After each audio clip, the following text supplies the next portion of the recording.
One.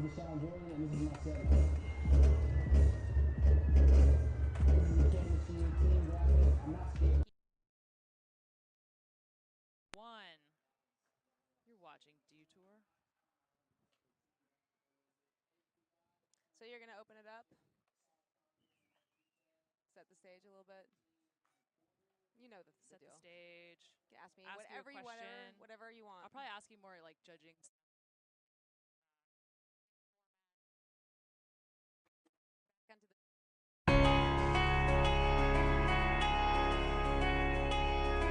Yeah, wipe out and get right back up. Get up. Wax the ledge, we can't get stuck. Courage on deck like 2 trucks. Come on. Hop on and do what you want. Yeah. True freedom, they need us to stunt. Backside 180s to front, yeah. And we know struggle like we knows grind. Hustle for runs, all in due time. Repetition, repetition. Might switch stance, but not the mission. Much more than a competition. We risk it all to get these tricks in. Sacrifice ain't nothing given. Skater D.I.E. how we living. Scrapes, scars, bruises, lessons, pain, joy, victory, blessings. From the block to your skate spots. Kick, kick, push, and flip skate cops. Love park to your skate shop. Got ollies with more pop than GameStop. Skate for justice, we all in. Skate for change like BLM, yeah. Probably take a knee on my board. Ghetto kids all day, shout out to the board. This that thunder in your heart. 45 seconds to go rad at the park.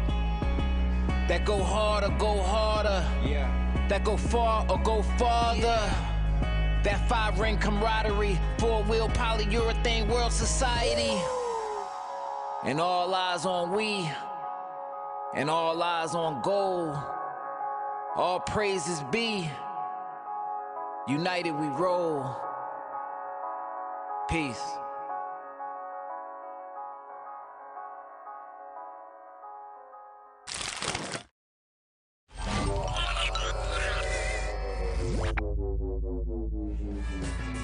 What's up, everyone? Welcome to the 2021 Dew Tour here in Des Moines, Iowa. We are about to kick off the Women's Street Semifinals, Heat 1. My name is Kim Woozy. I'm joined here with Alex White. We're excited. Super pumped. Days leading up of competition to this, and we are finally in the semifinals.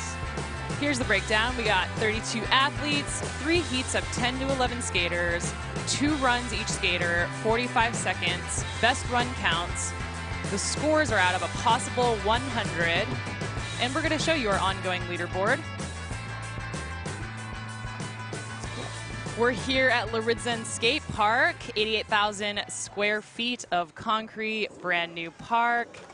We're getting things going with the Women's Street Semifinals. I am super excited to watch this contest. Alex, tell the folks at home, what are they looking for, the judges? Well, the judges are going to be looking at these 2 runs. Best run, 45 seconds. You got your 45 seconds to go out there, show everything that you can do on this brand new skate park course, and really step it up from the open qualifiers that we saw yesterday. Yeah, and Dew Tour this year is the only Olympic global qualifier happening on U.S. soil before the Tokyo Games. It's been a while since we've had some contests. It's a big deal. There's an international field. We've got 20 skaters per discipline heading to the Olympics, a max of 3 countries per discipline, and of course we need the 5 participating continents, to be represented at the Games. Yeah.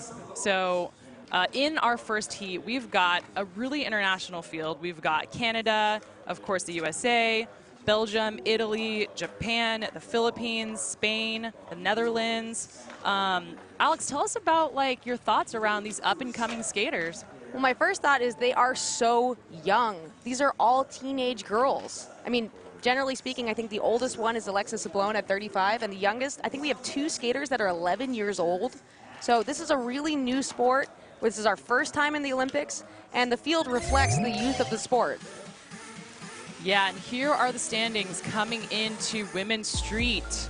We've got Pamela Rosa holding down that first spot. Raíssa Leal, Brazil dominating. Of course, Aori Nishimura from Japan, Leticia Buffoni, Candy Jacobs, Haley Wilson, Mariah Duran, Gabriela Mazzetto. You can see right there that Brazil dominance in those top slots. Yes, and only 3 representatives from each country are going to make it to the Olympics, so a lot of infighting for those Brazilian spots because they're really dominating that top 20. Yeah, absolutely. And you see as we go further down the list, some other household names here and some other representation from some of these countries that we haven't seen many skaters come from. So we have some Chinese skaters and, of course, the Netherlands actually securing their spot there as well. Yeah, seeing a lot of Japanese flags as well and USA flags, so a lot of dominance from these 3 major countries that have a huge skateboard cultural history: Brazil, Japan, America. And here we are looking at the last 3 skaters that are squeezed in there. We have Annie Guglia, Asia Lanzi, Julia Bruckler, and anything can change here. We got 3 heats of the women's semifinals. It's going to be exciting. Super excited to see this semifinal heat number 1. Yeah, so give us a little breakdown of street skateboarding, Alex. We have some folks at home, maybe first time watching skateboarding. What makes a good run? How do you get those points there? Well, in skateboarding, especially with the women's as well as the men's, they're looking for progression, they're looking for difficulty of trick, they're looking at how you piece your line together. They're going to have 45 seconds consecutively to draw out a line. They want to get back and forth across the park as much as possible, hit as many of the bigger obstacles as possible to get those high scores. Yeah, and something that I really am excited about is that skateboarding, is a young culture. It's a young sport, but specifically the women. We haven't had a lot of infrastructure for global international contests up until the recent years. So we see that it's a young culture, a young sport, and we also, that's reflected in the skaters and how young they are. So there's just, sky's the limit from here. We are here at Larizon Skate Park in downtown Des Moines, right on the river, Principal Riverwalk. This is now the largest skate park in the nation. It just opened in May, designed and built by California Skate Parks. $3.5 million going into it. And yeah, what do you think of the skate scene here in Iowa so far? It's our first time here. Your thoughts, Alex? I think it's great. There's Subsec Skate Shop here, and there's a nonprofit here, Skate Des Moines, and they've all really come together. It's a community effort to have this huge skate park unveiled and opened and now brought to the world stage with the world's best skateboarders on it. So I think everybody's really enjoying their time in Des Moines. Yeah, and it really does take a village to make a park like this happen. So really shout out to the city of Des Moines, the state of Iowa. This thing is here to stay forever. So what that means is that everyone's going to be able to skate this park after Dew Tour, and I'm looking forward to coming back personally. Yeah, it's pretty easy to book a flight to Des Moines, well, especially if you're an American. And skateboarding is going to make a debut at the Tokyo Olympic Games, and check out what some of the skaters had to say about it.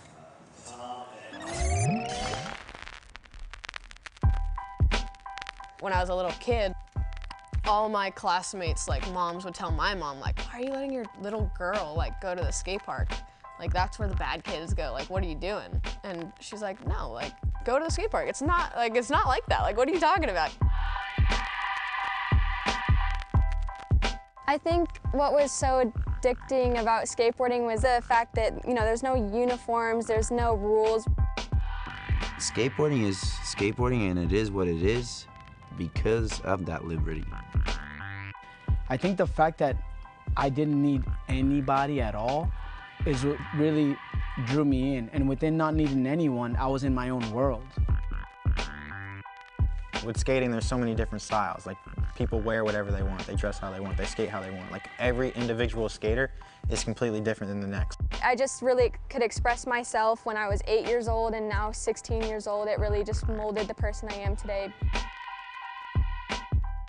It's something about it that we just so passionate about this skateboard that bro, it gets so many people together,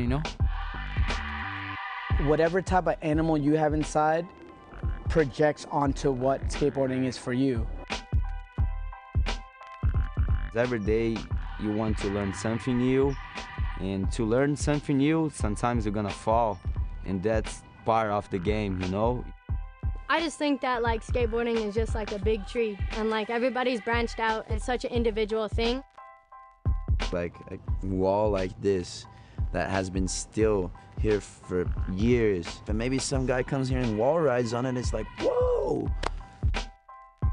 All these different opportunities that I gotta like sit back and think like, thank you, skateboarding. I would not be anywhere where I am like without skateboarding. I have to pinch myself every once in a while. I'm like, what the heck? Like, this is happening right now? Like, what am I doing? Like, I should be like, I'm just skating. Like, it's very, very special, and I'm very grateful.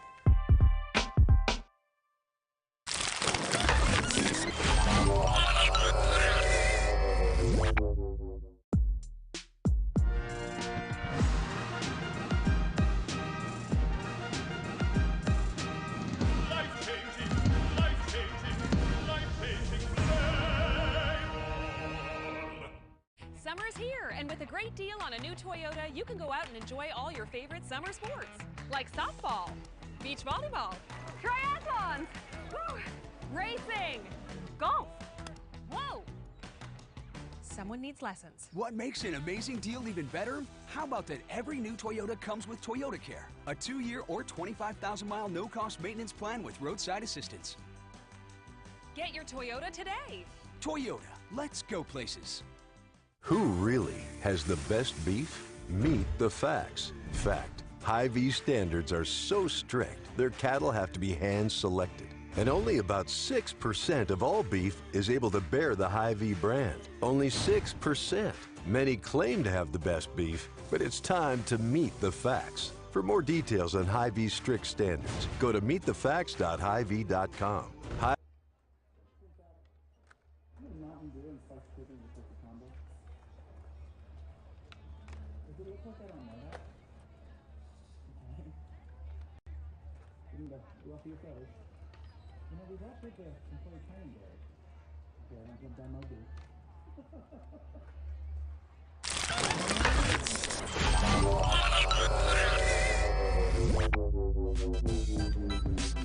Welcome back to Dew Tour 2021, brought to you by Mountain Dew.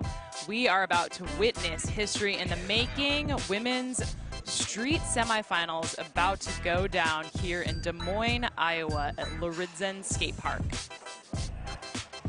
And here we have the start list for Heat 1. We have Faye Ebert, Megan Guy, Sarah Delight, Asia Lanzi, Marjolin Didal, Andrea Benitez, Paige Hine, Kate Oldenboving, and Aldana Lubila Bertrand. We're going to take a look at Heat 2. Got a solid international field. Some heavy hitters, Samaria Brevard, Poe Pinson, American skaters.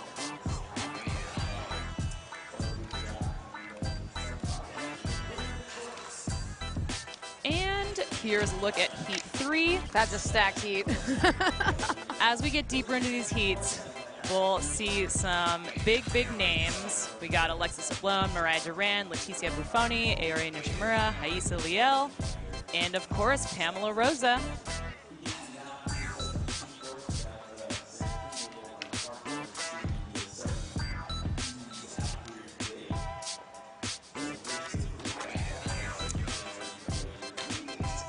And right now we're taking a look at skaters getting warmed up. Average age here for the Olympic qualifiers women's street is 22. We have Aisa Lial, one of the youngest skaters at 13 years old. Alexis Sablon, the oldest at 34 years old. And Japan's top ranked are 19, 15, and 14. Talk about youth here. 11 countries represented in top 19 Olympic spots. And we got USA, Brazil, Japan, and the Netherlands holding down 3 out of those 4 slots. We're just about to get underway here. Alex, who are you excited to watch? I'm always excited to watch Margie, but I'm really excited to see what Faye Ebert has for us. She's 11 years old. She just got through the qualifier. This is her first major event. She's also competing in park. She is the only skater here competing in park and street to get this far. Really exciting to watch Faye Ebert from Toronto. Just 11 years young. Youngest member of the Canadian national team. Dropping in. Oh, it's tough to be the first one dropping in, but kickflip up, kickflip the nerves away. Faye Ebert. She's already a steely competitor at 11 years old. Board slide. Little nollie bonk in. Tray flip up the bump. Faye Ebert. She's got a powerful push too. Confident skater. Lip slide. Oh, losing it on the kickflip with 10 seconds to go. She might have time for one more trick. Drop. Boneless up on the bank. That's gonna be another kickflip. That takes so much grit. First one out, semifinals, you're 11 years old. It's not easy being the first skater to drop. First heat of the morning. What do you think's gone through Faye's head? She looks like she's got that Grom energy. She's just excited to be here. There's that board slide, taking it across. Tray flip up. You see how hard she's having to push to get across this course? It's a big course. You only got 45 seconds. Coming off on that kick flip. Still smiling. Faye Ebert. Faye, one of the small handful of skaters that are just able to do it all, park and street. Yesterday we saw her in the park contest. Excited to see more from Faye coming up. Next in, we got Megan Guy on deck, 22 years old, holding it down for Palm Bay, Florida. Megan Guy's in, backside 50-50. Impossible. Board slide down the rail. 3 quick tricks to get it started for Megan Guy. Lip slide. 50-50. Megan Guy. She's doing a good job of making it across this large course to fit in a lot of tricks. K-grind, lands the K-grind on the ledge. Oh, but loses the kick flip. Little nollie into the bank, almost loses it.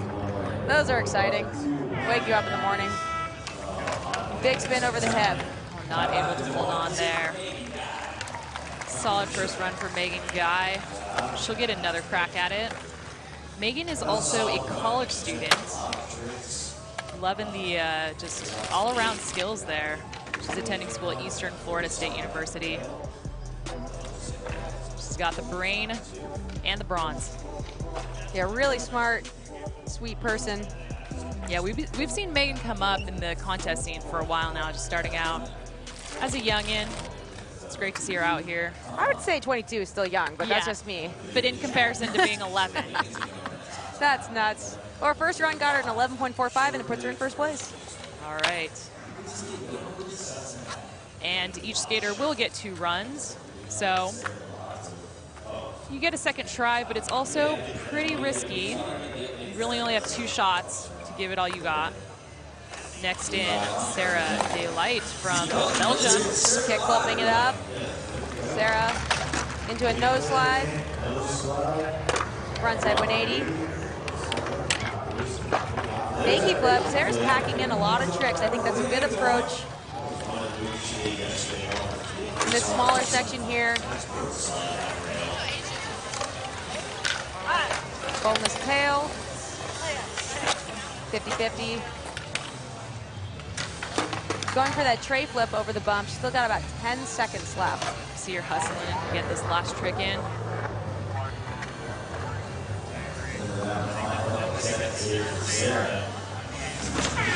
Does she get it? Oh, she's not able to get it. That buzzer is chaotic. It can really throw you off. This is a little stressful. It sounds like those radio show DJ buzzers. Great to see some Belgian skaters out here. Shout out to Evelyn Bouillard, one of the OGs coming out of Belgium. This is the next generation. There's that fakie flip up on the bank. A little tappy, but she's trying to pack it in here, and her approach is, I'm just gonna land a lot of tricks, try to get some scores on the board, see where that gets you. maybe step it up in the second run. Sarah waiting for her score here. A 6.72 for her first run. Sliding her right into the third spot. What do you think we'll see in this in the second run? Think that skaters will be able to kind of clean up their runs, get the nerves out, try some harder tricks, or do you think they're going for everything right off the bat? Well, generally I think that they're going to try to clean them up and maybe just progress a little bit, like in the little areas that they can.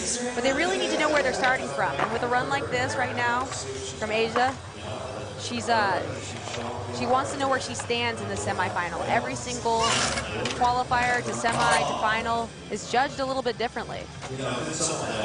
Judges might be a little bit harder on you. Yeah, Asia here, just 19 years old, from Bologna, Italy. Yeah, she's our lone Italian in the semis. Italy also one of those countries that we're starting to see more skaters come out of. Back 5-0 at the buzzer. Get it. That counts. It's funny how both of them hit that last obstacle right at the buzzer. But Asia managed to stand up, stay on her board.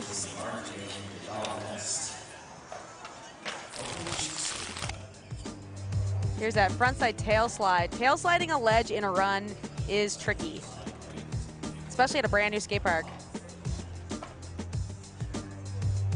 Here's that lip slide, kick out. That can be frustrating, but she recovered well. Came back, board slide. Straight into that nose slide. And I love a skater with glasses. I might be partial. That run's gonna get her a 10.22, up into the second spot.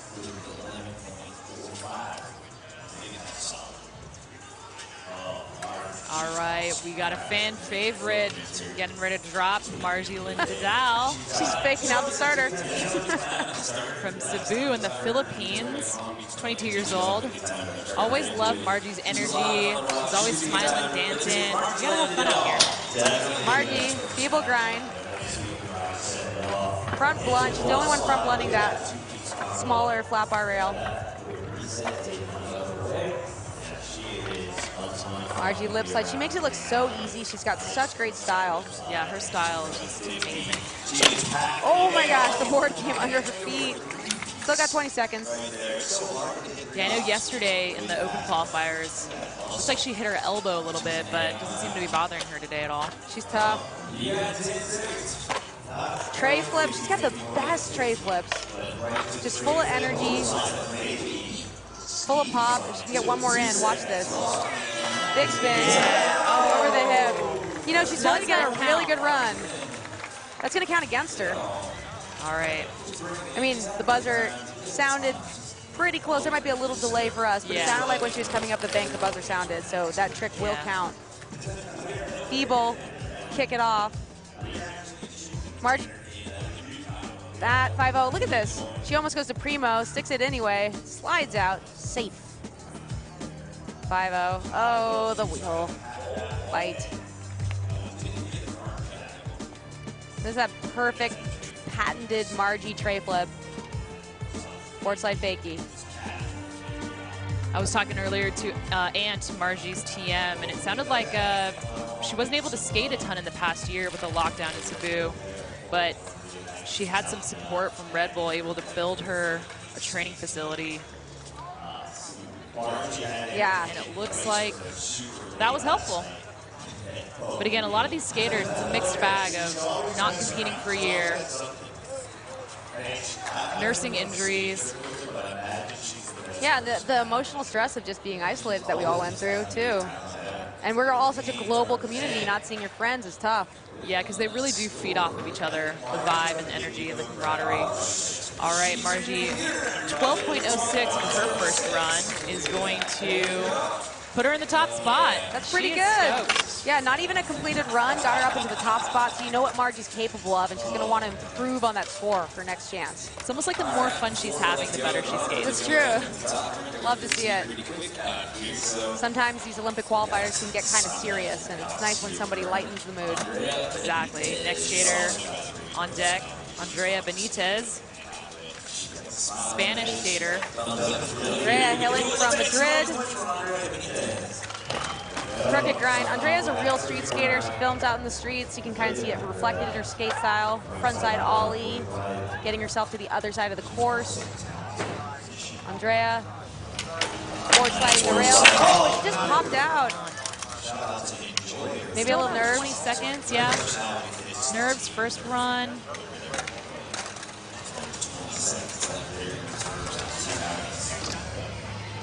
And for the big 11 Serhaba, she's gonna pass on it.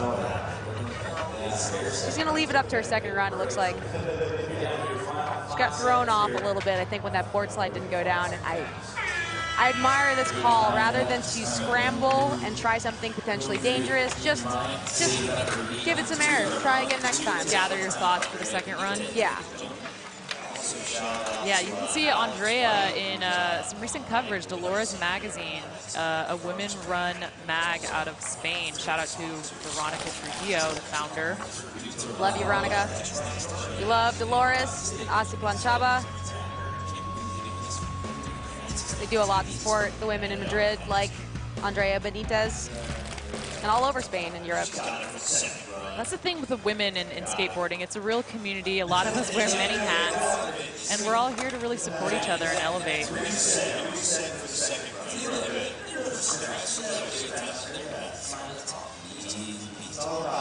And Andrea will look to improve in her second run. Next up, Paige Hine, 13 years young, coming out of 10th Day, Arizona. Paige has had a good showing. She also came out to nationals for Team USA about 2 weeks ago. 13-year-old is getting her competitive legs.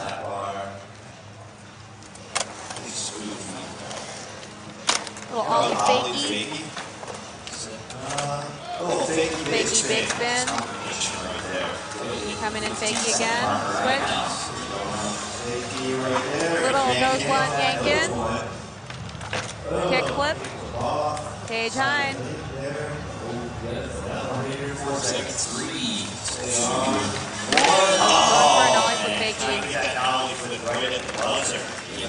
Paige is also known for olling some fat stacks, stairs, and I'd really like to see if she's thinking about doing that in her second run.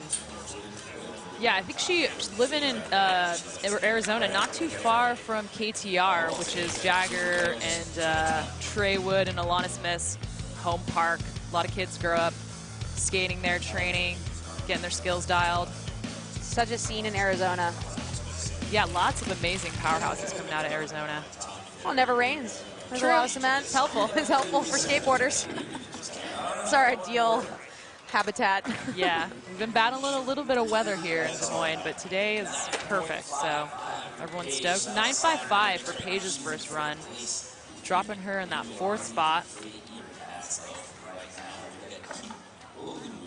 She will look to improve on that second run. Next skater up, Kate Oldenboving, 16 years old. Kate, back three to start it off. She's really differentiating herself with her trick choice here. Board slide.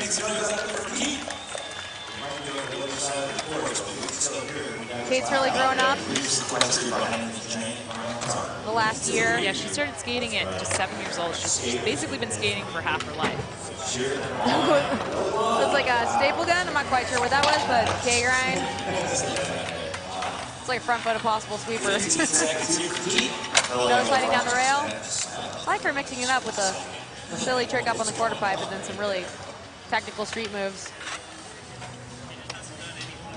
Kate, half cap nose slide 270. Just in time there. It's Great. been fun to see her grow up too. I feel like she's grown a few feet in the past few years. She's 16 now. I think she was just this like little quiet, ripping skateboarder coming to the girls' events, and now she's a 16-year-old young woman. Love the quiet rippers. It's my favorite. Killing it softly. Killing it softly. Board slide on the rail there. Kate. Frontside lip slide. Great style from Kate. And a different trick selection, and the judges are going to like that. Even the little wild one right here is like a front foot impossible sweeper. K-grind. Kate. She's stoked. There she goes, right in the first place spot. 13.85, run 1. Her hometown of Utrecht. Utrecht. She was teaching me how to say it properly. Utrecht. Utrecht. You gotta roll the tongue. It's harder. Oh, it's for really us hard. Americans. But really great first run for Kate. Last skater in this heat, Aldana Lubila Bertrand from Argentina. Aldana, also a really great street skateboarder. K-grinding in. Also choosing a different line, a different approach, coming from a different part of the skate park. Board slide up on the tech deck rail. Ollieing the set. Nice and crisp, off to a good start. Argentina also one of these countries that we're seeing a lot more new talent come out of. Super exciting. Definitely some great figures in the Argentinian skate scene, like Nate Sanchez. Yeah, Nate's also doing amazing things out there for the women, hosting camps and workshops, really helping to grow the scene. Aldana, perfect run, stayed on. Finishing up with that cab over the hip, Aldana Bertrand. Do you think the skaters that get to go later in the start list have a little bit more confidence? They've gotten watched a few skaters, or would you rather, are you the type of person that's like, let me just go first and get out of the way? I'm like an anxious skateboarder that wants to go first, and I want to get it over with, but because the longer you wait, you know, the anxiety builds up, but probably personal preference for everybody. I think everybody's really anxious and excited to skate right now, no matter where they are in the start list. All right, and here are our current standings. Kate in the top spot, Margie Lynn in second, Megan Guy holding down third. All these skaters have one more run.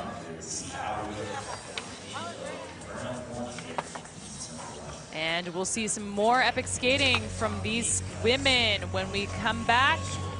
Don't go anywhere.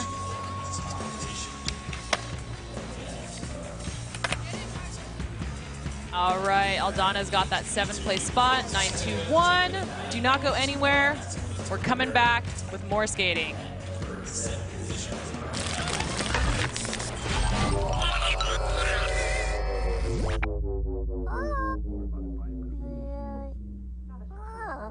Want to try some of my Mountain Dew Zero Sugar? Try. It is tasty. And just as good as the original, but without any sugar. Be careful. He's not careful. What?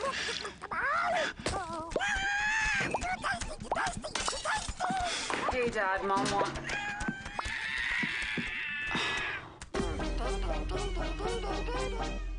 Summer's here, and with a great deal on a new Toyota, you can go out and enjoy all your favorite summer sports, like softball, beach volleyball, triathlons, racing, golf. Whoa! Someone needs lessons. What makes an amazing deal even better? How about that every new Toyota comes with Toyota Care?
Dew Tour is brought to you by Mountain Dew. Do the Dew. Casey's, here for good.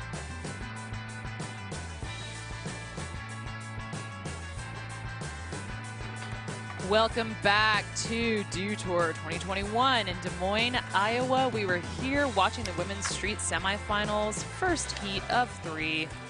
Alex, what do you think so far of the skating that we've seen? It's been a beautiful morning for skateboarding, and we've seen a really young field kicking it off. Right now, we have some of the youngest competitors in women's semifinals, heat number 1. As the day progresses, you're going to see some older faces, some more, not older faces, but older skaters, more familiar faces.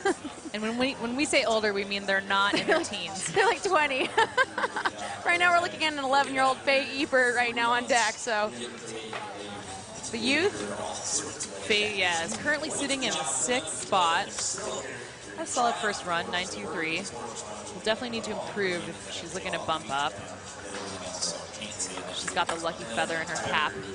Lucky feather. Faye Ebert dropping in. Oh, missing that kickflip off the start. Doesn't seem phased by it. I'm really digging Faye Ebert's push. She has a lot of intention. Board slide. No timid pushing from Faye. Nollie bonk in. Axel stall. Tray flip up. In her first run, she made the tray flip with the kick flip. Got about 15 seconds left. Lip slide, snag it in. Kick flip. She's definitely hustling out there. Love the hustle. Anytime with the boneless.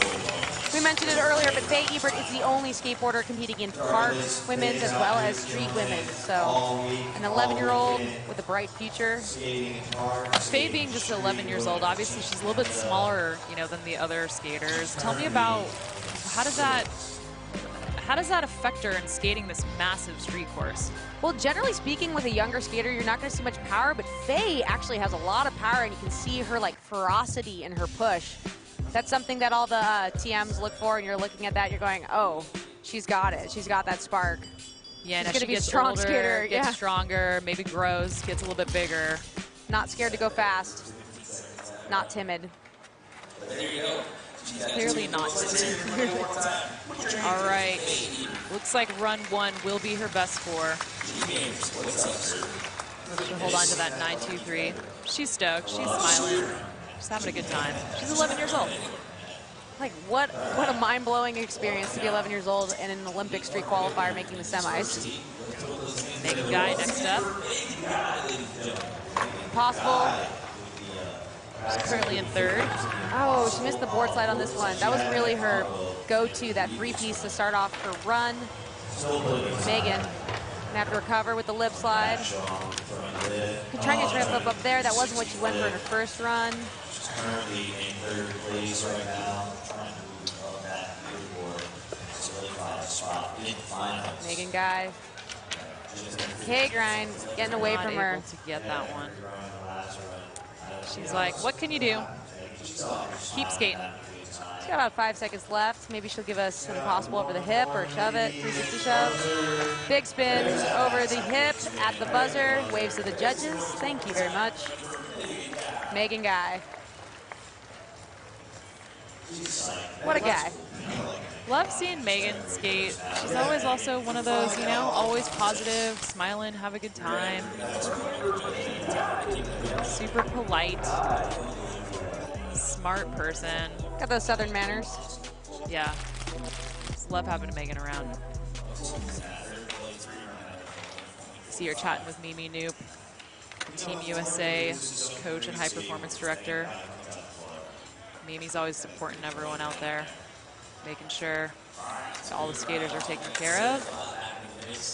Next in, we're looking at Sarah Delate from Belgium. Sarah, frontside 180. Fakey flip, gets away from her on the bank. Sarah board sliding. There's a lot of obstacles packed in on this side of the course. There are a lot of small obstacles. Boneless tail. You really got to land perfectly and be set up for the next thing. Otherwise, it'll get away from you. So it's tough to pack in these tricks. See her frustration there a little bit, like, oh, so close. Got to be perfectly landed with everything so condensed. That will do it for Sarah. Sitting in that 8th spot right now. Will she be able to bump up a little bit? What do you think, Alex? I mean, I'm glad I'm not a judge today. I like just getting to watch and enjoy it, but I would say her first run was better. There's the board slide on the little green rail. Here's that boneless tail stall. Turn it around. Front 50-50. Second run's not going to factor. Sarah's going to hold with her first run score. Great showing from the Belgian. All right, dropping in for her second run, Asia Lonzi. Front Smith, front 180 out. Wow, she did step it up in her second run. Already off to a good start. Front board down the TikTok double set rail.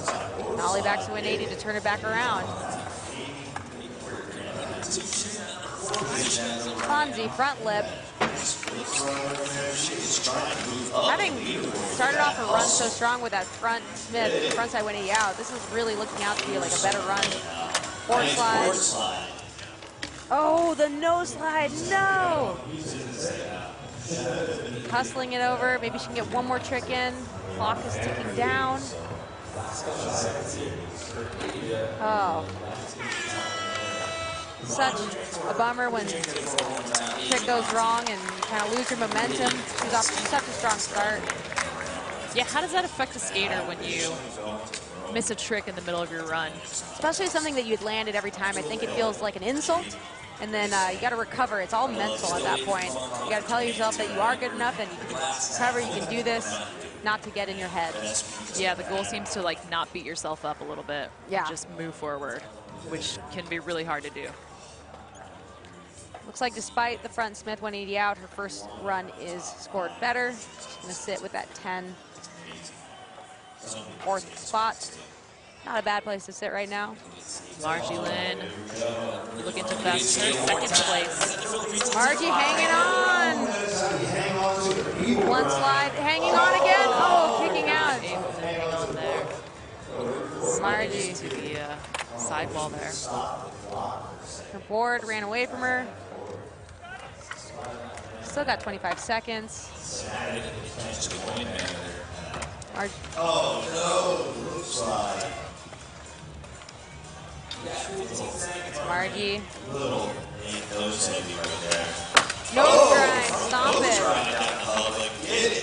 Just to show you like a little glimpse of how good Margie is. That hustle is in second place. Time for one more right here. Oh, ow. Margie's smiling. She's always smiling. So the top 8 from this heat will move forwards, and Margie's in a good spot. Second place. Didn't land the run that she was looking to, but sitting solid in that second place spot right now.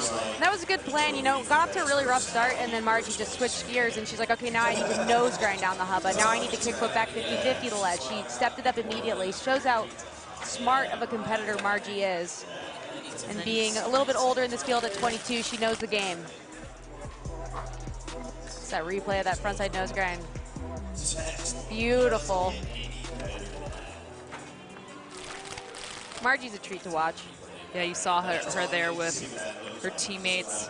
She's one of the first Filipino skaters to come on the scene. Exciting to see that. Andrea's back in for her second run. Kicking it off with a K grind. There's that frontside ollie. Andrea Benitez from Madrid. Repping for Crux Trucks out here. Crux Trucks, board slide. You can tell it's a Crux rider because they have pink hair or wild hair. So is it a requirement? It's a requirement in the contract.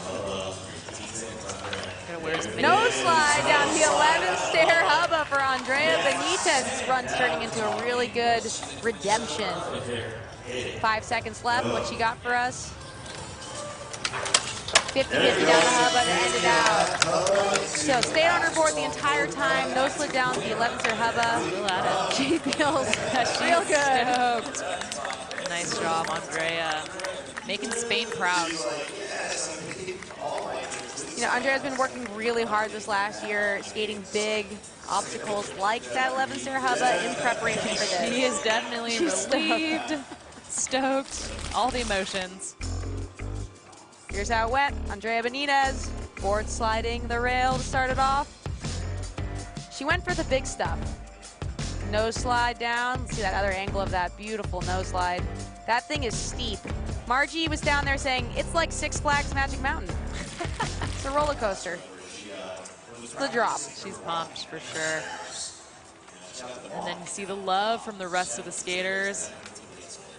It's all about the camaraderie here and the support. Everyone's out here, you know, competing, fighting for the spot, but also here to support their friends. So happy to be reunited. Yeah, it's been a long time since everyone's been together skating, and everyone's just grateful to be here and have a good time. Nice. Andrea Benitez getting that 12.48, bumping her up into the second spot. Yeah, she's got to be really happy with that.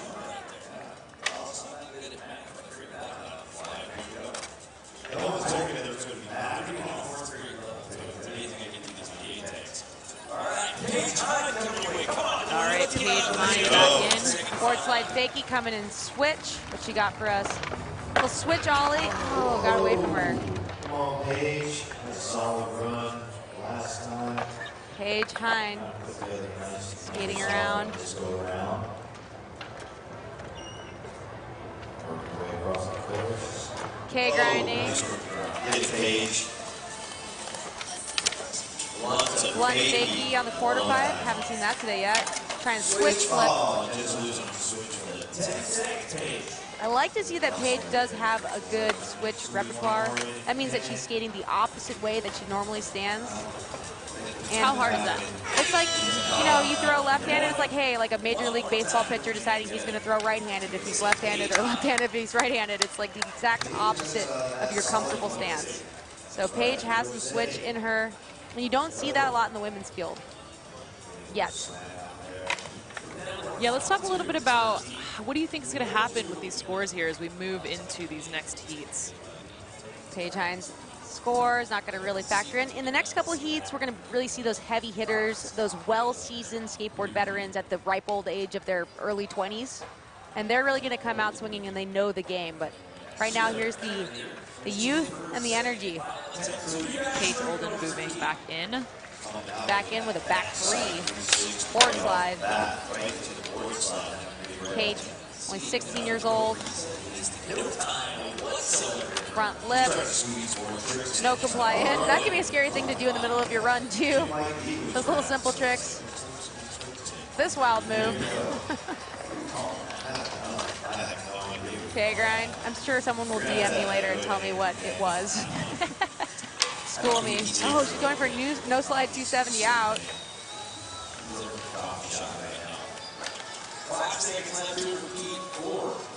Pivots around fake. She's going to go for that cab over the hip. Alex, how does the judging system work? So there's it's out of 100 points. How do the judges, you know, this is the first heat, and there's men and women. How does that work? Well, the scale is a global scale, 0 to 100, and men and women are judged on the same scale. So what you're seeing right now is some low scores. It looks like they're in the teens. As the contest progresses and you see the Samari Barbards and the Momiji Nishias and like the more seasoned veterans, these scores will start to improve and go up a little bit.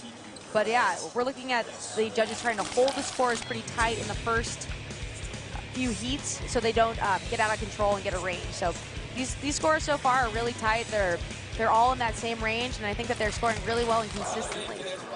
It's a tough job. It is.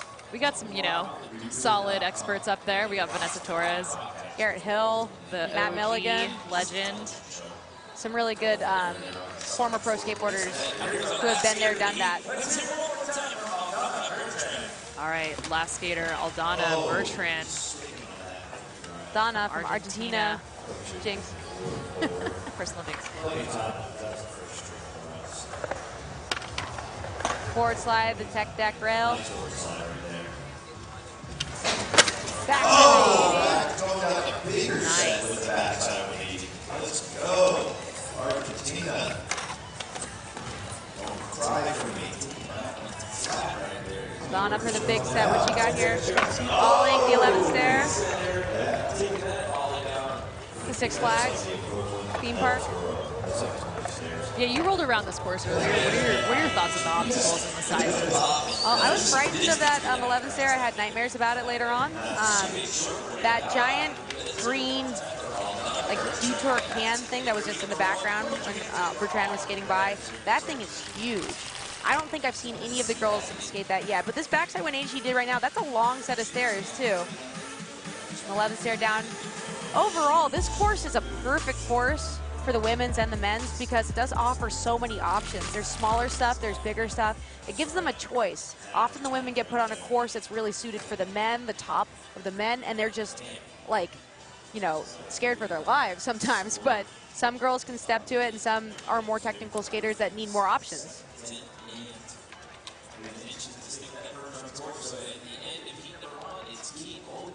All right, here are results after Heat 1 in the Women's Street Semifinal. Kate in that top spot. Andrea in second. Margie Lynn holding on to third. Megan, Asia, and Paige rounding out that top 6. I think the scores are good and the placing is really good. We saw really great skating from all 6 of these skateboarders. First heat of the morning. I'm definitely excited about just everyone out there that's watching. You know, we got some future Groms being inspired, watching these girls rip. Next generation coming up. Possibility models right here. History in the making. Definitely Kate coming out on top there. Daps all around. Really great contest. Those 11-year-olds, those teenagers, they skated beyond their years, and I was really proud to see all of them come out. Being the first heat of the morning in the Women's Street Semifinals is tough. It can be really nerve-wracking. Yeah, and also just being that young and skating on a global contest, you know, for the first time for some of them, especially with, you know, the cameras and the weather delays. What do you think is going through a lot of their minds? Are they just relieved to be done? Yeah, I think this is probably one of the biggest contests that any of them have ever attended, and it feels very impactful. It feels huge because we have Tokyo on the line. So I think that they showed up with a lot of maturity and a lot of control and some really great skateboarding. Yeah, and this is, again, the only global Olympic qualifier here in the U.S. before the Tokyo Games.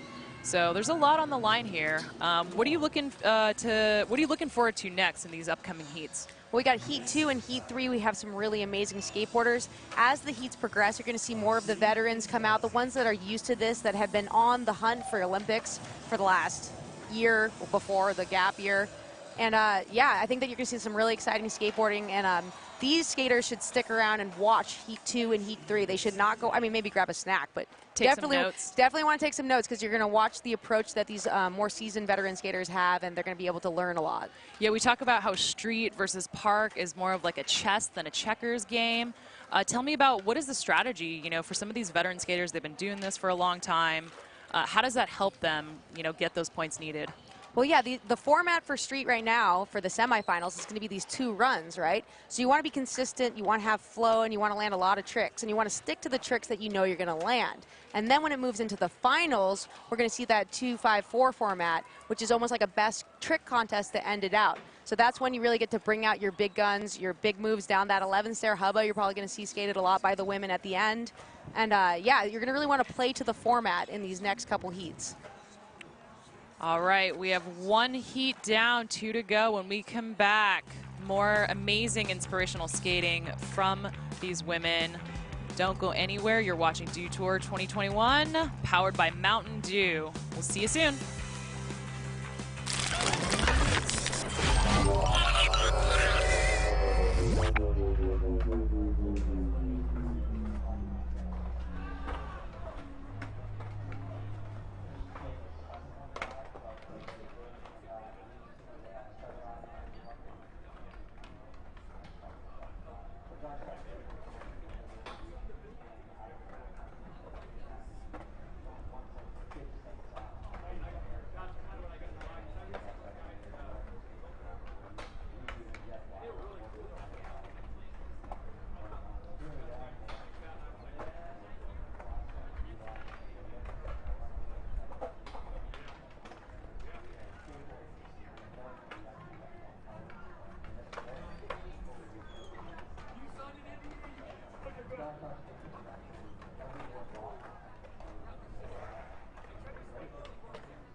So the question is that, we saw how snowboarding had some challenges, going from snowboarding to the Olympics. What are your thoughts around skateboarding going into the Olympics?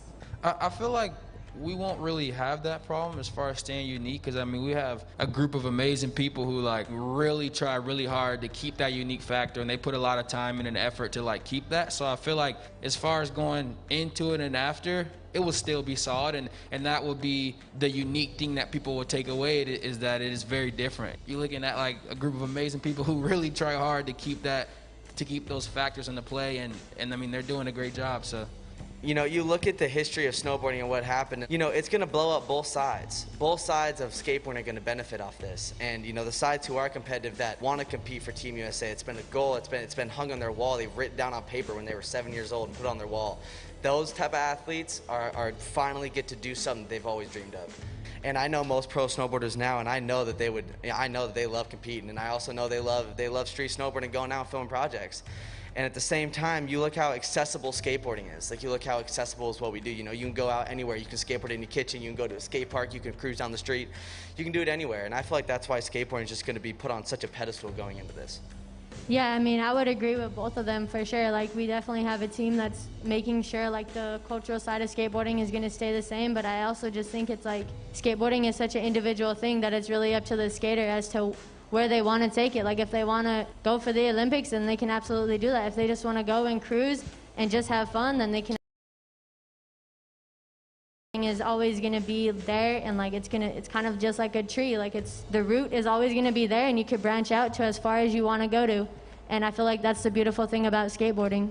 Yeah, skateboarding is definitely one of those special things where it can mean different things to different people, and no one can take that away from you. So that's a great question. All right, one more question down here.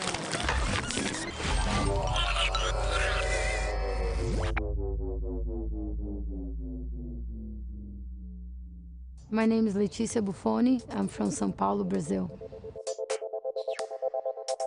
Since I moved to California when I was 14 in 2007, it's crazy how many people are skating now, how many girls. And it's great, to be one of the first girls to come to the US and make a living of skateboarding. I just like doing a lot of stuff. I like surfing, I like fitness a lot, I like posing for magazines, and every time I'm doing something outside of skateboarding, I just wanna bring skateboarding to the next level. My goal is just to inspire more girls to skate and just live their dream. If I made it, I think anyone can do it. In 2019, I broke my foot twice, and I wanted to skate so bad, but I couldn't because I was hurt. And that time, when I was every time I'm skating, I just want to enjoy as much as I can. I always get super nervous, but my mindset is to just try to relax as much as I can and just focus on my tricks and not what other people are doing, and just do me. It's go mode, and for me, my last one was China, September 2019, so I just gotta stay on top of my game.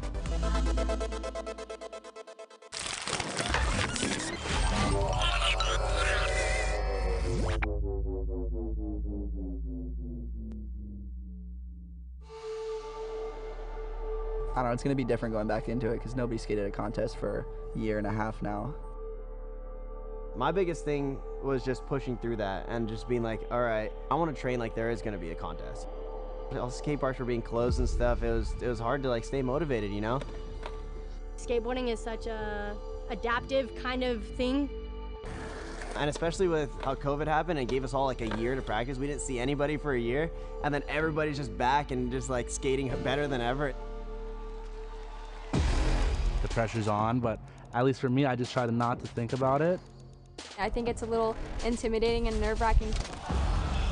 Just tell myself I got it and just picture my line. I think everyone's been working on stuff for a year now, so. Everyone is just killing it. It's honestly happened way more natural than I thought it was. I think it's going to be fun having a contest again. Coming in switch. All the girls got so much better. Figuring out a park is honestly the best session. But the spur of the moments, that's what the contest is about. Contest skating is all mental. But sometimes you're just in the mood to do hard tricks, and sometimes you have to do it because you have to do it. The worst thing that can make you not land your run is getting in your head too much. Like, they call your name and they say go, and you got to be ready to fire.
Welcome to Des Moines, Iowa, as we welcome you back on day 3 of the Dew Tour 2021. The rain has begun once again. Kind of been a running theme here. We're in a bit of a weather hold, but it's not coming down like cats and or proverbial dogs, Paul Zitzer. It is just that misting nuisance rain, but safety first. So they're going to put a hold on the course, get the dryers out, see if we can't push some of this moisture off here because, yeah, not something you want to have underneath the wheels. No, and if you're a fan, you think, well, maybe they could skate a little bit. It's just, you know, there's just a little bit of moisture on the course. But no, skateboard wheels and moisture do not mix. And when your board shoots out from under you, when you land a trick, it can be bad. What's not bad, though, folks, is when you have a birthday at the Dew Tour, and that's what my friend right here is celebrating today. So send out the good vibes, the loves, hit him up on the Instagram. Thank you, Todd. Happy birthday to you. Hey, I'm at a fun age, okay? That's a Seinfeld joke. All right. You are the man. Paul Zitzer, loved by millions here, and he is growing quite a following here in Des Moines, Iowa. Did you ever think you spent a birthday in Des Moines, Iowa? Nope, never did, and I've been having a blast. I have never been to Des Moines, Iowa that I remember, but I'm going to remember this trip because it's been incredible, and this skate park here is absolutely top rate, like unbelievable. California skate parks designed and built this course. It is awesome. Well, we are going to celebrate all day. I officially am going to dub today Paul Zitzer Day at the Dew Tour 2021. But right now, we're going to look back to yesterday, Heat 3 in the women's competition. There was no rain, and the skating was absolutely on point. Welcome back to Dew Tour Des Moines. 2021 Dew Tour. So much on the line. Of course, the #1 reason we're all here is because skateboarding is awesome. Some of the other reasons we're here is to crown a Dew champion, to get some Olympic qualifiers going. I am Chris Cote, joined by a couple legends of skateboarding, Chris Pastris, Mike Valley, a new resident to Des Moines, but definitely flying the flag. Stoked to have you in the booth again. And I know one thing for sure, the future of skateboarding is alive and well, and it's happening right now. The Women's Open Park semifinals have been incredible. We have seen some skaters from the first heat stick it out in that top 8, but we've also seen a lot of replacements coming up through the ranks. In that last heat. Lowest score so far right now is Bombette Martin, a new favorite of ours, representing Great Britain, skating out of New York. She's got a 26.79. Here's your start list for Heat 3, and this is where we're going to really see some big numbers. These 10 skateboarders, the highest ranked skateboarders coming into Dew Tour 2021. Leading the charge will be Isadora Rodriguez Pacheco out of Brazil, Kakuna Haraki, Bryce Wetstein, Hisa Nakamura, Dora Varela, Lizzie Armanto, Poppy Star Olsen, Sky Brown, Sakura Yosazumi, and Musugi Okamoto. So you see this international field stacked with talent. So while we clear the park for the women to get back in there, right behind us, men's open street qualifiers. We told you there was going to be a lot of skateboarding happen. Alec Majerus getting ready to drop in. Nice. We've got some superstars over here trying to qualify.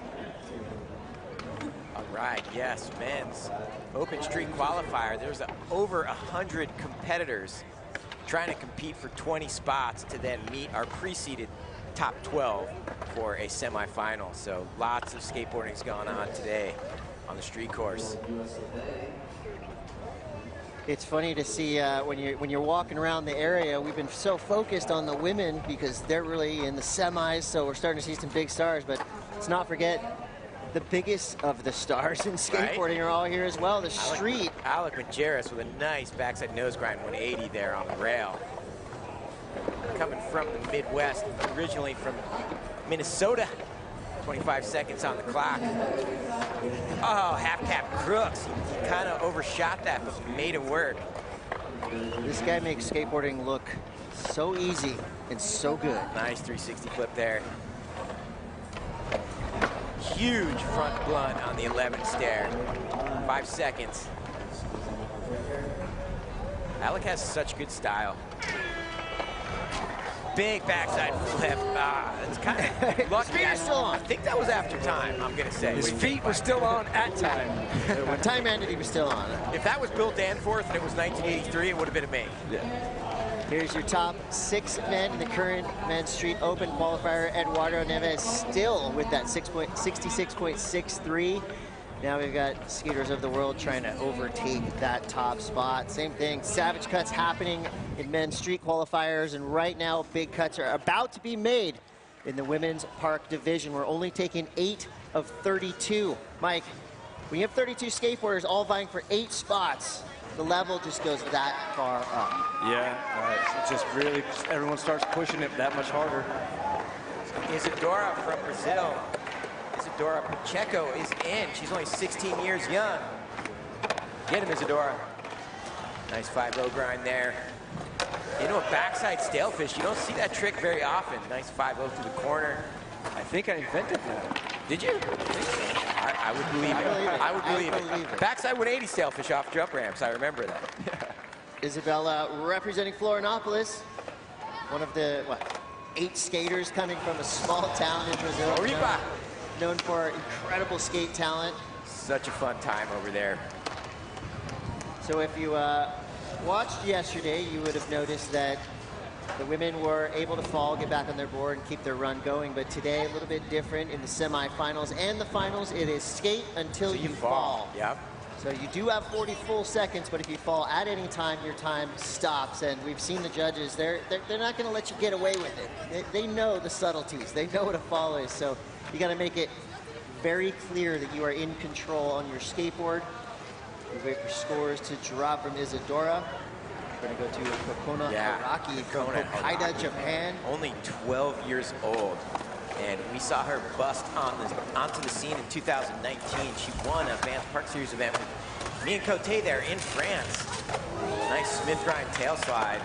And yeah, she was a really relatively new name in 2019. And ever since, she's just been in the top rankings and getting better and better. Backside nose grind. She stood on top of that. That was just going to talk about her specialty. Only 12 years old. Old school trick there with a Madonna.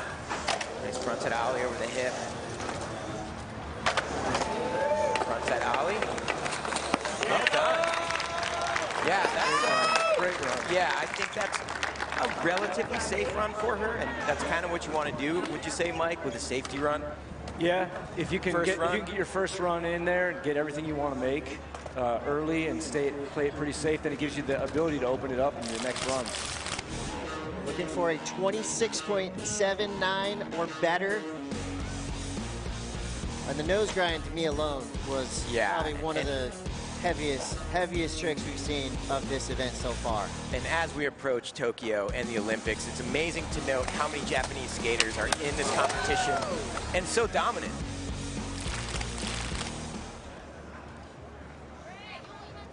.32.01, that's enough above the cut line right there.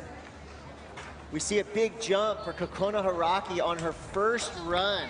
That's got to feel great because now she is free to try to improve with a good solid number. Coming out of Encinitas, California, Team USA, Bryce Wetstein. Here we go. She's a magician. Get her, Bryce. She is so amazing. Nice big rock and roll. It's the first time we've seen somebody touch that plexiglass wall. Alley-oop ollie. Nice boneless disaster, changing it up. I like that, Bryce. Feeble fakie through the corner. Oh, cab feeble. Yes. Oh, Bryce is on a good one. 15 seconds. Nice air over the volcano. That body varial disaster. Yes, 7 seconds. Back D. Nice 5-0. Backside ollie, and that is a perfect run. Bryce Wetstein. Ollie disaster revert. She just keeps going. Bryce. This is a person who loves skateboarding. You can see it all over. Oh, she's the best. She actually rides for stereo, and it's one of my favorite skateboarders. Yeah, this Stoke is just so obvious. It just artist, musician, a true skateboarder. We're grateful to be able to watch Bryce skate. That's going to be a big score. I mean, that's kind of an easy one for the judges. Everything was right there. Look at that NBD. rock and roll. We haven't seen that done. Yeah, started off with a bang. It's important to start big. There's that boneless, and she mixed it up by going to disaster, adding some difficulty, straight into that feeble to fakie through the corner, which also makes it more difficult than a standard feeble.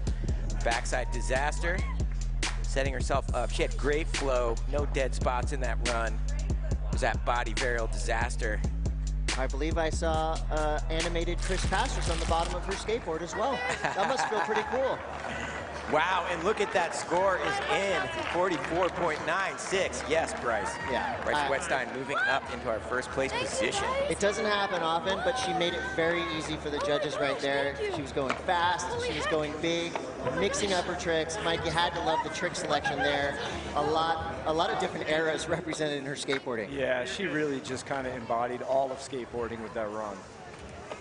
Yeah, she mixes it up and does a lot of tricks that no one else does. That's a key to a good score. Kobe, Japan, 20 years old, Kisa Nakamura. Yeah, Kisa. And we saw Kisa bust onto the scene in 2016. She surprised everyone with an X Games win. That year got third at the BPS World Championship. So she's been on a tear since 2016. I think she kind of broke down the door for a lot of the Japanese women park skaters. She's flying.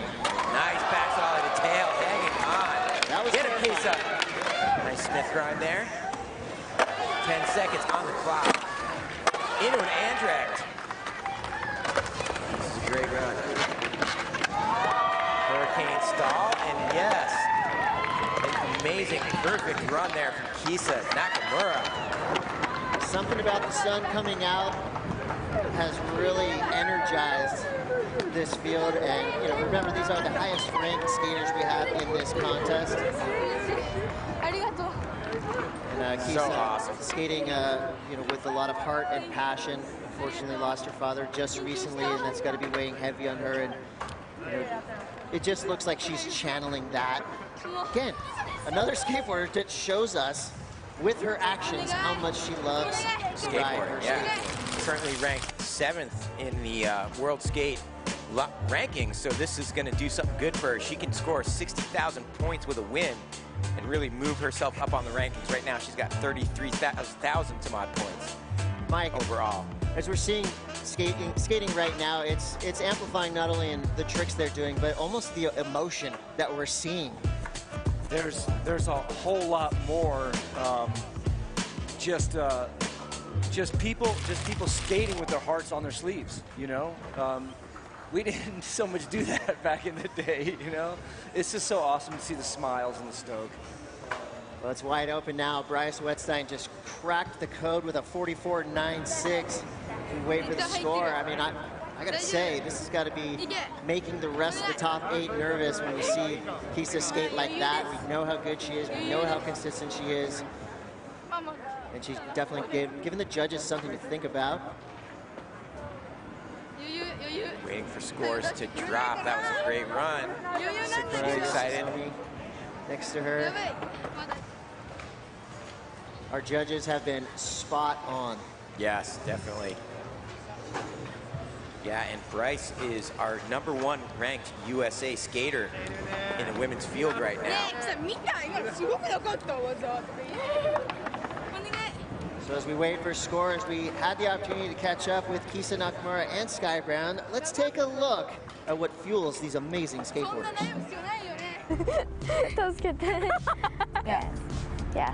Yeah.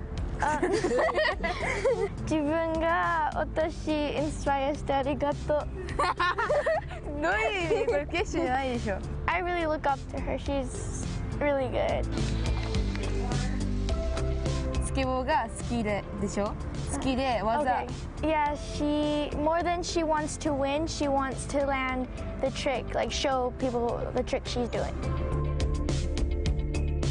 そうやってそういうインスパイアしてもらいたい、特に日本人に。Yeah, she doesn't know, but she wants to inspire more people, especially in Japan. それでめっちゃなんやろ、自分も頑張ろうって思ってくれる気持ち。When people see what she does, hopefully they will, you know, try hard and believe in their self and do their best. アルプス一万弱小槍の上。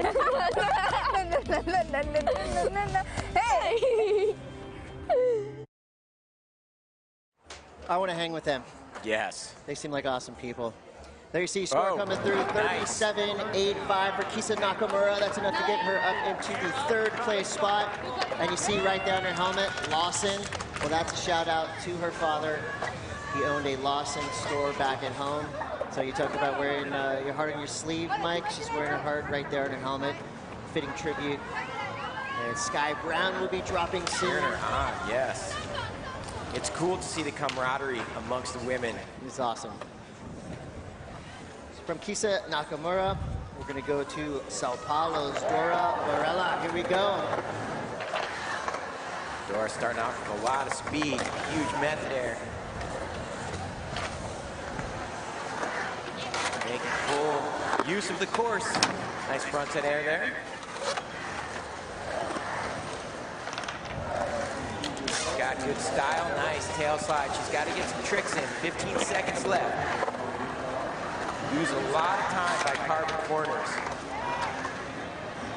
Sometimes when you're trying to get to that one spot in the park you want to get to, it can take you a while. She spent a lot of time pumping and carving. Nonetheless, great showing, smooth. She's just got to get a few more tricks on those walls. Nice fakie ollie there to end things off. Foul after time, but nice backside disaster. All right. Dora getting warmed up there. It's a good starter. You know, we've seen what it takes to get yourself up into the 40s with Bryce's last run, but this was solid. If she can kind of just tighten things up, add more tricks. I like how fast she was going. Yeah, she's definitely got to add a good 3-4 walls of not just carving, and add some tricks to that to get up there in the 30s and 40s. But it was a nice run nonetheless. Very smooth. Sao Paulo, an incredible city. Vibrant skate scene, art scene, music scene. We wait for scores to come through for Dora. Our next rider will be Lizzie Armanto. Lizzie, a veteran ripper, global superstar. Yeah, we've been watching Lizzie rip these competitions for about a decade now, and got first at the women's combi in 2019 before things kind of went silent. So she's still got what it takes, a legend in the game. We're excited to see her drop in.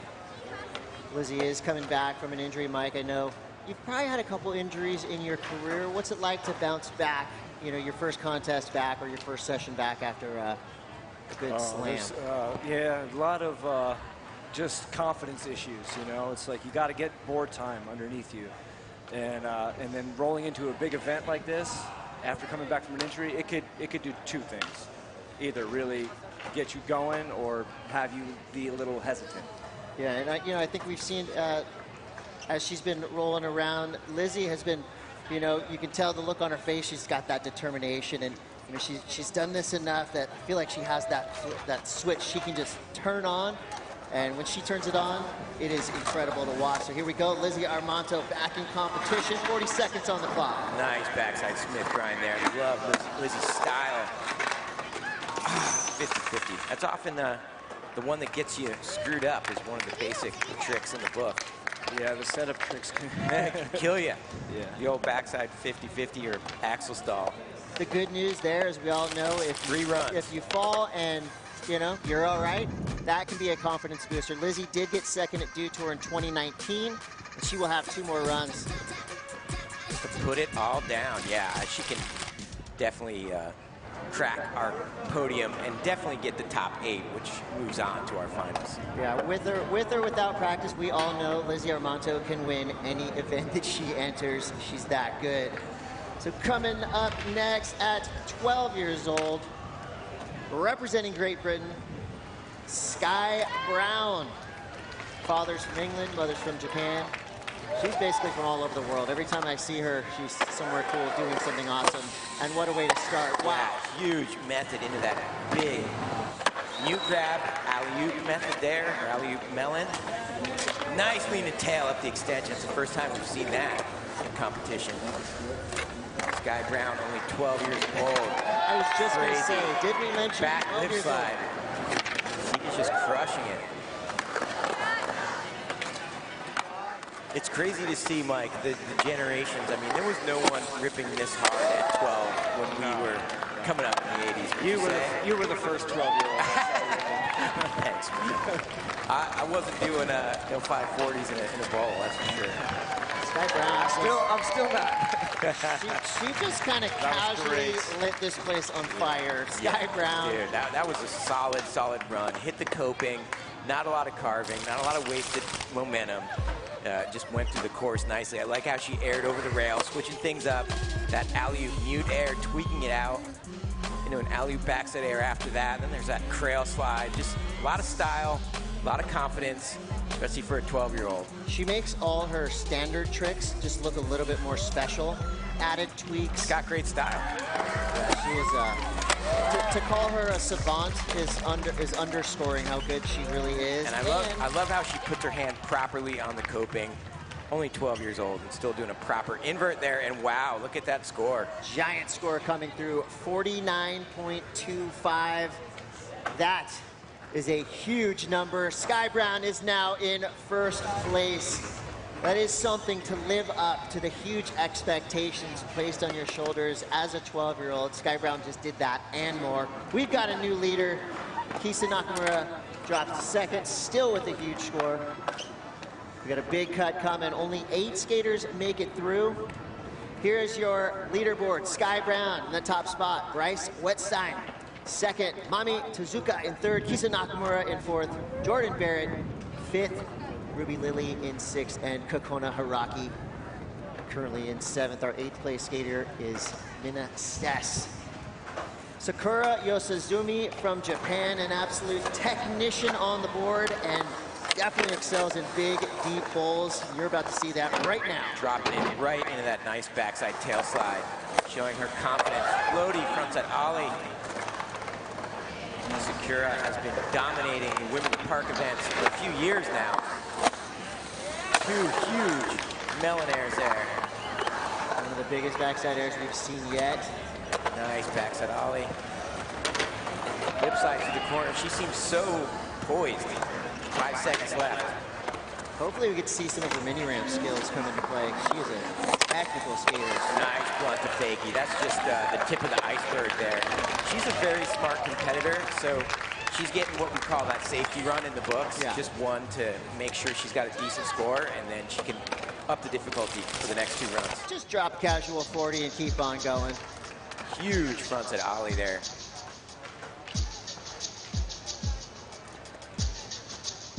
And that right there. Big backside air after airing over the volcano. You see a backside ollie. Smooth lip slide. Do you guys think we're seeing a generation now that's more influenced by just strictly park skating, than vert skating? It seemed like a lot of kind of park contestants the past 5 years were vert. I think that's definitely the case. I think it's its own genre of skating now. Yeah, and you see a lot of skaters that had vert skills move it over to park in the last few years. And just as we thought, dropping a casual 42 without even breaking a sweat. Sakura Yosazumi, always a contender, not only even just a podium, but to win. She's that good. Masugi Okamoto, 14 years old. Last time she competed at Dew Tour, she won. Watch out, here we go. Ah, huge 360 air from Masugu into that massive backside air. Big carve on the plexiglass wall. Nice tail slide. Nice frontside boneless. Masugu is ranked #1 overall in the World Skate Rankings with 1,800 points. So she's trying to lock in that first place position moving into Tokyo. I like her line. It's unique. Nice 5-0. Going over the volcano into the 540 attempt. I like how she went for that on her first run. Why not? Yeah, she had a good run going. Yeah, she puts that down. She's going to show you why she's ranked #1. Maybe get to that a little bit earlier next time. Still got the speed and momentum. Yeah, I'm surprised she tried it. Just put it all out there to hang. 360 air over the volcano into a huge method air. Grabbing behind the foot, tweaking it out nicely. I just love the fundamentals we're seeing, the power skating that we're seeing from these young women. They've just kind of taken, quote unquote, the basic tricks and made them just that much more technical, that much more difficult, just by adding those subtle tweaks. Yeah, it's just adding flavor to the maneuvers. It just looks that much cooler and it's that much harder to do. And I think the judges also give credit to doing your tricks in critical parts or critical obstacles of the park. Even just riding up on the plexiglass like we just saw, Sure. That's a sketchy trick. That's a huge that thing's obstacle. scary. Yeah, definitely. So anyone that's messing with that big plexiglass Toyota box is a hero in my book, because that thing looks it's an added feature. So we want to see what you've got. Use it. Yeah.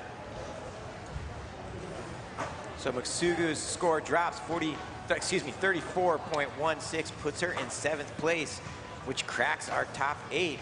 And we are. But will that hold? We're really shaking things up, adding replacements. Isadora Rodriguez Pacheco with a 16.67. She's going to need a big number now. She needs above a 32 to get herself in the top 8. We know what she's capable of. She puts down a complete run right here. So Mike, I know you're new to Des Moines. What's it been like for the locals to see Dew Tour pop up and come take over the city for a bit? I mean, you've walked around. Do you see all the smiles on people's faces? Yeah. I mean, they're just so stoked, and I'm so stoked. Awesome. Dora is in. Isadora. Starting off with some power here. Big backside stalefish. Isadora only 16 years old. Nice lean tail slide there. Big boneless. Keep it moving. Backside Smith, she hangs on to it. 10 seconds left. See this big finish. Oh, frontside stale. Which I would say was easier than the backside stalefish she did, so she can pull that all together. Towards the end of the run. You know, even though it's just 40 seconds, I would implore any of you out there at your local skate park, set a timer, drop in, skate as hard as you can for 40 seconds. That is not easy. Oh, and then add the stress of being in and the then add the stress. Invite 1,000 of your friends to watch you. There's that backside stalefish. That's beautiful. Taking a page out of the Mike V book right there. 5-0 through the corner. I like that curve she did there. S curve. Good line. 23.99 for run number 2 for Isadora Rodriguez Pacheco out of Brazil.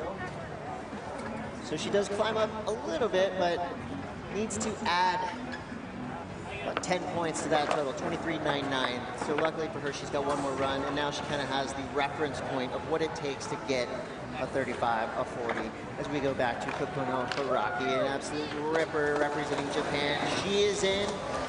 I'm hoping for one of those nose grinds. I know she's got it. Nice India over the volcano, nice and tough knee. Smith grind tail slide, that's a unique trick you don't see very often. See the difference here, she's already got 6 tricks. Yeah. In about 10 seconds. Just outside the bubble in 9th, so she's trying to best that first run score. There's that backside nose grind standing up on it. Thank you. Love that trick. 10 seconds left. Big Madonna. Okay, what's she gonna add here? The front blunt, and she hangs onto it on that big bank wall. We haven't seen a lot of moves done on that. That was huge. She is stoked. At 12 years old, I have the presence of mind to know I just need to add 2 more tricks to my run, and I'm gonna get a better score. She did just that. Similar run, added tricks. The judges are gonna love that. Yes, and start with a bang, end with a bang. That's Steve Caballero. Is that what he said? That's what he told me when I was a kid. Really? Really? Yeah. Well, you always did that at demos. I'll say that, Mike. Still do. I love the footwork. I mean, you can see when she's kind of setting up for her tricks, it's really a good kind of technique to pay close attention to. Whew. Popping out of that frontside blunt. She's got a lot of control. I have a feeling she might be jumping a few places, but yeah, she I'm not stacked a the judge. tricks in there. All right. Scores in yet? Not quite. Kokona Hiraki waiting for scores. One of the next, I would say now, generation of female skateboarders with a big number. It's a 40. Jumps right up into a great position above that cut line. Right there in 5th place, joining Ami Sakura and Kisa. 4 Japanese skateboarders in the top 10 now. Here goes Bryce Wetstein. Yeah, Bryce, huge rock and roll. That toe alley-oop ollie, love that, such a good style. Bonus to tail this time, switching things up. Feeble to fakie. Sounded so good through the corner. Nose blunt fakie. Just getting away from her. Yeah, Bryce. Bryce is one of these select few humans on Earth that is just good at everything she does, whether it's music, at a professional art. level of volleyball, playing ukulele. art. She rules. Yes. And her family unit is amazing. They built her the best backyard you will ever see as a skateboarder. Mini vert ramp, perfect iguana bowl, it's called. So definitely has the family support. And the whole city of Encinitas is behind her. And Kisa Nakamura is in. Get him, Kisa. Currently sitting in 6th. So she wants to add a little difficulty. There it is with the nose pick on the big bank wall. That's huge, backside Smith. And the boneless wall is now getting to see some other tricks. The blunt wall? Backside ollie to tail, not an easy trick. Big bowl, Smith grind. Nice floating ollie over the volcano into an Andrecht. Wow. There's that hurricane.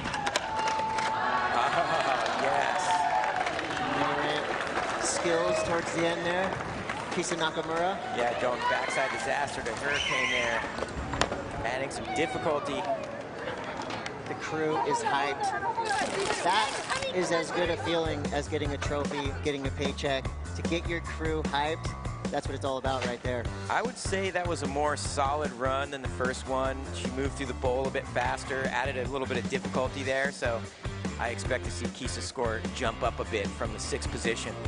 So who started yanking in tricks? I want to say, Mike, you were one of the first to just grab the board by any means necessary and pull those tricks in. Yeah, I mean, when it came to like, especially ollieing into the tricks, you know, and then just holding on for dear life. Judges agree at 39. We've got the potential for 6 of 8 of the finalists to be from Japan. That is insane. Look at this right here. And Bryce, she stepped off in her last run. She's running around smiling. Yeah, she's cruising. So cool. She's got a 44. She is sitting pretty up in the lead. Dora Varela, representing Brazil, back in. Already flying around this park. So yeah, we've got the 3-run format. Best run counts. Nice tail slide there. Isadora.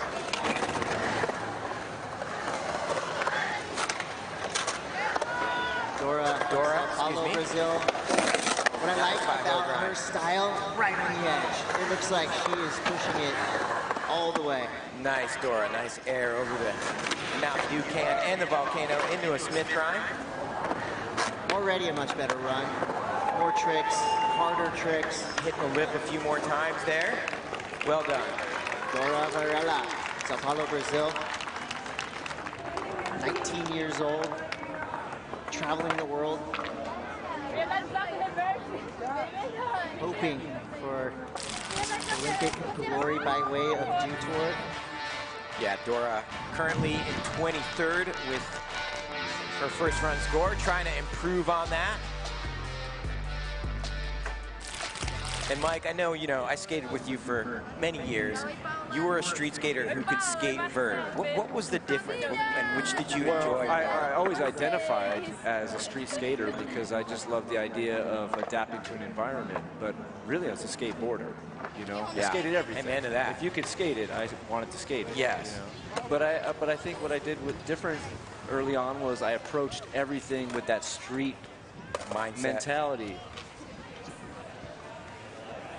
Current standings in, Masuko Okamoto in 8th place, just edging out Ruby Lilly, and Mina Skess in 10th. So our skater from China. Cracking that top 8, and that's who moves on to our final. I want to just give props to Zhang Xin, representing Beijing, China, for absolutely coming through and ripping, putting her name on the list of skaters to watch. Moving forward, we go back to Lizzie Armanto. She needs a 49.26 for the lead, but she could settle for something above a 35 to get herself in the top 8. Here we go, Lizzie Armanto.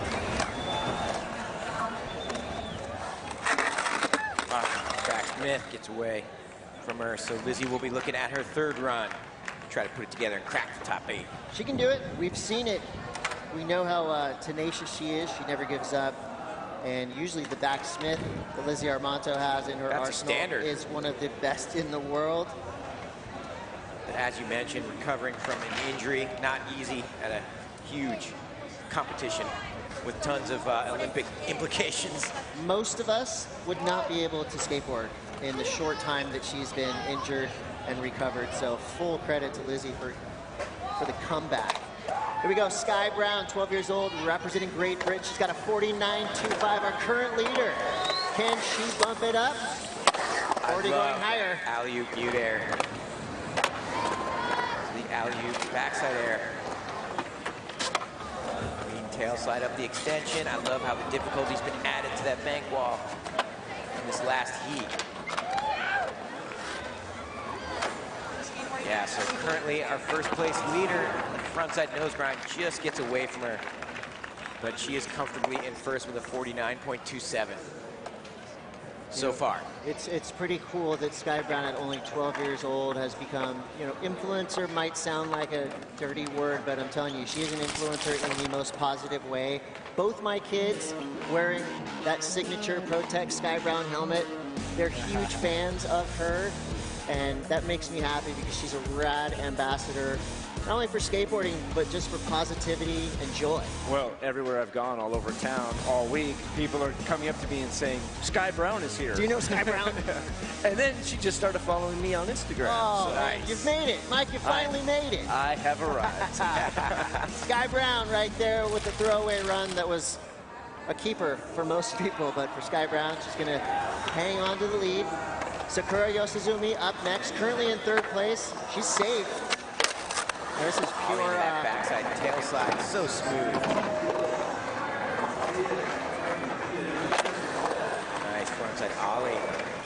Moving through the park well, nice Smith grind there.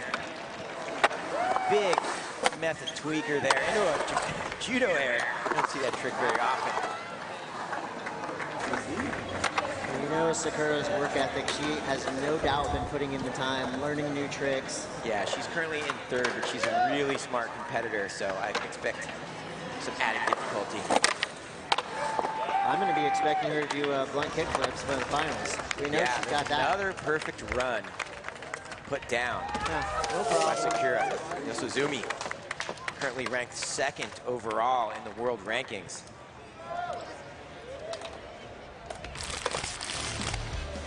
This was such a casual way to rip this park.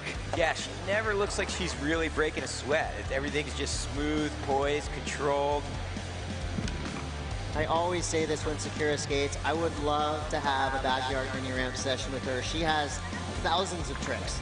We've seen it. Yeah, and I've seen she skates a lot of vert as well, which is awesome to see. As we talked about that big transition, a lot of people left vert ramps behind for park terrain, so I love seeing some of these women on the vert ramps. That's a good angle right there, showing you how steep and deep this park really is. Some of our women have said it's actually quite verty, which is a newer word that I haven't heard yet, verty, but it kind of illustrates it perfectly. This is a big, deep park. They're making it look very easy and very safe. I will tell you, while it is a perfectly built park, it is by no means a beginner park. This is a real deal skate park right here, and this is what they're going to be seeing in the upcoming Olympics, a park just like this. Sakura looks like she stays in the third place position for now. Coming up next, your top-ranked skater, Misugu Okomatu from Big Gifu, 360 Japan. air into a huge method there. Great start. Nice tail slide there. Big boneless. Third and final runs here in the Park Semi. Big frontside air.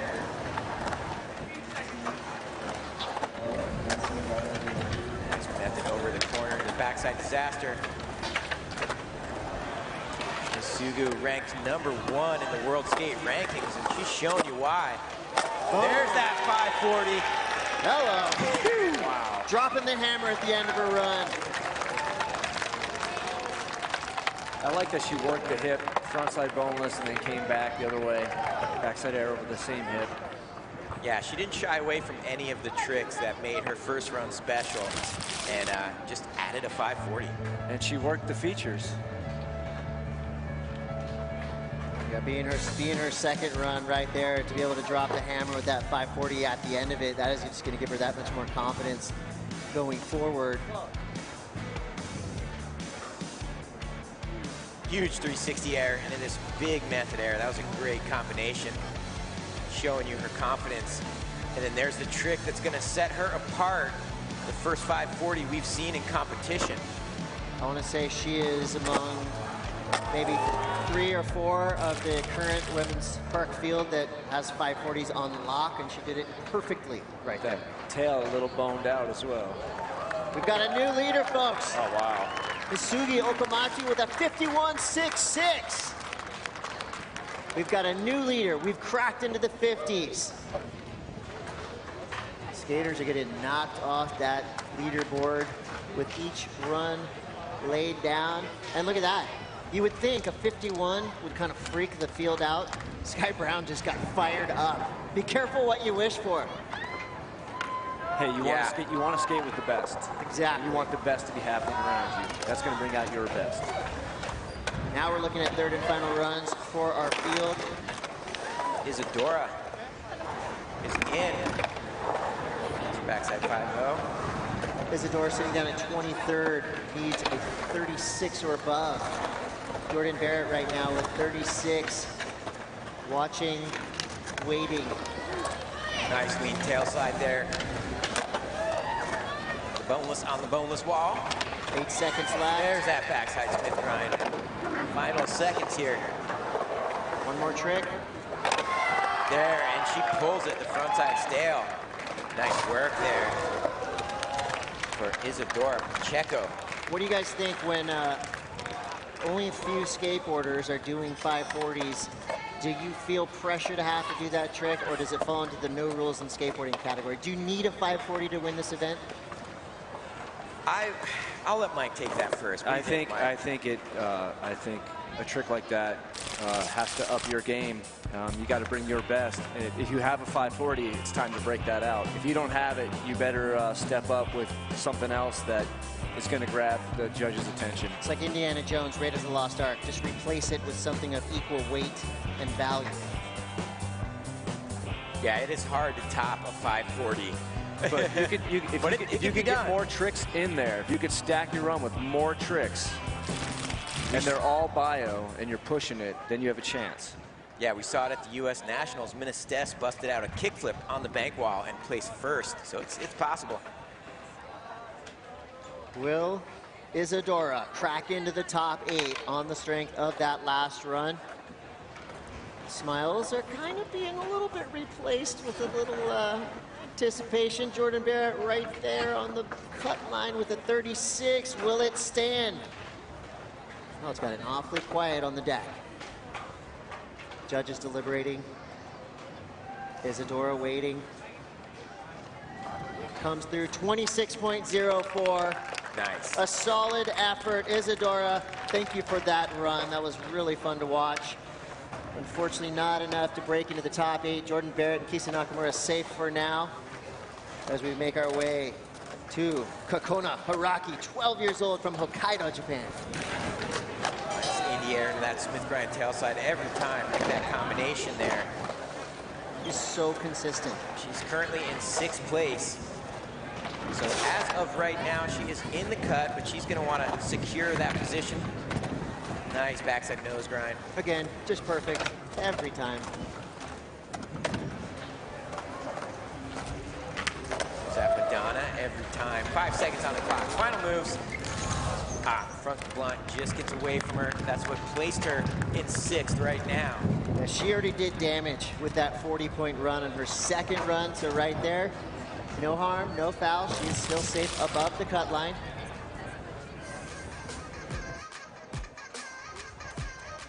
There we see that tail slide on the bank wall. The signature trick right here. The backside nose grind. I mean, is that automatic? Was she born with that trick?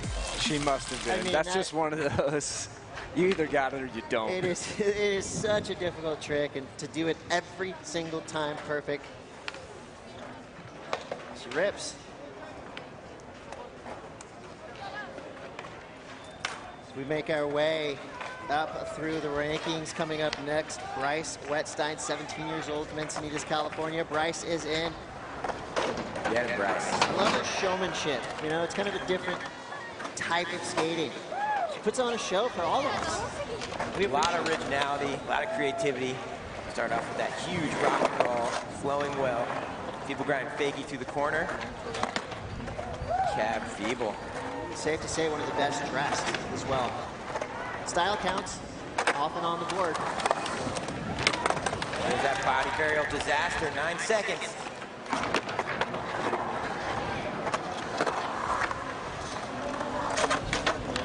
Oh, she pulls the nose blunt at the very end of her run. Yeah, Bryce. Radical, almost like a power slide in the nose blunt. The setup didn't look like it was going to lead to that. Yeah, she made a lot of adjustments there, pulled it at the end of her run. Yeah, Bryce. One thing we know about Bryce, win or plays lose, third. She's stoked. Yeah, She's always one of those. smiling. Emotional content in her skating. Yeah. But the smile's a little bit bigger when she's winning, which she does often. There was that big rock and roll on that massive plexiglass wall. That thing is scary. She's fearless. I mean, that is an intimidating feature of this park. And there, I love the creativity on that body burial to disaster. 46.53 for Bryce Wettstein. Secures her third place position a little bit stronger due to that nose blunt right there at the end of the line. Yeah, Bryce. Just a couple more skaters to drop. Sky Brown, 12 years old, will be up after Kisa Nakamura. Here we go, looking to better. 39, she's currently above the cut line. We'll see if she can stay there with this run. There's that nose pick stalled out. Nice backside Smith grind. Best sounding trick. Oh my gosh. Back tail just got away from her. But like you said, Kisa in 7th place, currently okay, but a little bit of skating left before we can lock it in. It's smart, you know. Don't if you lock yourself into the finals, don't go too hard. Don't risk it. I mean, we all, of course, want to see the best skateboarding possible, but she's got a lot more to come, and she's safe for now above the cut line. So no reason to go above and beyond right there. See now. Yeah, there is only a few skaters left that could unseat her. We got Dora Varela coming up next, followed by Lizzie Armanto. And those are two skaters who could make that position feel unsafe for Kisa. Sky Brown watching her name as it stands in 2nd place, 49.25. Dora Varela, last chance to make a big impression on the judges. 19 years old from Sao Paulo, Brazil. Here we go, Dora Varela.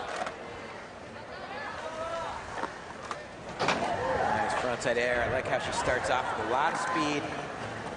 She's got to add some tricks to this line. Nice tail slide.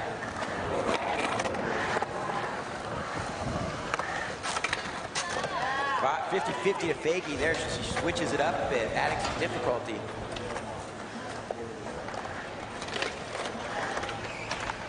Mike, what's it like seeing how international the competitions have gotten in recent years?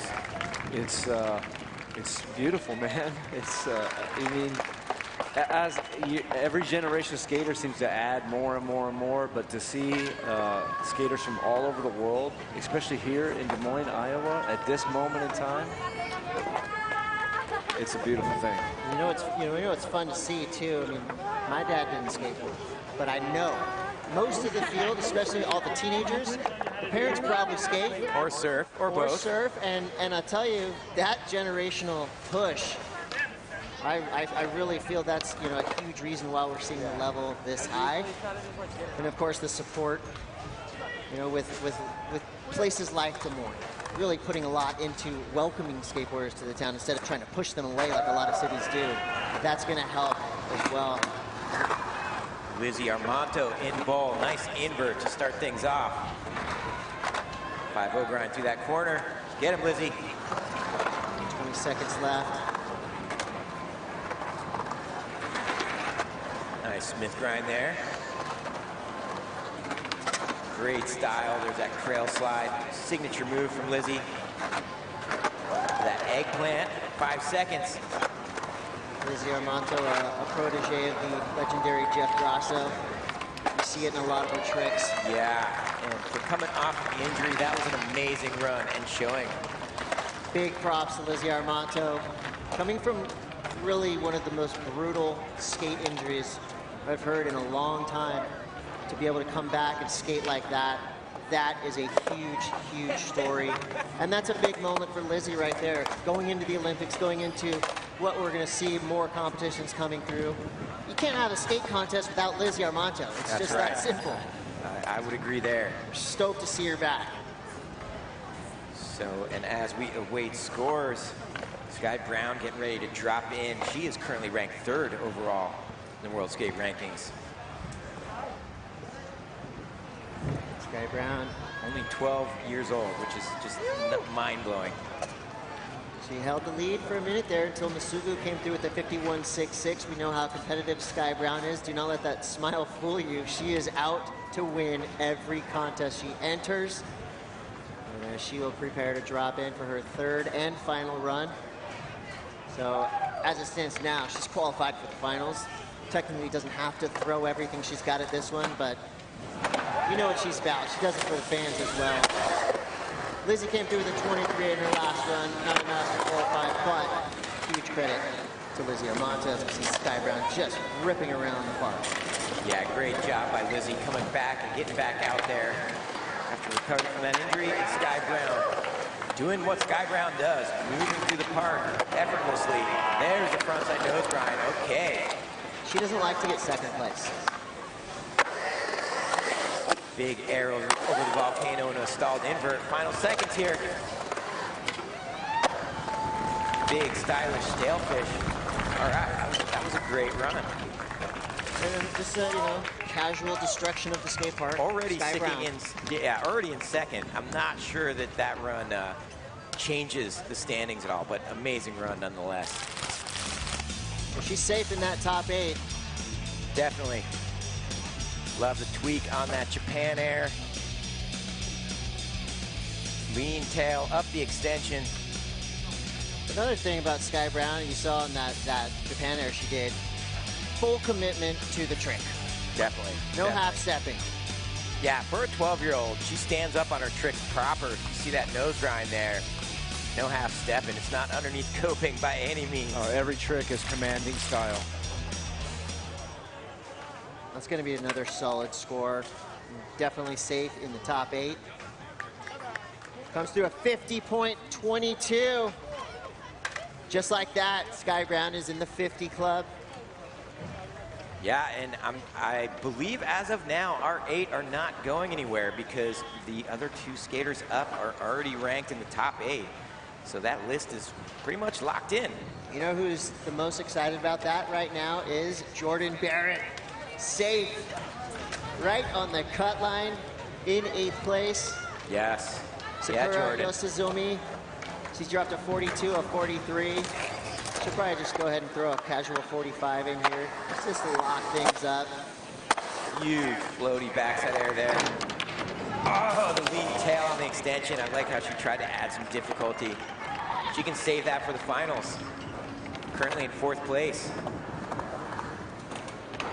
With that last run from Sakura Yosizumi, with one more skater to go, who's already in that top spot, Masugu Okamoto. We've got our top 8. Our finals are set for women's park. You hear the cheers, you hear the stoke. A lot of relief on the deck right there. That was a nasty cut. It really was. From 40 to 32 to 8. Here goes our final skater. 360 air. Hitting the 540. Wow. Let's go ahead and do that right off the bat. Competing against herself at this point. She's practicing. Smart. Like that, high to low, boneless. She's almost kind of like exploring the park now to see other possibilities. They've not gotten a lot of practice, so this is smart. Trying to add that kickflip indie. She can save that for tomorrow. Put your hands together for Masugu. That's how you get a 60 and above. 540 kickflip indie. Sky Brown stoked. She gets the rest of the day off. Yes, and let's put our hands together for all these women skateboarders in our semifinals. Great job, and our top 8 is locked in. You know, it never ceases to amaze me. Every contest we go to, the women's division rises up. I mean, every contest in the last 5 years, whether it's a week between events, a day between events, or a year between events, they get better and better each and every contest. Yeah, there's new names and new faces every contest, every year, every month. It's pretty nuts. Let's have some fun. Let's make some calls. Mike V. Who's going to win Dew Tour 2021? What? You're asking me? I'm asking you right now. There's your list. There's your top 8. I can't make any predictions. Masugu is going to be hard to beat with that combination of the 360 air over the volcano into the 540. If she adds that kickflip indie, she is going to be hard to beat. A huge story here. You see 5 skaters from Japan representing the 1 skater from Great Britain. Well, she's on the deck right now, standing by with Tina Dixon. That's right, she is, and we will see Sky Brown in the finals. And this was just the semifinals, and it was so much fun to watch. What was your approach now that you're back competing? I mean, I'm just trying to have fun and try to get better. You're so modest. The finals, though, there's a lot on the line. We've got a big Japanese build. You're friends with a lot of those women. What can you say about them? I mean, they're all crazy. I'm so inspired by them, and I can't wait what they do in the finals. It's going to be awesome. It is going to be good. We'll see you there. Guys, it's going to be a good one on final day. Yeah, Sky Brown locked into the top 8. Our finals are set. We're going to give our women's park finalists a break to rest, recover, and then really just make the plan. Make the plan, stick to the plan. The finals are coming. When we come back, we're going to open up men's street. The street course is looking lovely, and it's about to get thrashed. Before we go, we're going to take a look at what just transpired in women's park. Bryce Wetstein making a big push towards the finals. Yeah, just a lot of originality, a lot of flow. There you see that big rock and roll on the plexiglass extension. Not a lot of people hitting that at all. Low-key, one smiling. of the scariest tricks we've seen yet. For sure. And there's 12-year-old Sky Brown. Look at that, knee touching the board on that alley-oop tweak Japan. Crail slide, backside air over the volcano. She had it all. And great camera work. Yeah. Seriously. All right, we'll be back with more action. You're watching Dew Tour live from Des Moines. More skateboarding to come. Stay tuned.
Beautiful day to be on the Des Moines River here in downtown Des Moines as we welcome you back to the Dew Tour 2021 as we get set for women's street semifinal.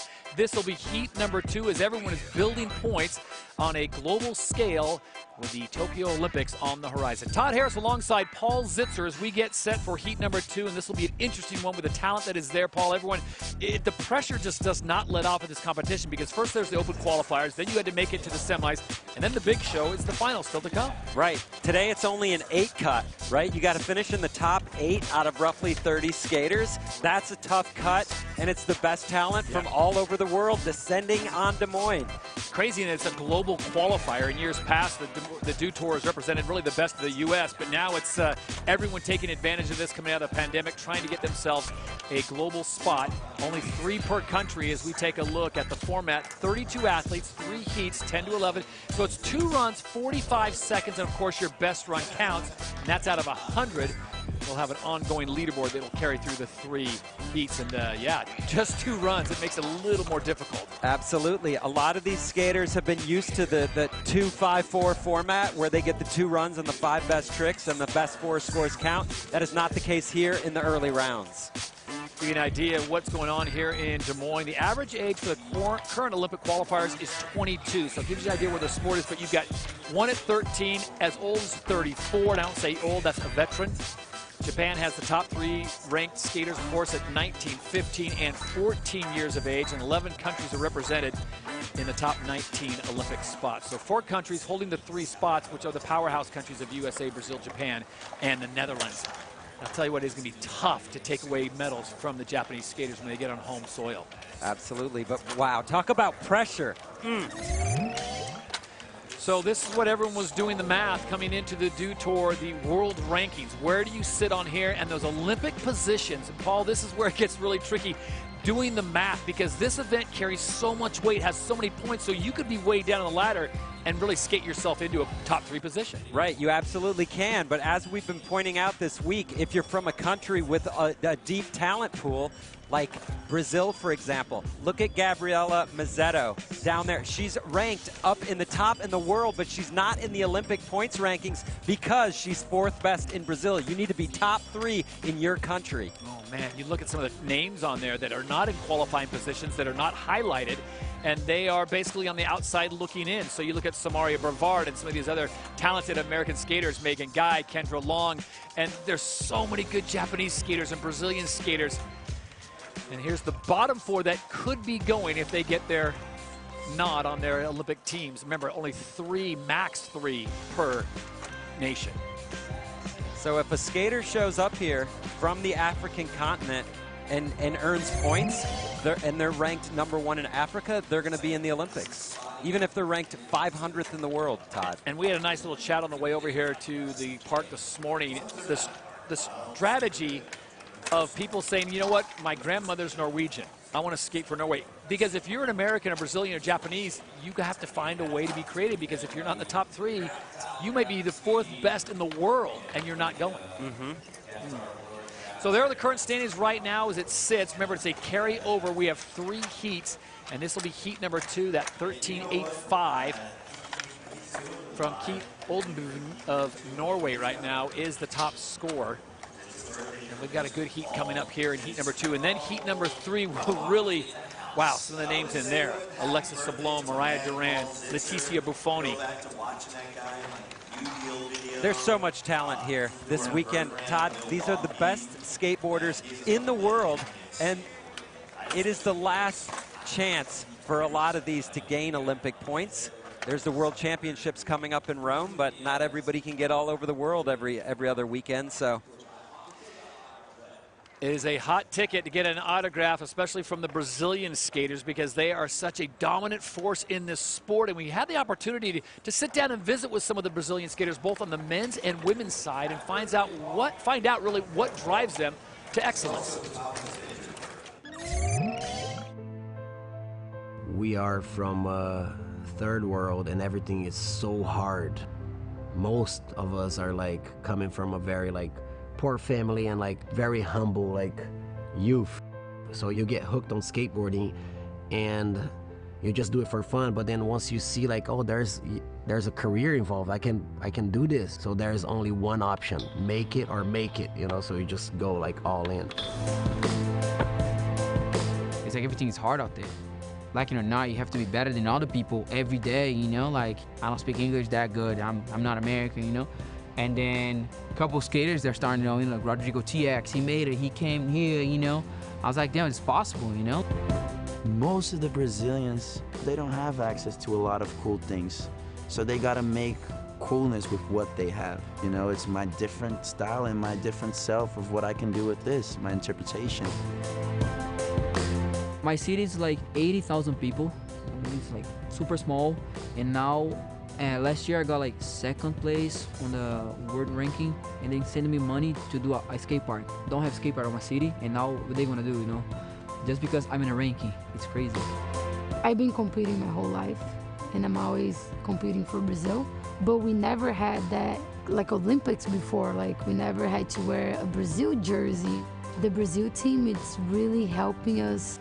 It's the first time that we train as a team. It's the first time that we have a coach. So everything's super new to us. And I can't wait to be in the Olympics and represent Brazil.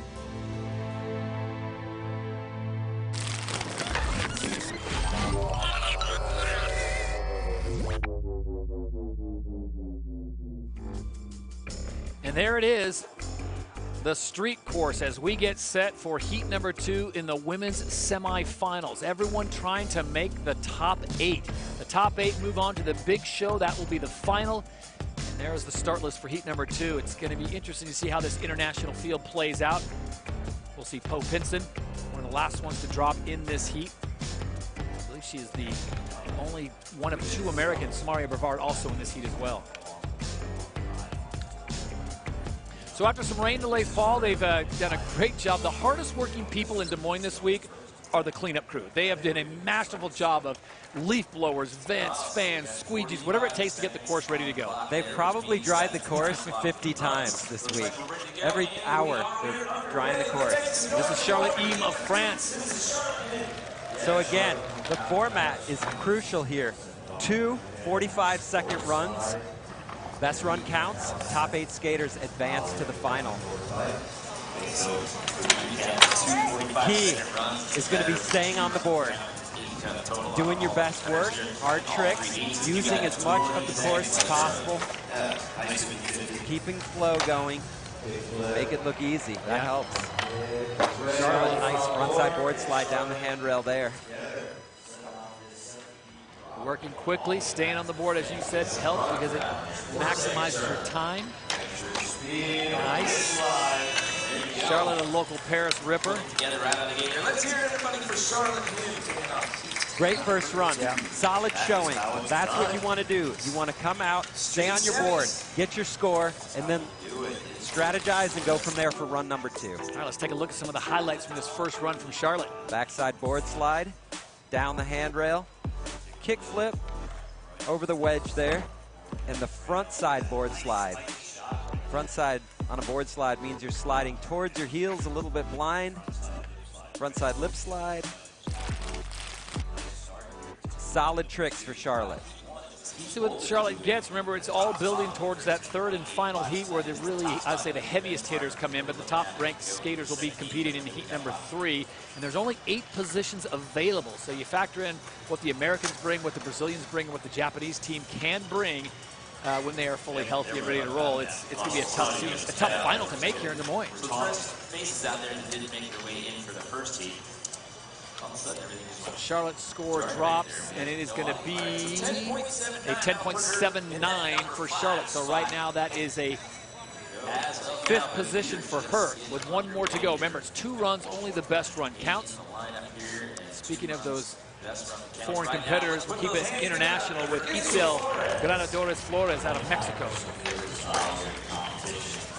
We talked about this too yesterday if you were with us. We had Ryan Sheckler with us, and he said, man, it's so hard in college, you being a former judge, that you want to hit that first trick, you want to hit that last trick. Oh, so much of it revolves around confidence, and then the other part is just the flow of the run. Like Ryan said, if you miss a trick, not only did you miss that trick, but the time it takes you to get set back up for the rest of your run, you're probably missing out on another trick you would have been able to do too. So staying on is so key. When you're skating and you get into a good flow, like you hit multiple tricks in a row, you're like, man, I'm going to keep it going, or is it like, you know what, I'm just going to end here because I'm feeling so good about it? No, you want to keep it going. Just keep rolling. And sometimes you get cocky. You think all of a sudden you're invincible. You can make anything, and then you try a trick you never make, thinking you're going to make it, and guess what? A lot of times you don't, and then you regret it. And yeah. You know, that's the experience of skating in contests that you need to go through many times to learn and to know how to handle every situation. Even when things are going well, you need to know when to pull it in, you know? It was interesting talking with Ryan Sheckler yesterday here, joining us on set. He was saying, you know, so many of these skaters are so young, they don't know any better, but the ones that have the experience, the veterans that have been in this situation before, they know how to play the game. You're right. Now, sometimes ignorance is bliss. Also, when you're young and you're just out there having fun, it all comes a lot easier. You start to overthink things, that can be a problem in skateboarding too. So we'll see what the score is as we wait for Itzel Granadores Flores of Mexico to see her score drop. 2 runs, best run counts. Remember, it is a 45-second full-time run. Means you can have breaks, you can have stops, and it's a 9:05. So she's sitting in 10th place, and knowing the talent that's coming up, she's already out of the running. She's got to get a better score on her 2nd run. Well, we've talked about it. You want to finish your heat in 1st or 2nd with the Heat 3 top-ranked skaters coming in. Laura Bruggeman now out of Belgium. She's ranked number 2 in Belgium. A lot of great talent in Europe. We were talking about the attitudes, and you know, the Americans have their own style. You were mentioning the Europeans. It's more of a laid back. You know, they don't take it really maybe as I don't say as stressful as critical. You know, I think it's a little different in the men's and women's disciplines, though. The men are a little older. I think the women competing from Europe are a little younger and have grown up with more of a training mindset. Okay. But yeah, a lot of the European men are a little more casual in their approach. And is it more of a cultural thing, you know, that's just the way they grew up skating for fun? Definitely, yes. And skaters love that, you know. Yeah. It's a cool vibe about skateboarding. It doesn't necessarily do you a lot of favors when it comes to training for a contest, though. But nice board slide. She comes all the way down. Yeah, a lot of good tricks in this run. That was a frontside 5-0 grind down the handrail. Backside big spin, getting technical. And the front side tail slide, slipping out. Right at the end for Lori Bruggeman. So again, she's going to want to finish up in the top 1, 2, or 3. There you go. So 13 right now for Bruggeman, whips her in second place with one more run still to come in the remainder of heat number 2. And that was with a fall. Yeah. Ana Maria Rendon now out of Colombia will be the next to drop in. She's just 23 years of age out of Medellin. She's ranked number 1 in Colombia. But she's not currently ranked in the Olympic points, so she wants to put it down here. From your research and what you've been able to glean from the athletes down there, is the Brazilian skate scene expanding throughout South America? I mean, places like Colombia, places like that? Absolutely. I go to so many events all the time, and it used to be, you know, of course, tons of skaters from the USA, lots of Australians and Europeans, and then tons of Brazilians. Now, yeah, we're seeing skaters from Chile, Colombia, and on. Bolivia, Mexico. Yeah. You know, for years it was really interesting. There were just no skaters coming out of Mexico. Now we're starting to see that too on the international stage. So it's been great. It's really cool. Sport is absolutely being embraced by everyone, especially here in Des Moines, this beautiful skate park. Some highlights here from Ana Maria Rendon. She skates with a lot of power, strong moves, taking it to the big hubba there. That's risky. Oh. She went for the feeble grind, ended up in the backside board slide. Guaranteed fall on that every time. Every skater knows that feeling. Such a bad, she has to kick out. Julia Bruckler now of Austria as we keep the international theme going. So we've seen France, Mexico, Belgium, Colombia, and now we keep it in Europe with Austria. And you talked about the difference between the European women and the European men. The European women really embracing the training aspect of skating. Absolutely. I feel like they have more of a competitive spirit. Love to see it. And Julia's a veteran. She's been in so many events. She's won a few of the smaller ones. She's a 2018 European champion. She has not won the major international events yet. Oh, look at the snap on that kickflip. And she went for it there. Unable to land it. She hustles right back up. Still 13 seconds to go in her run. I love that. After fall, making the next one. Oh, that is so crucial, too. 360 flip she did over the hip. Hustle. Here we go. She gets that just in time to pop it, but unfortunately she doesn't get those points. So 8 skaters will advance out of the semifinals to the big show in the main event. Let's look at this one more time. That's a thing of beauty. Backside board slide, very basic for her. Solid frontside 50-50. And there you see her trying to get tech with the kick flip. She was just a little over the back foot too much on that, but there, recovering with the 360 flip over the hip, the most technical trick in her run. But we saw from Laura Bruggeman, you can get a good score even with a fall. Yep. But with 2 falls or 3, you're kind of just, all of a sudden the judges at some point just sort of write you off. Yeah, they tune out just a little bit. So she will have to do work on run number 2 as we get a look at Brazilian skater Isabela Avila da Silva. Saw her earlier signing autographs for the fans who are in the know. Isabella qualifying 6th through the open qualifier. So she knows how to get it done in competition. One of the younger Brazilians. Oh. Wow, she barely got up into that 50-50. She kind of dodged a bullet there. She was in a dangerous spot, leaning over the toes. That's when you can end up on your shins on the rail. That's not a good feeling.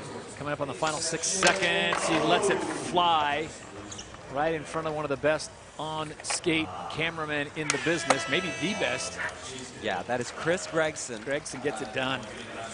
So let me ask you this, Paul, and you've judged before, do you respect a skater that will go out there and try a trick maybe that's beyond their limits, but they're going for it? They're trying. I mean, it's still a fall. You can't award a point for the fall. Absolutely. We love to see that as skateboarders. If we're putting on our coach's hat, though, we would say, yeah, it's not the smartest thing to do, but of course, that's what skating is. It's pushing it every time you get on the board.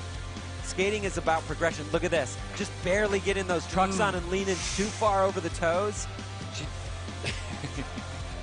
lucky to be back on her feet after that one. Isabella Avila de Silva taking a hard fall there. That is a shin check. So she will look to run number 2. The format is 2 runs, only your best run counts, so she can use that as a training run. We'll see it all in the next run.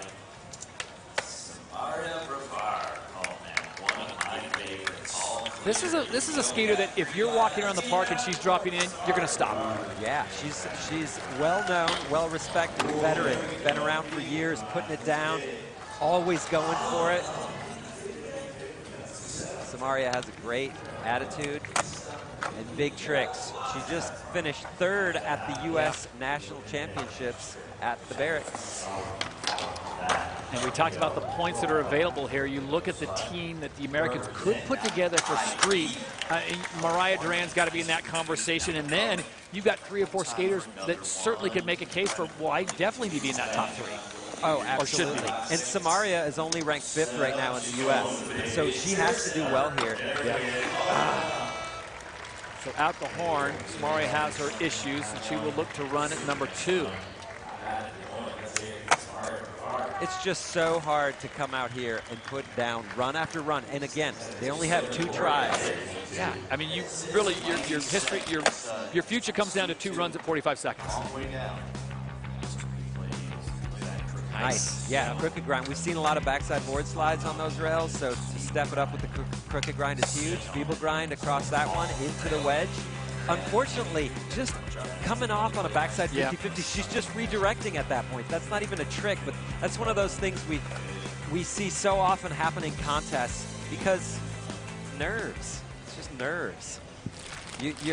Your muscles are firing a little too quick. You get into you try to get into a trick earlier than you should. And instead of going into a 50-50, you end up in a feeble, and off you go. A little bit of a smile there, so she'll come back. Pope Pinson, who just came off a great, as you mentioned, U.S. Nationals, and see what she can do here. Pinson will be the final competitor in this heat, and then it will be on to the second runs.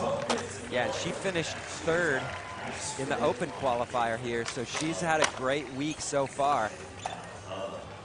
And again, the goal is come out, don't overdo it, stay on your board, put in a clean 45 seconds, post a good score, and build on it in run number 2. Talk about building on something. Before those national championships, she was sitting in 93rd, and then that performance vaults her up. So that's what we're talking about with the points here. Are so many points available here with the 327. She can jump up a huge amount if she can get a win here. Even getting into the finals would be great for her. She is putting down a lot of tricks. And right at the buzzer, frontside 360 over the hip. So coming off that performance at the U.S. Nationals, picking up those 2,000 points. So a great weekend can mean so much for these athletes as Pope Pinson wraps up the first run in heat number 2. Look at this once again. She got off to a great start. Definitely. And she skates very calculated. She's very calm on her board. No panic. Frontside 50-50 down that hubba. She put in a ton of great tricks. That backside 50-50, that's good for a big score. Anytime you're putting trucks on the rail, you're taking a chance. Backside 360 over the hip. There's just a small room for error on 50-50 grinds, on handrails. Nice fakey kickflip on the bank. All the way from heat number 1 of the open qualifiers to here she is now putting down a, I didn't have a calculator out, but she had a lot of tricks in that run. Gave the judges a lot to look at. The judges might need their calculator. Oh, look at this. She's going to jump into 3rd, 12.68 for Pope Pinson.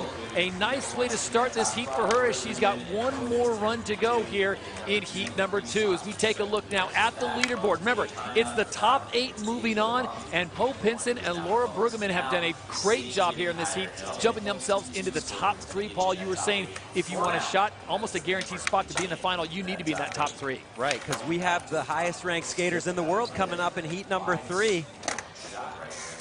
Only the top 8. And I just look at the names in heat number 3 that are coming up. I'm like, oof. Yeah, top 2 or 3 is where you're going to want to be. Charlotte Eam now out of France. Currently sitting in 7th place.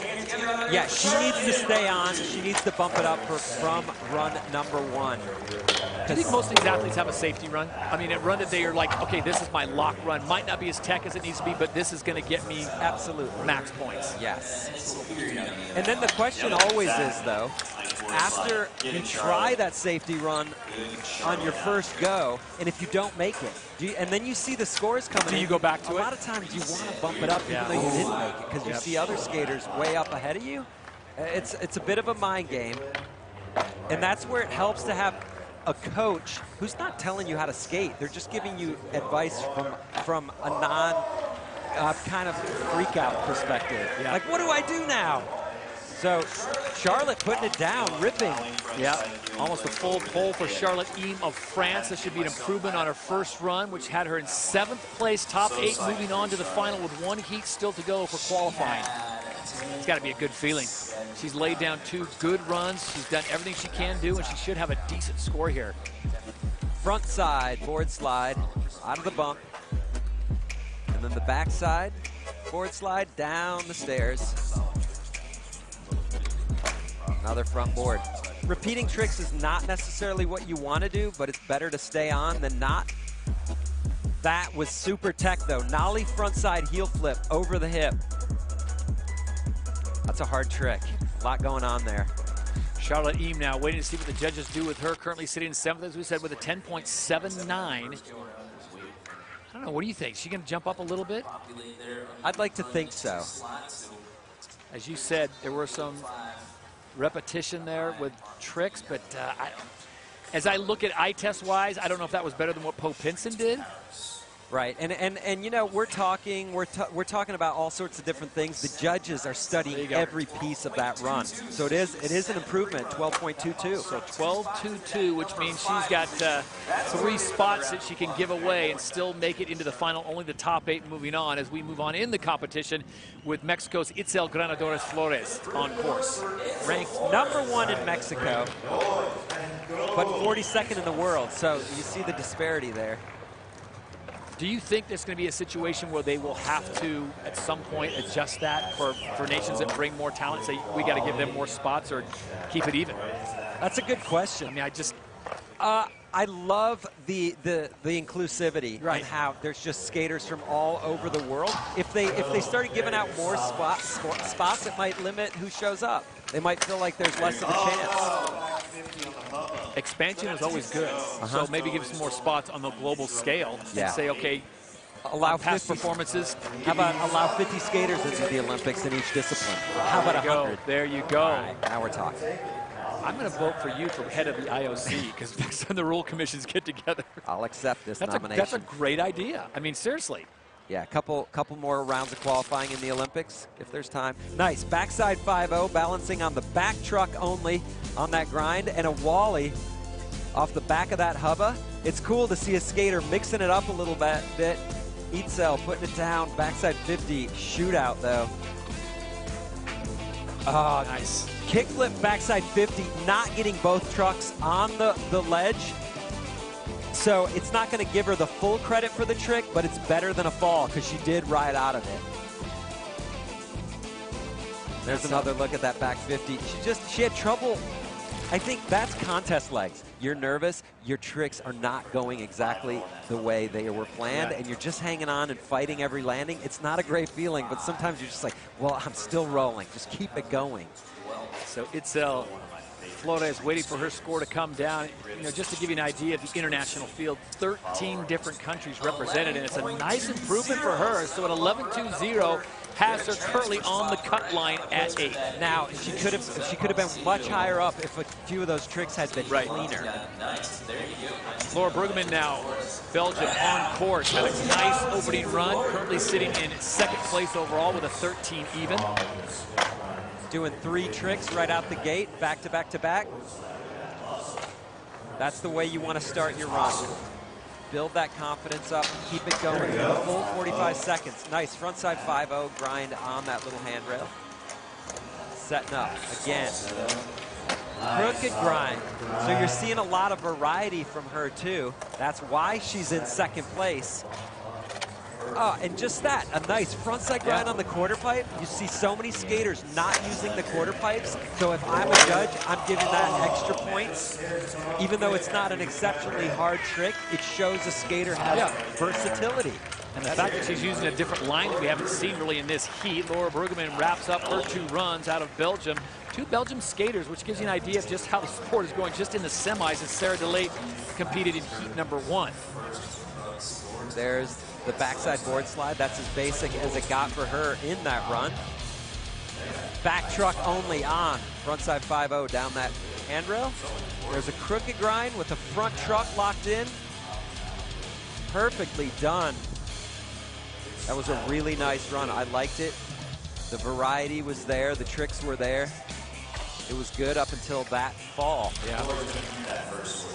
Not sure it's going to surpass her first run score of 13, so she does, in fact, drop a bit, but she holds on to the first one, which she's in a good place in second with that 13 even. So she's in a comfortable spot with that 13, but she can't rest and just think that she's a shoe-in for the final. Great skaters coming up in heat number 3. There's a good chance she will be in the top 8 at the end of this semifinal. Ana Maria Rendon, our Columbia, already on course, looking to clean things up. She had a hard time just getting into the flow. This seems like it's a continuing theme for her. But she's taking chances, hitting the big hubba. When you're skating an obstacle that no one else is touching, that's great for points. Fellow countrywoman Jasmine Alvarez, we'll see her coming up in heat number 3. I like that. She went for the kickflip. It didn't go exactly the way she wanted, but she hung on. It was a little bit of a rocket flip. And how about her fellow countrywoman Jasmine Alvarez? She won the open qualifiers, which got her a date for heat number 3 with the very best skaters. That was a shock to everyone. Awesome to see. These skaters had a year off from competitions to kind of develop their skills without the eyes of the world on them. And so we're seeing a taste of it for the first time here at the Dew Tour in a year. So Ana Maria Rendon now has completed her 2 runs. We'll see what the judges do with her. She was on the outside looking in with that 2.62. It should be a bit of an improvement, but just, as you said, Paul, too many falls early on. Yeah, you have to stay on. That's it. You have to do great tricks. Well, you have to do a lot, but job 1 is to stay on. Then do all your tricks. Use the whole course. Keep the flow going. Make it look good. Impress the judges. Get your friends hyped. There's a lot there. Austrian Julia Breckler now on course looking for a big improvement. She's on the outside looking in right now. Only the top 8 are moving on, and she's in 13th with that 7.03. So some work to do here, but a nice opening pass when you can link together 2 or 3 tricks and stay on. Get the judges' attention. Absolutely.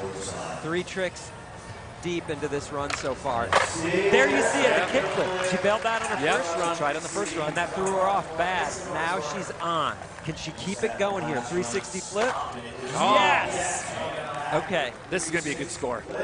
She needs to finish here. 5 seconds left. Does she have time for anything? Yes, here we go.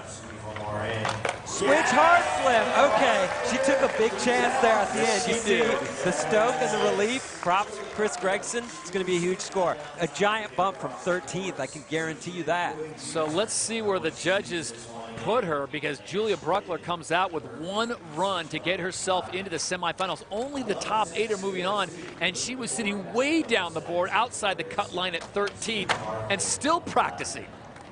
Yeah, just keeping it going. That was impressive. When you're feeling it, you don't want to let go of that. That was cool to see. The switch hard flip at the end of that run was the clincher. It was so cool because she could have just ridden it out because it was a really good run, and she said, you know what?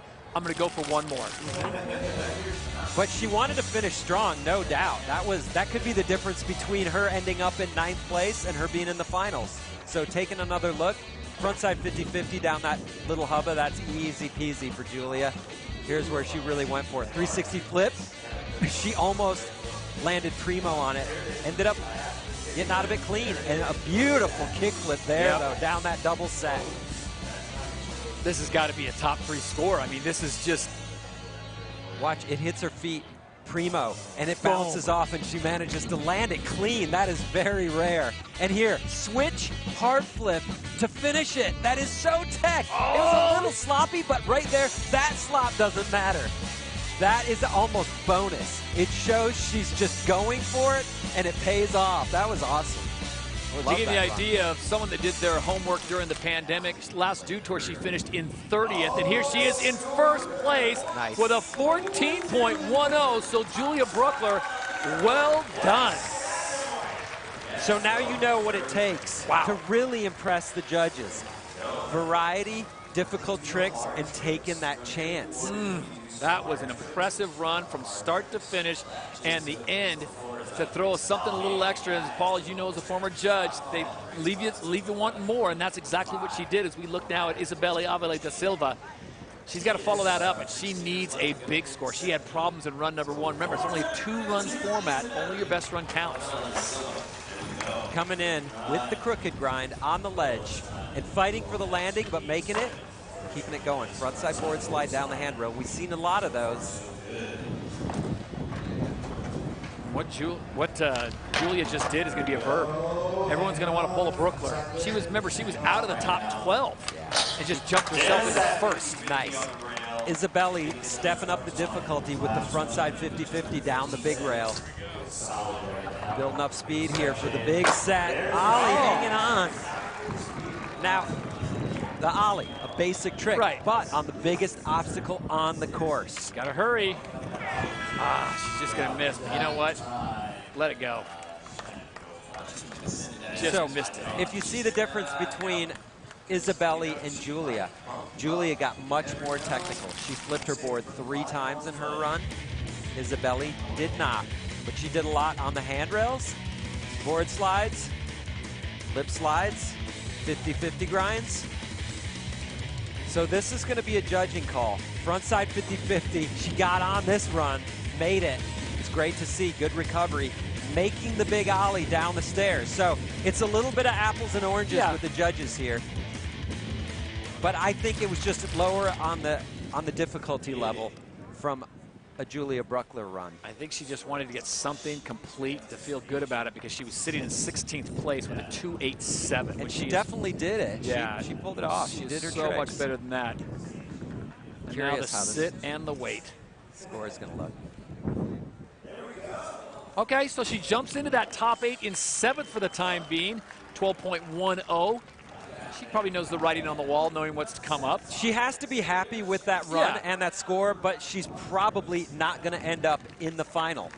But, you know, she's a young kid. There's a lot to learn out here, and she's skating against the best in the world. Samaria Brevard, one of those, currently sitting on a 3.42. Now, the interesting thing you need to know here is with Mariah way out in front on points, then you've got Alexis Sablone, and then it's Alana who's not here, and then it's Samaria and Poe. And with 60,000 points on the line, do the simple math, she could jump herself into easily a top 3 position. And here's another wrinkle, Todd. She just placed 3rd at the national championships. Those are not included in our results right now because the other countries have not all had their national championships. So we're waiting for all the results to come in.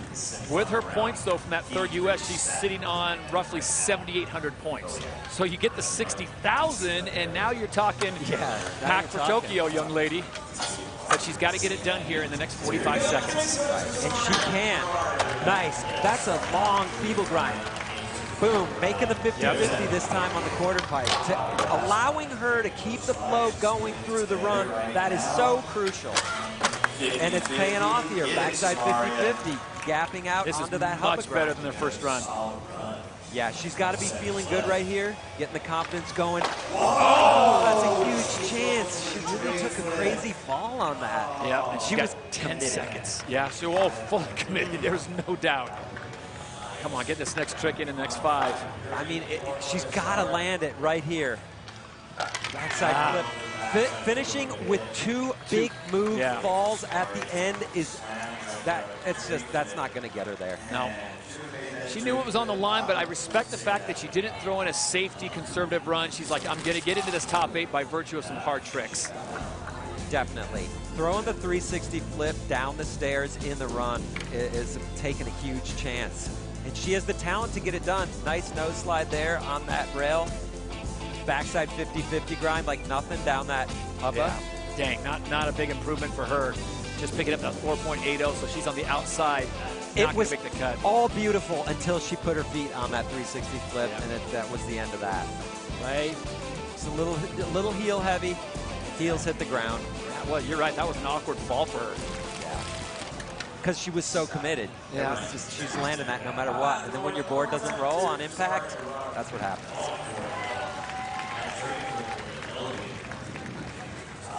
Poe Pinson will wrap things up here on heat number 2, the second runs. You are looking at Julia Bruckler there on the right-hand side. She came out with sitting in 13th, jumped all the way to first with a 14.10. She more than doubled her score. She went from a 7.03 to a 14.10. So Poe in 4th place wants to build on that. Yeah. And she can do it. She's so calm on her board. Very consistent. As we've seen, consistency is one of the #1 factors out here if you're trying to advance. Beautiful frontside Smith grind on that rail. We've seen a lot of front boards, back boards, backside 50-50. Those are difficult rail tricks. Nice backside 360 over the hip. Coming off there. Kickflip, didn't finish the full flip. Sometimes, that was cool. Late shove it. It's normal to rush tricks in a contest. Your nerves are firing, your legs are working a little too fast for their own good. It's not a problem on tricks like 50-50 grinds, maybe not a problem on a Smith grind, but when you start flipping your board, that's when it becomes apparent. Smooth backside 360 over the hip, and here's where things went wrong. Kickflip, and she tried to stomp it down too quick, and her board hadn't finished flipping. So last time we saw Poe at the Dew Tour, she was finishing 25th at the 2019, just ahead of Alexis Sablone, or just behind Alexis Sablone at just 14 years of age. So 2 heats are complete, and the 16-year-old Poe Pinson wrapping things up, and she sits now in 4th place behind Lori Brugman, Keith Oldenbogen, and Julia Bruckler. Jumped from 7.03 to a 14.10 to take over the top spot into first. But as Paul Zitzer is reminding you time and time again, heat number 3 is absolutely loaded with talent. And remember, only the top 8 are going to move on to the big show, the final. Yeah, it's gonna be a great event. I mean, heat 3 is gonna be awesome. That looks like a final already. No question. No question. So many points for Tokyo on the line here this weekend. But still, a great vibe here. There's no bad feelings. It doesn't feel like there's stress in the air. Everybody's having a blast. It's a beautiful place to be this weekend. It is all about Iowa nice. The weather, we could ask for maybe a little more sunshine, but you know what? We're skating. We're at a competition. We're at an event. People are happy and healthy, and that's the most important thing right now. So congratulations, Julia Bruckler. I mean, I can't say enough about, she was sitting on that 7.03 in her first run. Paul was she's just tumbling, and then she comes out and just crushes it. And she gets the 14.10 as we sit it down to the course and Tina Dixon. Yeah, and you really want to finish that top 2 in these earlier heats. Julia did just that, especially with that top score. You took big chances, especially with that switch hard flip. Why the decision to do that here in the semis? Honestly, like after yesterday, when it was a risk already and it kind of like worked out, I was like, you know what, everything else just a bonus, so I'm just gonna be here and do this for me and don't really think about scores, because I can play it safe and do just a lot of board sides and stuff, but I was like, no, I want to like do this for myself, and I want to do the kickflip, and I want to do like a few flip tricks, and I'm just super happy it paid off. What has this experience been like for you to be here at Dew Tour and just back competing? Well, so first of all, I'm super glad to be like traveling again and skating with my friends, and that's just really, really great. Obviously, it's been a little bit difficult with all like the testing and the rain delay and everything, but I really think everybody's working hard to make this the best experience that we can have, and I'm super stoked to be here. Yeah, and fantastic performance out there. Thank you so much. I appreciate it. Todd. Thank you, Tina. Congratulations once again as Julia Bruckler came out and just slayed in that heat, getting the 14.10, moving into first place. Great run also from Lori Brugman, and Poe Pinson putting herself in a good position in the top 4. But we've got one more heat to go, and remember, it's only the top 8 when all the scores are settled. And if you look at heat number 3 in the start list, it is loaded, including the names like Leticia Buffoni, who comes from the powerhouse nation of Brazil, young lady who moved to the States at the age of 14, and she is still going strong, always about progression and bringing her very best.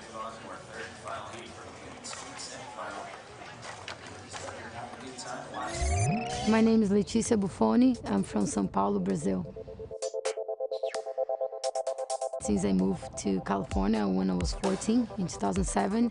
It's crazy how many people are skating now, like how many girls. And it's great, you know, to be one of the first girls to come to the US and make a living of skateboarding.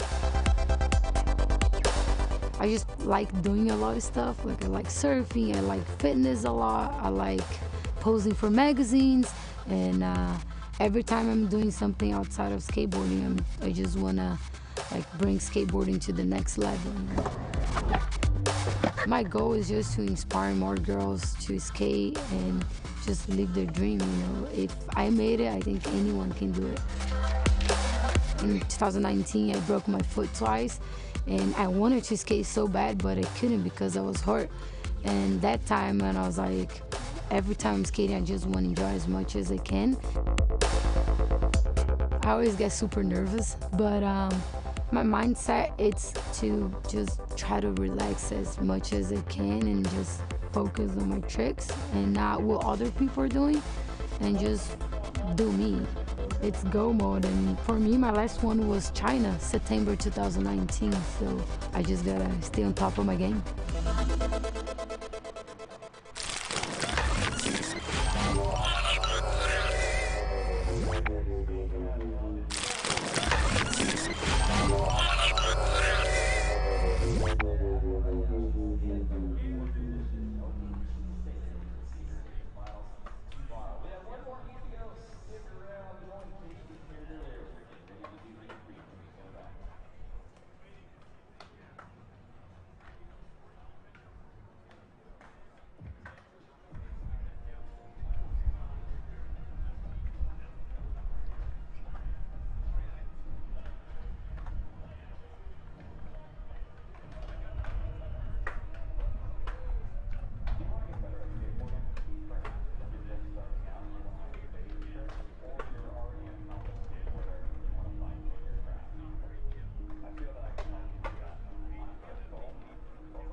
Yeah, wipe out and get right back up. Get up.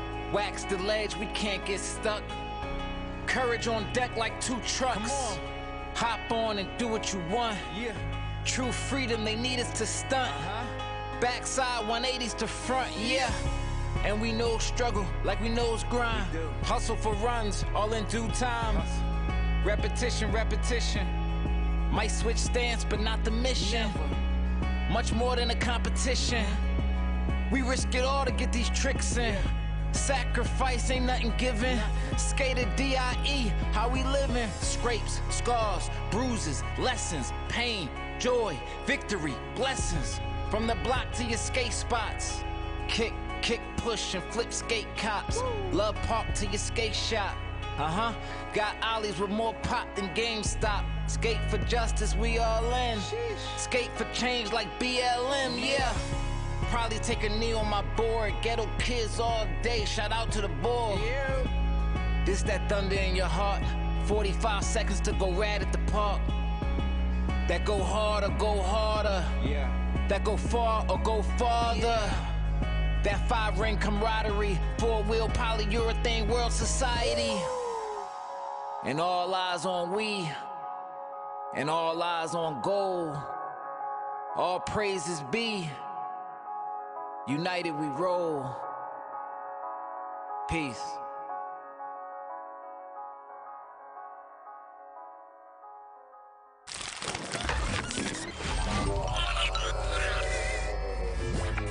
MK Asante getting us ready for the third and final heat here, the women's street semifinals. Only the top 8 at the end of this heat will move on to the big show, the final. Glad to be joined by my good friends Kim Woozy, Andrew Cannon, as we welcome you back to Des Moines, Iowa Dew Tour 2021. Sense of normalcy has prevailed across this beautiful country, and we are feeling great to be back competing, skating, and seeing everything that the Dew Tour can bring. 32 athletes enter these semifinals. We have 3 heats broken up between 10 and 11. They get 2 runs, 45 seconds full pole, and it's only your best run that counts. Of course, the score's out of a possible 100, and it's an ongoing leaderboard. So happy to be with you here on a cloudy but non-rainy Saturday here in Des Moines. Again, Todd Harris, Andrew Cannon, Kim Woozy, they know their thing. And guys, we are about ready to see, Kim, I'll start with you, an amazing heat with the talent we've got set up. We are, yeah. This is the heat that we all came to watch. It's stacked. We got our favorites, heavy hitters, but it really is anyone's game at this point. Yeah, AC, we've seen 2 heats go down already. People are bringing it. No one's holding back. There's no conservative runs out there. No, and I think that, you know, we've seen some really great skating thus far, but this heat is 100% about progression. Yep, no question about it. As you get a good look at Leticia Buffoni, she is leading that charge. You've got names like Mariah Duran. I'm telling you guys, it is from top to bottom. I'm looking down here. I'm like, oh, I want to see that one. Oh, I want to see that one. Oh, I want to see that one. Haisa Liao. Where do you stop? I mean, Kim, this is, I don't want to say the group of death, but these are the best that we're going to see so far. Absolutely, and these are the women that have paved the way the past generation. We have all the younger girls out there looking up to them, so I'm definitely excited for this one. I love the mix of the talent we've seen. You saw in the last heat, if you were with us, Julia Bruckler went from a 7 on the outside, and then on her last run, throws down a 14.10 to put herself in the top spot right now. So there are fields that are full, and then there's these next competitors that are going to drop. So anyone that's near that cut line of 5, 6, 7, 8, you are seriously on the edge of your seat. I can't wait to see what we're in store for. 45 seconds, 2 runs. Best run is going to count. We'll see what happens. I'm so excited. We've talked about it this weekend, but everyone's had this great opportunity to kind of sharpen the sword throughout this last year. And so I think what we're going to see here is a lot of shockers. Yep. Jasmine Alvarez gets the honors of dropping in first out of Colombia, having issues right off the bat. Guys, you were with us. You heard Ryan Sheckler talking about the key to this for judging. Really, land the first trick, land the last trick, and stay on your board as much as you can in the middle. Absolutely, and it's such a mental game. Oh. Being able to re-rack and kind of compose yourself after a fall is truly the mark of a competitor. All right, we got a little bit under 20 seconds left. Coming in with a lot of speed. Nice frontside 180 down the double set. And Kim, more than likely, this is going to be a throwaway for Yasmin because she said she's had too many falls. So is this kind of a training run now? She's going to look at that second run? Yeah, definitely. And also, Jasmine is out here repping Colombia. And that's one of the newer countries that we're seeing. Emerging skate nations. I was talking with Paul Zitzer, and he was saying how, you know, the Brazil explosion of great skating has kind of just permeated throughout South America and worked its way through Central America. And it has been amazing to see the nations. Now, this is a global qualifier, so that's why we're seeing so many countries being represented here. But, guys, it's hard to believe that in less than 3 months or so, this all goes down in Tokyo. Skateboarding takes its curtain call, and it's on. And you think about Brazil, the United States, Japan, those countries have dominated. But there's going to be some stories that are going to emerge out of this thing with someone from a Colombia or a Mexico and go like, wow, did not see that coming. And that's what makes it so exciting. That's what is so cool about what's happening right now. All right, next skater on course. Bruce Zwetsloot out of the Netherlands as we keep the international team going. I like that front lip, then the front board down the rail.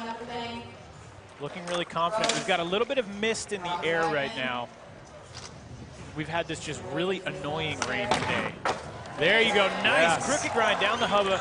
Very, very steep on that 11 stair. Andrew, you've been in this game for a long time. You've seen a lot of progression in skating, but have you seen a bigger jump in progression than in women's skating? No, I think, well, you know what? You have to say, women's park and women's street are both just rising so amazingly, and it's phenomenal. I think this moment that we are living in right now, this year, the jump off is insane. Look at that right there. Front blunt in a run. That was amazing. That was a phenomenal run right there. Yeah, Rose putting it down for the Netherlands as well. They are also one of those countries that has actually secured a spot. We saw Kate in the previous heats, and also Candy Jacobs was on the podium at the last Dew Tour. Look at that front board right there, down the rail. The confidence, you can see it locked in so nicely on that crooked grind. Love that. And that the judges are going to love that. Skating all the obstacles out there and really showing how, you know, just how comfortable you are on this course. Look at that, frontside nose grind, front blunt. I mean, to be honest, we're talking, this is just a couple years ago, probably maybe 3 years ago. That wasn't happening at all in competition. Seems like a stock run for her, a stock trick for her, and she now waits for a score to drop. Roos Zwetsloot of the Netherlands looking for something big here. Anything better than a 14.10 would put her into first place. There you see that bubble score, though, 12.06, and we've got Margie. So, you know, man, that's a tough spot, especially with such a stacked heat. Knowing what's coming up, of veterans. Don't want to be the bearer of bad news, but I kind of feel like saying if you're not in that top four-ish, you're in danger. Yeah, you're in danger. Look at this, 21.35. The judges love what Roos put down. Man, not only is that the top run, but that's the top run by a lot. Yeah. And I think 7 points clear of second place. That's what we're going to see in this heat. We're going to see some bigger numbers up on that leaderboard. Look at that score, though. Man, that was great skateboarding. I think that's the highest score of the women's comp so And that was the first run, which always makes it exciting because you're like, now what? What's the extra sauce you're going to throw on there? So late breaking news is that the Japanese team will not be competing, unfortunately, in the women's street semifinals today. We will try to get you more information as it becomes available as we continue on with the competition. And this is Virginia Fortes Aguas of Brazil, another one of the nations, Kim, we've talked about it, that they could probably send 5 or 6 women to the Olympics in this discipline. They could probably have the entire Olympics with this is true. This is Brazilian skaters. Virginia has been such an awesome competitor to watch. And I think she's one of the skaters that, you know, has, for lack of a better term, has been able to take advantage of the fact that we have had this year. Sure. She's grown. She's really developed her tricks. When we saw her last, she was skating great. And you can see it out there. Like, she's ripping right now. Yeah, Virginia's one of the younger ones out there. And chatting with some of my Brazilian skater friends, they say they're cheering for her back at home in Rio. Awesome. Look at you going deep on the Portuguese, Kim. That's strong. Well done. So we are hearing word, as we mentioned, that the Japanese team will not be competing in this discipline. We will try to get you more information, but you know, fear not, they will be ready for Tokyo, and they will be able to compete with one more event to go, which takes place in Rome. All right, take another look at that right there. Frontside board slide down the rail. That was a backboard, but you can see it in her face. Looked like she was trying to get into a feeble grind. You can kind of see the, oh, I can't believe I rolled away. Then we got this frontside 50-50. and it just looked like maybe a little bit too front foot heavy on that one. The weight distribution is so key, especially coming out of a steep hubba like that. That thing is going to shoot you right into the ground. Scores in 7.51 in 16th place right now. She's going to look to that next run. 2 runs, only your best run counts. Top 8 moving on to the big show. The final heavy hitters still to come, including, that's got to be a fan favorite, right? Legendary. Alexis Sablon. I mean, you say that name and they announce it on the PA system, and people are like, well, you know, I can wait and get an ear of corn later. I'm going to stay and watch her. Alexis is one of those like multi-generational, multi-decade legends. She's been influencing so many of us for so many years now. She has old school out of Brooklyn, but keeping it real. Wow, she's been around the game for so long. Well, what's so interesting about her career is she was so deep into it, and then she vanished. And she went to school and did her thing, and then she came back with a vengeance, and everyone was like, oh, okay. It's like that. And I had a good chat with Brian Scheckler yesterday, our good friend, and he was saying during this interview, injury time, and she got a little off foot there, he was saying how he's got kind of a new love, a sense of urgency that he wants to get back to skate, not because he has to, because he wants to. Absolutely. I think taking that time off really puts into perspective, I mean, it sounds cheesy, but that feeling you get when you stand on a skateboard and you push down the street. That's going to be a throwaway run right there for Alexis. I know she's definitely putting a lot of pressure on herself. Yeah, she is a perfectionist. She's also been spending some time this past year, obviously in the streets filming. That's like what she loves, what she does. Dropped a sick part with Cons. Sees the seconds, and then I heard she's also been working on designing and building a new skate park in New Jersey. Wow, with her architecture expertise. That's amazing. Yeah, so 259's a throwaway. Unfortunately, the kickflip getting away, having a hard time out there. You could just tell, it's the nerves. You could feel it in the legs, and she just never seemed to get in her rhythm. And that's something that she usually is known for as we move on from Alexis to Mariah Duran, who's, I don't want to say a complete lock to be in Tokyo, but as about as complete a lock as you can be going to Tokyo, and for good reason. Yeah, Mariah she has become such a fierce competitor, and she came out swinging early on with a really unique bag of tricks, and it's been so awesome to just watch her really hone in all those skills and be able to put together these amazing runs. Oh, look at that front lip. Coming at the double set. Oh, the front feeble sticking. Kim, what makes Mariah so good? Why is she so head and shoulders above so many others? She just has amazing work ethic. You know, she loves skateboarding. She loves competing. She's got an amazing family support system. Duran fam out here. Her brothers, Elijah, Zeke. Her parents are amazing. There's just so much love and positivity surrounding her, and I think that actually really makes a big impact. Bringing a little bit of the land of enchantment, New Mexico, to Des Moines as Mariah looking to jump up on that leaderboard. Remember, the top 8 will move on, and we are in the midst of run number 1, heat number 3. We are down to the final 3 competitors. Get one more look at the highlights from Mariah Duran. We got that back 50 wheel just a little bit off. You can see in the landing. Front lip, and then this front feeble right here. Oh, and it just looked like she's stuck. Unfortunately, it must have been a weight distribution issue. This backside flip, though, was perfect. Absolutely perfect. That flick is amazing. Love when they come back after a miss with a hard trick and hit a make, and that's exactly what Mariah Duran did. So she now waits for her score to drop, needs to be in that top 8 to move on. Right now, the cut on the top 8 is somewhat a pedestrian score of a 12.10, and Mariah Duran will jump in. Let's see what the score is. The judges taking their time. So an 8.85, so that becomes a throwaway for her because that will not get her in to the top 8. She's got one more run to get it done. Definitely some room to crack into that top 8. Leticia Buffoni of Brazil, originally from Sao Paulo, has now made her way to the States. She has been around the game long enough. She is, I don't want to say the female face of skateboarding, maybe just the face of skateboarding in Brazil right now because she is so popular in that nation.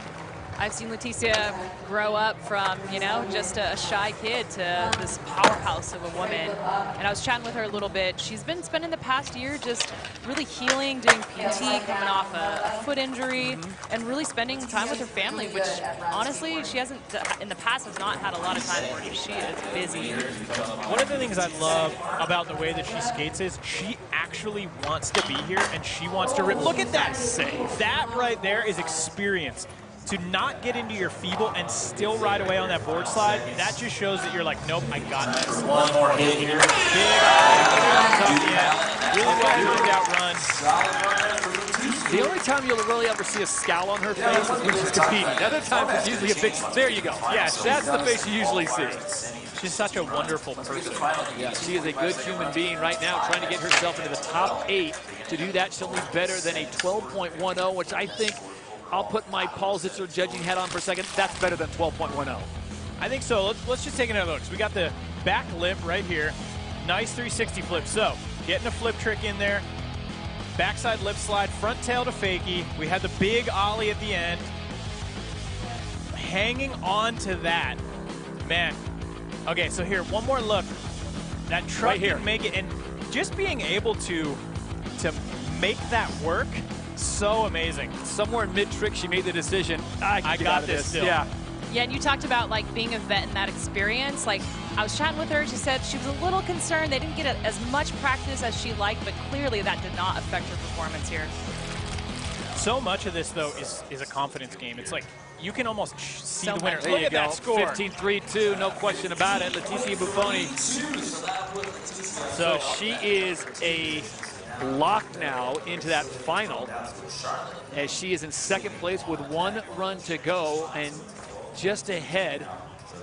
So new bubble score 12.22. She's in second place right now. I think she can step that run up though, honestly. I think she's got more in the tank, and I'm excited to see what she does. But this right here, Haisa Liao, watch this. I am so excited to see what Haisa brings to the course. Front blunt, nice front feeble, super well done.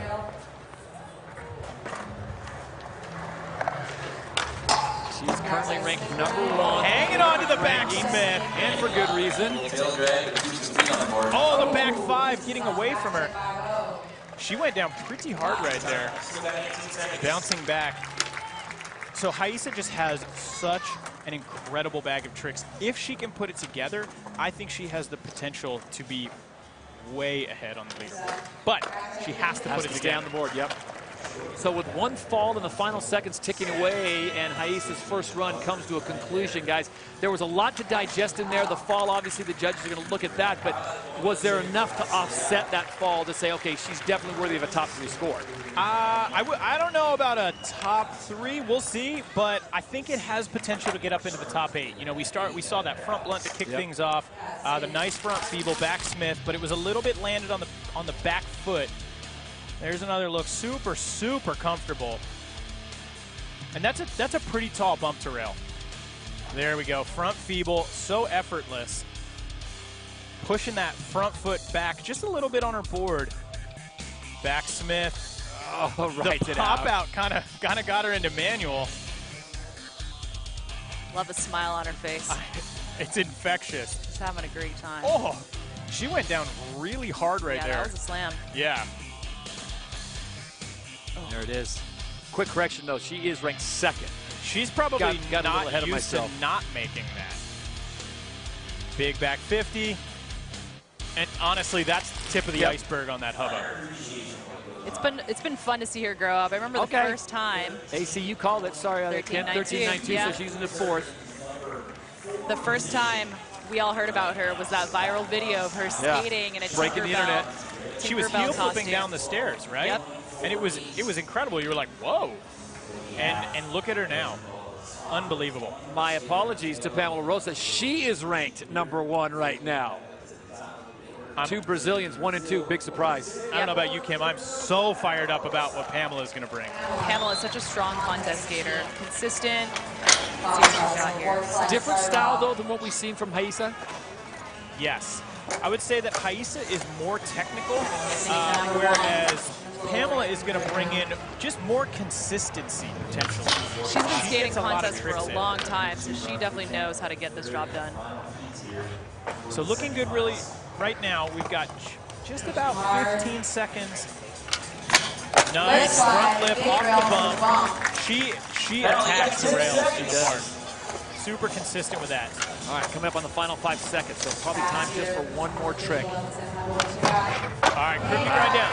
So that was a really good run. The one thing she's missing, the board didn't leave her feet. Got the kickflip there at the end after time, but I think the judges are going to want to see that. Doesn't mean she's not going to crack up into those top 3 right now. I'm just saying that I think that in general, when it comes down to that top 8, they're going to want to see some flip tricks. Right now, that cut line at 8, 12:48. Board slide down the rail, coming in with a lot of speed. There's that back lip, so well done. She just looks super comfortable on the course today. The front feeble, I don't know, I guess the memo's out, like front feeble's an easy trick du jour? or something. Yeah, everyone's doing it. Gap to lip, and then we had this awesome crooked grind. Man, and the way that Pamela skates, she skates with strategy. It's like Kim was saying. She knows what she's doing. Look at that score, 27.77. Now up in the top spot. She's definitely no stranger to the podium. She found her spot and she's got to try her best to hold on to it.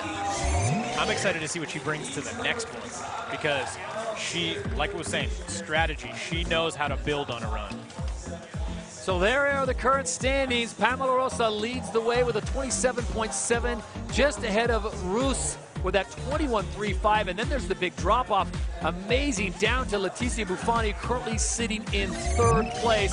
As everyone comes out of the pandemic feeling good, feeling ready for the second and final run in heat number 3 before the final is set. It's all about shaking off the nerves and getting your game on here in Des Moines.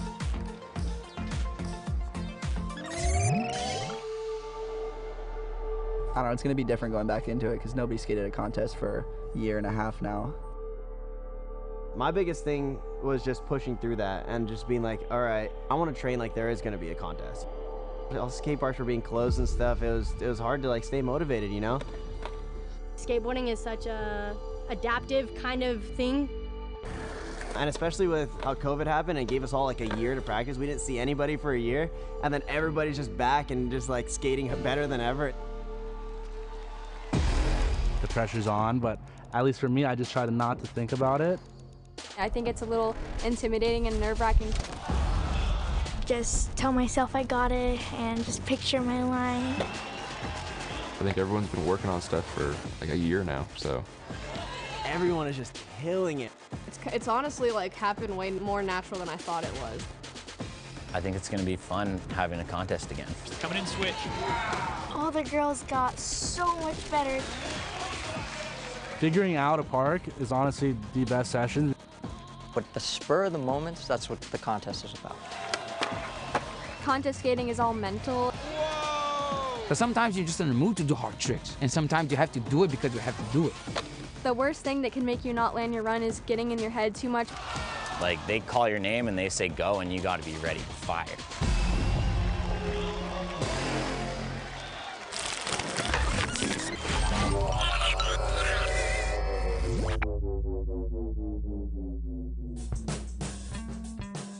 Dew Tour is brought to you by Mountain Dew. Do the Dew. Hy-Vee, where there's a helpful smile in every aisle. Partly cloudy day here in Des Moines on the banks of the Des Moines River. Dew Tour 2021 as we get set for the second and final runs, heat number 3, and then the women's street semifinals will be complete, and we will have the top 8 that'll be moving on to the final. In the final, it'll be a little bit different, guys. It'll be the 2 runs, the 45 seconds, the full time, plus the 5 tricks, which is something they've been missing. So a little bit condensed here of the semifinals. It's just 2 runs and the 45 seconds full time. Here we go as we get set. As we've mentioned earlier, Team Japan not competing as they have now been able to pull out of this competition, so we will not see them here. We had 4 of them supposedly in this heat 3, but we will see them on the final event before the Olympics, and those are in Rome, Italy. All right, so Kim Woozy and Andrew Cannon, put your knowledge on. For those who didn't do well in that first run, it all comes down to this, right? We got a good look at Alexis Sablon. I was going to say, can we just look back at that clip of Alexis? That is what they're feeling right now. Exactly. The feeling du jour right now is everyone's thinking, okay, I've got one run to make this happen. And with 60,000 points to the winner of this competition, that's a huge get. There you see the current standings. The top 8 are moving on. And right now, Bo Pinson is sitting on that cut line, and she's got to be feeling really nervous knowing that Alexis Sablon and Mariah Duran still have their best to come. Absolutely. Absolutely. This is definitely a tough spot. You know, Kim, we were talking about it a little bit. Have you talked to the skaters at all? I mean, the format had to change here for the semifinals. What were their thoughts on it? I mean, just 2 runs only makes it a lot harder. It's a lot more stressful. I think the skaters do appreciate the best trick opportunities, so I think it's just added nerves, and it's a mental challenge. What they're dealing with is not easy. All right, so Jasmine Alvarez, yep. We saw that fall on the heel flip to start things off, unfortunately. That's a risky move to kick things off with. Nice Smith right down the rail. Gets away from her, so it's a full reset here. She retrieves her board, and she's down to the final 13. She's going to put something down, though. She's going to put that energy out there. All right, frontside 180. Finish strong, walk away from Des Moines with a good feeling as time runs out for Alvarez. So the field that was supposed to be 12 is now down to 8, and that means there's 7 more to go, and everyone's doing a little scoreboard watching. Wow, I tell you, you watch the talent out here, you want to get the flow going, you want to hit the first trick, and you want to hit the last trick, but doing it in front of this crowd, you're back into competition, Kim. It's kind of like a whole new world. It's starting over again. Yep, and I think the skaters do feed off the crowd, but there's an added level of pressure. There's an audience. There's everyone at home watching. You know, this is a global qualifier. It's been a while. I was talking to Leticia. The last contest she skated was fall of 2019, so that's a long time. Gives them a little bit of taste of what maybe, Andrew, they can expect at the Olympics as Roos drops in. This is the global qualifier as we were talking about, and it's going to be crazy high pressure.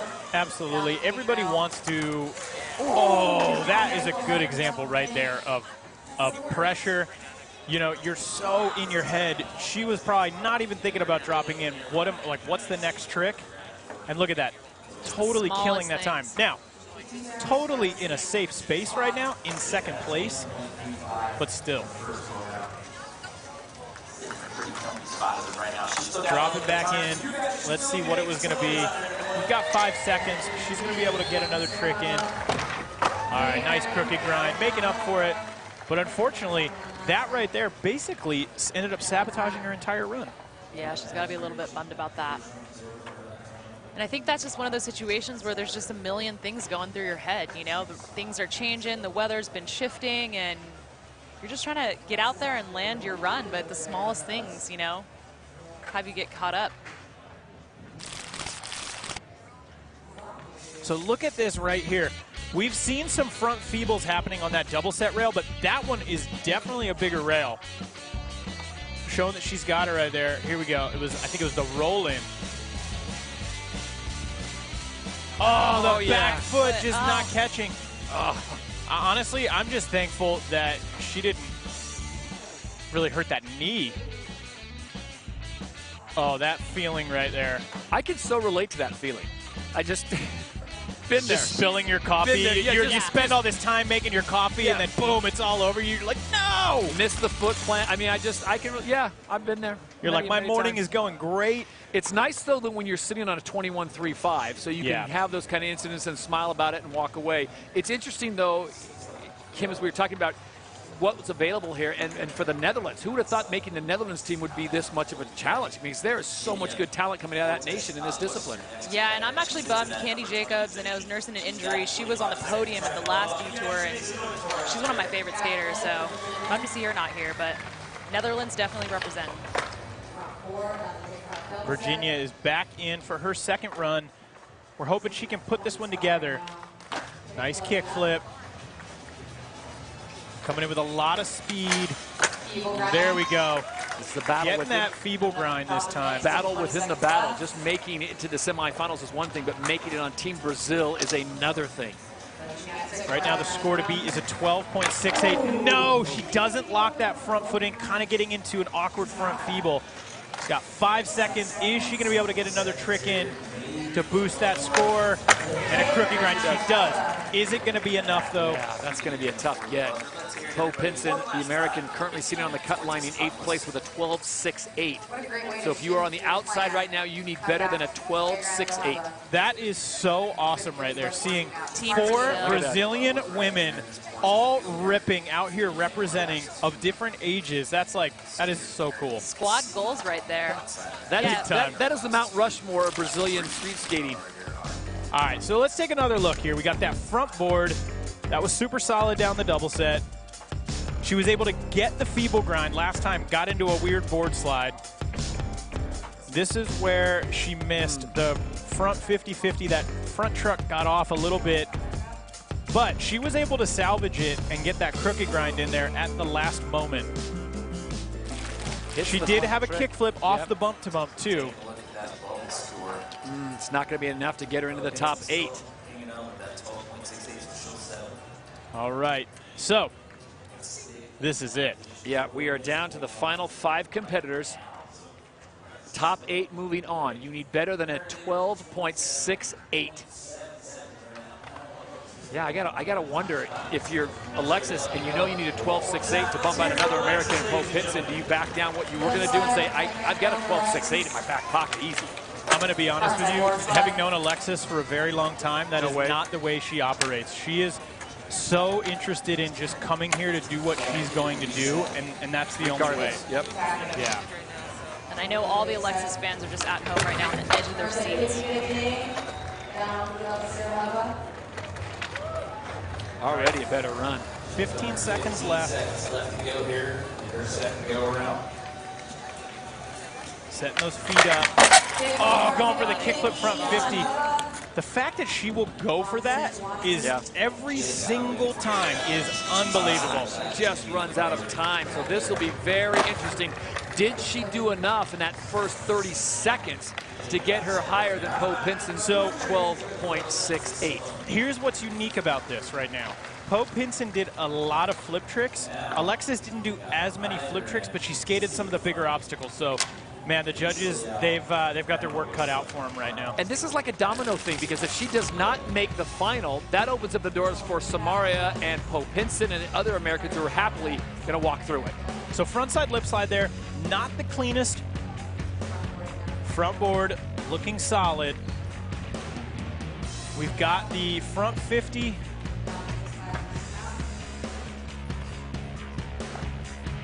So the front 50, really solid.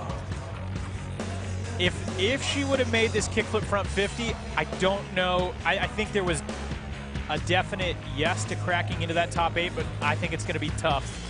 And this is where that format change affects her. Alexis is definitely a skater that thrives in the best trick opportunity.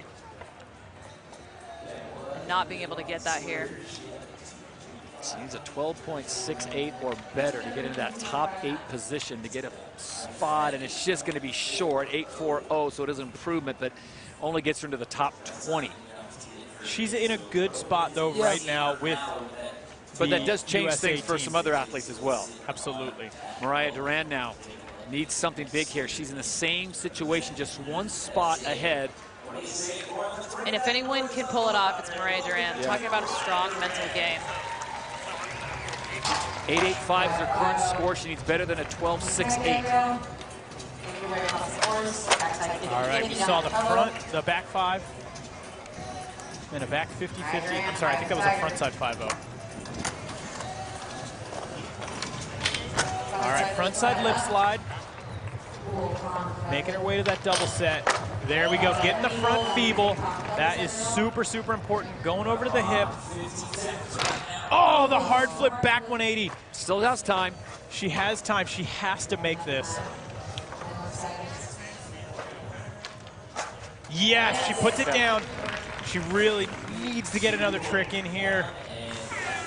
All right, is it going to be enough? Well, this is the situation, guys. Really, she's the last one to go in a sense of everyone else that's coming behind her is already secured a spot. So if she gets better than that 12.68, she's in. It's just as simple as that. If she does not get better than a 12.68, that means Poe Pinson's moving into the final. Oh. Because there are, let me count, 3 Brazilians still to come, and they're already secure a spot in the top 8. My blood pressure is just so high right now. I'm like, all right, so here we go. Front 5, risky. All right, that's definitely more risky than some of the skaters out there doing the lip slides. Now, back 50-50, really well done, but that's going to be more your basic. We got the front side lip slide. Then she had the front feeble, really well done. And then 2 tries at the hard flip, back 180. I wonder if the trick, You know, though, getting it, though, in the nick of time is right huge. There. You wonder if that's enough to put her in top. Oh, I don't know. Needs better than a 12.68. See her getting some love from Manny Santiago. Either way, I just hope she's feeling good about that, because that was a solid run.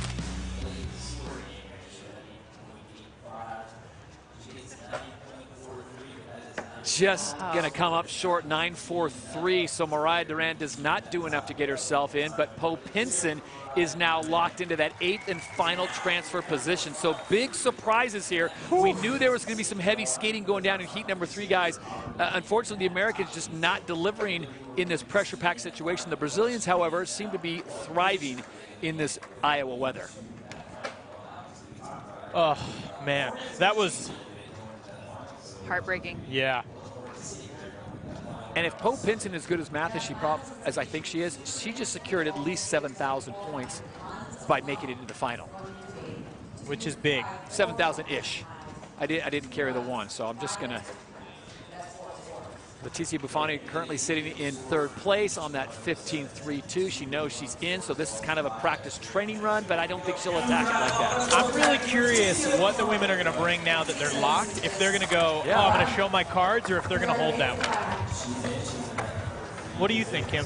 I was talking to Leticia earlier, and honestly, staying healthy, right, and just coming out of this is a huge goal, given that the Tokyo Games are coming up, so. I don't know. And let's not forget, there's still another event to go. I mean, and that's when you wonder, okay, have I already locked my position in? Do I make the trip to Rome, or do I stay home and stay healthy and, you know, keep it on the low? And they haven't been doing the contest back-to-back, so it's a little bit of a mix-up from what they've been used to from this past year. I think it's important to just note real quick, she's ripping right now. Look at this. So she did come in and fully step up that run, even though we talked about practice. Hey, is she going to kind of chill out, keep things more relaxed? The answer is no. We saw the front side nose grind. We saw the big 180 over all those crates of Dew. She's relieved. I mean, you can't take the competitor out of Leticia. Yeah. No, she rules. Well, she is pretty awesome. Leticia Buffoni currently sitting in that 3rd position right now with a 15.32. And this, Andrew, I'm with you. This might be a better run than her first run. No, it definitely was. She stayed on the whole time. We got this front tail to fakie right there. We saw that in the first one, but we saw the nose grind. Here's another look at that feeble down the rail. Love those fisheye angles. And then the closer, we got that big front side 180, and last time we saw her ollie that. So I think we're going to see an improvement on that score. I've got to think, Kim, she's a pretty hot commodity as far as sponsors go. I mean, she takes care of her sponsors, and she represents so well. And I mean, it's just, that's award-winning right there. Yeah, I mean, I've known her since she was a kid, and what I really admire about Leticia is that she's a businesswoman, you know? She's smart, she works hard, she's supporting her family, she's taking care of everyone at home. Yeah, that was an improvement, a 24.31. So Leticia bumps up from the 15, putting an exclamation point on her presence here at Dew Tour 2021. Can't wait to see her in the final. Gotta respect that. Team Brazil is going to continue on with their show. They are the final 2 athletes to drop in. It'll be Raíssa Leal, and then Pamela Rosa will have the final say. She's in. Oh, I'm so excited to see what happens right here. Nice front blunt. There we go. That front feeble is just so well done. So small, so young, so talented. Oh, the backsmith getting away from her. I know she's been skating a ton with Leticia as well. Leticia kind of mentoring her, paving the way for that next generation. Nice backside 5. She makes it on this one. Coming in with some good speed. Back 50.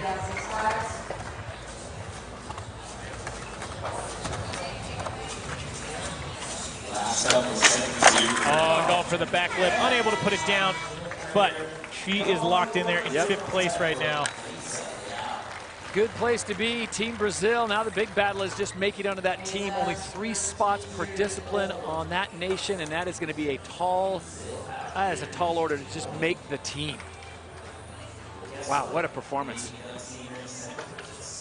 13.92 was the score she was sitting on. Not sure if she'll improve upon that, but after what we saw from Pamela dropping that 27.7, Leticia currently sitting in 2nd with a 24.3.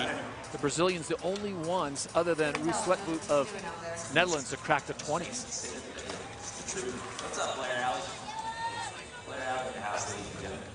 There's Pamela right now, getting ready. Currently in 1st place. We've seen it from the Brazilians so far. They are not resting on their proverbial laurels. They are going out and attacking this course. So she's got the win wrapped up here in this heat. She's already secured that. Whoa! Hello. Hello. Okay. All right. I was curious if not see that coming. Nope. Just letting everybody know, hey. Oh, by the way, I can do this as well. I will start my run with a big spin front board. And to be so clear, starting your run with a trick like that is unbelievable. That's like a mic drop trick. That's what you do at the very end. Say, judges, here you go. I have chills right now. That was so amazing. That was stellar. Whew. Rosa on the final 3 seconds. Final run here, heat number 3, and of course she lands it. Okay, so Pamela sending a nice little message to everyone in the top 8, just saying, hey, I see you and I raise you. Do I see a 30 in our near future? Because that was a banger. I definitely think so. I mean, seriously, starting that off with a big spin front board and doing it so well. Oh my goodness. Whew. I bet her mom, Tia, is just at home watching, dying, because she is just like #1 supporter. All right, let's take a look at that. Boom, perfectly executed. That could not have been done any better. Right into a push. Here we go, the back lip. She probably was feeling so confident after making that. Into the front feeble. Nice gap to lip slide. And then the crooked grind down the hubba. Jeez. So I said in that first run, I was like, she didn't have any flip tricks. The board didn't leave her feet.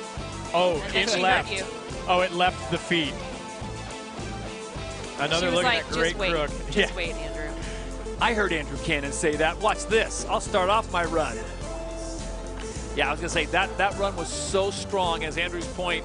The first trick, she comes out of the gate swinging hard. This has got to be, if not a 30 score, very close to it, because that was just so rock solid. That is cracking the 30s. I love that moment right there, too, Leticia. Oh, yeah. 33-12 for Pamela Rosa. Wow. In the middle of a photo, she says, oh, yeah, I got to turn and get that score. Look at this. She is hyped for She has certainly distanced herself from the rest of the field by more than 9 points. Pamela Rosa, the Brazilians are dominant once again as we send it down to our good friend Chris Pastras.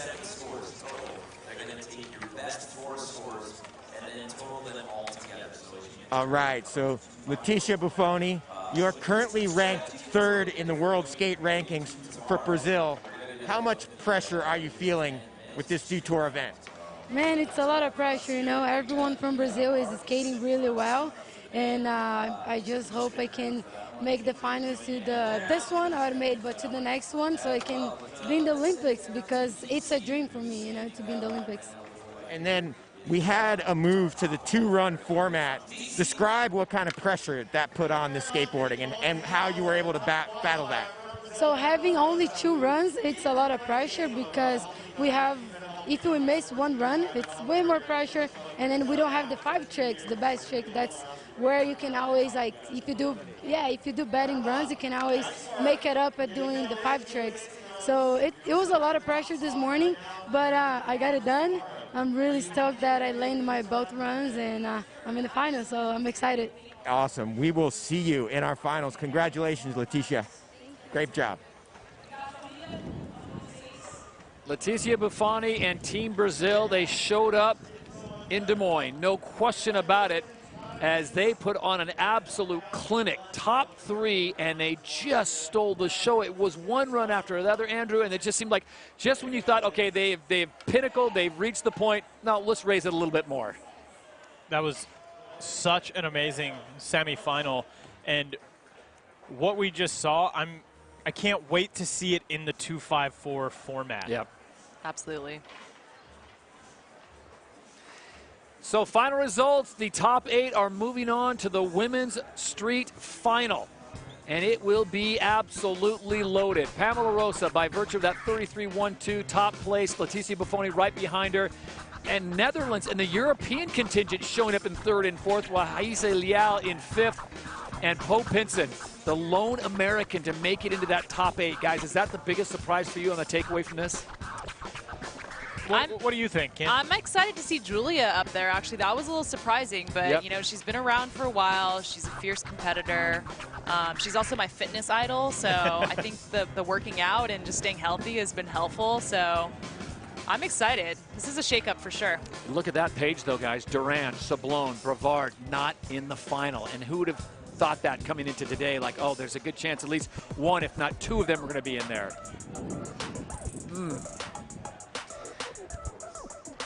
Well, coming up, we will have some amazing park action for you as the Dew Tour rolls on here on the penultimate day on Saturday. Guys, let's go back and look at some of the highlights, and it was dominated by the green and gold of Brazil.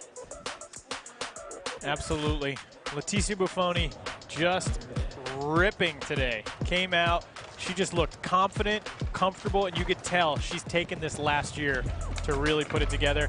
Pamela Rosa absolutely blew my mind. That second run that she did not need to take, and then she did it. Super incredible. The Brazilians has proven that they still got it. Never lost it. Always had it. I was going to say, I don't think they ever lost it. It's been like a year, though, you know. Anything could happen.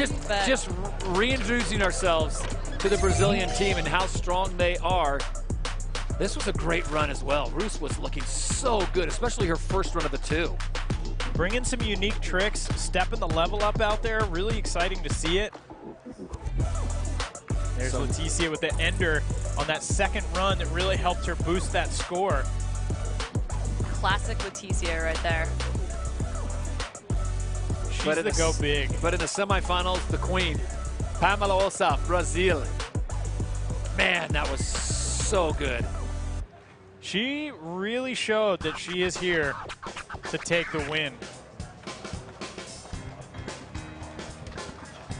So congratulations to all the competitors here in the Women's Street semifinals. They are now complete. The 8 now get set for the big show, the finals.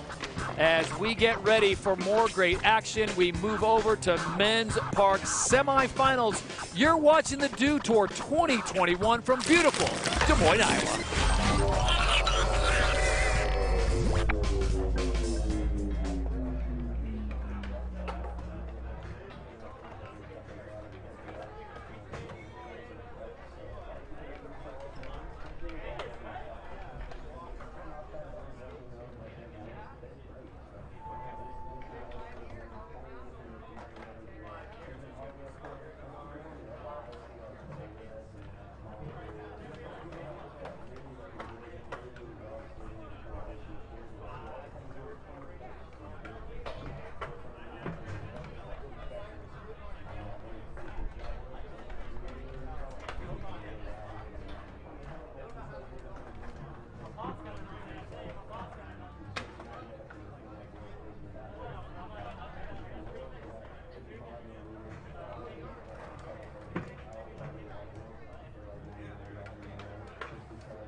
There's so many rad sensations within skating. Grinding is one of the most cool sounds probably in this world. The grinds and the ollies, the snapping of a tail. This is skateboarding, this is fun, this is rad.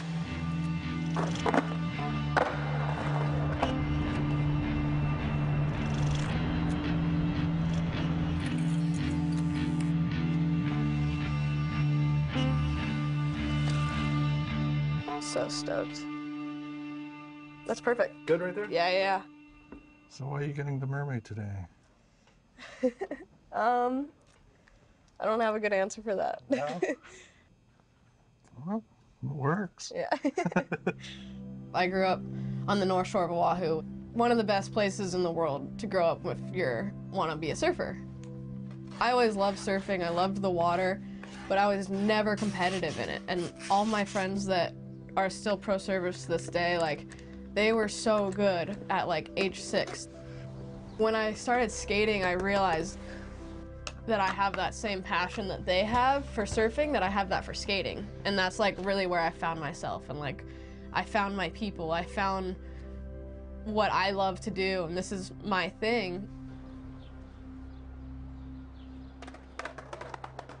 This one back here, my first tattoo with you. Yeah. Still probably one of my favorite tattoos ever. It's so good. That's awesome. So sick. And then we did the camera. yep.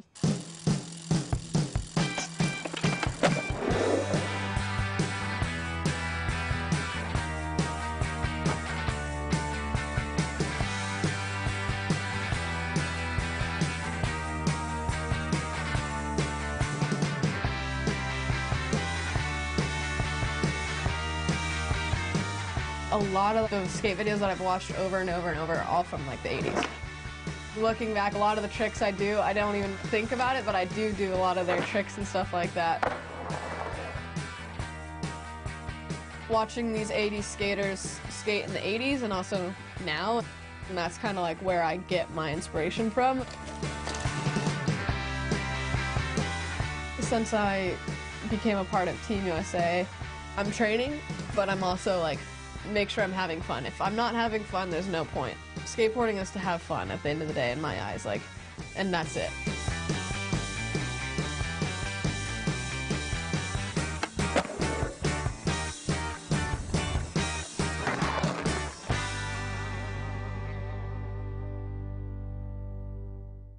Let's get a chant. USA!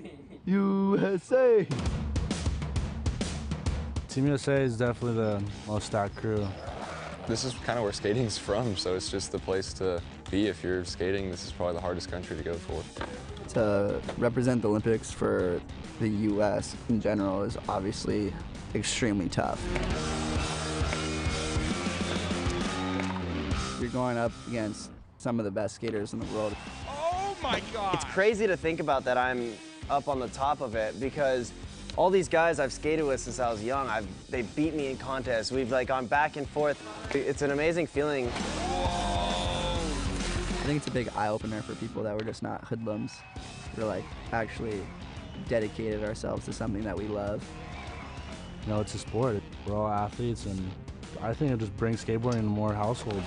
Massive! There's 4 people underneath me that are just a couple thousand points behind me, so this next contest, the Dew Tour one, is going to make a big difference.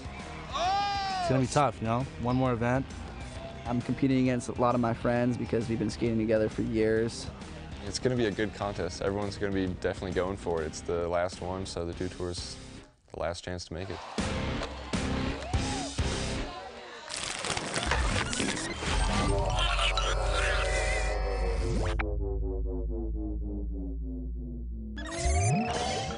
Welcome back to Dew Tour Des Moines. We're checking out what's been happening behind the scenes, and you can too. It's all on TikTok at Dew Tour. There's a lot more happening than just all the cool stuff you're seeing in this park. Tune in to TikTok at Dew Tour. Well, as we make our way into men's park semifinals, I guarantee you the majority of Des Moines is out here supporting and cheering on these skateboarders. This town has been so welcoming, accommodating, and just stoked on skateboarding, and that shows with an 88,000 square foot skate park, Lordson Park, right here on the river, just a minute or two out of downtown Des Moines. Having a conversation with a couple of the locals earlier today. I'm saying everybody around here is so nice. They said, yes, we call that Iowa nice. So put Des Moines on your list of places to travel to. You will not be disappointed. Been loving it here. We're gonna kick things off here for men's park semi. We've got 3 heats. We're gonna make more big cuts today. We started off with a huge group of skaters. Over 60 skaters from all over the planet made the cut to 21. We're gonna do it again. Except this time it's gonna be even more brutal. We're gonna cut 21 down to 8 to get the finals. We're excited to kick this thing off. I am Chris Cote, joined by Todd Richards and Mountain Dew team rider Red Gerard out of the snow into Des Moines. No pressure, you're just here to hang out and enjoy the show. Oh, it's the best. Yeah, I think I'm liking the summer side of things a little more than the winter at this point. Yeah, really enjoying being out watching some skateboarding. Always big fan. I think I probably started skateboarding before snowboarding even, so it's been a blast. I've seen you ripping parks all over the world. What do you think of the park here in Des Moines? It's unreal. I haven't even walked the whole thing. I haven't skated the whole thing. I honestly, I can't even get my eyes on the whole thing. It's long. And considering like where the tower that we're in right now is over like a big portion of the skate park. Like, I don't think that we've even like been able to see the magnitude of this park so far. Well, the average skate park in your hometown maybe 20,000 square feet if you're lucky. This is 88,000. Yeah. So we're about 5 football fields. I'm not that good at math. All I can say is it's a massive park. It's perfect. And the skateboarding we've seen so far has been nothing short of amazing. Men and women, park and street. Of course, this is for Dew Tour Glory, which is huge in the world of skateboarding, but also the Olympic qualification story that we've been following all week long. And that's just going to get even tighter here. You look at the list of starters that we have, Todd, so many representatives from Team USA. I think there's about 12 skaters flying the American flag. There's only 3 eligible to compete in the Olympics. So what is Team USA going to do with all these skaters in the semis? Well, it's going to be a heavy cut. Like you said, I think it's going to be, you know, all these guys are friends. They all skate together. They're all bros. But at the end of the day, they're all trying to make this team. So it's just going to be some heavy skating going down, trying to make it in heat number 1. Clay Kreiner from the United States and Christopher Beaver Fleming. Yeah, this is going to be a good one. An international affair for Heat 1. You get down to Heat 2. Hampus Winberg has been absolutely destroying this place. Liam Pace, a favorite coming into this. Oski as well. It's so heavy. And then the final heat, Chris, I mean, this is jam-packed. This is heavy. I know, Red, I mean, these are a bunch of your friends right here, I'm sure. Up. Dude, Heat 2. Oh my gosh, when I look at the start list, Heat 2 is really hitting me. Yeah. That one looks gnarly. You got Zion. Yep. Whoa. Trey Wood. This is going to be a big one. Well, in the opening qualifying round, Zion Wright went off. A little bit different rule-wise. You had a full 40 seconds to skate, 2 runs only. Zion could have skated for about 15 seconds and still won this thing. That's the level he was on yesterday, and he said he's just getting started. It seems like that to me. I mean, I've been watching on his Instagram, talking to him and stuff. Seems like he's on a whole new level. Yeah, Big Z was on one yesterday. Yeah. He was just having fun, cruising around. Taking over. It looked like, honestly, about 60, 70% for Zion Wright. So if he clocks it up to 80, 90, watch out, world. Zion's coming for you. Here's your format here in the semifinals, switching things up a little bit. We got 32 athletes, 3 heats, and 3 runs, 40 seconds, or until you fall. So basically, you can skate, drop in, bail a trick. Yesterday, you could have grabbed your board, jumped right back on, and kept going. Today, you fall, you're done. Your best 1 run counts. Scores go all the way up to 100. Yesterday, if you're kind of looking at the averages, a 40, 50 was a kind of a feel-good, safe number. I think that's all going to change today because the level is going to just raise that much higher to get in the semifinals. And it's nice out right now. We've got the sun. We've been battling weather conditions here all week, but it seems to be now that we move into the semifinals and into the finals tomorrow, fingers crossed, that we're going to have decent weather. Welcome to Dryowa. Yeah, Dryowa. The word of the rest of the day. I heard it was Cryowa for you. It was for a minute. Yeah. But we got through it. This park is amazing. California skate parks really outdid themselves here. And I asked, I said, is this special cement that kind of weather resistant? And they said, absolutely. So there's a lot of tricks. Interesting. Okay. A lot of tricks that go into building these parks. Yeah, very And it's built to last. I mean, you think of the, if you go in the streets over here, they're pretty chewed up from the winters and stuff. There's some crust over here, but this park right here will stand until humans are gone. It's going to be here forever. She's not leaving. No. This will be wide open to the locals when we leave. Big story from yesterday. The last qualifier. One of the last skaters of the night had to wait for his score for seeming like an eternity. Starting us off, Steven Pinero, representing Puerto Rico. Oh, and straight away, bailing into that flat bank. What a bummer. And like you said, Chris, to reiterate how it's going, well, see, that's karma biting you in the butt right there. But if you have first wall rebate, I don't think so. I think it's as soon as you fall, you are out. So all sales are final. All sales are final. It's a bummer. 2 more runs though. Yeah, that was not Steven's fault. That was board failure. Yeah, that was board inspection. Almost got body because that's bigger. He actually kind of got lucky right there. I mean, dropping in and hitting that little waterfall, looking up towards the wall, almost fly on the windshield type of situation. All right. Unfortunate start for Steven Pinero. He'll have 2 more opportunities. Alessandro Mazzara has been flying around this park, representing Team Italy. This kid's gonna fly. Yeah, and you talk about, you know, Italy's lineage in skateboarding. Giorgio Zottoni, one of the first to do that coveted 900 back in the day. Starting his run off, 360 into the 540 in the deep end. And the judges are looking for right now, you've got to link your lines, keep your speed up, try to go as big as you can, and take as many risks as you can. Frontside disaster up on the plexiglass Toyota wall. Oh, jeez. Nice tabled out backside air. That was all day.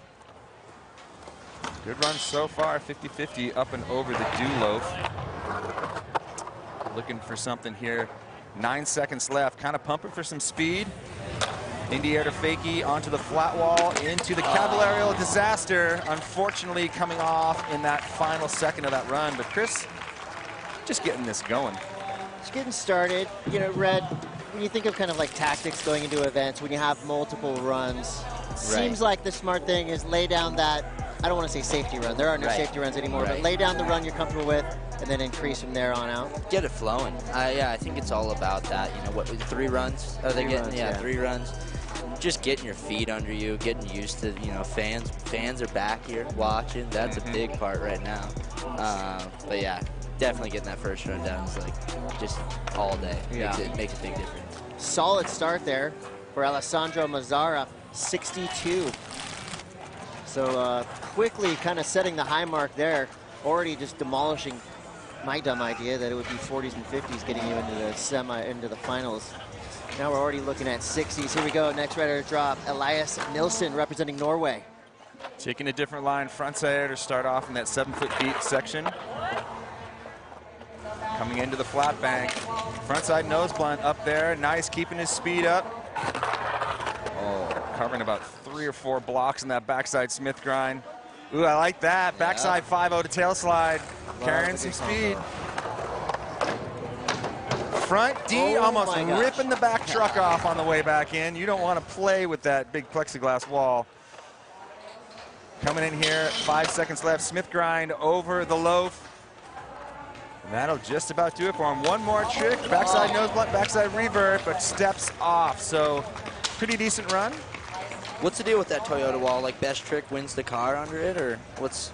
Are you making some suggestions? Yeah. We're going to be giving away the car to a lucky winner. Okay. Brand new 2021 Toyota Corolla Apex. Ooh. Red doesn't even have one of those. No, I don't. Rides for Toyota. I don't. Yeah. I'm looking for the Prius, man. Are you? Oh, yeah. Going in. I want to fill up and just drive for miles. That's right. I'm down. Yep. That was a solid run from Elias Nilsson. It kind of seems like he got maybe a little bit speed lost in the middle of it, but definitely put a bunch of tricks on the board. Bailing on the backside nose blunt revert, unfortunately, at the very end of his run is going to cost him. 57. Decent score there, 57.98. So for these skaters in Heat 1, You lay down your score, it's out there, and then you just gotta wait. You gotta wait and see what the whole rest of the field does. This leaderboard's gonna be going up and down. And, you know, there's no real way to say, okay, well, I need a 60. I'm just going to skate for the 60. That does not exist. You just got to go. You know this guy's going to go. Clay Kreiner, Team USA. Clay Kreiner, 50-50, alling off that into that little corner. Nice big stalefish. Clay likes to absolutely go fast. Big frontside boneless.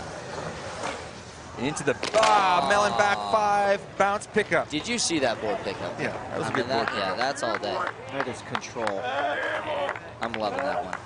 Clay Kreiner, one of these guys that with a skateboard can do anything. Yeah. He can leap tall buildings in a single bound. The dude rules mega. And I've seen some street clips. Not afraid of a rail. For guys like Clay Kreiner, I kind of feel like sometimes these smaller transition parks might be restricting for what they can do because they just want to go as fast as they possibly can. There's that stalefish right there. Frontside boneless, big extension booster. Take note, that is the proper way to do a boneless. That is it right there. And then straight into the backside 5, comes around, just lets go of it. I'm in awe every time I see somebody run out of a 540 like that. Yeah, right. I mean, you're upside down, you're spinning, 5 and then you feet just above walk coping. out of it like you jumped off a curb. Yeah, wait till you hit your shins on the coping on the way in.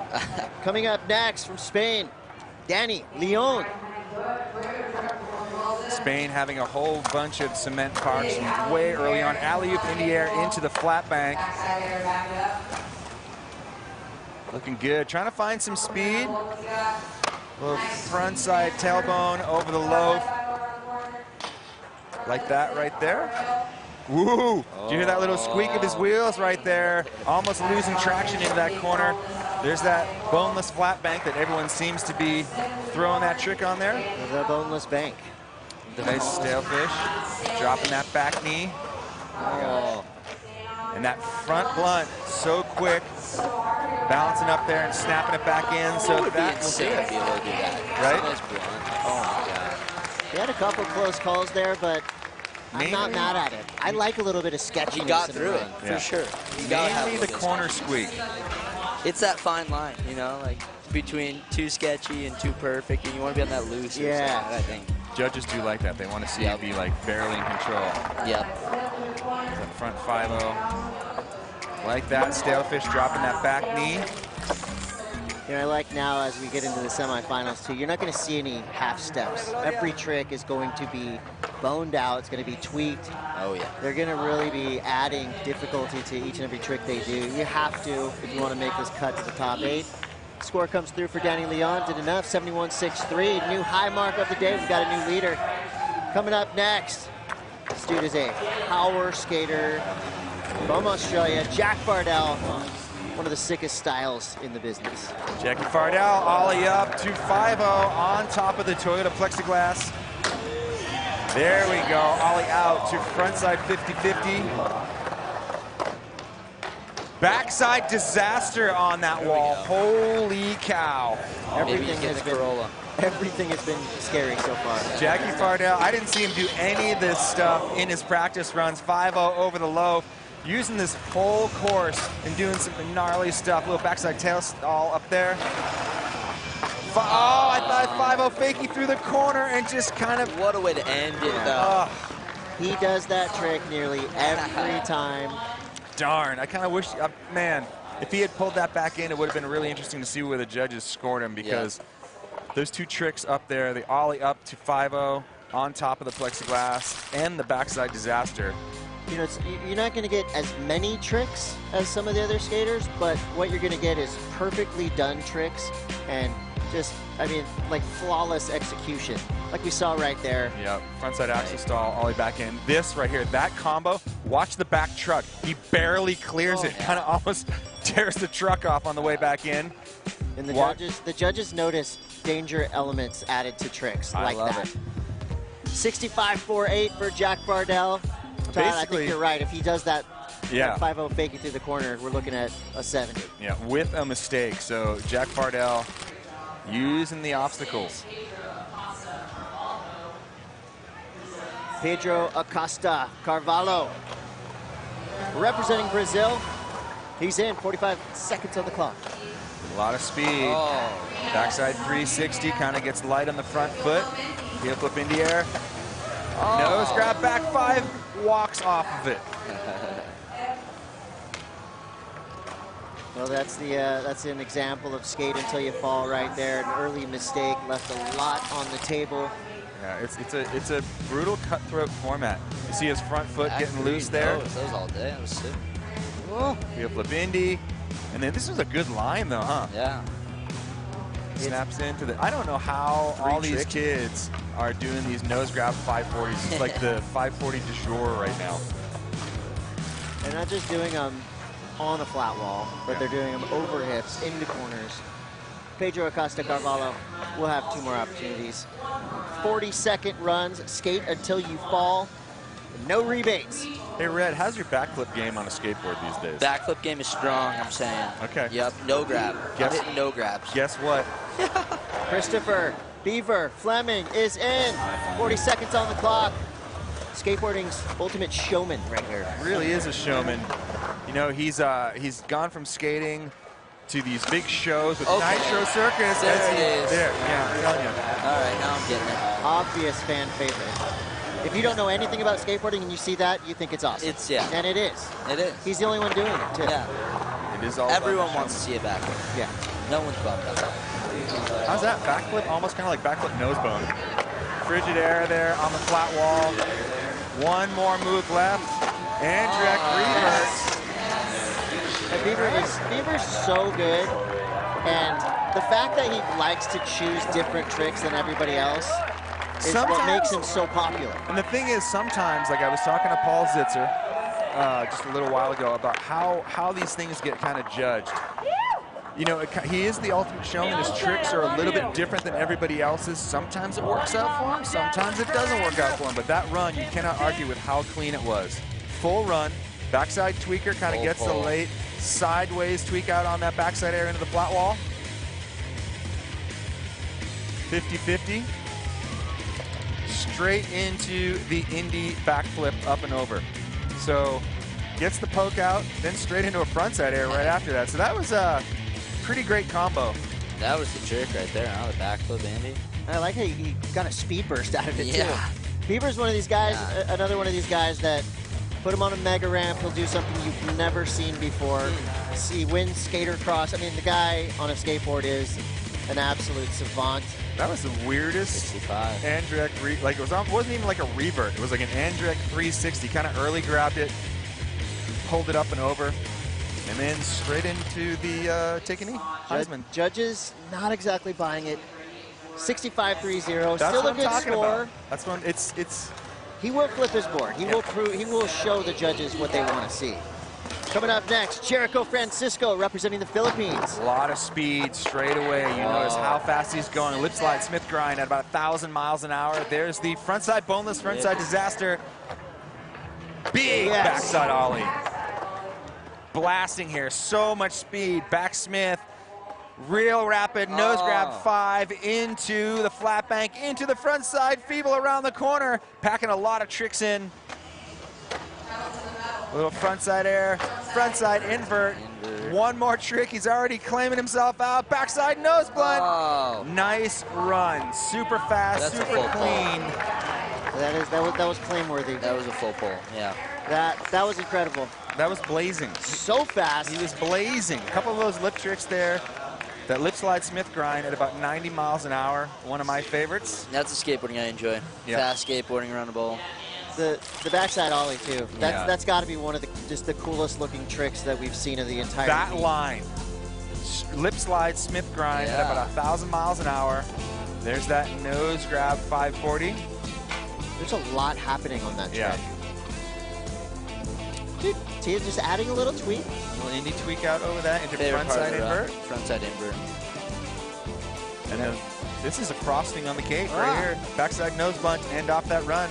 I see a little bit of Steve Caballero influence there. Frontside invert, the speed. 74, there it is. There you go. 74-13, new leader, Jericho Francisco, representing the Philippines. Well and representing well. That was sick. Yeah, well deserved. Fast run. We've been calling this guy Thor, Josh Dirksen from New Hampshire, 20 years old, representing Team USA. Watch this. Smashed this course yesterday. He is going to crush this course. Nice. Frontside lip slide, kicks it over to Smith. Front tail slide. Josh carrying a lot of speed. He's a lot bigger than the other competitors. Back Smith setting up for something right here. Feeble grind over. Madonna on the flat wall, so he's trying to get a lot in here. Backside disaster, kind of scooping it up in there. Blunt slide around the corner. Josh goes down right there, but there was a lot going on early on in that run. Josh had the blunt slide around the corner to back disaster to really, I think that was kind of the trick that solidified his spot into the semifinals. He's gonna have to clean up the end of that run. Left some fruit. Yeah, watch this. Frontside lip slide, clicks it over into sugarcane right there. That was insane, so fast. Watch, put a little weight on your toes and click it over on the way back in.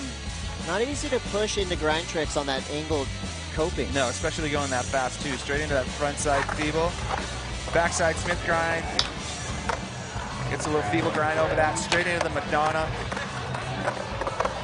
This right here, forcing the backside disaster up the plexiglass wall, and then that blunt slide at the end. If he can get all that in, it's going to be a heavy score. We wait for scores to come through, 54-2-3.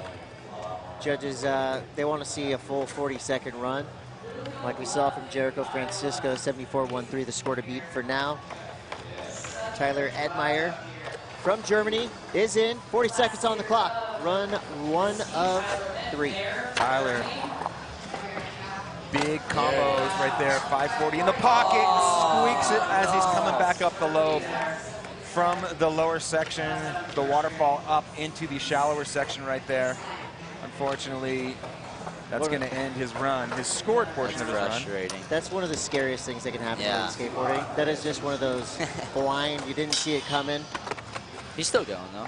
I appreciate that. That's for the fans. For sure. Well, Tyler Edmeyer, representing Germany, will get 2 more opportunities. We were saying yesterday for some of these skaters, it's only going to take them 80 seconds to get to the Olympics this week. Right. So as we push through men's park semifinals, Jericho Francisco with a 74-13, Danny Leon right behind him with a 71-63, Fardell with a 65, Beaver 65. Bye, Red. Red Gerard for coming in. And Red, no, we're keeping you in here. Yeah, You're not going anywhere. We'll keep you here to say goodbye. Oh, yeah. And then we're going to boot you out of here. Yeah, all right. I like a good goodbye, you know? Red, so far, you said you like that high-speed skateboarding. I do. Really tough to pick a winner yet. We've only seen one heat, but who are you looking forward to seeing skating? I'm really looking forward to seeing Zion skate. You know, I've always seen him as more of a street guy, and to see him step into the bowl realm is pretty exciting, I think. And, you know, adding that street flavor to the bowl section is going to be always a highlight, I think, in my eyes. Hell yeah. Same. Red. The whole world is ready for Zion to drop back in. Yeah, right. After what he did yesterday, especially. I've only heard about it. Unfortunately, I missed his run. We get back to the top of the lineup. Steven Pinero, Puerto Rico. There's a back 3. Much better run this time. Straight into the back 5. That combo. Front nose blunt, popping that in. Let's get the lip slide into the shallow end right here. All kinds of different transitions. Goes nose grind to lip slide and comes off. But there's a lot of trannies to read in here as far as, like, you know, what to gauge your speed towards. Now, you, Red, being from Silverthorne, Colorado, there's a park there. It's not really like similar to this, but like there's a lot of transition to be read there. And if you do it the right way, it's a really fun park. It all flows together. Exactly. Right? Yeah. That's just that home style skate park, you know. You skate there so many times. I know every pocket here. I got this. Brett, I know you're out here representing Team Mountain Dew and Team Toyota. So what are you going to be doing for the rest of Dew Tour? Rooting on Mariah. That's my goal. All right. Yeah. You're the new cheerleader. Oh coach, yeah. Pit crew. All day. I got the pom-poms and everything. They're coming out. Awesome. Well, we're definitely going to put you to work Yeah. throughout the week. Thank you so much for joining us. Oh, thank you for having me. Well, you can hang on. Let's watch the rest of Alessandro Mazzara's run. Oh, did you see his back foot right there? Gets a little ghosty. Oh, dude. So coming in here, 50-50 over the island. Front Smith through the corner. 10 seconds left. He has time enough just to do something decent here. Here's the cab disaster. He bailed on first run. Gets it right there. No problem. One more trick. Kickflip Indy fakie. Oh! So close. No, that run's up there though. That is a decent run. That is up there. If he could have landed the kickflip Indy. Yeah. Ay, ay, ay. Hey, thank you so much, Red Gerard, for joining us. Thank you for having me. See you, Red. You're coming back throughout the weekend. We're not letting you off that easy. But go cheer on and watch some skating. Red Gerard, Team Mountain Dew here hanging in Des Moines, and we'll no doubt be catching up with Red later on this weekend. So much skateboarding to come. We just watched Alessandro Mazzaro throw down a near perfect 40-second run, just falling at the very end. But again, now you can kind of see, Todd, the roadmap that you need to take. You need a strong start. You need to hit as many walls as you can, mix up your tricks, and finish strong. That's what Jericho Francisco did to get that 74.13. We'll see who steps it up next. Turns out you were wrong. Skaters will actually get 3 runs for a wall. We wait for the scores to come through for Alessandro Mazzara. Yeah, they're taking their time right now, probably trying to consider, because his run was decent until that final trick. Kickflip Indy to fakie. It was Dees, wasn't it? It was Dees. Is that what the kids say? Kids say Dees? I've never heard it before, but I like it. You like it? 64.18 for Alessandro. That's enough right now to have him in 5th place. That score will be most likely erased, hopefully by Alessandro Mazzaro. We always like to see skateboarders improve run to run to run. Now dropping in Elias Nilsson from Norway. Elias starting things off, frontside air to get his campaign here in the ball started. There's that Smith grind to tail slide. Front nose blunt, nice and quick. Popping back in on that flat bank. Back Smith, 3 or 4 blocks there. Carrying a lot more speed. There's that 5-0 to backside tail. Looking for some big moves here towards the end. Frontside disaster, just kind of ripping it back in, carrying a lot of speed over into the shallow section. That Toyota plexiglass wall is like the movie Poltergeist. It's never not scary. Right, it's terrifying. Backside nose blunt, backside revert. That's the way you get it done. He fell on that his last run, nails it in here. It's going to be interesting to see how the judges score that. That's the blueprint. If you fell at the end of your run, go right back at it and get that trick. Clean it up. Judges have something to think about there from Elias Nilsson. Check this out. Smith grind, clicks it up into frontside tail slide. There's that frontside nose bump with a very quick pop back in. Balancing up there on the lip. Smith grind over the loaf. I love combos. You know, 2-trick quick combos. And this one right here, the combo of the nose blunt, popping it back in, backside revert, completely blind on the re-entry into that flat bank.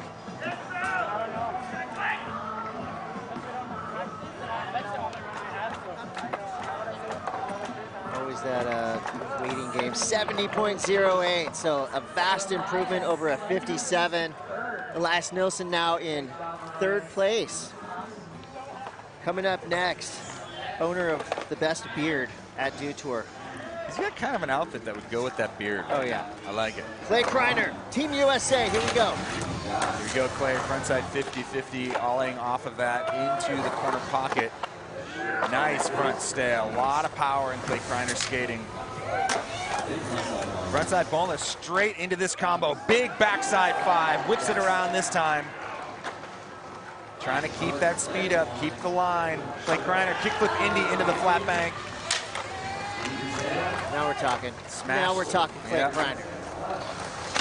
Come on, finish. Indy backside 360 over the island. Looks like he just got a little bit off axis. And those, you know, there are certain tricks you can force the landing. You cannot force a landing on a trick like that. Well, if you're trying to go Indy backside 360 on that, you need to be super squared up at the landing, or else you're going to over-rotate just a little bit, and more likely than not slam hard. Look at that front foot drift on that. By sheer willpower, Clay Kreiner smashes that backside 540 down. That front foot was trying to vacate the premises. You know, he's got the kickflip 540. He's got one of the best 540s in the game, as displayed right there. We'll see if watch next this run. right here. Snaps up into Indy 360, was still rotating. His momentum wouldn't have stopped as he was coming in for a landing. And that can be a disaster when you kind of lightly backside revert into a landing on cement. I almost wouldn't be surprised if he just threw that into a 540. How would that be? That'd be, I'm Amazing. up for that. He can do it. Clay Kreiner can do it. Clay Kreiner can do anything. Right now, Clay is sitting in 4th place with a 67.02 as his high mark. We'll see if that stands. Danny Leong at a 71 for his opening run. Indy Oop into the flat bank. Backside air in there, trying to get that speed up. There's that little frontside tail tweaker over the loaf. Ooh, you hear that squeak again. That's the squeak they don't want to hear. No, you definitely do not want to hear that. Arian speed front blunt up there on top of the plexiglass Toyota wall. That would have been intense. That would have been intense. You said the exact word that I was thinking. Intensity, intensities. And it's pretty cool. So when we leave this park, that wall right there is coming with us. Yeah, it won't, but it won't have a, it won't have that there. Yeah, that is for experts only. All right, there's a little frontside tweaker over the loaf into the frontside 5-0 around the corner, balancing on that back truck. And right there in that corner, you kind of heard a little audible squeak. That was his wheels losing traction, kind of basically almost blowing out in that corner, but able to hold on to it. And then there's that frontside blunt attempt. Well, of course, as we get into the weekend, things escalate in terms of hype. So from the park right now, we've got Chris Dune Pastors with the vibe check. What is up, boys? And I can say, being down here, one of the things you notice is the size of this park. It is way huger and bigger than it seems when you're up in the booth. And then the other thing you notice is just the speed these skaters are skating their runs at. It's way more high speed than it seems from the booth. So I'm going to call this next run my man Jack Fardell, Australia Pride. He's been ripping, had a great first run, currently in 5th place. Yeah, love the speed Jack gets on the beginning of his line. Big ollie up that Toyota extension, 7 feet up. And he misses the front out fly out to Axel. He's doing that every time. Dune, you know, he was one of the only people kind of linking multiple tricks on that wall of consequence during this event, you know, so we've seen so far. I mean, yeah, the rainbow rails, he was hitting all the awkward, difficult obstacles. So I think if Jack puts it all together, 5th is probably not going to stand with the heats we have coming up ahead of us. So Jack has another chance to put it all together. 3 runs, which the skaters are super pumped on. Down here, they thought they only had 2 for a while. Pedro Acosta Carvalho coming up next from Brazil. His first run was just a 20.74. Yes, sir. Pedro is in. Yeah, and the speed and the size. Look at that huge 360 judo air over the volcano into a heel flip Indy. Everything seems twice as high. There's a judo 540 over the hip. This is no joke. Nice backside ollie transfer. Keeping his speed. Pedro having a great run. Boosted boneless there. Nice Smith grind. 10 seconds. And he's currently in 10th place. Wow, and that heel flip Indy up the extension. That will definitely add some difficulty and points if he can stay on the board. Boom, and he does it. Solid People run. around the corner. Pedro Acosta Carvalho. Wow, job well done. Very happy with that That's a run that could put him in the finals contention for sure. Yeah, he definitely just put the run down that he wanted. Saw the disappointment with his first run right there, kind of explaining, I just threw the board under my feet. And that's what you got to do. Yeah, So it had Leticia, everything. It had 540s, it had flips, it had airs, it had a couple high-speed lip tricks. So, yeah, the full package. That combo right there. The Judo 360 over that into the heel flip Indy.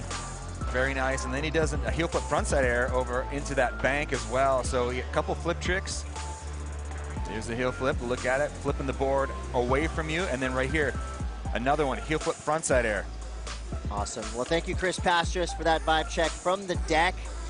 We're going to keep Pastras embedded down there with our skaters to get some behind-the-scenes action as we roll through men's park semifinal. You're watching Dew Tour Des Moines. I'm Chris Cote here with Todd Richards. You're watching some of the best park skaters on the planet in a perfect skate park. 68.72 for Carvalho. Little sponsor check there. Back at you. Obrigado. Christopher Beaver Fleming will be up next. Skateboarding super showman. Currently sitting in 7th place. His run last time featured, oh my gosh, did you see the grabbing the opposite rail, flipping it back into his hand? Was that magic? That was magic. Wow. This is riding that razor's edge of I'm in control and I could slam at any second. Frontside Smith from deep to shallow to deep end. Finger flip or hand flip frontside boneless. Backside 540, bones the tail out. There was a lot going on in that run. He's spinning, he's flipping, he's flying around. We're gonna need replays. We gotta see that flip into his hand because, okay, and there's the showman part. There's That's the why, showmanship, we love it. if you want to see more of Beaver Fleming, you can tune into Nitro Circus, where Travis Pastrana talks him into doing things that could possibly kill him all the time. You know, what I love about skateboarding, there's room for everybody. There's room for any type of skater. Oh my gosh. And when you do flips like that. Kickflip in the air, watch, initially grabs the wrong rail, hand flips it to the other rail. We have to find out if that was on purpose. That's some Bob Burnquist baloney going on right there. There's that Madonna, kicking that front foot off, smashing the tail on the coping. And then here is that frontside ollie up onto the plexiglass, Smith grind from shallow to deep end, and then of course, the tail grab, backside 540, where he just doesn't square up with that landing. And never mind, there is a backflip in there as well. So Beaver Fleming doing all kinds of crazy stuff. Right there at the end. Kind of explaining the trick. That was amazing. That was one of my favorite, wildest tricks I've seen in this entire event. And leave it up to Beaver Fleming to provide us with that. Jericho Francisco is your current leader representing Philippines. He's back at it for his second run. So look how fast he's going compared to the other riders. Lip slide to Smith grind, frontside boneless, frontside disaster. Just going, oh, gets tangled on the heel flip Indy on the big flat wall. So started that run off really strong. Frontside grind to lip slide, then combos that straight into the lip slide to Smith grind. There was a lot going on very early on in that run. Super high speed antics through the lip, but just getting lost on that heel flip in the air on the flat wall. He's got one more run to pull it off though. Next skater to come up, Josh Dirksen. Representing New Hampshire, Team USA. That's what happens when you drink a lot of whole milk. You get a kid like that. Okay. Big, a lot of calcium going on in that frame right there. Well, he fears no park. The parks fear him. Here he comes, setting up this run. Once again, that lip slide to sugarcane grind into a frontside feeble around the corner. Dirksen carrying a lot of speed. Front tail just murdering the lip so far. Frontside 50-50 around the corner. Back Smith, now he's up and over the loaf. Madonna smashing that tail down. Maybe, oh my gosh, not enough speed for the backside disaster. We'll just ollie up to backsmith. Just smash it. However you're gonna smash it, just smash it Josh Dirksen style. Goes down on the big spin to backside nose blunt. So kind of fighting for speed a little bit, I feel, in the beginning of that run. A lot of power, though, out of Josh Dirksen. He's one of those guys, I feel like the walls in here are a little bit small. It doesn't allow his big frame to go as fast. Oh, well, was that a backside disaster? It was. The intent was there. Big spin to backside nose blunt, but geez, man, just forcing the issue there on the big plexiglass wall. Josh will get one more go. All of our skaters get 3 runs. Now we're looking at Tyler Edmeyer from Germany. 36 seconds on the clock. Tyler combos into a backside 540.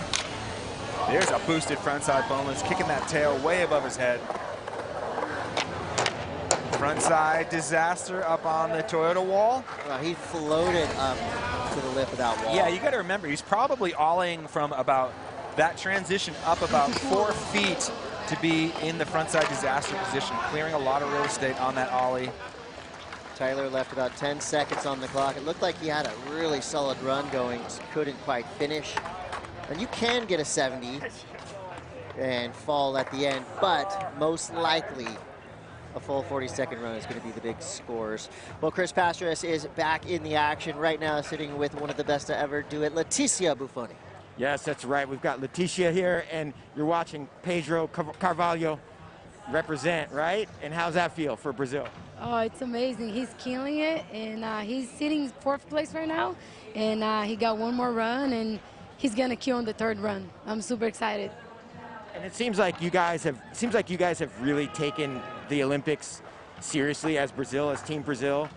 Tell us a little bit about that. Describe what kind of energy and focus you put into it. Yeah, you know, it's a big family, and we just supporting each other, and it's a family, you know. We just want to support everyone and be together as much as we can. All right, and we got the final tomorrow. We will see you top 8. How you feeling about the final? Oh, I'm super excited. I'm glad I made it, and tomorrow will be a new day, and I'm excited to get to skate again. That's right, Team Brazil. Thank you, Leticia. Leticia Buffoni, who absolutely ripped the street course earlier today. We'll see more of Leticia throughout the weekend.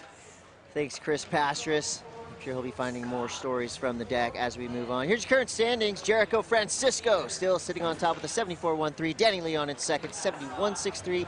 Elias Nielsen in third. So we've been hyping up Team America with all their riders in the semis. But guess what? It's all international at the top. 1, 2, 3. We go now, Steven Pinheiro. Last run. Nice frontside sailfish into the flat wall. Ooh, backside air, backside disaster. I do like that. Smash it down. A lot of messages from fans of Steven saying, watch out for Steven. He's coming in hot. Much better run right now. Frontside nose blunt. Some great combos up and over the loaf. Looking for some big moves to finish on.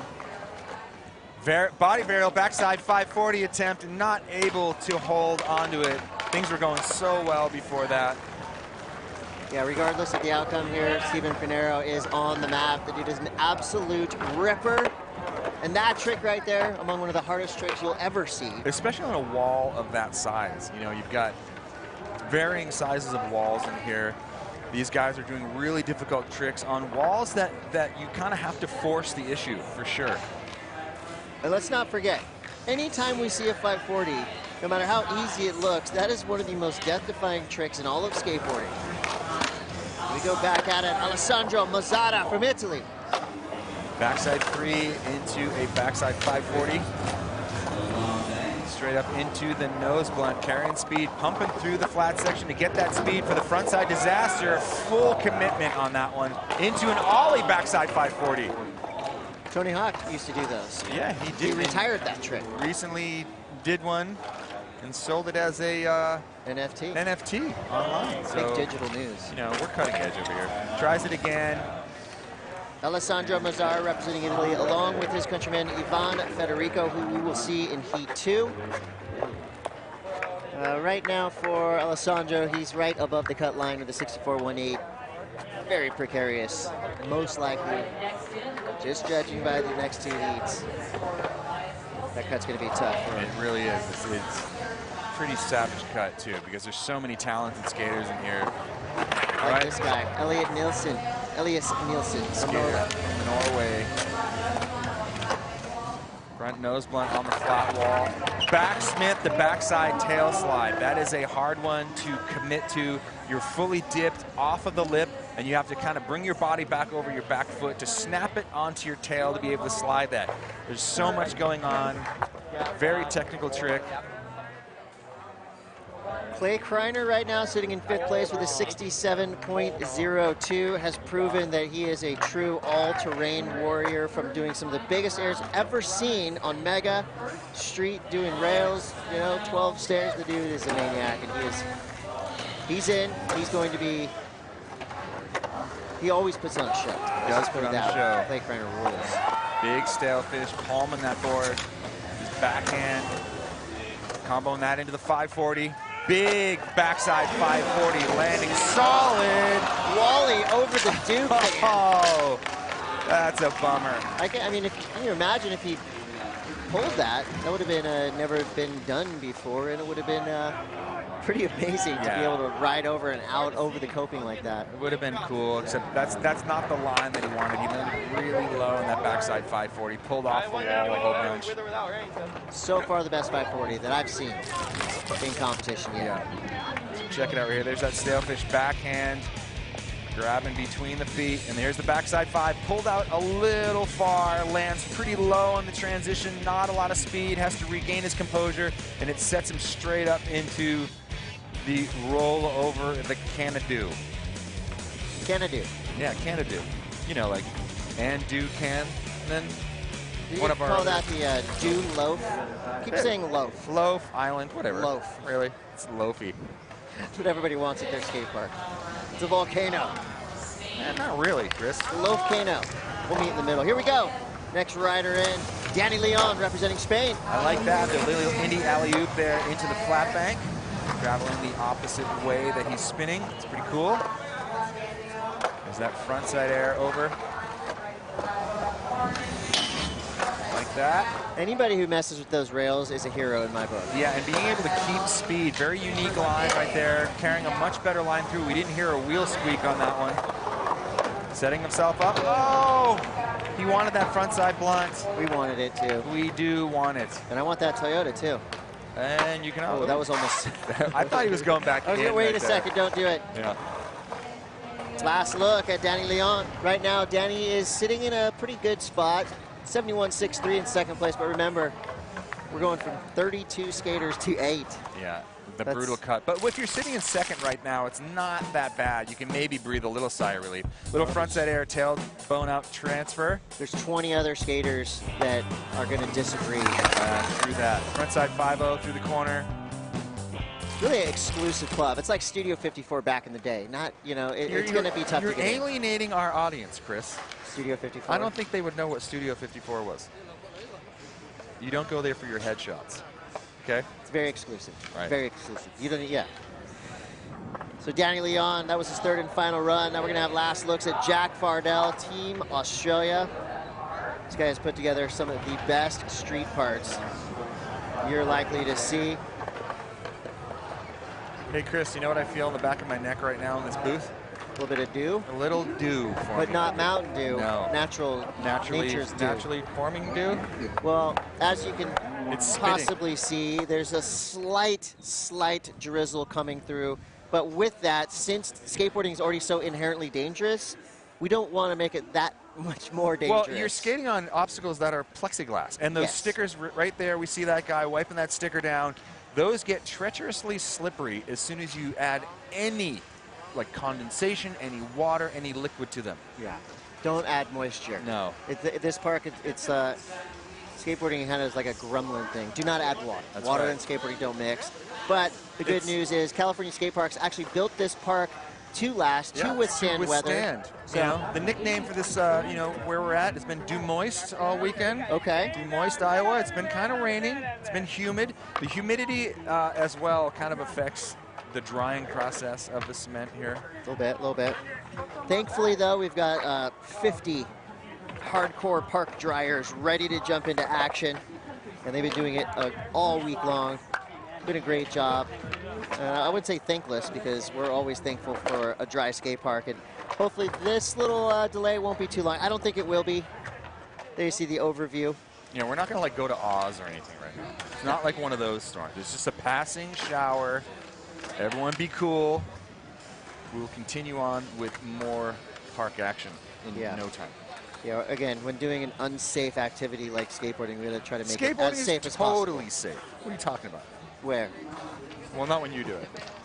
But, you know, when other people do it, it's pretty safe. Sometimes.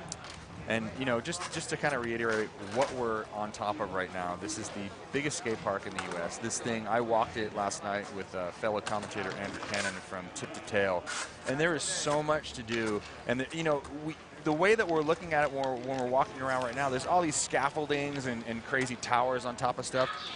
We were just kind of like really paying attention to it last night and seeing what all the lines were that are kind of obstructed with all this stuff. There's so much to do here. There's something for everyone on this skate park. Even you, Chris. Right there.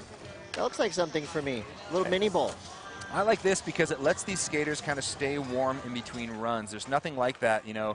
To have something where you can kind of keep the knees going, keep the ankles warmed up, because when you're standing around just waiting for your run, especially when you have like a weather delay like this, it's you kind of want to stay limber. So from this bowl right here, you can go into the main big bowl of the park, and you can actually fly out of that bowl onto the street course and keep going all the way down about 300 or 400 yards to these red sculptures. kind of metal ribbons that are amazing looking, but man, they're scary to skate. They're really cool. Well, with that, got Zion Wright warming up, and right by him on the deck, we got Chris Pastris. You? Yeah, Z. All right, Z, can we talk to you for a minute, my man? Let's talk. Yeah, so first place contender so far in qualifying. What does that feel like for you? For sure, a lot of weight off of my shoulders, so I feel like now I kind of know what I know what I'm doing going into it as far as switching it up and kind of what I can do to progress that, so yeah. And I think of you primarily as a ripping street skater. How much of your street skill do you apply to park, and how? I mean, I feel like, not saying like I apply my street skating to it, but it's just like I just kind of pick it out on what's in the course and kind of add it to those things, you know? So, yeah, I feel like it's just kind of natural. I don't know. You work both worlds perfectly. And heading into that cut, we're going down to 8. How comfortable are you feeling so far with that first run? Are you going to put that same run down, or are you going to try to add anything to it? Definitely gonna, it may seem like I'm going to do the same stuff, but I'm going to switch it up by different tricks. So, yeah, we'll see if that one holds, and then if not, then I got to ramp it up, and then we'll see. So. All right, and lastly, I heard you shout out the fam. You got any messages for mom and pops back home watching? I love you guys, and just know that today I'm just going to put it all in for you guys. So that's it. All right, we're excited to see it. Yeah, Zion, thank you. I want to get a closer look at that grill right there. Zion Wright. I mean, we talk about skateboarders being entertainers, and that is a high compliment. I put Zion in that category. He loves it. I mean, you feel it when he skates. Yeah, he's so happy. Yesterday, Paul Zitzer and I were watching Zion kind of warm up, and he didn't really do that much in warm-up. Like, he was just kind of like chill, like rolling around, being silly.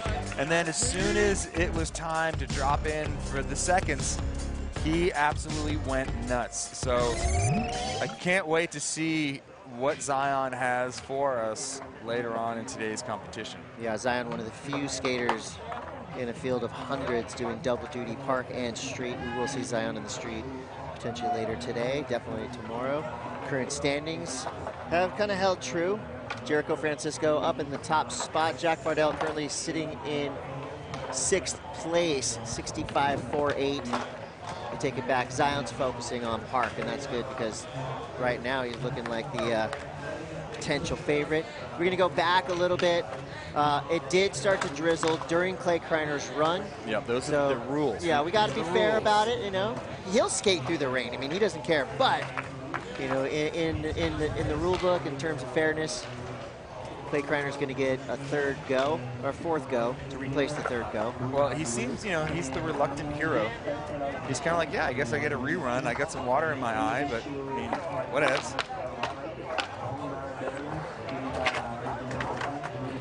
And that's the rule they put in place, just because there's been so much weather happening all week. If it begins to rain during your run, you can get a rerun.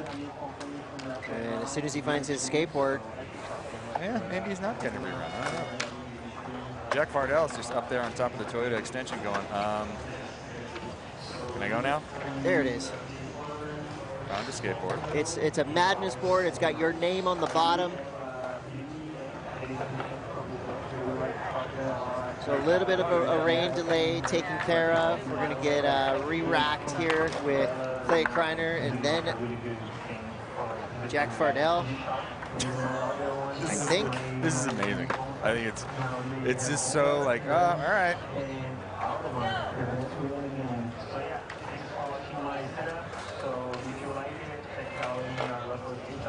Yeah, so looks like some deliberation as to what to do next. Nobody's going to be mad to see more Clay Kreiner, I'll tell you that much. Yeah, there are a lot of Clay fans out there. I'm definitely stoked. I can, you know, I know what he's feeling right now as far as like, look, you don't want to be that guy. But if they offer, yeah, I take guess. it. I guess. It is the rules. You can do whatever you want. And another thing, too, is he probably kind of thought his week was over. Yeah. So he went into vacation mode. But we'll see. Clay Kreiner back in, 40 seconds on the clock. Watch him just handle Biz right now. I wouldn't doubt it. So far, so good. Big old stale. Clay Kreiner's rerun. Frontside boneless. Let's get this back five, Clay. Puts that down. No Wally over the can needed. Gets the backside ollie. Looks over here, kickflip Indy into the flat bank. This is so far looking real smooth. Lean to tail around the corner. 10 seconds left for Clay Kreiner. Clay, little air into front rodeo into the corner. Jeez. Clay Kreiner. Wow. And that's why people love Clay Kreiner, because he does things like that. Yeah, that trick is no joke. It's seriously one of these, I'm sitting here telling you like I know what the heck I'm talking about. But as far as, you know, watching guys skate and knowing like guys like Buster Halterman who have done that in the past so well, it's incredibly difficult to get that trick wired. It's a really awkward rotation, tends to put you into the middle, out into the flats. There's that back five. That's the best one that he did. That was an even better one. Watch this. Drops that front shoulder, goes around 540, and just lands a little bit low. If he was going to land that, he would have landed in the flat. That front foot was just pieced out mid-rotation. But Clay Kreiner's still the baddest. He can go again, in my opinion. I could watch Clay Kreiner all day. So that was his rerun. That was because of a rain obstacle in his run. Raindrops. Rainstickle? Raindrops got in the way. And Danny Leon will get a rerun as well. All three of these skaters, Clay, Danny, Jack Fardell. Because it did to start to rain during their run. Indy alley-oop into the flat bank. Little nose grab backside air. Danny coming around here, getting some speed up. There's that transfer, a little bit of a pullback on that frontside air, a la John Thomas back in the day. Smith grind over the low, backside ollie. That line right there is great. Really utilizing that shallower section of the bowl. Coming up here, oh, we want that frontside blunt. Yeah. Really wanted it. It's so speed dependent to be able to get up there and balance and be able to get that precise pop back in. It takes a lot of bravery to even attempt that trick. So full credit to Danny Leon. He might just do it for you, Todd. I hope so. I would like to see him do it. How do you do innuendo? Oh my gosh. Innuendos? Innuendos. Wow. Danny Leon representing Spain. That was his third and final run. Currently sitting in second place, 71.63. By no means safe due to the talent coming up in Heat 2 and Heat 3. Frontside 5-0 through. Ollies up. Frontside Smith grind over the rainbow rail there. There's that corner where he was squeaking But he's able to combo that into the backside ollie from the 2 flat walls on there, and then straight into that frontside boneless. So great combo. I really like that combo in the shallow end. I thought that was tight and it was really precise. Jack Fardell, third and final run. Most likely needs something up in the 70s to feel at all safe. Here we go, dropping in on that Sketcheglass Toyota wall. Jack Fardell, one of the only skaters in this heat, messing with that plexiglass wall multiple times. There's that ollie up to 5-0. There's the ollie out to front side axle stall, and then straight back over there. Backside disaster up on the plexiglass wall. So using all of the obstacles, Jack not scared. He's not afraid of that giant plexiglass wall as the rest of us are. Frontside air into 5-0 over the rainbow. Jack Fardell having a really interesting run. Steps off of the backside nose blunt. But man, I gotta give him props for being able to navigate up onto those rarely utilized extensions. The ollie out to frontside axis stall there on the flat bank. Very cool. He almost had it. I would say he put himself in some of the most precarious positions of anybody in this contest so far. There it is, the frontside ollie out, frontside axis stall, pop back in. He's got to clear 2 or 3 feet of distance when he pops back in, and then straight up into that backside disaster afterwards. But unfortunately, going down in the nose blunt. His final trick, that's always a tough one to stomach. Waiting for a score to come through. It's going to be right there to 60.29 for Jack Fardell. A solid showing, makes the semifinals. Not bad. Jack Fardell, we know how good he skates, and we're going to see more of Jack in upcoming events, that's for sure. Pedro Acosta Carvalho representing Brazil. Here we go. Power pump through that pocket. There's that one-footed 360, the judo 360 into the heel flip in the air, into the judo backside 540, kicking that front foot off. Covered a lot of real estate in this run. Straight over here into the flat bank, boosted frontside boneless, kicked his tail out way above his head. That's the way you want to do him if you're going to do him on that flat bank. Frontside 5-0. Oh, very 5 seconds flip left. over the middle island there. That would have been a big finish for what was looking like an incredible run. So Pedro Acosta Carvalho putting together a nice run, but leaving about solid. 6 seconds on the clock. Heel flip into the air, gets over it. You can see the entire time. And there's that kicked out front foot, the judo 540. Then has to kind of power pump.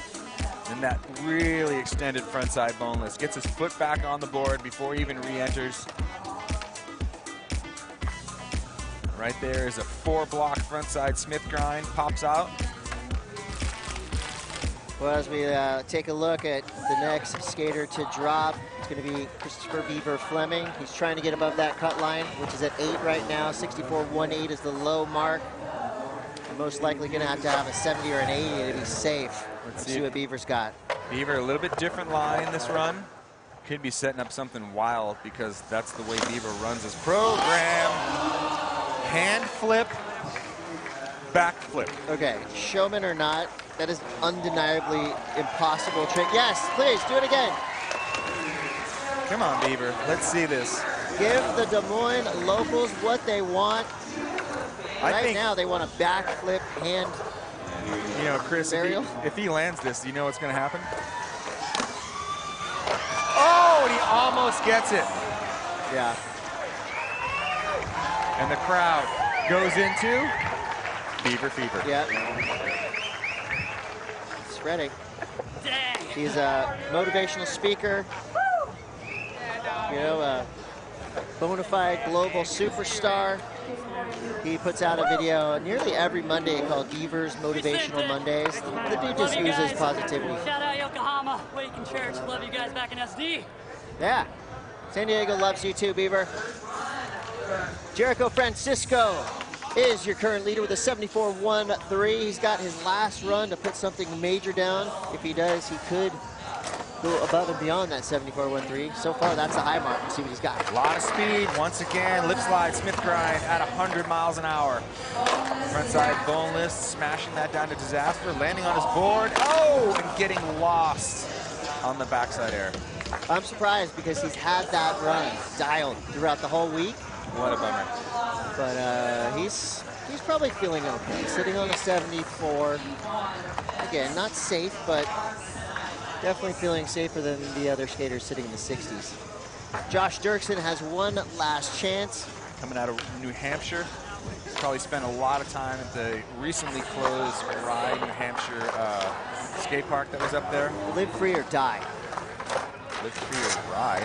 Look at that, frontside lip into sugarcane, front feeble around the corner. Dirksen mangling the lip so far. Front 50-50 around the corner, kind of slowing down a little bit. Backside Smith. Steps off of the Smith grind over. It happens. Unfortunately for us, we will not get to see Josh Dirksen skate at 100 miles an hour anymore today. So Team USA is right now has to be considered the hardest team to make. You're looking at this list: Zion Wright, Beaver Fleming, Bodker, Liam Pace, Tristan Rennie, Ben Hatchell, Tate Carew, Sargente, Sharp, Jaggery, Corey Juno, Imana Reynolds. And they all have, you're looking up in the top spots, huge points. You see Tyler Ettmeyer from Team Germany. Kind of lost his way on that backside 540 in the pocket over there. There's the frontside disaster. Up on top of that wall. Big points for that. Max Smith into the corner. Looking for speed, looking for love. Indy 360 into a missed the frontside feeble into that pocket right there. So unfortunately for him, not able to get a full run on his last attempt. Well, represented Team Germany well. Tyler Ettmeyer got a couple decent scores, but the leader after Heat 1, representing Team Philippines, Jericho Francisco, sitting on a 74-1-3. See, Todd, all you gotta do is go 150 miles an hour, do all your hardest tricks, skate for a full 40 seconds, and you're gonna get a big score. And I'm looking down the next couple of heats, talking about skating at 100 miles an hour. We've got guys like Alex Sorgente coming up. We've got Pedro Barros. The Corey Pedro Juneau. show's coming. We've got people that are absolute freight trains on the lip. I can't wait to see what's gonna happen later on. So skaters get warmed up. You are watching Dew Tour Des Moines 2021 on the deck right now. We're gonna get a vibe check from Chris Pastris. Yes, currently sitting here with Danny Leon, sitting in second place. How comfortable are you with that score so far, Danny?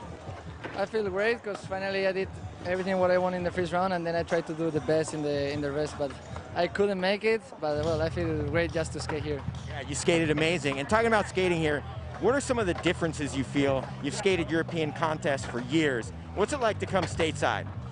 Probably I can say that the parks are different. We don't have the same parks that here. Here is incredible. California skate parks are doing really, really good ones.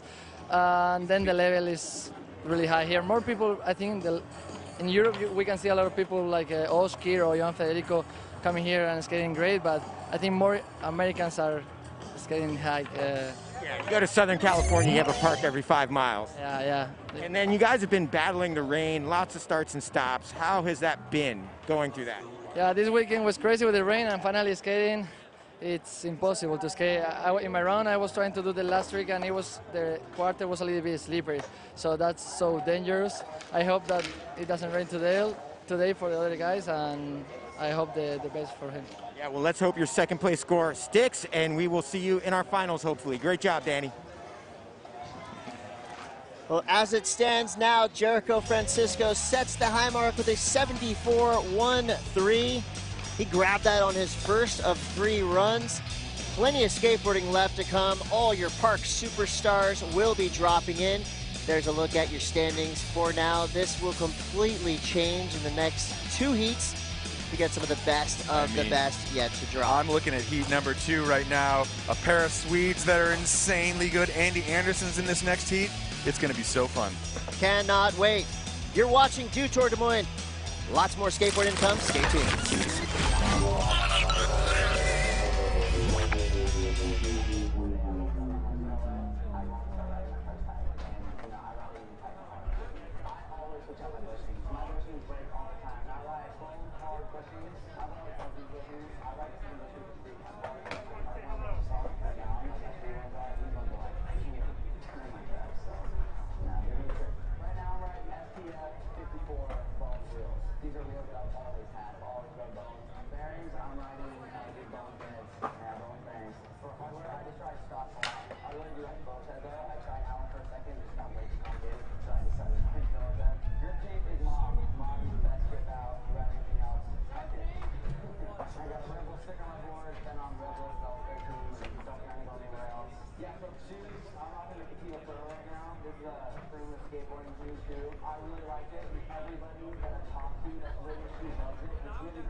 The Brazilian, the Mexican, the Japanese, the American, everybody in the end are truly united. To be able to represent America and represent Hawaii as well would be really special.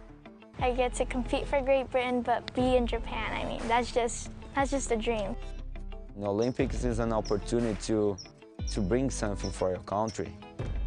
I'm not only representing USA, but coming from Hawaii, there's so much pride. Who would have thought that I'd come from this little island in the middle of the Pacific to skating for my country and also my island, you know? I think the Olympics is going to impact the world in ways no one ever thought it could. It's basically putting skateboarding on this pedestal for the whole world to see. You're showing skateboarding to a broader audience, new people, younger girls. I think it's only going to help skateboarding. It's going to introduce skating to so many people, millions of people. Everybody who's in those top spots really worked hard for it. It definitely pushes me to try to stay up in the top 20. I'm just trying to keep not too much pressure on myself, trying not to think about it too hard. I want to go. Let's get it done. It's me and my best friend Bryce. We talk about it and laugh all the time that we met each other when we were 8 years old and now we're competing to get in the Olympics. It'd be a dream come true, I feel like, after so long. Sharing the same space, sharing the same area, and sharing that same passion. It's the Olympics. I don't know what to expect. Yeah, I can't wait to go, you know. I want to go so much.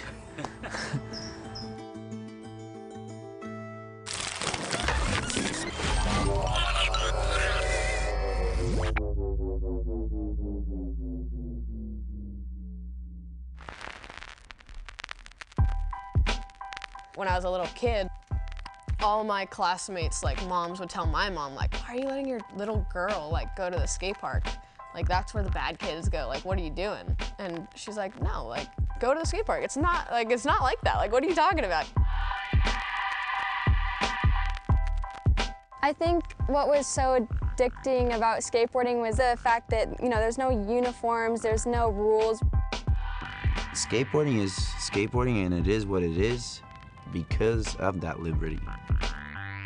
I think the fact that I didn't need anybody at all is what really drew me in. And within not needing anyone, I was in my own world.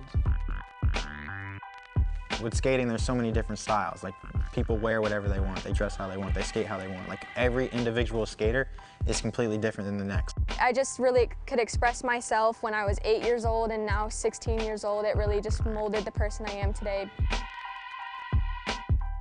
It's something about it that we just so passionate about this skateboard that, like, bro, it gets so many people together, you know?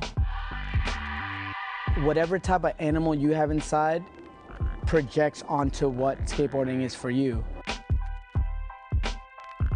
Every day you want to learn something new, and to learn something new, sometimes you're gonna fall, and that's part of the game, you know? I just think that like skateboarding is just like a big tree, and like everybody's branched out. It's such an individual thing. Like a wall like this that has been still here for years, but maybe some guy comes here and wall rides on it, it's like, whoa! All these different opportunities that I gotta like sit back and think like, thank you, skateboarding. I would not be anywhere where I am like without skateboarding.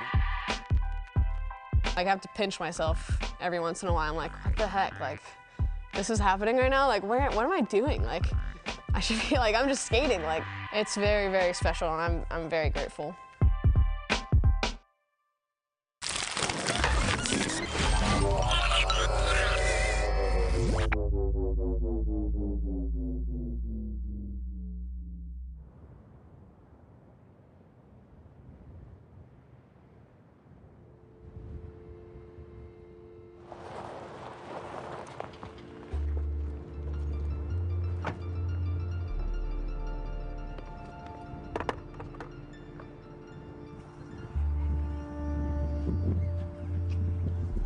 Very good, Jordy.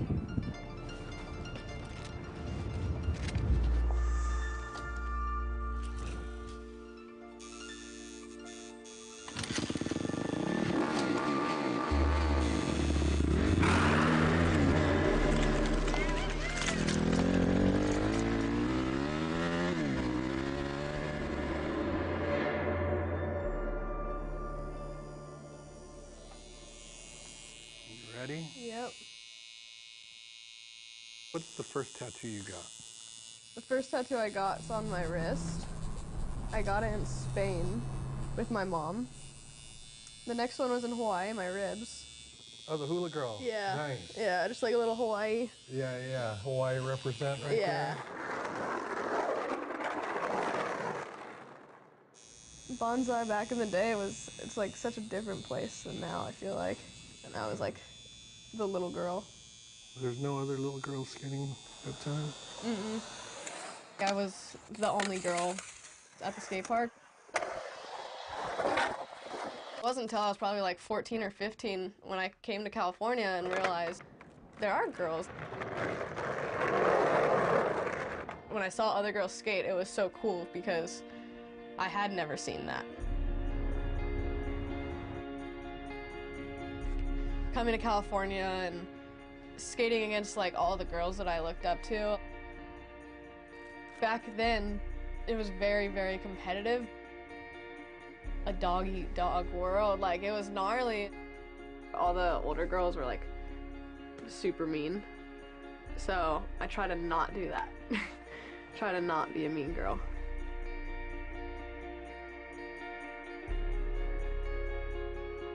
At that time, like when they were being mean to me, like it sucked. Like these are like the people I looked up to the most. But nowadays, it's a different story. Like there's a lot more contests, there's a lot more going on. It's not like that anymore, thank goodness.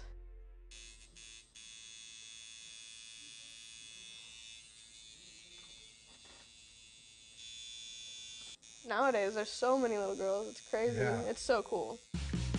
I know what it's like to get picked on and that sort of thing, and I really have said since then, like, I don't ever want to be like that. I want to make a little girl that's coming in feel as welcomed as possible and feel like they belong. We're all here for the same thing. We're all here to just skate and have fun, and I'm so thankful that I'm able to make a career out of this, and you know, the more the merrier, in my opinion.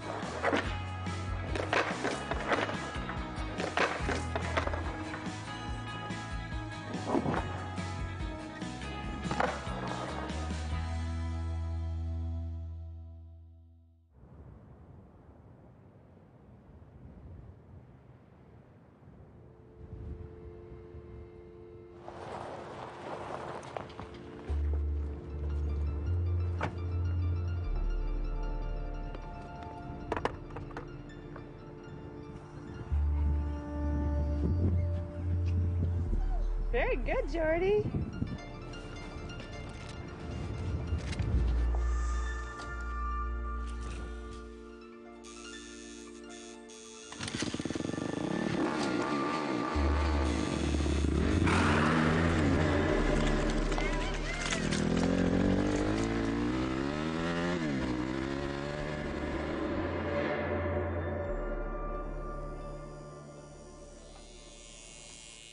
Ready? Yep. What's the first tattoo you got? The first tattoo I got is on my wrist. I got it in Spain with my mom. The next one was in Hawaii, my ribs. They got some loud drones, though.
Saturday in Des Moines, Iowa. It's the Dew Tour 2021 as we welcome you to Men's Park Semifinal. We move on now to heat number 2. After heat number 1, Jericho Francisco leads the way with a 74.13.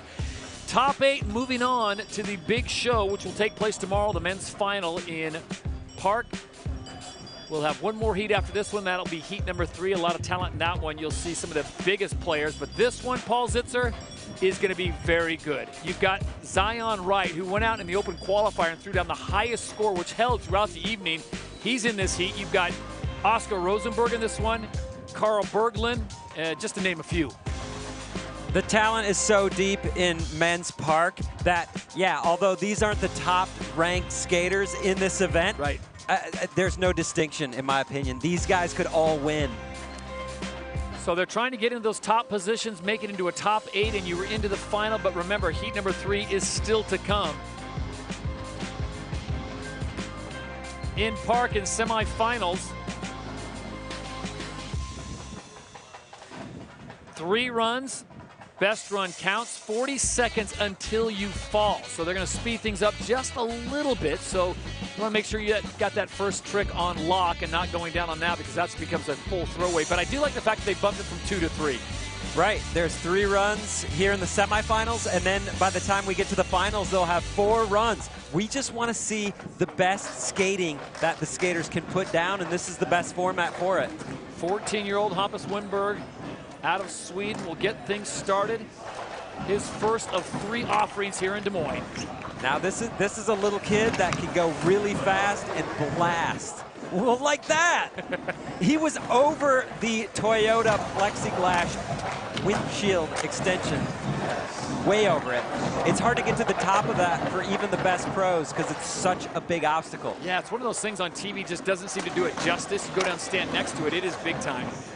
Look at that. Hampus doing all the tricks, working the bolt. Now you saw he lost a little bit of speed landing low on that 540, and it caught up with him on the kick flip over the hip. And that's simple physics. When you're that small and that light, I mean, what do you think? He runs maybe 95 pounds. So for him to lose some speed, it's a big offering. Yeah.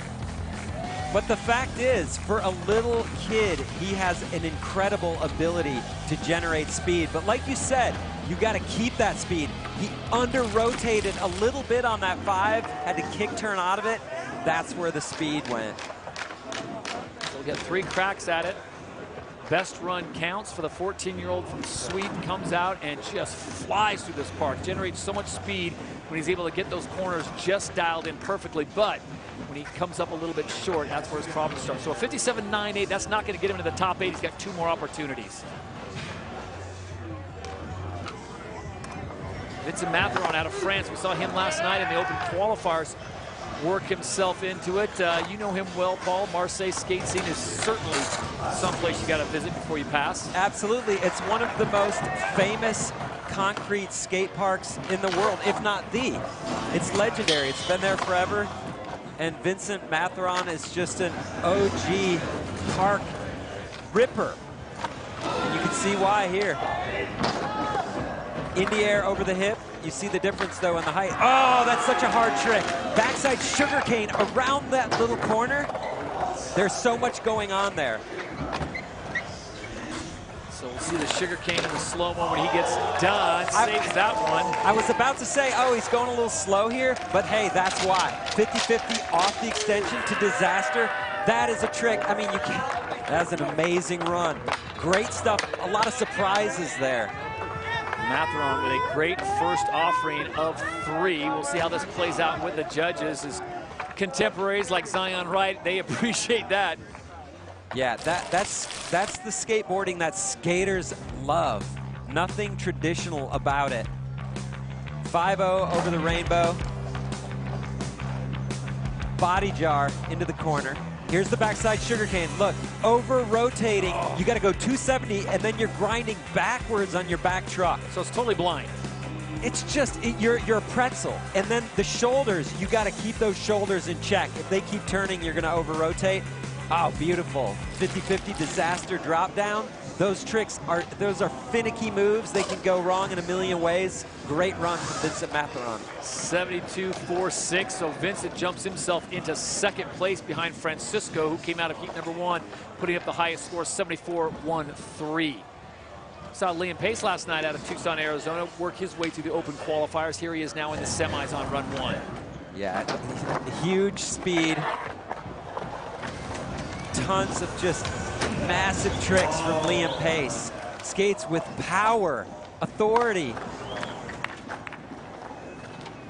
Nice, backside Smith grind. Even the little section in this bowl is giant. It's, you know, 7 feet deep. You don't want to go down anywhere in this bowl. 360 indie over the centerpiece, landing going down, no deck check. What you're seeing from Liam is a great mix of airs, lip tricks, working the whole bowl. That's really hard to do. When you get to a contest like this, you got to figure out a line, and you want to incorporate your best tricks, but you also want to use the bowl. Sometimes they don't fit together, but that was a beautiful run. He fit it all together. Yeah, that certainly had the flow that he was looking for from start to finish. And then doing a frontside Smith up on top of that box. I mean, that box is shoulder high. Indy 3, landing down the transition, no deck check, and a body jar. That can be a risky trick. Straight into the crooked grind over the rainbow. He just kept it going. Indy grab 540. He's grabbing with his back hand on that. We see a lot of skaters doing the backside grab, using the front hand to grab. Switching it up, Liam, great job. Yeah, he'll go into first place. How about that score? 78.86. So Liam Pace has jumped into first, pushing Jericho Francisco into second. Vincent Matheron now holding down third place. Cut line now becomes a 65-48. So everyone that's already competed in heat number 1 that is near or around position number 8, they are sweating bullets right now as Tristan Rennie now drops in. And I like the variety of styles in the park. Tristan has one of my personal favorite styles. It's just so calm. He's not doing a lot of movement with his upper body at all, but he does such hard tricks, and he makes them look so easy. He looked really good last night in open qualifying. Worked his way into semifinals here in heat number 2. Oh, wow! Okay, we've seen a lot of people do very similar tricks on that Mountain Dew box. He did not. He banked off of it to disaster.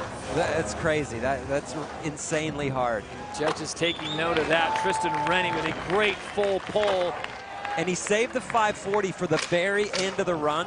Great way to finish. And he didn't land with a lot of speed, so it was good. He didn't have to regain his speed. Smart strategy. Tristan, he knows. He knows. He knows how it works, and he does a great job of his dad coming from that skate scene as well, passed it on to his son. So Tristan Rennie now with a great opening first run. Remember, they've got 3 runs, and only the best run counts. Heat number 2 here is off to an insane start. Backside blunt way up there.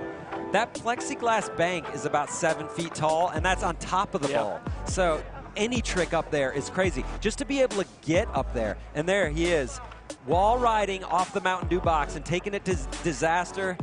And here's the nose grab 540 right at the end. Beautiful. Picture perfect run from Tristan Rennie. So Tristan Rennie moving to first place. We just saw moments ago Liam Pace dropping the 78.86. Tristan Rennie checks in into second with a 76.21. So this is where the trouble starts. If you came out of heat number 1 and you weren't in a top 1, 2, 3 position, you're going to start getting bumped down because the talent only goes up. Trey Wood, a late ad last night. He came in at the last minute, dropped in on the 3rd and final heat, and he got himself a great run to get here into semis. Trey Wood has the skills and the talent to win every bowl contest, any park contest that he enters. That's his problem right there, staying on. That's it. If he stays on, done. Yeah, it's a beautiful thing. So Trey Wood will have to look to run number 2. He didn't waste any time. Look at that, stale fish up into a tail slide on top of the windshield. That's just, look, that thing's 7 feet tall. So far. And like I said, just being able to generate the speed to get that high in this bowl, that's pro-level skateboarding. And then to do a trick, that's icing on the cake. But you got to stay on. He's got 2 more runs, so that 14 goes to a throwaway for Trey Wood, and he'll look to runs 2 and 3. Carl Berglund now from Sweden's going to drop in from Malmo, one of the coolest towns in that country, just 21 years of age. It seems like he's been around the sport for so long, but just 21. Yeah, and Carl has, there's just so many cool styles. This is just casual. It has a real flowy feel to it. You don't know what he's going to do. Oh, that was huge. Monster over the Twinkie. He has 1 million tricks. So I don't know what we're going to see from him at all, ever. Big frontside boneless on the frontside boneless bank. Getting loose up onto the windshield, frontside lip slide. That was cool. Frontside nose grind over the hip. Wow, okay. Yeah. Adding some serious difficulty there. If I'm critiquing that run at all, he just looked a little lost, like he was trying to figure out where he was going. Now, there's a blessing and a curse to being a skater like Carl Berglund, one who just sort of ad-libs a run. It can turn out to be the best thing anyone's ever seen, or it can go a little haywire. And we may have seen some of that, but he did some incredible skating. That frontside disaster alone, it's incredible. Look at that boneless. Wow. There's bonelesses, and then there's a boneless. Cut line right now is Clay Kreiners at 67.81. Top 8 are moving on to tomorrow's final. We'll see where Mr. Berglund lands. Liam Pace has the mark to beat. The best score so far is a 78.86. Zion Wright still to come. Oscar Rosenberg still to come. Getting warmed up, thinking about what they're going to drop in. Andy Anderson, love that helmet. Oh, he's just a crowd favorite. Yep. He's a skater favorite. Berglund with a solid 75, so he is into third place behind Tristan Rennie's 76.21. That's impressive, and that's far from Carl Berglund's best work. So we heard from Andy Anderson that he was inspired by one of our great friends, great friend of skateboarding who passed away, Mark Waters. Andy has big plans to do a tribute trick inspired by Mark Waters at this event. I don't know if he'll be doing it in his first run. But you'll know it when you see it. We'll know it when we see it. It's an airwalk variation. And rest in peace, Mark Waters. Love him and miss him. But Andy Anderson is one of these guys that blows minds. Again, a skater, you have no idea what he's about to do. He mixes tricks from the 70s, 80s, 90s. That is the trick. Airwalk, lean, disaster. It's the watermark. There you go. That is awesome.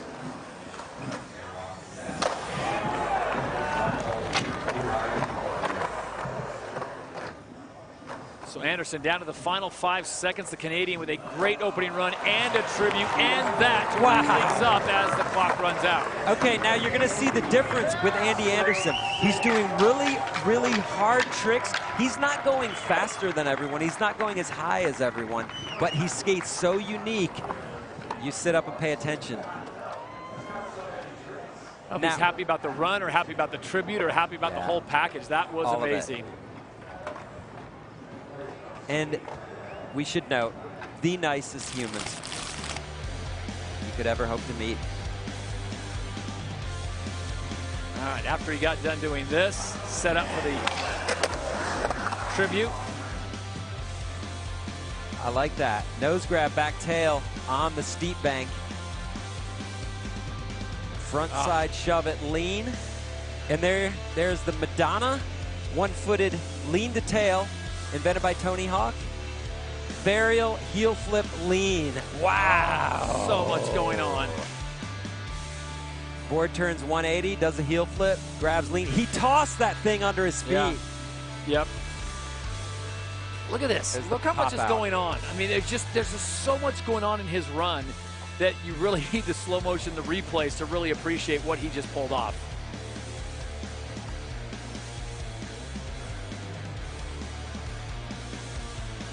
And the claim. So Andy Anderson with a great run should put him into the top 5 at the very least with 2 runs to go. It'll be third, 75.80 for the Canadian, so he's sitting good with 2 runs left and another heat. And as you mentioned, Todd, Kiko Francisco, who finished heat number 1 in first place, is suddenly in 5th place. And look who's coming in, Gavin Bacher. So Hampus is 14, Gavin is 14, and this kid is just, he's as good as the best pros. Look at that.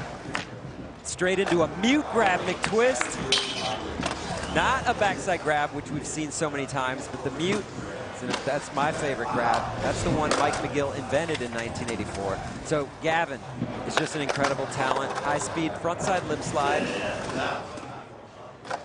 Whoa. Something new?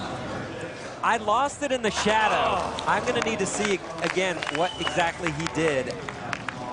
I think it was something new. That was just amazing. So he comes off with just 3 seconds left, so he'll take a hit for the fall. But until that point, man, so much going on. Yeah, I mean, to skate like this at 14 just makes you wonder how good he's going to get. Mute grab, 540. He's grabbing with the front hand on the toe side of the board. Toe side. That can be a dangerous trick to land. You have a tendency to over-rotate because of the shoulder positions, but no problem for Gavin Bacher. Fakey ollie stale fish over the centerpiece. And here he tries the cab heel flip indie grab. Misses the grab. I mean, that's a trick. It's hard to get that flick. That was a great great combo. Just the switch air over the centerpiece was really awesome. 73.16 for Gavin, so he slides into 6th place with 2 runs to go. We'll see if he can improve upon that. As we move on now to Oscar Rosenberg, who worked late into the evening last night to get himself a position here in the semifinals, coming through the open qualifier. It's the helmet, let's not lie. Everyone, your eyes are drawn to the helmet. They need to be drawn to Oski's feet, though, because he has magic feet. This is pretty much everybody's favorite concrete bowl skater in 2021. You just never know what you're going to get. Look at how loose he is. It doesn't look like he's trying too hard at all, and then he just throws out the wildest tricks, and he hangs on and makes it look amazing. Like that. Switch. As a Peter Blunt on the truck and then grabbing, pulling it in. Frontside nose blunt on top of that steep bank. Backside 360 to fakie. Nice. Now, he lands so low on that, but it looks so cool because you have to be really loose to soak up a landing that harsh and make it look good. And he does it every try. It's inspiring and awesome to see him skate live. We're lucky to have people like Oski on the park course. Frontside lip slide, up on top of the windshield. Frontside 5-0, that's as easy as it gets for him. Here we go, Peter Blunt with a grab. Oh, that's great. Fakie lip slide. And he does a lot of skating that's just like, take it as it comes. There's the backside 3 to fakie, landing on flat, but still making it look awesome. So good at adjusting on the fly, as you mentioned, coming up a little bit flat on that. And he goes into 1st place. Rosenberg is the top man right now with an 81. And now, Jericho Francisco from Heat 1 is in 6th place. The guy that was in 1st place just moments ago now sits in 6th. That's the kind of talent that Heat 2 brings, and it'll be the same kind of story we see with Heat 3 as Zion Wright gets ready to drop out of Jupiter, Florida. He put on a show last night. Anyone that stayed here at the park late in the evening were treated to his first run in open qualifying. Yeah, it was so great to see. Zion is one of the best street skaters in the world, and you don't even think of him as a park skater. And yet, he shows up and does that body jar in your face, Todd. That was huge. Pumping to the speed. Here we go. Oh! He stays on. That was incredible. Heel flip Indy in the deep end after an amazing recovery from Zion. Indy 360 over the centerpiece. Huge melon grab, 540. Oh! So let's talk about his ad-lib skills. I mean, because you know he was setting up for something, lost all his speed, but was able to ride out of it, and then turns it into that. You're right. And Todd, tricks in a bowl, tricks on a park, on a skateboard are the hardest thing. But to be able to ad-lib them as the bowl comes, that was crazy. That's what makes people legends. Oh, Zion, that was amazing. He has packed that run full of things, and the little mishap there that he turned into something special. And just that, starting with a back over crook on that rainbow rail into a giant backside air, and then ollieing back over the centerpiece. Everything he did in that run, this body jar here, smacking the tail. This is where almost watch this. He went gets wrong. A little sketch right there. His front foot came all the way off the nose. He was lucky to land that. Some core strength gets him back online. Heel flip Indy. By this point, he's like, okay, I'm invincible now. I can do anything. Yeah, and you know what? He's right. Indy 3 over the center, and backside grab, melon 5, grabbing on the heel side of the board. Pretty typical 540, but if you can throw a 540 after all that, wow. And 540s, they're always hard. They're always great. Any of the grabs are great. He can do them all, too. It's funny. I would just love to know what he was thinking. He goes into 1st place again. Zion Wright, by way of a first run for the ages, an 83.10. and then factor in. I love you, Dad. I love you, Auntie. I love all y'all, man. Come on, man. A lot of love going around there from Zion, and why not? I would love to know in his mind what he was thinking when he had that slight sketch bobble. Okay, now I just got to make it up as I go because I've lost all the speed. I gotta come up with something new. Wow. All right, Ivan Federico now out of Italy. And this is hard to say, but Gavin Botker is now on the cut line at 8. 73.16 as Federico now comes down. So, wow, so 1 run complete of 3, folks, and they've got 2 more to go. Best run counts. The best run we've seen so far belongs to that man, Zion Wright, with an 83.10. What a performance. Oscar Rosenberg, just when you thought, okay, first guy to dip in the 80s, no one's going to top that, Zion does it. Yeah, and well, they both skated so similarly. Just freestyling, ad-libbing, making it up as it happens. I'm going to shout out the judges on this one for recognizing and appreciating that. They got it right. Yeah, they nailed it. 100%. A lot of the names that are here to watch because why? They love skateboarding and they're watching some of the very best. We still have 1 heat to go. That'll be heat number 3, Pedro Barros. He loves him some good street, some good park. You got it all here at the Dew Tours. We re-rack and start things over again here, heat number 2. Hampus Winberg, who got things started off here just about 15 minutes ago. All right, here we go. Run number 2. Again, massive frontside air, flying, keeping his speed. But we saw in his first run, he lost speed and couldn't quite regain it. There, looking really good on that backside air, flying. I don't know if a Hampus or maybe a Gavin Botker could have done what Zion did. Because of his strength, core ability, veteranship, whatever you want to call it, but able to salvage that and find some speed in the bowl and then come up with what he did. Takes a very special type of skater. That was amazing, and Hampus is not happy with that second offering, so he will be down to his 3rd and final run.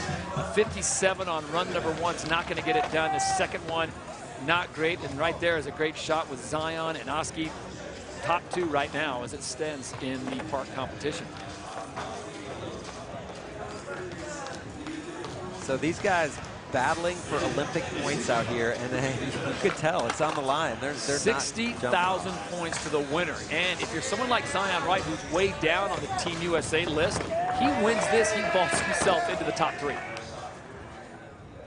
So there's a little bit on the line. But wow, the Team USA talent, he's got to get top 3 in the U.S. coalition. And as you say that, so Reynolds sits on top right now with 123,000 plus points. Then you have Corey Juneau at second with 88,700, and then Jagger Eaton at 50,000. So Zion Wright currently is sitting almost 11th place with 1,700 Olympic qualifying points. If he were to win this event, he would go to 61,007, which would put him in 3rd place ahead of Jagger Eaton, assuming that Jagger doesn't make it into the final, which is a big assumption. Yeah. That is a big assumption. That's a lot of math. But we're still a ways away from that, but that's just to keep in your mind. The way Zion's riding, that's what I'm just saying. He is building towards maybe something special. Liam Pace back in huge. Indy 540, grabbing with the backhand. It's cool to see. Caballerial, backside disaster. We've seen a lot of different people struggle with that trick here this weekend. Oh, perfect kickflip Indy. Liam's doing a lot of different tricks, just mixing it up, showing he knows his way around a bowl and doesn't just have, he's not a one-trick pony. Oh, I love that. He came into that last trick switch, did a nice little grind, got a little love from Zion. So remember, he jumped into 1st place in the 1st round with that 78.86. I don't know if this is going to be better than that, but nice variations. Ollie up, Smith stall on the Mountain Dew box. I like to see anything that's different on that. There's the Indy 5, grabbing with the backhand and a kickflip, Indy grab. Same grab, totally different trick. He's been really impressive in this he ball has. Looked so good last night in the open qualifiers, picking up right where he left off. So we'll see what the judges do with that. Remember, he already had a 78.86, which had him into third. Zion Wright leads the way with an 83.10. And then Oscar Rosenberg's 81.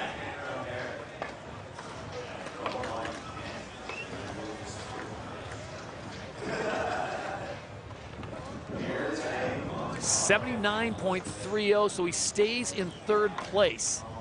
A little bump up in the score could help in the long run because, you know, as we've seen what Heat 2 did to Heat 1, that could happen again when Heat 3 steps to the park. Tristan Rennie now. Man, it's amazing. Just when you think, okay, we've reached a crescendo, someone goes a little bit higher. So here we are just in round number 2, still with the third and final runs to go here in Heat number 2. Yeah, and Tristan's first run was almost perfection. Finished full 40 seconds, and you see him just really casually going through some of the hardest tricks. Body jar, slapping the tail. There, oh, that time takes him off. He got sketchy on that trick in his first run, but made it. Not this time. So Tristan will look to run number 3 to see if he can move himself up. He's in a pretty good position right now, currently sitting in 4th place, had that 76.21, but as we've always said, Paul, of the 3 semifinal heats, you're in 2, you know what's coming up. There's 10 more guys that could take 8 spots easily. Very, very much so. So I think if you want to be safe in heat number 2 and you want to advance, you want to make sure you're in the top 3. So Trey Wood back in the bowl. What we want to see, Todd, is we want to see Trey stay on. That's he knows it. Know. He knows. And okay, when you fall early in 2 runs in a row, it just gets in your head. It's stuck there. You just want to shine, and then all of a sudden it's a confidence killer. Yeah. He has 1 more run to go. Trey could use a heavy infusion of Olympic qualifying points. But again, you look at that list. I mean, when you've got Shar and Sargenti and Carew and Hatchell, not even qualifying positions or Olympic positions as of right now, that's a heavy crew. And then you got to jump them, so we'll see what happens. That's jumping the best skaters in the world. Carl Berglund now dropping. Berglund currently sitting in 6th, so he's above the cut line at 8 with a 75. But if I was him, I'd be thinking, okay, I've got to move up at least 3 or 4 positions. Yeah. Love that. And he has more to give than he gave us in his first run. I don't know what it would be because could be anything. Love the speed that he carries. I know you're not graded on or judged for speed, but it always seems the speed leads to good things with him. Well, you know, in a way, indirectly, yeah, you are judged for speed because just, how about this? If you're going slow in the park, it shows real quick. And if you're going fast, carrying your speed, you look like you know what you're doing, you're skating with authority, you're setting yourself up for points. Then you gotta put in the tricks, of course, too, but that's kind of how that works. It's hard to see a good big trick done slow without a lot of speed. Absolutely. But wow. That was nice. What a great looking frontside boneless. He extends that back leg. Ollieing up to truck on the top of the windshield. Feet. That's where you got hooked up. The coping. Sometimes you need the coping, but sometimes it bounces your board off your feet. So Berglund will sit with that 75 for now. The 57.62 does him no good, and he stays in 6th place as we move on to Andy Anderson with quite possibly the best brain protecting device at the Dew Tour. Yeah, and between him and Oscar Rosenberg. You know what's interesting is that Andy Anderson has been wearing a helmet. I love what he does. New. Sideways. He's been wearing a helmet since the day I met him when he was a little kid. Always. On street, on park, anywhere he goes, at the grocery store. I just love the fact that he's like, you know what? Give him something new. Wow. Nollie inward heel flip. Is that a contest make? No, that is not a contest. That's not a make. I would say his run ended there. I would say, hey, I'm not a judge. I'm not the rule keeper here. Andy will look to run 3, but he's in a good place right now, currently sitting in 5th, and I would say that's probably as far down the ladder as you want to go, knowing what's coming up in heat number 3. I would agree with that. 5, you're flirting with disaster because you're only giving up 3 spots to 10 of the very best. You know, we've seen this happen before, though, where the skaters in Heat 3 feel so much pressure to perform that they all fall. Yeah, we saw that earlier today in women's street competitions where just too much pressure for some of the Americans did not respond. The Brazilian women, they certainly did respond. So Zion Wright maintains that top spot.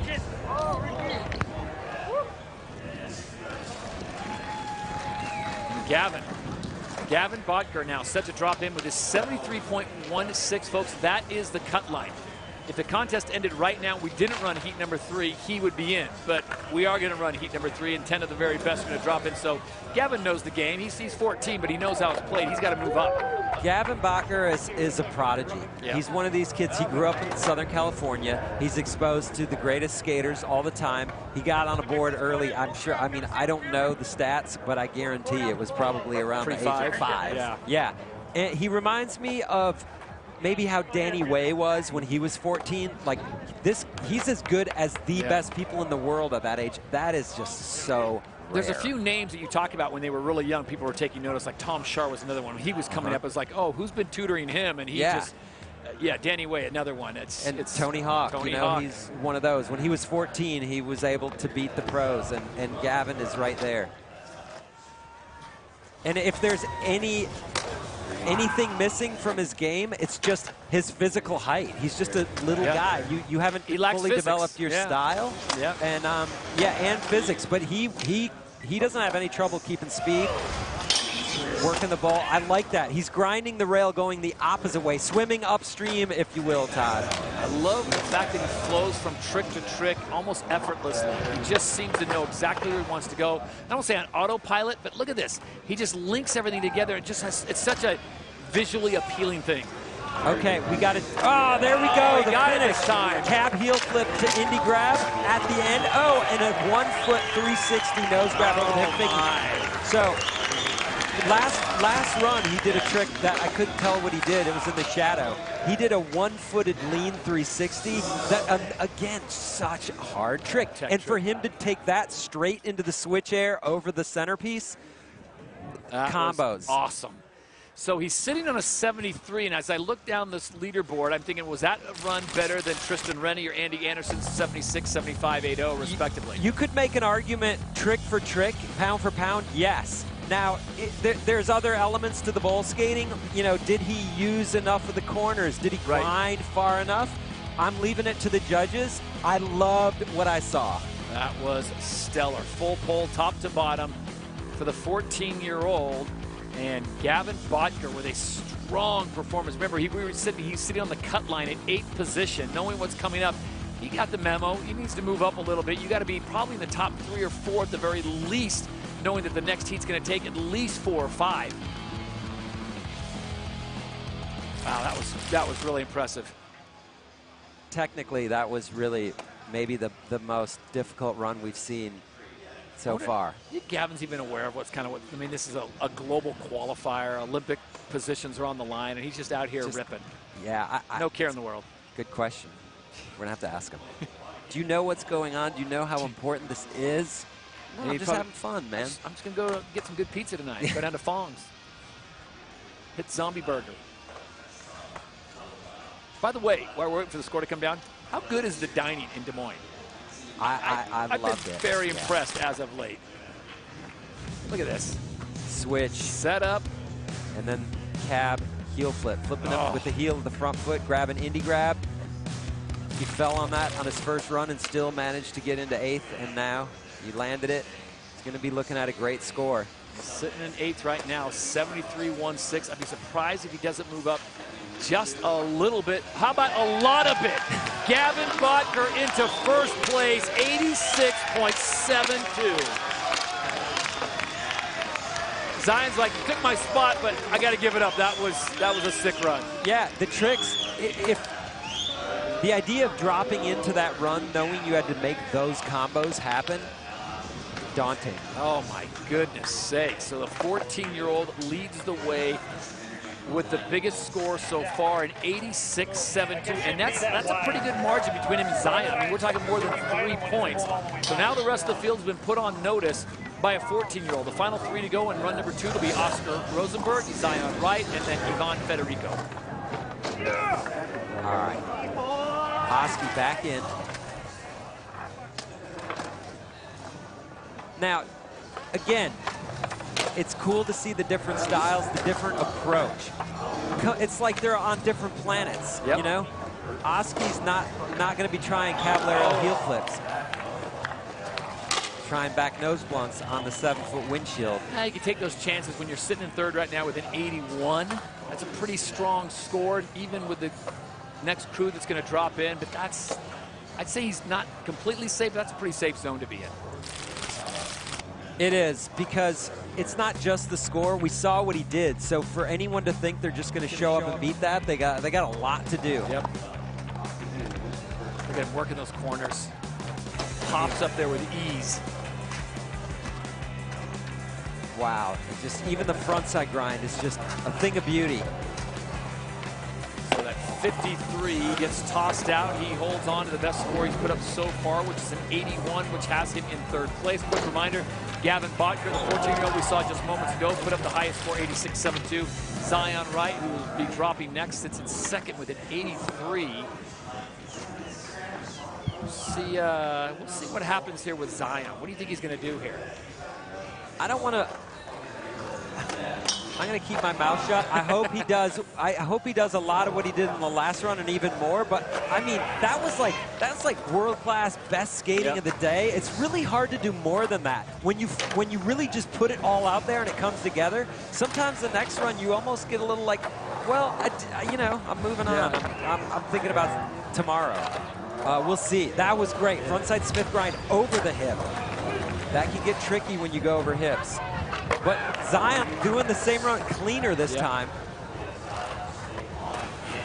Doesn't seem to have that same speed that he had in run number 1, but this, yeah, that's pretty dang nice. Look at that. And the save again to finish off. Pop shove it, backside ollie. Zion. Over the hip. You could call it a backside big spin over the hip, depending on your generation, but that was, again, just an incredible run.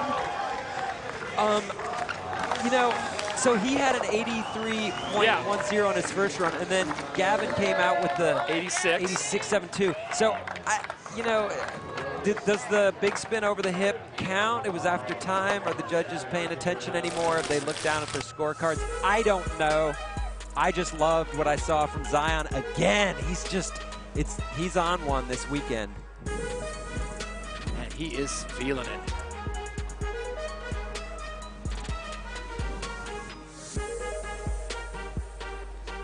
Heel flip, Indy. Everything he did in that run was clean. Just making it look too easy. Indy grab, 360, letting go early. Straight into the backside grab, 540. Wow. That last 180, he just muscles it around. He really did. He was in the back seat, as we say, a lot of weight over his back foot. That can be a sketchy spot, but he hung on. He hung on and then did that. Wow. All after the buzzer, so Zion is safely home with a full pull. We'll see what the judges thought of that. Was it better than an 86? And now he's trying out his hand at camera work. Come on. Hey, for real, that's his camera. He's walking around with that thing. He's kind of just making a documentary about his experience here. I can't wait to see it. Gavin Botker currently sitting in first with an 86.72. Hey, Jamie Foy right there. Those dudes are best friends. Jamie, there you go, 84.20, so it is a slight improvement, but not enough to go into first place. So he sits 2 points, 2.52 behind Gavin Botker, who holds on to first. But putting himself in a little bit better position even to just make that top 8, which I'm confident, highly confident, that he will be in the final He's top not 8. really competing against Gavin at this point. It's just get me a good score that's going to get me safely into the final. Right. Ivan Federico came off early on run number 1, so he's got 2 runs now to come good, and there it is. Okay, but how about this? Ivan was pre-qualified, a pre-seed, top 12 ranked in the world, so he didn't have to skate the open qualifier. These are his first runs in the park, judge, that is. Just getting used to it. So sometimes that can be an issue. Well, everyone's going to take a deep breath now as we get set for the third and final runs in heat number 2. And I got to tell you, I cannot get over what Gavin Botker did and then being followed up by Zion Wright. That was, I mean, those 2 heavy runs back to back were very impressive. And so we can go back and talk about Kiko Francisco in 8th place now. He came out of heat 1 in 1st, and now he's in 8th. Bubble score. So Gavin Botker, after 2 runs, leads the way 86.72. Francisco, as Paul said, was in 1st, and then this heat started and all craziness broke loose. 74.13. He's on the cut line, so I don't know if you want to be the bearer of bad news or not, but knowing what's coming up, Kiko's probably not going to make it in the final, currently sitting in 8th. And he's such a great skater. His runs were amazing. So that's the nature of skating against the world's best with this much at stake. A lot of great park skaters from around the world, of course, being dominated by the Americans, by the Brazilians. The Japanese certainly have a say in this one. And then you have a sprinkling of Europeans that could certainly ruin the party. But right now it is Gavin Botker at 14 that leads the way here in heat number 2. We still have heat number 3 to go, and this is Hampus Winberg. He just needs a full pull just to make him happy. 14 years of age, he's had 2 come-offs in his first 2 rounds. Nice start. Again, though, giant frontside air over the windshield. Nice frontside fast plant on the Mountain Dew box. Following it up with the judo. Here we go. Backside 3 over the centerpiece, straight into the backside grab 540. That's kind of the combo of the weekend, and it's not easy. But after a while, you know, when the judges have seen too many people do the same thing, it doesn't make the impact that it maybe should difficulty-wise. You So look Hampus, for the unexpected. He gets all the way down to the final 3 seconds and has to step off. So he is, body language says it all. He's not happy. He ripped, though. But he's 14. He's ripping with the best. He's going to be back here Look for at this. years and years. That is such a cool frontside air. When the next Olympic cycle comes around, he's only going to be 17. Yeah, but you wonder, as a 14-year-old, is he like looking to Gavin Botker? I'm sure. You know, they're peers. They're contemporaries. Like, no question about it. That's who I got to battle in 4 years. All the way. Yeah. So Hampus was sitting on a 57.98. His best score, he needs better than that 74.13. So he needs a 74.14 to get into the cut line. That's a tall order. Yeah, especially with that step off at the end. Gavin just cruising around the deck, chatting up his fellas. I'm in first place, by the way, and I'm 14. Yeah, that's incredible. It's got to be a great feeling.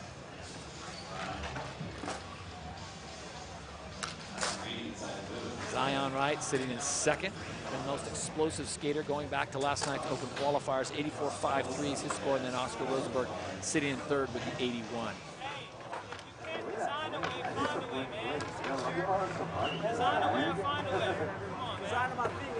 So yeah, will Zion be taking away a spot from one of his fellow U.S.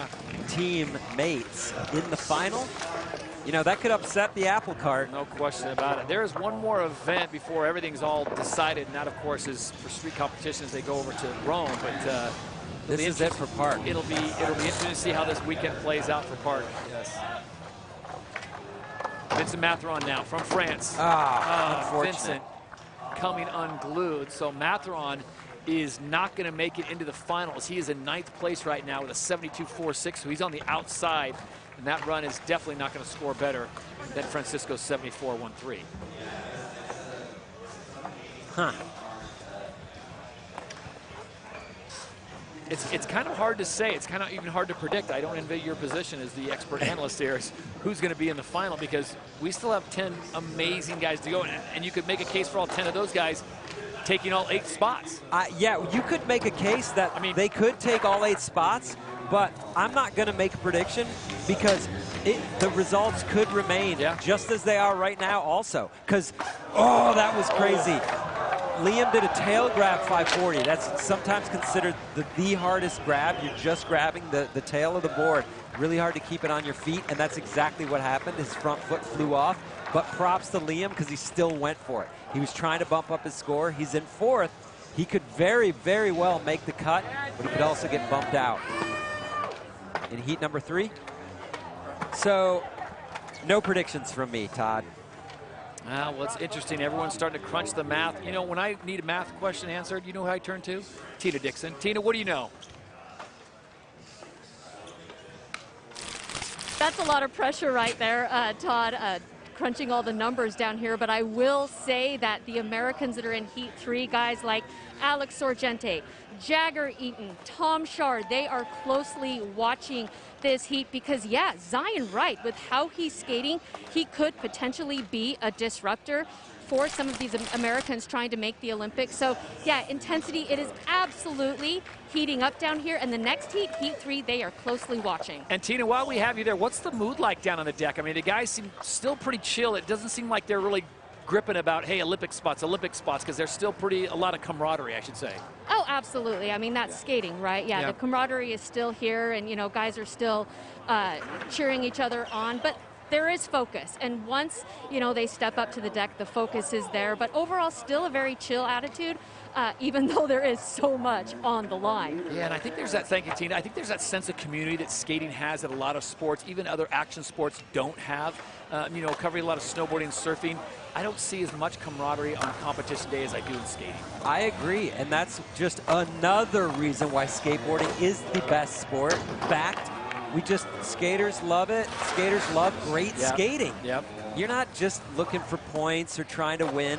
You're looking for points and trying to win and trying to rip and have a blast and impress your friends. And I know a lot of people want to worry about skating going into the Olympics. Is it going to take away the soul of the sport? And from what I've seen so far in the lead-up, I haven't seen that. It has not changed that much. No, it's never going to change because you can't change that about skateboarding because that's what skateboarding is. This is just extra. Yep. So Tristan Rennie will have to hold on to that 76-2-1 unless the judges think this last run, his third and final offering, was better. I love that. Yeah. Wall jam on the Mountain Dew box, taking it to disaster, barely. Hanging on, though. That's one of those tricks where I don't know if it gets the points that it deserves because it's not the flashiest trick. It's a little sloppy, but so difficult. So much could go wrong, as Tristan almost showed us. Trey Wood now, a man in desperate need of points. Remember, he was a late ad last night in open qualifiers, jumped in 3 on a 74 to get himself here into the semifinals. And now Trey, I know Paul Zitzer, if you were coaching him, you'd say, Trey, back it down, just do a nice run that's going to get you in there, and that's not his way. I just want him to stay on. So does everyone. I feel like I see him being nervous. There was just, his legs looked shaky that entire run. And he is one of the greatest park skaters ever. I agree with you. He's just, it's got to be a matter of a full pull. I mean, it's just, how do you live in that 40 seconds? Skating in contests is a huge mind game. Love the grab.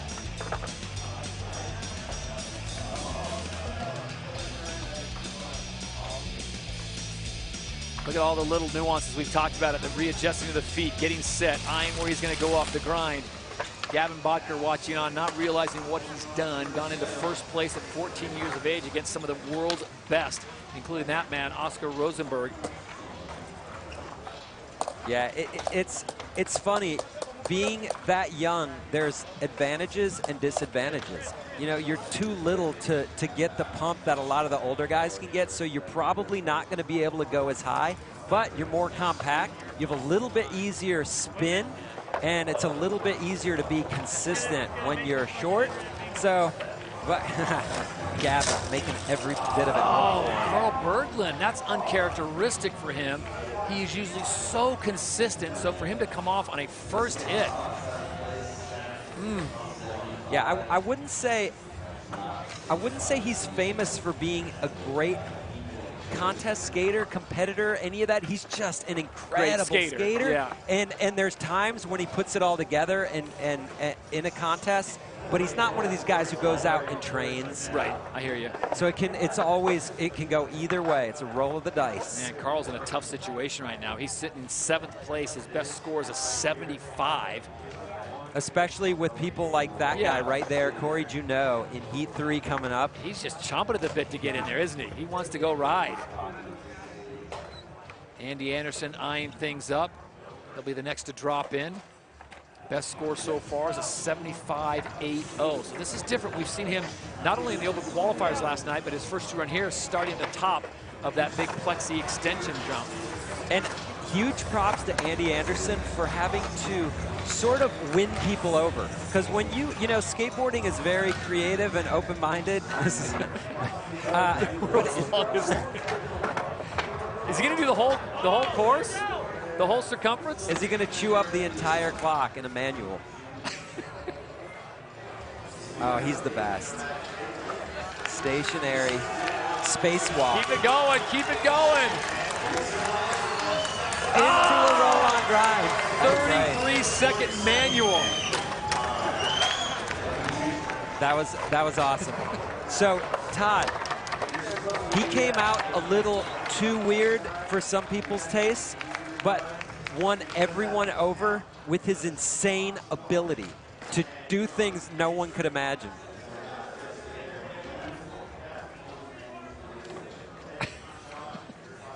Taking requests, Andy Anderson. I want to know what Vern Laird, I'm sure, was suggesting. Giving him something. Yeah. Andy juggles. So the cut is 8 right now, and that's Francisco's 74.13. Andy Anderson, I don't say he's in a safe spot. He's at 6th with a 75.80. Gavin Bodker, the 14-year-old, leads the way. He'll take his 3rd and final run here. And, man, when you're 14 and you're sitting on top with an 86.72. Looking forward to a pizza party tonight. Exactly. That's maybe a biggest concern. Maybe an extra can of Dew to wash it down, right? Kid, look at this. Any way to generate speed, Gavin's got it.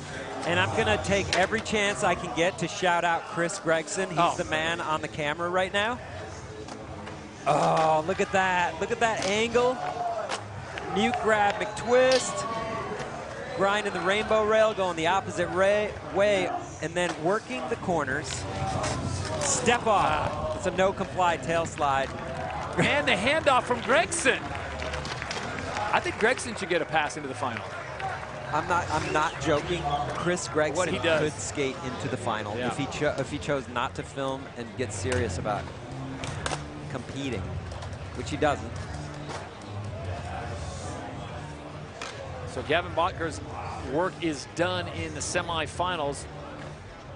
He could still get bumped out. Let's not forget, he's sitting in 1st place with that 86.72, but there are 10 more skaters going. There's only 8 spots in the final. So quick math tells me that, yeah, there's a chance he gets bumped out. Not likely, but there's a chance. Another look at poetry in motion. And that can be a little unsettling as a skater to have the camera right behind you. I think that's why Gregson waited until Gavin was safely into the final. And correct me if I'm wrong, he talked to them all before saying, are you cool if I'm shadowing you? And they're like, yeah, no worries. And he's probably asking him if there's any surprises he needs to be, like, wait, are you going front side after that 540 or whatever? Chris Gregson's seen more skate runs in his life than I'll ever see. It's amazing how much he's covered as Oscar Rosenberg gets teed up now for his 3rd and final run, currently sitting in 3rd place with an 81. He's got to feel pretty good with his possibilities of making it into the final, but maybe do a little more work here just to add a few more points onto that. Yeah, he's got to feel great. He skated incredibly so far. He's doing it again right here. There are times where he is just, it's like magic. And it takes something like that to get him going. Big spin, back disaster on that bank, just hanging on. That is all Oski. The Peter Blunt with the grab into the fakie lip slide. Back nose blunt, not sitting on it at all. keeping it real fast. Nice backside three, landing real high up on the wall that time. Beautiful run from Oski. You might want to sprinkle a few more points onto that because that was a strong showing in his third and final run. I would not be mad at anyone for sprinkling more points onto that run. You can't go wrong. No. A perfect run from Oski with some of that Oski magic, the big spin back D up on that big bank. Now this was such a cool line. The ollie over that hip to truck and then straight into that. No setup time. Here we go, grabbing, doing the Peter Blunt. Invented by Mike Peterson. Not with the grab, no grab. Some say Wade Spire made it up. He probably did. Here we go, fakey lip slide. Oski just keeping it going. Back nose blunt. You'll see he doesn't spend any time sitting on it. That's hard. And a nice backside three, landed way up that time. Not landing flat. Yeah, there you go. They did sprinkle a few more on it. 82.13, stays in third place, but that's going to feel a little bit better sitting on 82 plus. You know, I got to ask you, is there a Library of Congress for skateboarding to determine who does officially claim a name of a trick? No, and one of the most fun things about being a skater is having those late night debates of who did it, why it's named what, who should have gotten credit. Listen, we've been talking about Smith grinds all week. I called out a backside Smith the other day. One of my friends texted me. He's like, "That's a Monty grind. You know it is. Monty Nolder made it up." And I'm give like, it to him. Give him his respect. So, hey, Solomon, there you go. Monty. Zion down hard on his third and final run to open things up. It'll be interesting. He still has no time because it's until fall. I thought he might want to go in there and say, you know what, I'm going to take a few extra laps. Yeah, he should save everything, for the final because pretty confident that he will be there.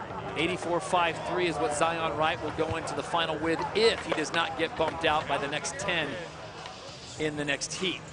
And that's assuming that Ivan Federico's not going to bump him. So right here, being pre-qualified, these are Ivan's first judged runs this weekend versus all these other skaters have already made it through the open.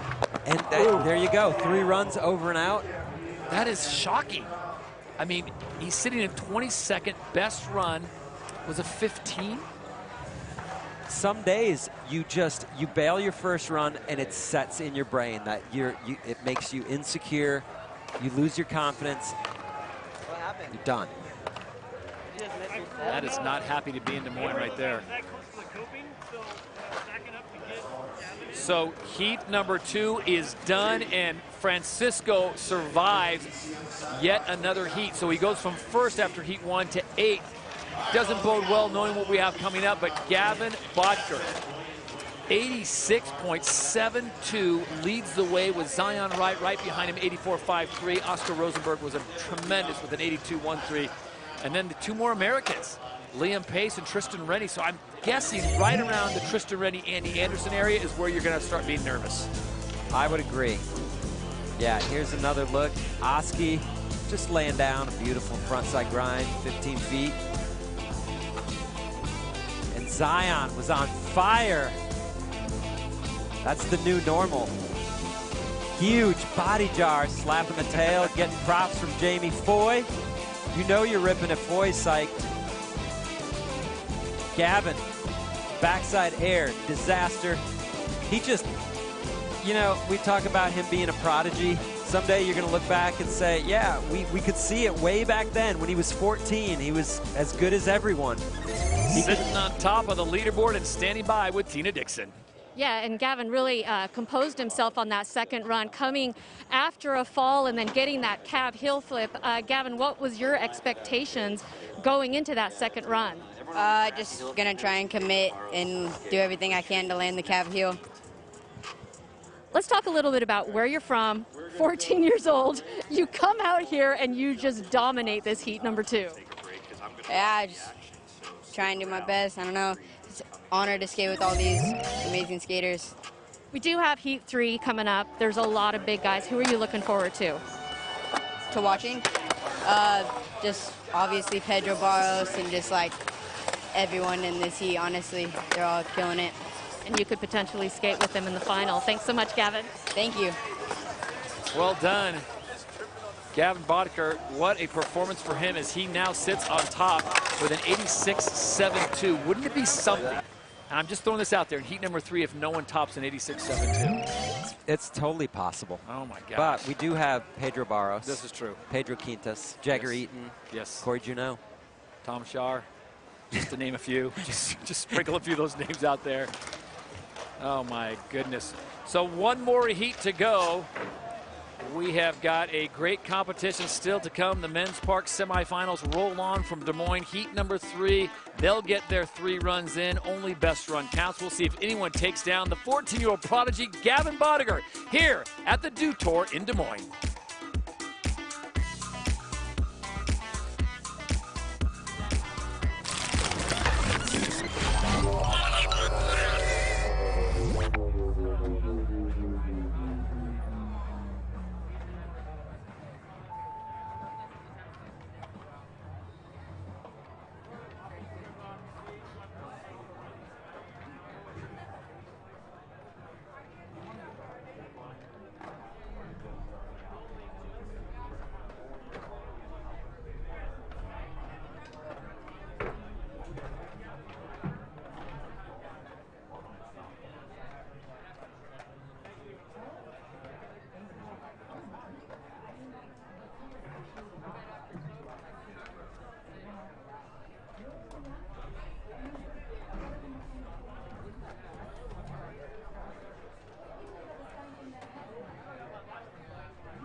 So the question is that, we saw how snowboarding had some challenges, going from snowboarding to the Olympics. What are your thoughts around skateboarding going into the Olympics?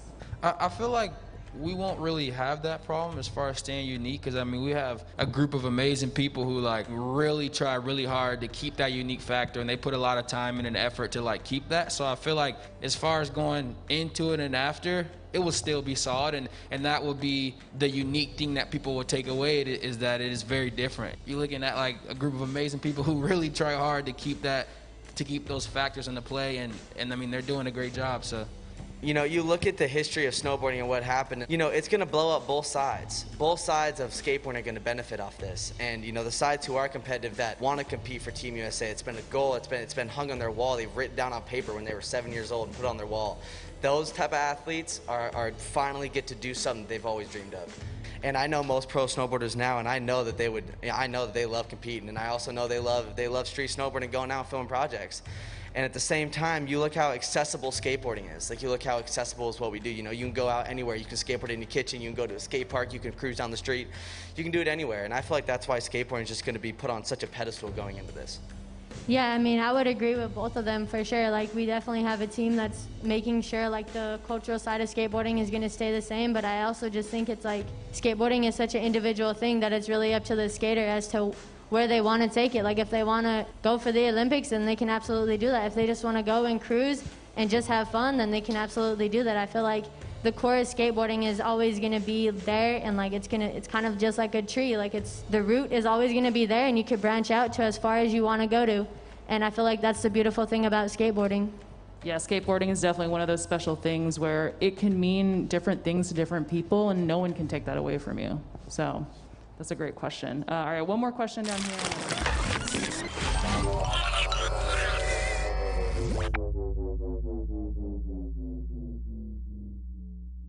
This summer, it means so much on so many different levels for skateboarding. Obviously, it's the lead-in into the Olympics. It's the last contest on U.S. soil, so I hear people chattering about it, getting excited for it, nervous for it, all of it, and for good reason, because they haven't competed in a while.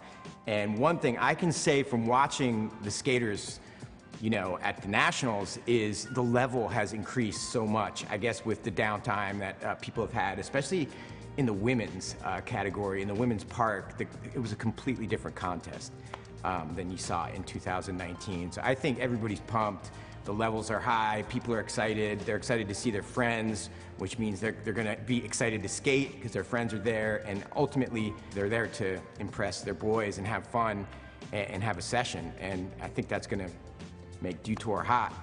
No, yeah, seriously, like, this is like the first event since 2019, so I really think everyone's just excited just to get back out and skate, be back in a competition. The Olympics, I seriously never thought skateboarding would ever be in the Olympics. Like, you know, when I started skating a long time ago, that was like the furthest thing, like, in our imaginations. Like, you know, if you made it to be pro, like, that was like an accomplishment. So now being on this stage, for people outside of skateboarding to see, I think that's huge, and that's just going to grow the sport. Let's get a chant. USA! USA! Team USA is definitely the most stacked crew. This is kind of where skating's from, so it's just the place to be if you're skating. This is probably the hardest country to go for. To represent the Olympics for the U.S. in general is obviously extremely tough. You're going up against some of the best skaters in the world. Oh my God! It's crazy to think about that I'm up on the top of it, because all these guys I've skated with since I was young, they beat me in contests. We've like gone back and forth. It's an amazing feeling. I think it's a big eye-opener for people that we're just not hoodlums. We're like actually dedicated ourselves to something that we love. You know, it's a sport. We're all athletes, and I think it just brings skateboarding into more households. There's 4 people underneath me that are just a couple thousand points behind me, so this next contest, the Dew Tour one, is going to make a big difference. It's going to be tough, you know? One more event. I'm competing against a lot of my friends because we've been skating together for years. It's going to be a good contest. Everyone's going to be definitely going for it. It's the last one, so the Dew Tour's the last chance to make it.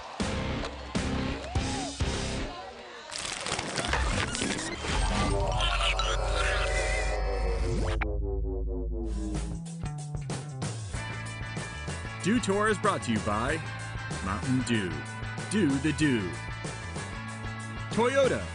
Let's go places.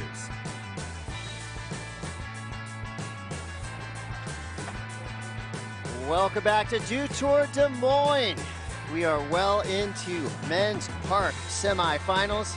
In celebration of Summer Dew, Toyota and Dew Tour have teamed up. One lucky winner is going to take home a 2021 Toyota Corolla Apex, a limited edition Summer Dew Tour Des Moines prize package. All you got to do is go to the website, dewtour.com/Toyota sweeps. I'm going to do this right after this heat because that car looks amazing. Thanks, Toyota, and congrats to whoever wins that awesome ride. You are going to be the talk of the town. Well, we're back at it.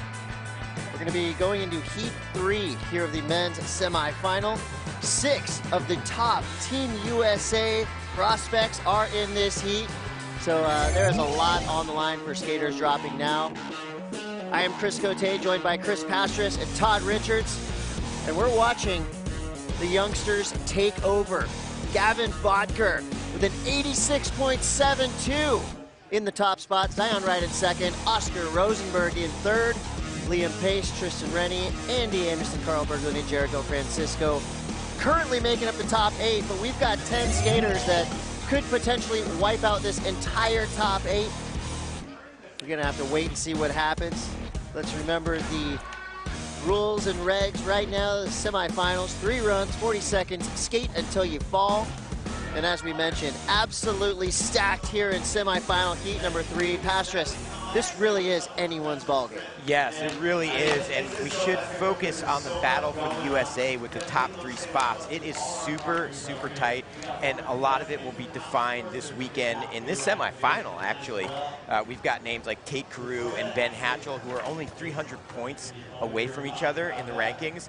Jagger Eaton and Tom Shaw only 6,000 points, and there is 60,000 points on the line for first place. So we could have a complete re-rack for USA. Beyond Heymana Reynolds, who is a lock. Yeah, he's pretty much doubled everybody else's score. So as we're going to start this off, heat number 3, we're going to kick things off with 16-year-old from San Diego, California. This is Tate Carew.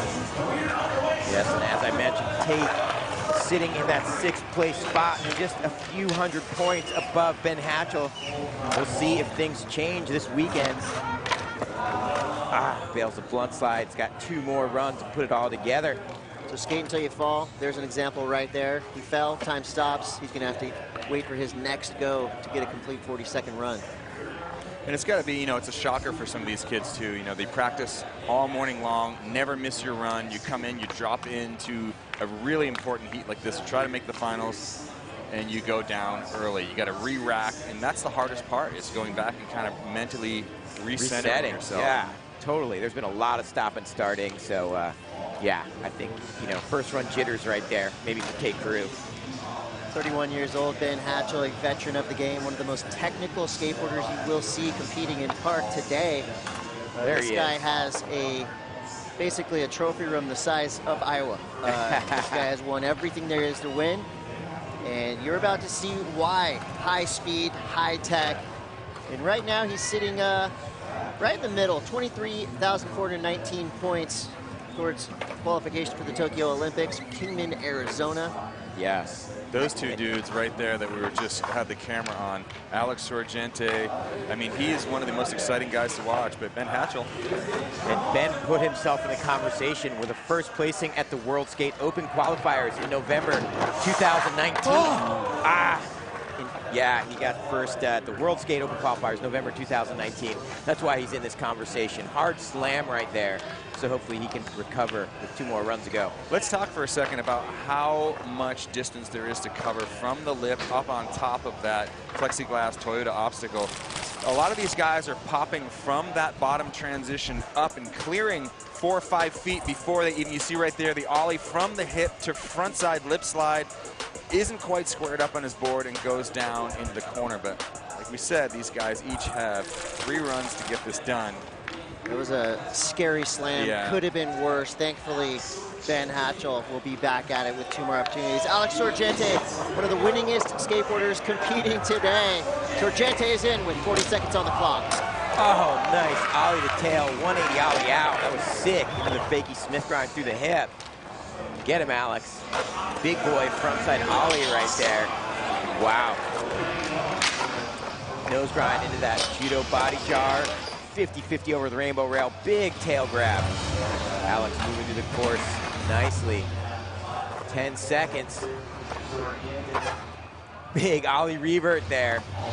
I like how he barely slid there. Just like a big frontside 180 ollie. That's difficult. And ends with the 360 ollie over the hip into the Cavallarial. Yeah, Alex Sorgente. Proper. I feel like we kind of saw Alex Sorgente in about 2nd gear right there. Yeah, there's 4 more gears to go depending on your transmission. He's a super smart competitor, and he's currently ranked 5th in the USA rankings with 39,100 points. So this contest has to be a game changer. He's outside that bubble for Team USA at the moment. Yeah, and you saw that right there, the ollie out to tail to frontside 180 in.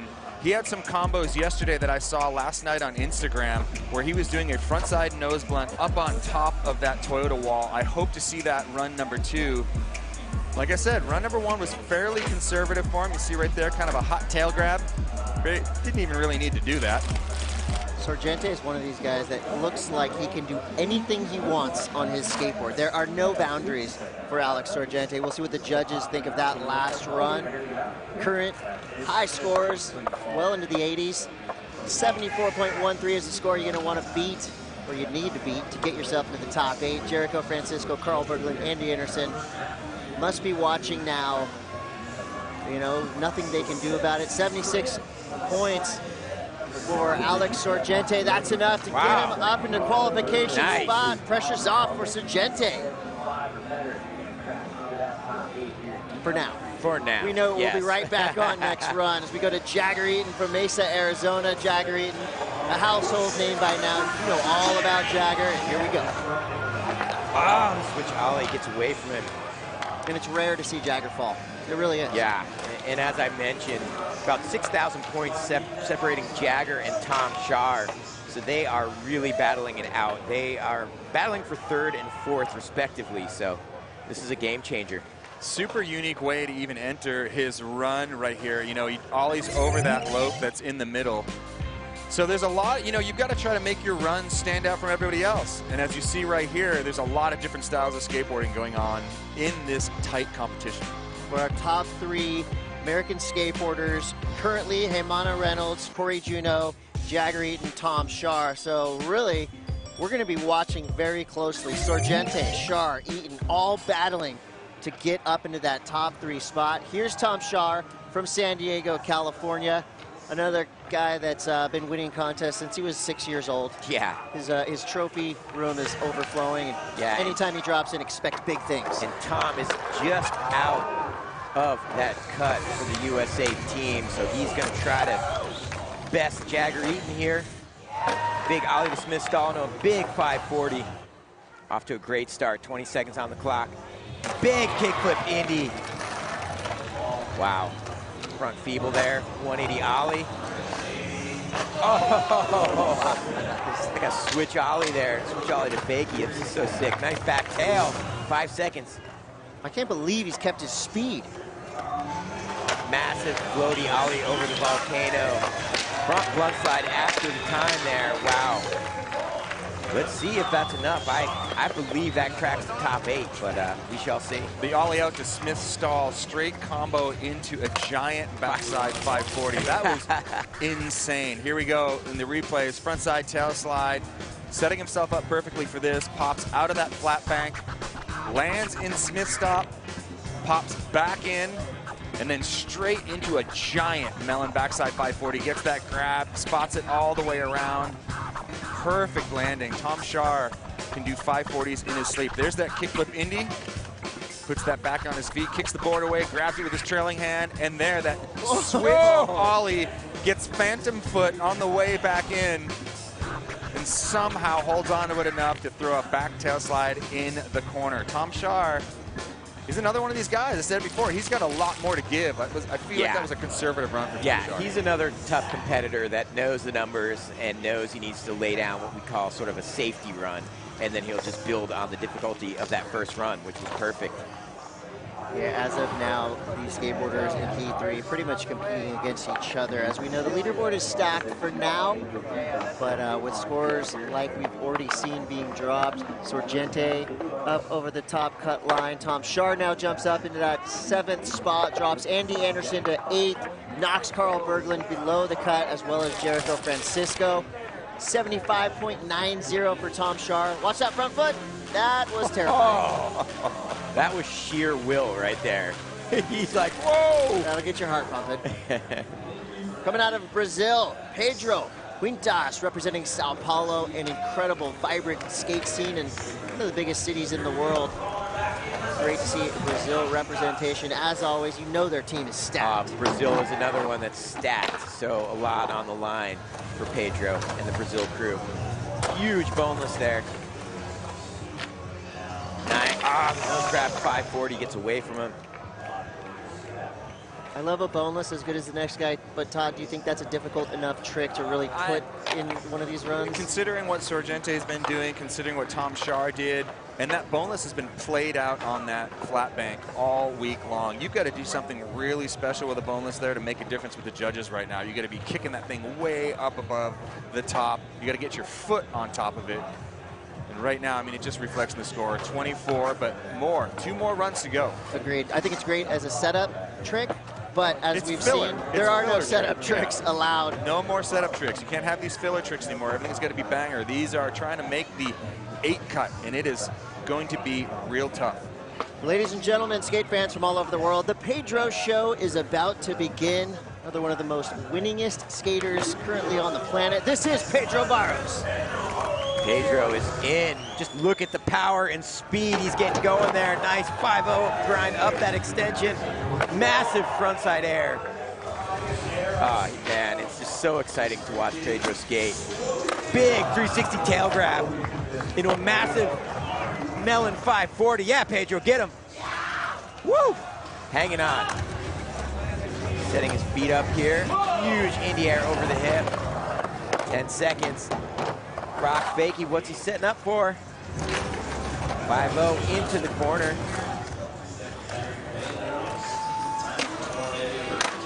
Yeah, so perfect. Wow, that 50-50 to fakie. Front side through that corner. Unfortunately, I think it was after time, but wow. I gotta say, I kind of feel like he got lost in his line. A little bit, it's yeah. Not, it's not like Pedro to go in there and like repeat a trick. I think he was trying to struggle for speed. We saw that big indie air off of the hip into the flat wall.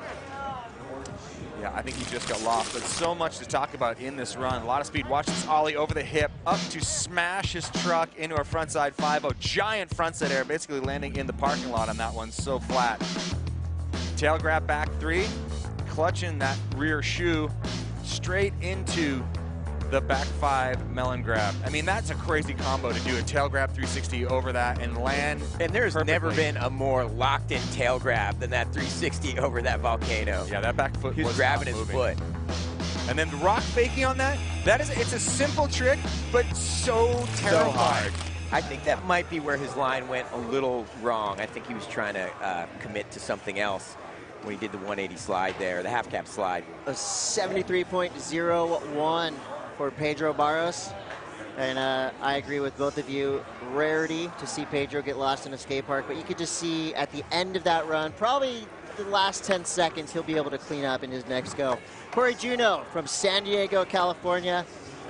This guy is pretty much the one to watch anytime he drops into a park. Corey Juneau is in. Nice alley-oop ollie. Wow, that is such a difficult trick to start a runoff with.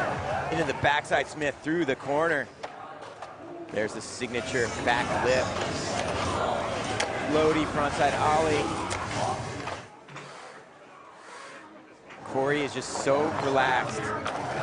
Nose grind through the corner. Calm, cool, collected. Big back nose blunt. Don't see anyone doing ollies that big into a back nose blunt. Totally different approach than a lot of the other skaters, not really flying around the course as much. Yeah, he's got a lot of lip tricks, but the thing is, he does them better than anyone in the world. So that's why he's ranked secondly currently for Team USA. 88,700 points. He could surpass Himano Reynolds with a win here this weekend. Well, that right there was basically your textbook Corey Juneau warm-up run, making it look so good, so smooth. I mean, the style there.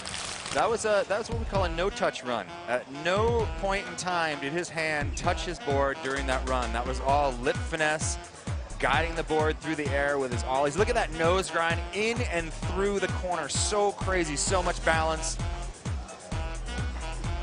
Check it out right here. Corey Juneau just so comfortable floating. This front side rock and roll slide, flash and roll through the corner right there. Just casually ollieing, casually cruising around the course, and that's kind of the Corey Juneau signature. Make the impossible look incredibly easy. And just like that, Corey Juneau skating at about 75%, drops a 78.04. He's got about 5 more tricks that are his signature maneuvers that if he busts those out, we're looking at something in the 80s, maybe even 90s. If he gets a big frontside flip through one of those corners, this place is going to go wild. For sure. And Corey, you know, he may seem like he's really relaxed, but he is a smart competitor. And yeah, I think that was a quote-unquote safety run there. He can build on that. Another skater out of Sao Paulo, Luis Francisco. This guy first on the scene just a few years ago. Now he's already a veteran at the game. Luis Francisco is in. Nice high-speed Smith grind. Just getting tons of speed through the park. Massive boneless. I take my boneless comment back. That was amazing. Big melon 5. Yeah, and we've just seen this guy mature. Huge kick with Indy. Lip side through the corner. The last few years, he has just grown into a man. Backside Smith there. And he's grown a mustache in the last since last time I saw him. Ryan Reber through the corner. All right, so Luis Francisco, I think, wow, the nose blunt after time. Maybe that was a little practice there, getting warmed up. He's another smart competitor, probably wants to just get a run in the books so he can build upon the difficulty. Super smooth run, a lot going on. There's that really extended bowling. You see that back foot kicked way above his head. As Chris is saying, if you're gonna do one there, you need to make it stand out, and he does. Combos that into the backside 540. Kickflip Indy, grabs that, throws it back underneath him.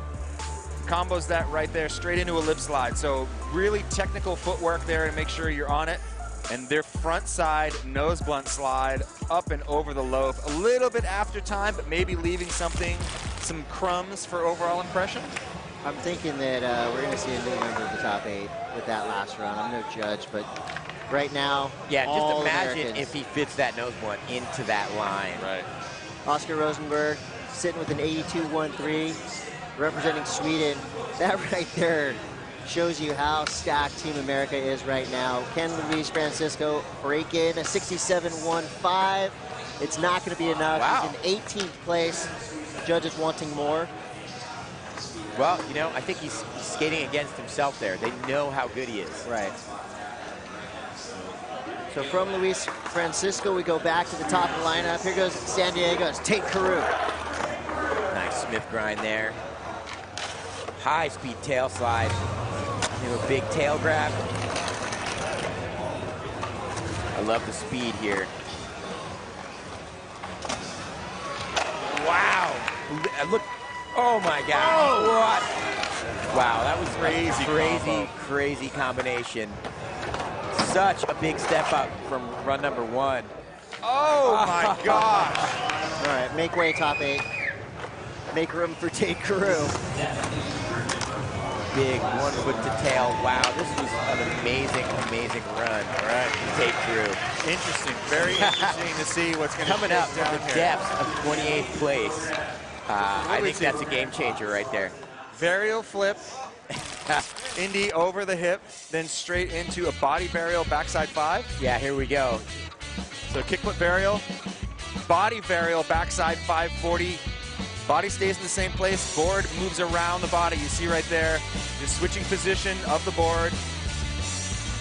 That was insane, that combo. And then the frontside alley-oop air onto the plexiglass wall, revert over the waterfall, then a 360 body jar. So smashing the tail down, really technical. Watch this, comes around 360, and on his way back in, smacks that tail, kind of slides, kind of gets the little hand on the coping.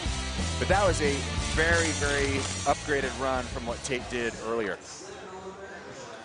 I think that's gonna be a fairly beefy score. Yeah, I think Tate got 3rd at the USA National Championships. He knows what it takes. He's been on the leaderboard before. He's trying to crack into that top 3 for Team USA. I don't know. I mean, our judges are so good at what they do because I'm just blown away by every run that I'm seeing. Every run's 100. I think that he's going to get those points because he did a trick that flipped his board, set him up. He had to turn his board again. So yeah, definitely jumping up. Cracks through the top 8 with a 76, and that pushes Tom Shar out now. So many stories happening as the skateboarding progresses. Andy Anderson needs to be close to 11th place if he wants to potentially qualify. So we're going to be watching the sub-story of Andy Anderson versus Danny Leon.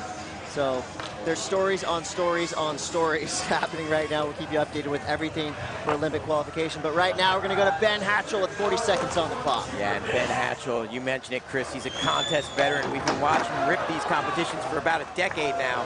Big lip slide up the extension to start things off. That was crazy. Crazy little wall ride bash off that extension. Oh! And you often see that with Ben. The 50-50 or something really basic gets away from him, unfortunately. He does so many difficult tricks, though. I feel like when Ben starts to chain the impossible tricks is when it really starts to go right for him. When he starts flipping his board in and out of things. You see right there the ollie up into frontside lip slide on the plexiglass. he never really got a chance to get to that chain of tricks that just gets wackier and wackier. Right here, we see him ollie in and kind of wall bash off of that into the flat wall again. So Ben's got one more run to do it. Yeah, and you called it, Todd. He's a lip trick wizard technician. And yeah, he just didn't get to the moves, the Ben Hatchell moves he needs here and there yet, I don't think. I'm a huge fan. I think we all are. I want to see Ben Hatchell do Ben Hatchell things. Just at the buzzer rings and he's still going at it with crazy moves. Yeah, agreed. Alex Sorgente now. Sorgente currently in that 5th place position on Team USA. Oh, wow. Nose blunt, stalling out and making it work. Great view of Iowa from up there. There's that tail smash, but he goes out regular. Looks like he was going for a nose grind, just got away from him. Alex currently in 8th place, so. That was a dramatic fall. Yeah, I don't think he's feeling super comfortable in 8th place right now. That's the bubble with a 76 from run number 1. So hopefully run number 3, we'll see Alex Sorgente put it all together. This Florida man has got the line to potentially go home with top honors here today. He just needs to pull it together. Now watch how long he hangs out on top of this thing, just chills in frontside nose blunt, screws that back foot in, pops it without using his hands back into the plexiglass, incredibly difficult. Carves around here and then sets it up for another jump out trick, but he's got another run to get it done. So far, relatively quiet for Jagger Eaton, but he's got 40 seconds on the clock and a big start. That back 180 over the volcano into that switch ollie. What a crazy combination. Big alley-oop ollie off the hip into that bank wall. Nice back lip through the corner. Loader into the back tail. Nose grind on the rainbow rail into a 360 ollie with no hands. That takes so much control. Front blunt. 10 seconds on the clock for Jagger. Nice Smith grind there. Into the blunt kickflip, and he gets it. One more trick. Wow. Half cab, and Jagger is stoked. That was the run he wanted. Here's a question I have for you, Chris. This is Chris's. So he didn't go near the plexiglass wall. And you know, you've got a big obstacle like that. That is a big feature in here. You see a lot of other guys risking. Yes, he did the kick flip fakie, the blunt flip fakie. Does start his run off insane. But do you think that's going to play into the scoring? Like maybe he left something on the table? I don't think so. Okay. With all the difficulty, that combination of that backside 180, blindside, you don't see anybody doing that. Switch ollie. Yeah, that was insane. That combo. Right there, the control and, you know, the blunt kickflip to end things off. If I was a judge, I wouldn't penalize him for not hitting that wall. I'm just saying. I'm just being but the we guy. shall see. And he's got another run, so maybe he'll touch that thing on run number 3. There's the half Floaty cab right half there. cab. And so that run, the switch ollie, the half cab, the backside 180 to start things off. This is a completely different way to approach this course. Totally different style. And the judges are definitely going to be considering a lot of things here. This is not the USA Championships. This is the Dew Tour Global event. But as it looks right now, Team USA dominant here at men's park qualifiers. Remember, we're trying to make a cut from 32 to 8. And as it stands, Jagger Eaton pulls out the samurai sword, makes the cut himself. Huge score. 80.14 for Jagger Eaton. Yeah, bumps himself up into 4th place. So from Jagger Eaton, we're going to go to Thomas Shar. Tom Shar with a huge score in his previous run. See if he can keep the momentum. Yeah, and a big battle going on between Jagger and Tom, score-wise for Team USA in that 3rd spot. There's that Smith stall on the extension. Big tail grab 5. There it is every time, the massive kickflip Indy. Nice front feeble there. Big signature stalefish. Love how he tweaks those out. Crowd love that. Tail slide, final 5 seconds here. This is it, big floaty ollie. Okay, so it looks like Tom's trying to get to that front blunt slide. Not quite getting around to it, currently in 10th place, so we'll see where that scores. So Tom upping the ante a little bit right there with the difficulty, the 540 that he did, switches it up from melon to a more unconventional, much harder tail grab backside 540. The board just wants to get away from you. Here's the beginning of his run. High speed tail slide, covering a lot of distance, setting him up for that ollie out to Smith stop back in. See it right there, locks into Smith stop, pops out an ollie, and then combos that straight into the tail grab. Watch that hand grabbing the end of the tail. Way harder. Your feet just want to drift off of your board right there. It's not as easy to hold it on your feet when you're grabbing the tip and the tail. Tom does that absolutely perfectly. The kickflip Indy virtually didn't really have to throw the board at his feet. It flipped right underneath him, completely perfect. Frontside feeble right after that through the corner. Precariously perched on the lip. Tom Shar has got ultimate control. And a point of difference there, his 540 tail grab. So just adding to adding difficulty to an already difficult trick that a lot of other people are doing. So the point of difference there, the judge is reacting in kind. Tom Shar coming through. In 9th place, though, right so he's there. still outside the top 8. 76.11. Here we go. Pedro Quintas representing Brazil. Pedro in, nice high-speed tail slide there. Big boneless on the bank wall. Nice 540, grabbing the nose. That's, I think, a little more difficult than the melon behind the foot. Nice backside stalefish up the extension into the front feeble. Wow! Heel flip frontside grab, and he just threw it out there and threw it under his feet. It didn't get the pop he wanted, but he just made it happen. When in doubt, squat it out. Throw it under your feet. Yeah, that was a full Omar Hassan. Whip the board at your feet. Whoa! Pray that it lands. Like he tried to do a nollie heel flip right there. Nollie heel flip revert. That would have been sick if he could have added that in time. So frontside air, almost up to the top there. Combos that into the frontside tail slide. Pretty popular combo. There's the backside 540, grabbing the nose. As you said, Chris, a little bit more difficult. And here's the heel flip frontside air. Wow. A little bit even alley-oop. Wow, that was nollie. I didn't even catch that. That was a nollie. Insane. See Jagger right there after that run looking up on, doing the math in his head. That's one thing that all of these skateboarders are, is mathematicians when it comes to scores needed and time needed to get to a last trick. You know, we saw Tom Shar, if he does get to that blunt, that could be the difference that he needs. We'll see what happens. Yeah, and from the angle there, I did not catch that was a nollie heel flip, alley frontside grab. That was so sick. All right, did you see Pedro Barros right there just pacing Yeah. like a caged wild animal? He's ready. Look at him. Sepultura. Yes, he's got the jams on. His he's pop listening to metal, Andre for is sure. here to root him on. The Florianopolis crew in full effect. Pedro Barros. Pedro Barros is in for run number 2. That folk 5-0 grind up the extension into that massive frontside air. Who knows where he's going to land? It doesn't matter.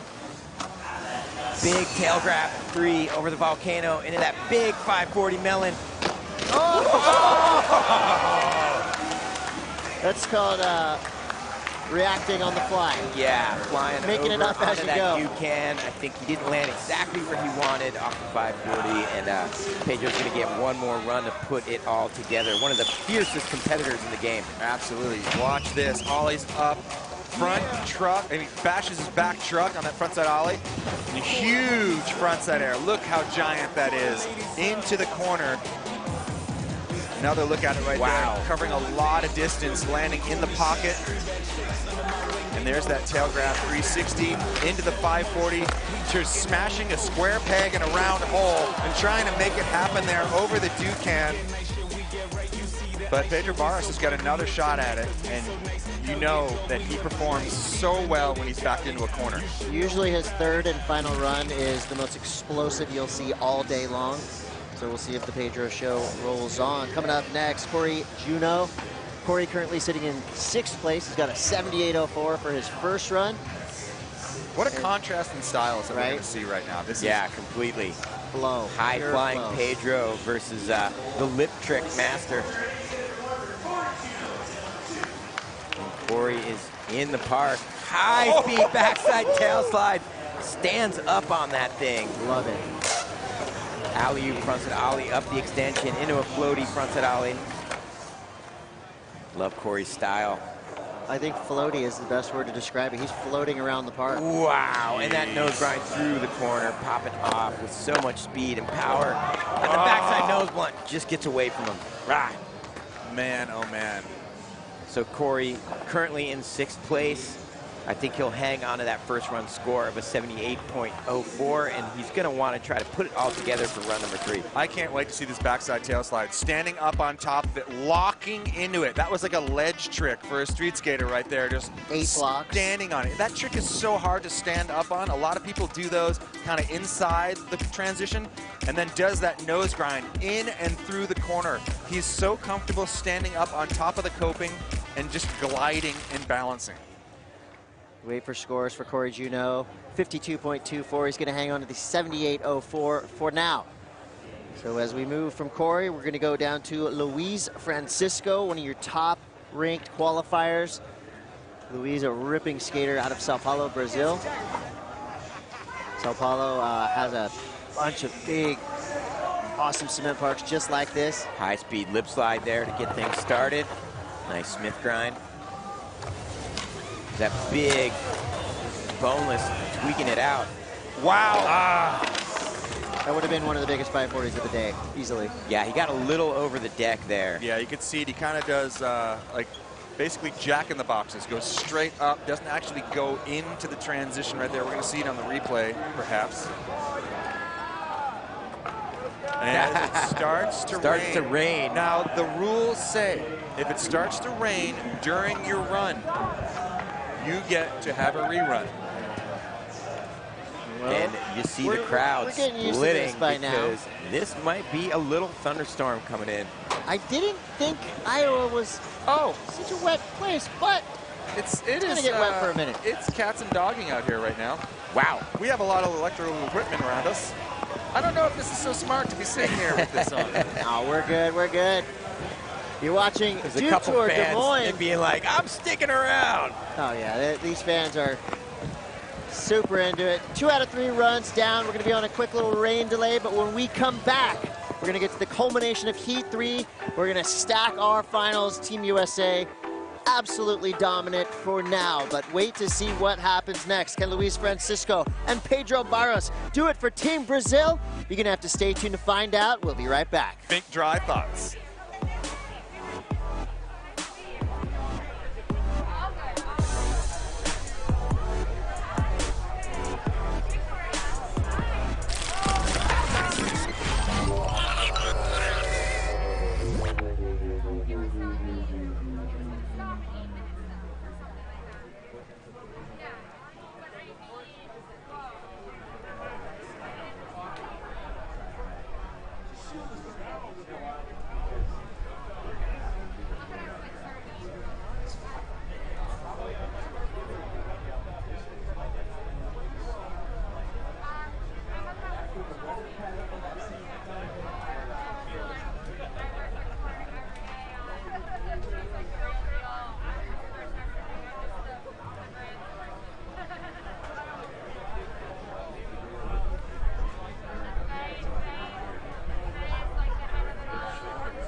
crazy hectic cities like Paris and Sao Paulo, and then just get to come home and like enjoy the nice air and like the trees and just like the quiet. Hi, I'm Tristan Rennie, and we're here at my house in Crestline, California. It was the day after Father's Day. I found out I was having a baby, so I was like, wanted to get just a house, and like, I didn't really want to rent, just wanted to be able to like own something. I like flew back from Salt Lake, bought the house, and then flew to Brazil the next day. So I was like signing papers in the hotel room at like 1 in the morning their time. It was pretty crazy. I looked in every city in California, from probably like north of LA to like all the way down in San Diego, and there's nothing. I started looking in this area once I realized how affordable it is, and then met with a realtor. We looked at probably 30 houses, and then finally found this one with like a nice yard, 2 bedrooms. It was just like the perfect house in like the good area of town. It's right by the lake and stuff. This is Lake Gregory. This is pretty much everything in Crestline is centered around here. There's like water slides over there, there's fountains. This is the living room. It's been kind of taken over by the baby at the moment. She's chilling in the swing. Yeah, this is where we just hang out most of the time, just kind of relax. Did a lot of like renovation work. We redid the whole floor, like put in the tile countertop. So yeah, the goal is like come off this, have more patio space, and then hopefully one day build a little mini bowl over there. I just want to be able to wall bash the shed. This is the dog's racetrack right now. They come in around the tree, jump the stairs, and then hit the berm. It's like the people that owned that house also owned this house. He passed away, and like they ended up selling this one. Cleaning it out, working on it. But I got it 5 days after it went on the market. Getting the family ready for their day. Car seats out. It's my girlfriend's car, and then I drive a mom car.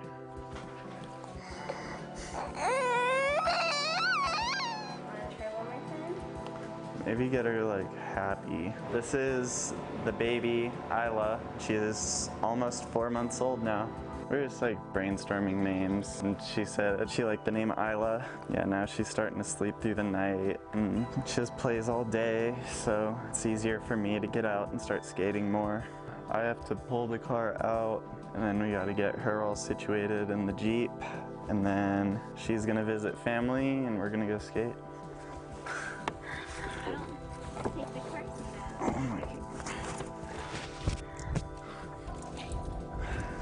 The impossible family car, and we gotta get pull equipment. All right, now we're actually ready to go skate. We're here in Fontana at my local park. I've been skating here since I was like 9 years old. Yeah, coming here a lot of times I've learned everything from weight grab backside airs to inverts to, I've learned so many tricks at this park. And we're here with Steve Salba. This is where we always come to warm up, and then we're gonna go skate some backyards.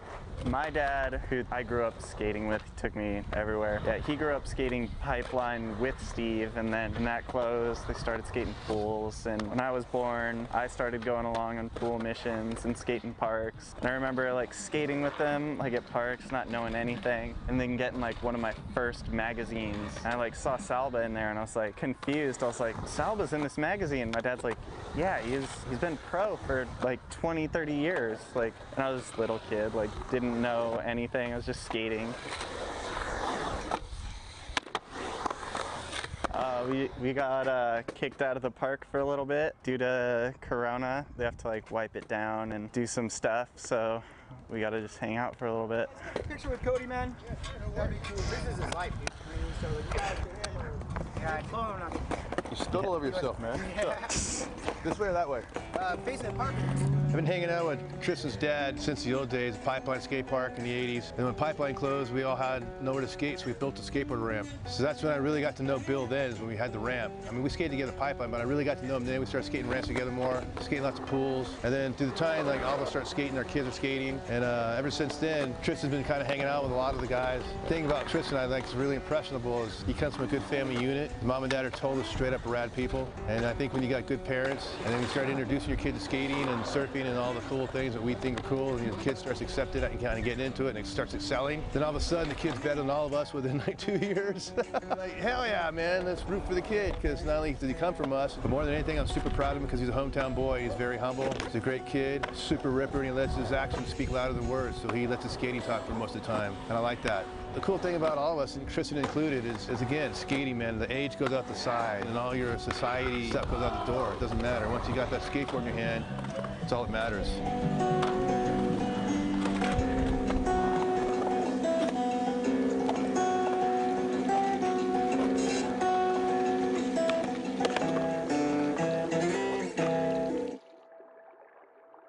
We are going to Mario's pool in Rialto, which is where I grew up, but we're just waiting on the pin because I had never saved it. Yeah, the owner's cool with letting us skate, so we've been coming here the last 2 years, I want to say, and then before that, Salva skated it in the 80s, and I want to say Wheels on Fire. It's been going for a while. Yeah, when you're out at pools, you have to have buckets and a broom, and I always have a shovel too, just in case it's like muddy or anything. Sometimes lacquer, towels to dry it, and sometimes you don't even have time to do that. You just gotta go around the puddles.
We just finished skating and we're heading to Taco Dude's to go grab some food, and then we might go to Baldy Pipe afterwards.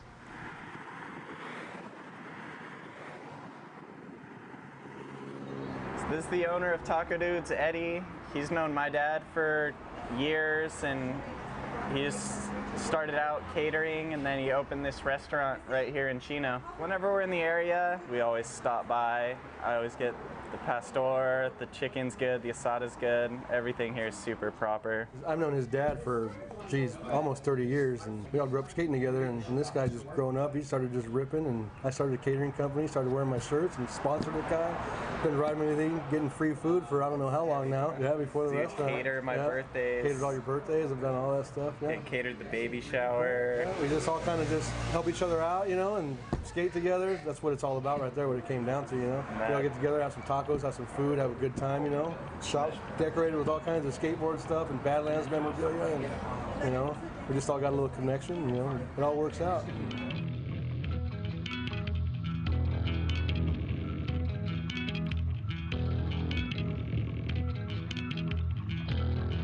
Once I found out I was having a baby, I was just like, I need to save money, like get ready. And then once that initial like shock of finding out wears off, then it's like, you start to think like, oh, okay, it's gonna be fine.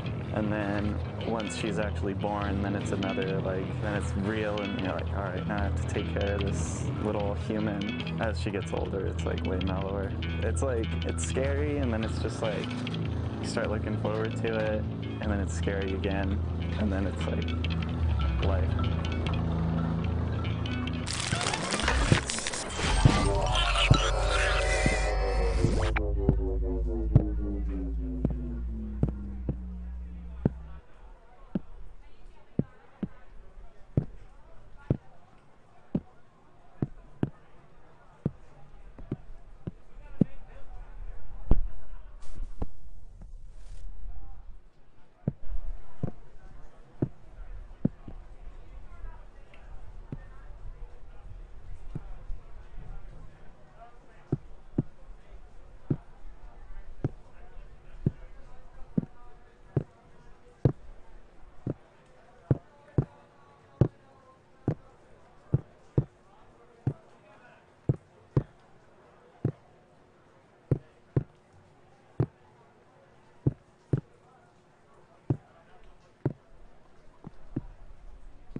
Yeah, wipe out and get right back up. Get up. Wax the ledge, we can't get stuck. Courage on deck like 2 trucks. Come on. Hop on and do what you want. Yeah. True freedom, they need us to stunt. Backside 180s to front, yeah. And we know struggle like we knows grind. Hustle for runs, all in due time. Repetition, repetition. Might switch stance, but not the mission. Much more than a competition. We risk it all to get these tricks in. Sacrifice ain't nothing given. Skater D.I.E. how we living. Scrapes, scars, bruises, lessons, pain, joy, victory, blessings. From the block to your skate spots. Kick, kick, push, and flip skate cops. Love park to your skate shop. Got ollies with more pop than GameStop. Skate for justice, we all in. Skate for change like BLM, yeah. Probably take a knee on my board. Ghetto kids all day, shout out to the board. This that thunder in your heart. 45 seconds to go rad at the park. That go hard or go harder. Yeah. That go far or go farther. Yeah. That 5-ring camaraderie. 4-wheel polyurethane world society. And all eyes on we. And all eyes on gold. All praises be. United we roll. Peace.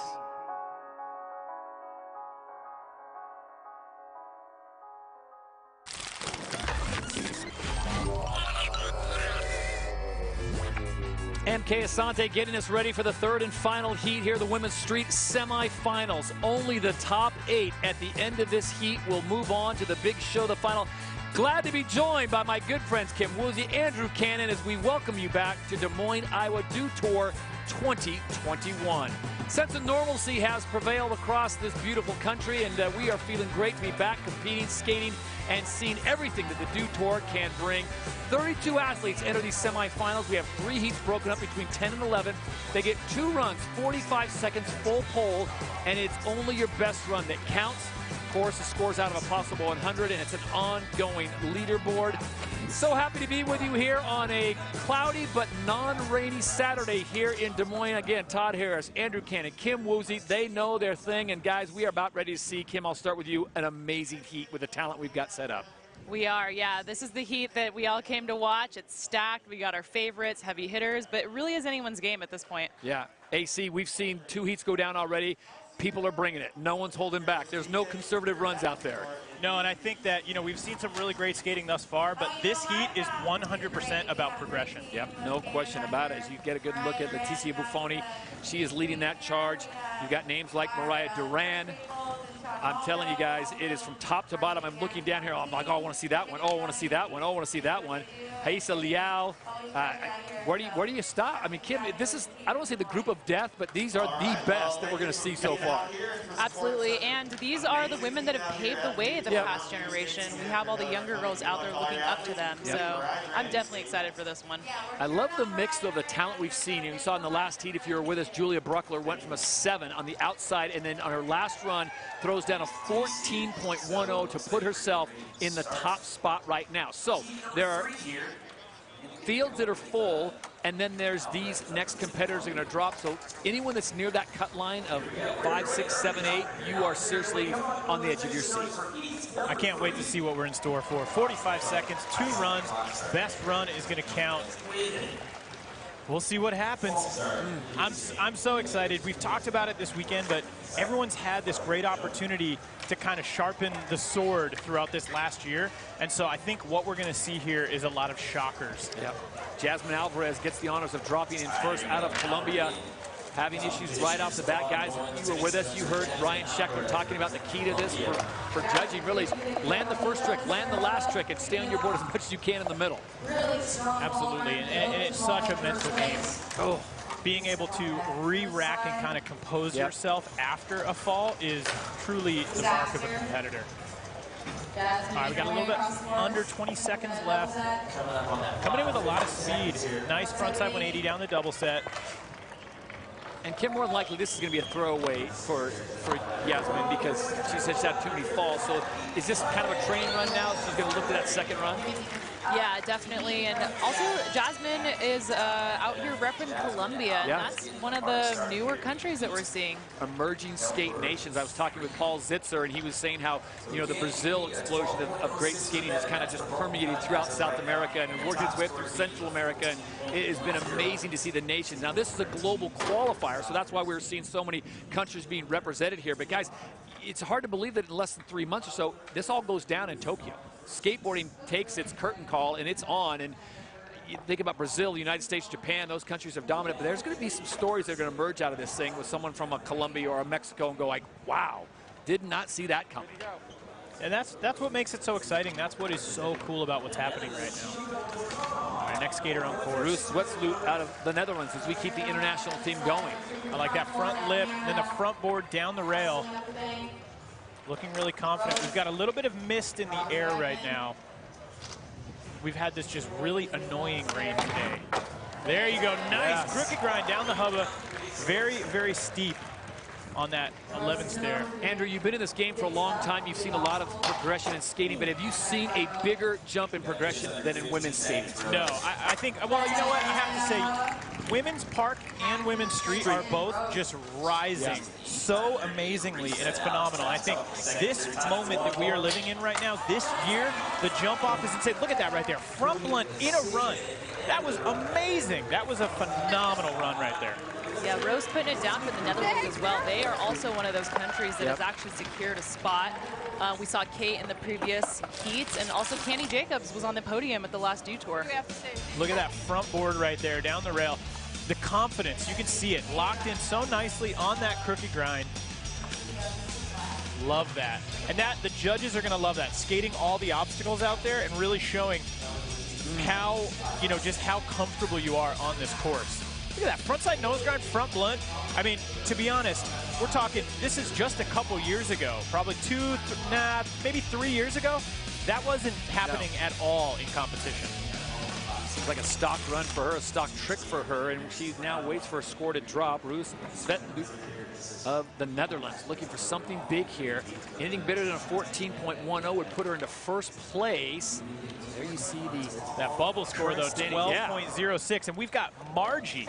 So, you know, man, that's a tough spot, especially with such a stacked knowing what's coming up, of veterans.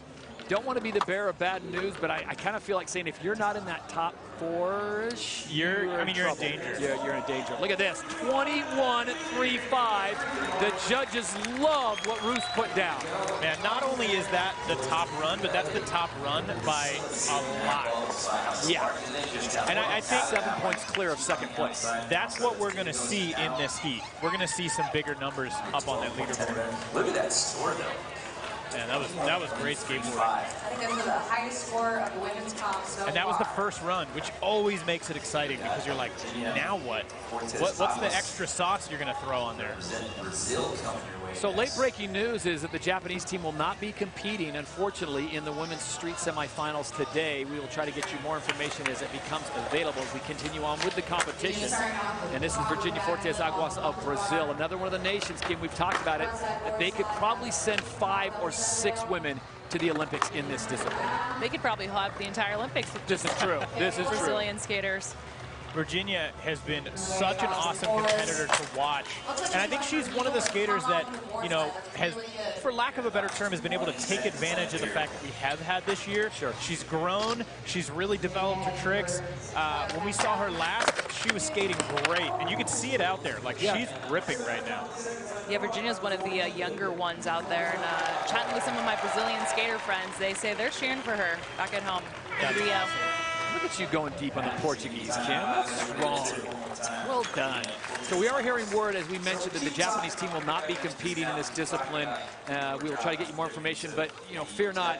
They will be ready for Tokyo, and they will be able to compete with one more event to go, which takes place in Rome. All right, take another look at that right there. Frontside board slide down the rail. That was a backboard, but you can see it in her face. Looked like she was trying to get into a feeble grind. You can kind of see the, oh, I can't believe I rolled away. Then we got this frontside 50-50. and it just looked like maybe a little bit too front foot heavy on that one. The weight distribution is so key, especially coming out of a steep hubbub like that. That thing is going to shoot you right into the ground. Scores in 7.51 in 16th place right now. She's going to look to that next run. 2 runs, only your best run counts. Top 8 moving on to the big show. The final heavy hitters still to come, including, it's got to be a fan favorite, right? Legendary. Alexis Sablon. I mean, Legendary. you say that name and they announce it on the PA system, and people are like, well, you know, I can wait and get an ear of corn later. I'm going to sit and watch her. Alexis is one of those like multi-generational, multi-decade legends. She's been influencing so many of us for so many years now. Just old school out of Brooklyn, but keeping it real. Wow, she's been around the game for so long. Well, what's so interesting about her career is she was so deep into it, and then she vanished. And she went to school and did her thing, and then she came back with a vengeance, and everyone was like, oh, okay. Yep. It's like that. And I had a good chat with Ryan Sheckler yesterday, our good friend, and he was saying during this interview injury time, and she got a little off foot there, he was saying how he's got kind of a new love, a sense of urgency that he wants to get back to skate, not because he has to, because he wants to. Absolutely. I think taking that time off really puts into perspective, I mean, it sounds cheesy, but that feeling you get when you stand on a skateboard and you push down the street. That's going to be a throwaway run right there for Alexis. I know she's definitely putting a lot of pressure on herself. Yeah, she is a perfectionist. She's also been spending some time this past year, obviously in the streets filming. That's like what she loves, what she does. Dropped a sick part with cons, sees the seconds. And then I heard she's also been working on designing and building a new skate park in New Jersey. Wow, with her across the river. architecture expertise. That's amazing. Yeah, so 259's a throwaway. Unfortunately, the kickflip getting away, having a hard time out there. You could just tell, it's the nerves. You could feel it in the legs. And she just never seemed to get in her rhythm.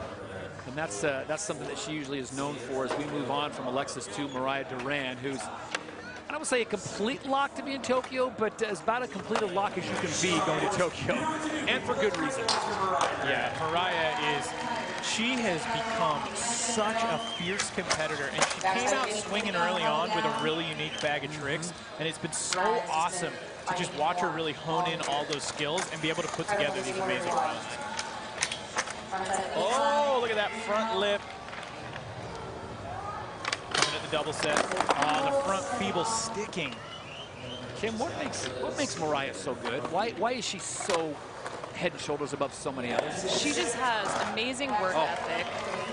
You know, she loves skateboarding. She loves competing. She's got an amazing family support system. Duran fam out here. Her brothers, Elijah, Zeke, her parents are amazing. There's just so much love and positivity surrounding her, and I think that actually really makes a big impact. Bringing a little bit of the land of enchantment, New Mexico, to Des Moines as Mariah looking to jump up on that leaderboard. Remember, the top 8 will move on, and we are in the midst of run number 1, heat number 3. We are down to the final 3 competitors. Get one more look at the highlights from Mariah Duran. We got that back 50 wheel just a little bit off. You can see in the landing. Front lip. And then this front feeble right here. Oh, and it just looked like she's stuck. Unfortunately, it must have been a weight distribution issue. This backside flip, though, was perfect. Absolutely perfect. That flick is amazing. Love when they come back after a miss with a hard trick and hit a make, and that's exactly what Mariah Duran did. So she now waits for her score to drop, needs to be in that top 8 to move on. Right now, the cut on the top 8 is somewhat a pedestrian score of a 12.10, and Mariah Duran will jump in. Let's see what the score is. The judge is taking their time. So an 8.85, so that becomes a throwaway for her because that will not get her in to the top 8. She's got one more run to get it done. Definitely some room to crack into that top 8. Leticia Buffoni of Brazil, originally from Sao Paulo, has now made her way to the States. She has been around the game long enough. She is, I don't want to say the female face of skateboarding, maybe just the face of skateboarding in Brazil right now because she is so popular in that nation.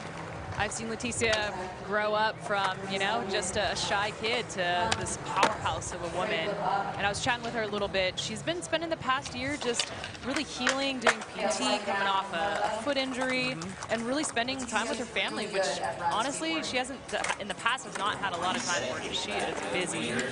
One of the things I love about the way that she skates is she actually wants to be here and she wants to rip. Look at that save. That right there is experience.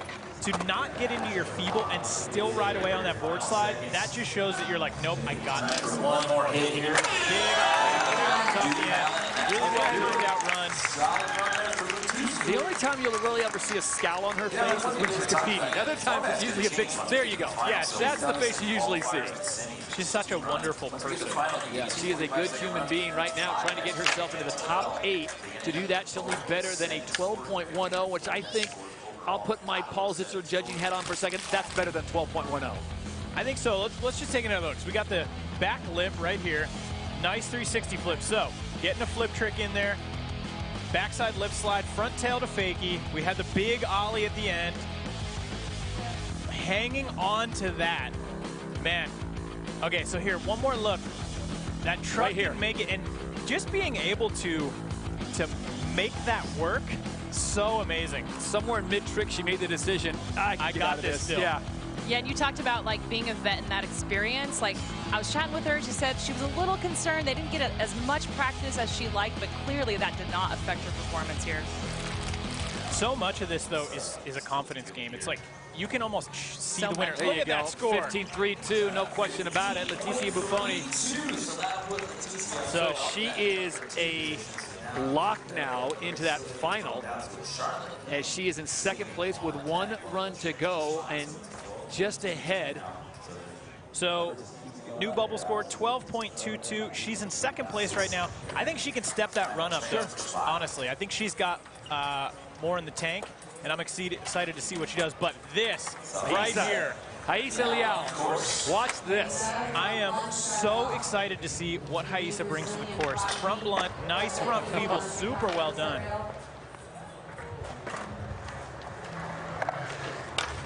She's currently ranked #1. Hanging on to the back, Smith. And for good reason. Oh, the back 5 getting away from her. She went down pretty hard right there. Bouncing back. So Haisa just has such an incredible bag of tricks. If she can put it together, I think she has the potential to be way ahead on the leaderboard. But she has to put it together. Down the board, yep. So with 1 fall in the final seconds ticking away, and Haisa's first run comes to a conclusion, guys. There was a lot to digest in there. The fall, obviously, the judges are going to look at that, but was there enough to offset that fall to say, okay, she's definitely worthy of a top 3 score? I don't know about a top 3. We'll see, but I think it has potential to get up into the top 8. You know, we saw that front blunt to kick things off, the nice front feeble back Smith, but it was a little bit landed on the back foot. There's another look, super, super comfortable. And that's a pretty tall bump to rail. There we go, front feeble, so effortless. Pushing that front foot back just a little bit on her board. Back Smith. Oh, right. The pop out kind of got her into manual. Love the smile on her face. It's infectious. She's having a great time. Oh, she went down really hard right there. Yeah, that was a slam. Yeah. There it is. Quick correction, though. She is ranked 2nd. She's probably got not ahead of used myself. to not making that. Big back 50. And honestly, that's tip of the iceberg on that hubbub. It's been fun to see her grow up. I remember the first time. AC, you called it. Sorry, 13-19, so she's in the 4th. The first time we all heard about her was that viral video of her skating in a breaking the internet. She was heel flipping down the stairs, right? Yep. And it was incredible. You were like, whoa. And look at her now. Unbelievable. My apologies to Pamela Rosa. She is ranked #1 right now. 2 Brazilians, 1 and 2. Big surprise. I don't know about you, Kim. I'm so fired up about what Pamela is going to bring. Pamela is such a strong contest skater. Consistent. Let's see what she's got here. Different style, though, than what we've seen from Haisa? Yes. I would say that Haisa is more technical, whereas Pamela is going to bring in just more consistency, potentially. She's been skating contests for a long time, so she definitely knows how to get this job done. So looking good really right now. We've got just about 15 seconds. Nice front flip off the bump. She attacks the rails in the park. Super consistent with that. All right, coming up on the final 5 seconds, so probably time just for one more trick. All right, quickly grind down. So that was a really good run. The one thing she's missing, the board didn't leave her feet. Got the kickflip there at the end after time, but I think the judges are going to want to see that. Doesn't mean she's not going to crack up into those top 3 right now. I'm just saying that I think that in general, when it comes down to that top 8, they're going to want to see some flip tricks. Right now, that cut line at 8, 12:48.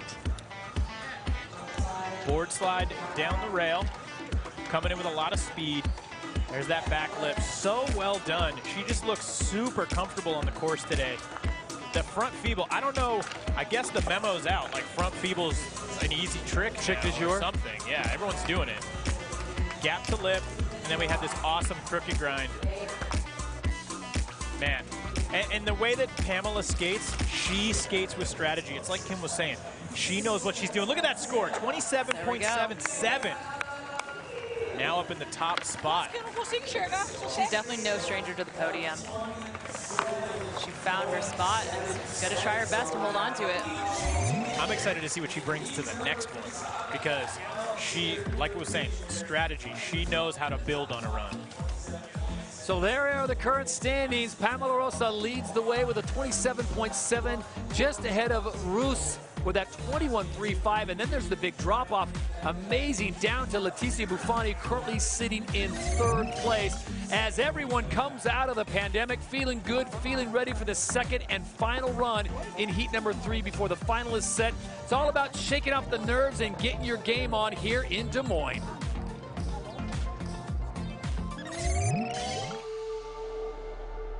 I don't know, it's going to be different going back into it because nobody skated a contest for a year and a half now. My biggest thing was just pushing through that and just being like, all right, I want to train like there is going to be a contest. All skate parks were being closed and stuff. It was hard to like stay motivated, you know? Skateboarding is such a adaptive kind of thing. And especially with how COVID happened and gave us all like a year to practice. We didn't see anybody for a year, and then everybody's just back and just like skating better than ever. The pressure's on, but at least for me, I just try to not to think about it. I think it's a little intimidating and nerve-wracking. Just tell myself I got it and just picture my line. I think everyone's been working on stuff for like a year now, so. Everyone is just killing it. It's honestly like happened way more natural than I thought it was.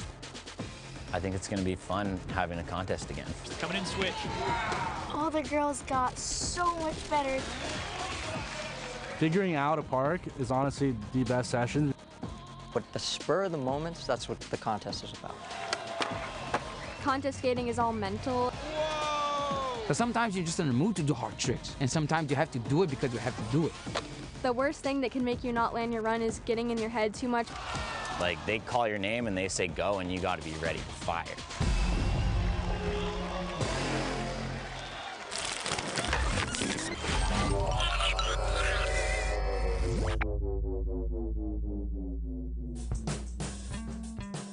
Dew Tour is brought to you by Mountain Dew. Do the Dew. Hy-Vee, where there's a helpful smile in every aisle.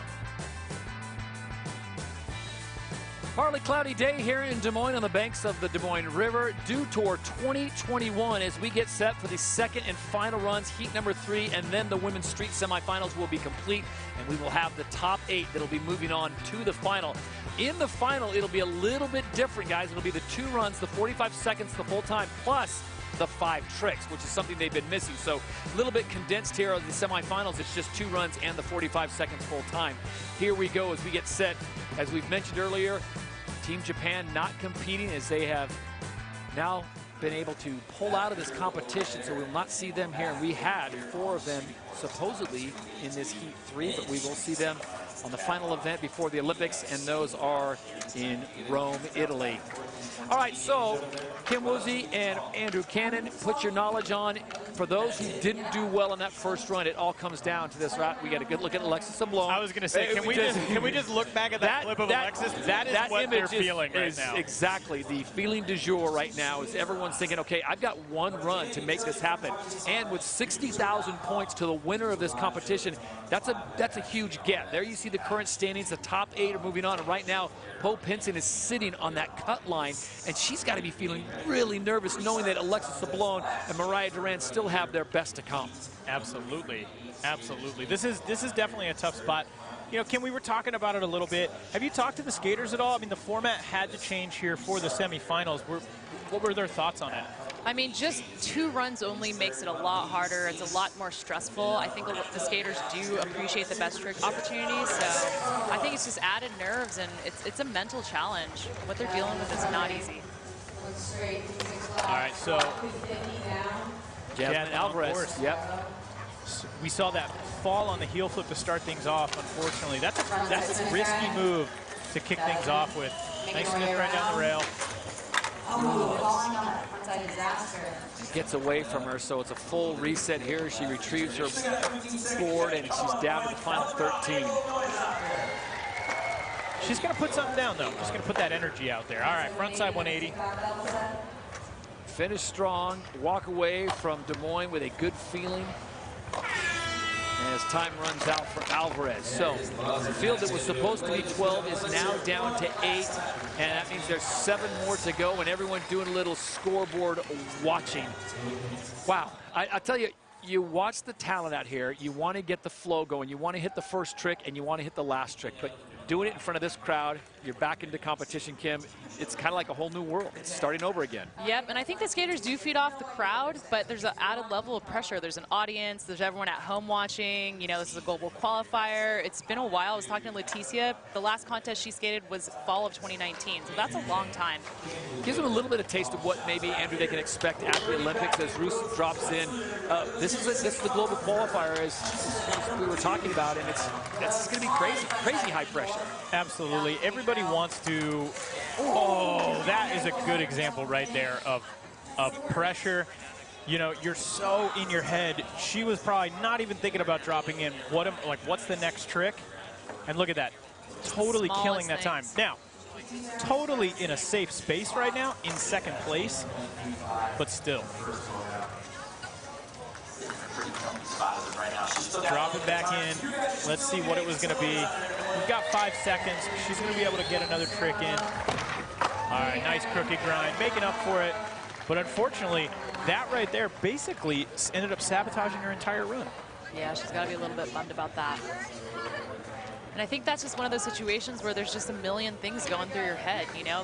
Things are changing, the weather's been shifting, and you're just trying to get out there and land your run, but the smallest things, you know, have you get caught up. So look at this right here. We've seen some front feebles happening on that double set rail, but that one is definitely a bigger rail. Showing that she's got it right there. Here we go. I think it was the roll in. Oh, the back foot just not catching. Honestly, I'm just thankful that she didn't really hurt that knee. Oh, that feeling right there. I can so relate to that feeling. I just been there. Just spilling your coffee. Yeah, you spend all this time making your coffee, and then boom, it's all over. You're like, no! Missed the foot plant. I mean, I've been there. You're like, my morning is going great. It's nice, though, that when you're sitting on a 21.35, so you can have those kind of incidents and smile about it and walk away. It's interesting, though, Kim, as we were talking about what was available here, and for the Netherlands, who would have thought making the Netherlands team would be this much of a challenge? Because there is so much good talent coming out of that nation in this discipline. Yeah, and I'm actually bummed. Candy Jacobs, and I was nursing an injury. She was on the podium at the last Dew Tour, and she's one of my favorite skaters, so bummed to see her not here, but Netherlands definitely represent. Virginia is back in for her second run. We're hoping she can put this one together. Nice kick flip. Coming in with a lot of speed. There we go. It's the battle Getting within that feeble grind this time. Battle within the battle. Just making it to the semifinals is one thing, but making it on Team Brazil is another thing. Right now, the score to beat is a 12.68. No, she doesn't lock that front foot in, kind of getting into an awkward front feeble. She's got 5 seconds. Is she going to be able to get another trick in to boost that score? And a crooked grind, she does. Is it going to be enough, though? Yeah, that's going to be a tough get. Poe Pinson, the American, currently sitting on the cut line in 8th place with a 12.68. So if you are on the outside right now, you need better than a 12.68. That is so awesome right there, seeing Team 4 Brazil. Brazilian women all ripping out here, representing of different ages. That is so cool. Squad goals right there. That is the Mount Rushmore of Brazilian street skating. All right, so let's take another look here. We got that front board. That was super solid down the double set. She was able to get the feeble grind last time, got into a weird board slide. This is where she missed the front 50-50. That front truck got off a little bit, but she was able to salvage it and get that crooked grind in there at the last moment. She did have a kickflip off the bump to bump too. It's not going to be enough to get her into the top 8. All right, so this is it. Yeah, we are down to the final 5 competitors. Top 8 moving on. You need better than a 12.68. Yeah, I gotta wonder if you're Alexis and you know you need a 12.68 to bump out another American, Poe Pinson. Do you back down what you were going to do and say, I've got a 12.68 in my back pocket, easy? I'm going to be honest with you, having known Alexis for a very long time, that is not the way she operates. She is so interested in just coming here to do what she's going to do, and that's the only way. Yep. Yeah. And I know all the Alexis fans are just at home right now on the edge of their seats. Already a better run. 15 seconds left. Left to go here, first second go around. Setting those feet up. Oh, going for the kickflip front 50. The fact that she will go for that is every single time is unbelievable. Just runs out of time, so this will be very interesting. Did she do enough in that first 30 seconds to get her higher than Poe Pinson's 12.68? Here's what's unique about this right now. Poe Pinson did a lot of flip tricks. Alexis didn't do as many flip tricks, but she skated some of the bigger obstacles. So, man, the judges, they've got their work cut out for them right now. And this is like a domino thing, because if she does not make the final, that opens up the doors for Samaria and Poe Pinson and other Americans who are happily going to walk through it. So frontside lip slide there, not the cleanest. Front board looking solid. We've got the front 50.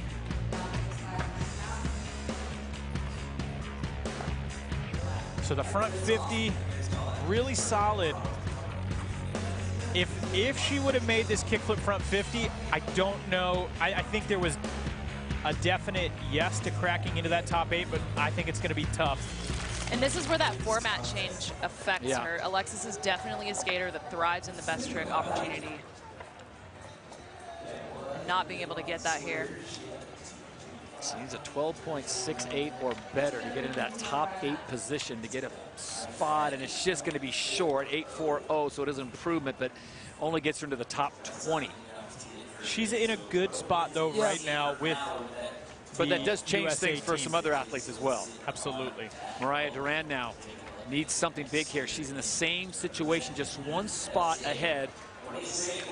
And if anyone can pull it off, it's Mariah Duran. Talking about a strong mental game. 8.85 is her current score. She needs better than a 12.68. All right, we saw the back 5, then a back 50-50. I'm sorry, I think that was a frontside 5-0. All right, frontside lip slide. Making her way to that double set. There we go, getting the front feeble. That is super, super important. Going over to the hip. Oh, the hard flip back 180. Still has time. She has time. She has to make this. Yeah, she puts it down. She really needs to get another trick in here. All right, is it going to be enough? Well, this is the situation, guys. Really, she's the last one to go in a sense of everyone else that's coming behind her is already secured a spot. So if she gets better than that 12.68, she's in. It's just as simple as that. If she does not get better than a 12.68, that means Poe Pinson's moving into the final. Oh, because there are, let me count, 3 Brazilians still to come, and they're already secure a spot in the top 8. My blood pressure is just so high right now. I'm like, all right, so here we go. Front 5, risky. All right, that's definitely more risky than some of the skaters out there doing the lip slides. Now, back 50-50, really well done, but that's going to be more your basic. We got the front side lip slide. Then she had the front feeble, really well done. And then 2 tries at the hard flip, back 180. I wonder if the trick, just... You know, though, getting it, though, in the nick of time is right huge. There. You wonder if that's enough to put her in top. Oh, I don't know. Needs better than a 12.68. See her getting some love from Manny Santiago. Either way, I just hope she's feeling good about that, because that was a solid run.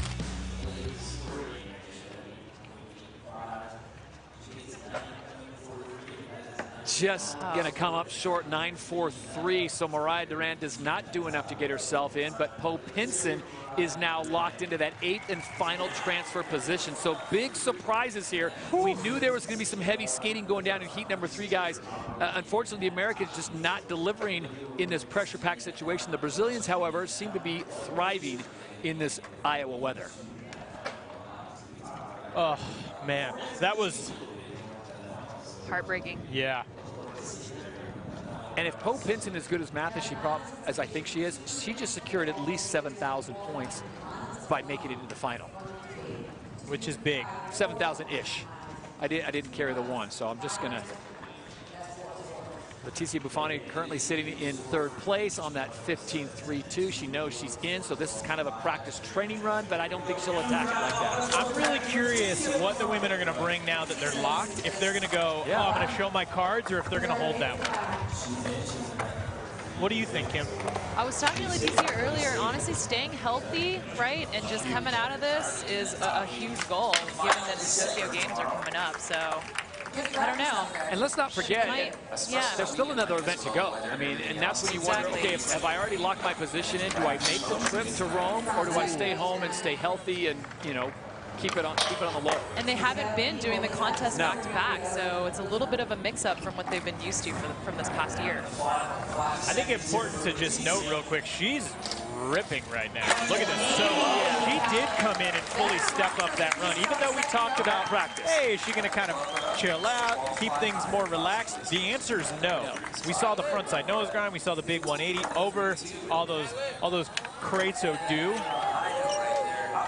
She's relieved. I mean, you can't take the competitor out of Leticia. Yeah. No, she rules. Well, she is pretty awesome. Leticia Buffoni currently sitting in that 3rd position right now with a 15.32. And this, Andrew, I'm with you. This might be a better run than her first run. No, it definitely was. She stayed on the whole time. We got this front tail to fakie right there. We saw that in the first one, but we saw the nose grind. Here's another look at that feeble down the rail. Love those fisheye angles.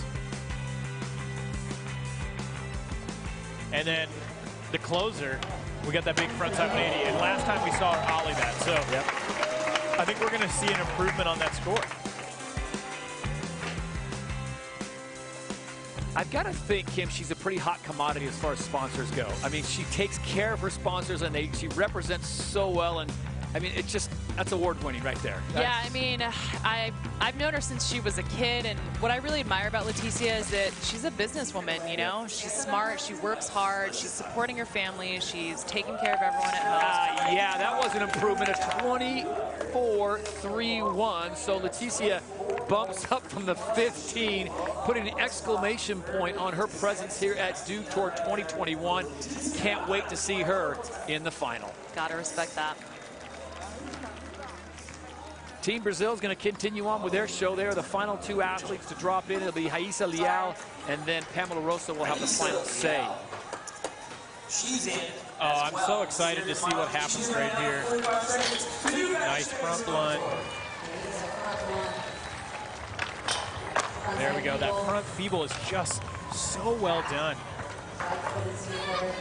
So small, so young, so talented. Oh, the backsmith getting away from her. I know she's been skating a ton with Leticia as well. Leticia kind of mentoring her, paving the way for that next generation. Nice backside 5. She makes it on this one. Coming in with some good speed. Back 50.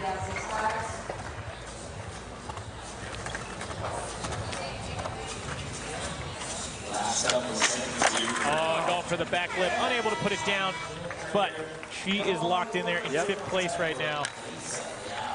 Good place to be, Team Brazil. Now the big battle is just making it onto that team. Only 3 spots per discipline on that nation, and that is going to be a tall order to just make the team. Wow, what a performance. 13.92 was the score she was sitting on. Not sure if she'll improve upon that, but after what we saw from Pamela dropping that 27.7, Leticia currently sitting in 2nd with a 24.3. The Brazilians, the only ones other than Ruud Sweatboot of Netherlands to crack the 20s.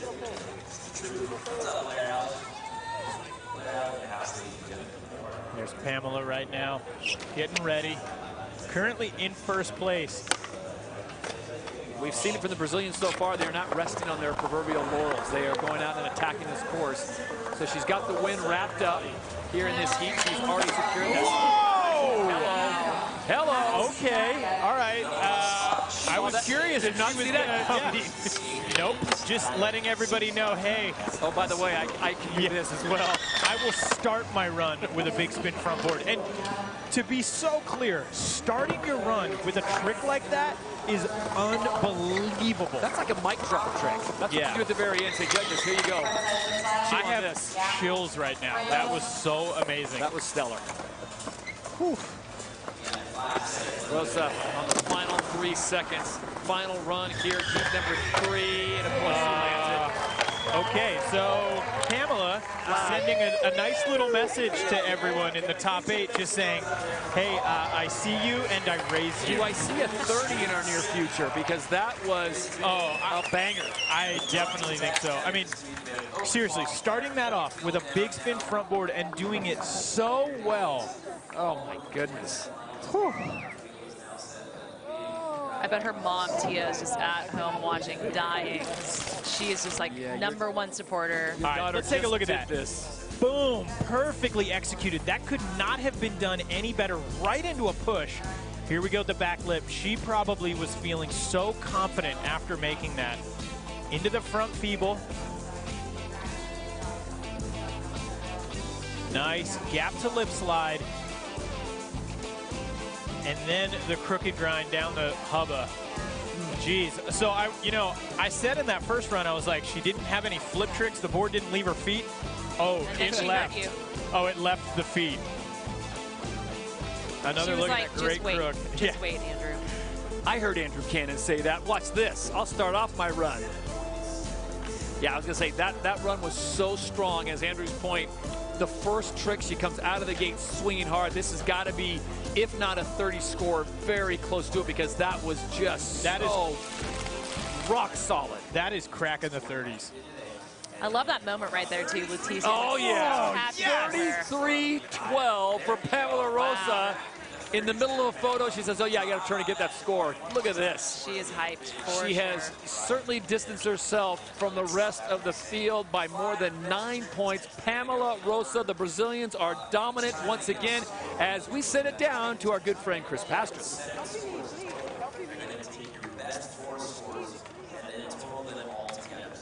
All right, so Leticia Buffoni, you're currently ranked 3rd in the world skate rankings for Brazil.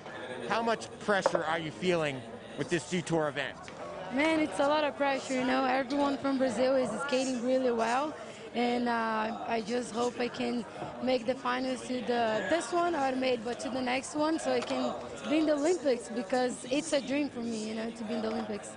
And then we had a move to the 2-run format. Describe what kind of pressure that put on the skateboarding and how you were able to battle that. So having only 2 runs, it's a lot of pressure, because we have if we miss one run, it's way more pressure, and then we don't have the 5 tricks, the best trick. That's where you can always, like, if you do betting runs, you can always make it up at doing the 5 tricks. So it was a lot of pressure this morning, but I got it done. I'm really stoked that I landed my both runs, and I'm in the final, so I'm excited. Awesome. We will see you in our finals. Congratulations, Leticia. Great job. Leticia Buffoni and Team Brazil, they showed up in Des Moines, no question about it, as they put on an absolute clinic. Top 3, and they just stole the show. It was one run after another, Andrew, and it just seemed like just when we thought, okay, they've pinnacled, they've reached the point, now let's raise it a little bit more. That was such an amazing semifinal, and what we just saw, I can't wait to see it in the 2-5-4 format. Yep. Absolutely. So final results, the top 8 are moving on to the women's street final. And it will be absolutely loaded. Pamela Rosa, by virtue of that 33-1-2 top place, Leticia Buffoni right behind her. And Netherlands and the European contingent showing up in 3rd and 4th, while Haise Leal in 5th. And Poe Pinson, the lone American to make it into that top 8. Guys, is that the biggest surprise for you on the takeaway from this? What do you think, Kim? I'm excited to see Julia up there, actually. That was a little surprising, but, you know, she's been around for a while. She's a fierce competitor. She's also my fitness idol, so I think the working out and just staying healthy has been helpful, so I'm excited. This is a shakeup for sure. Look at that page, though, guys. Duran, Sablon, Brevard not in the final. And who would have thought that coming into today? Like, oh, there's a good chance at least one, if not 2 of them are going to be in there.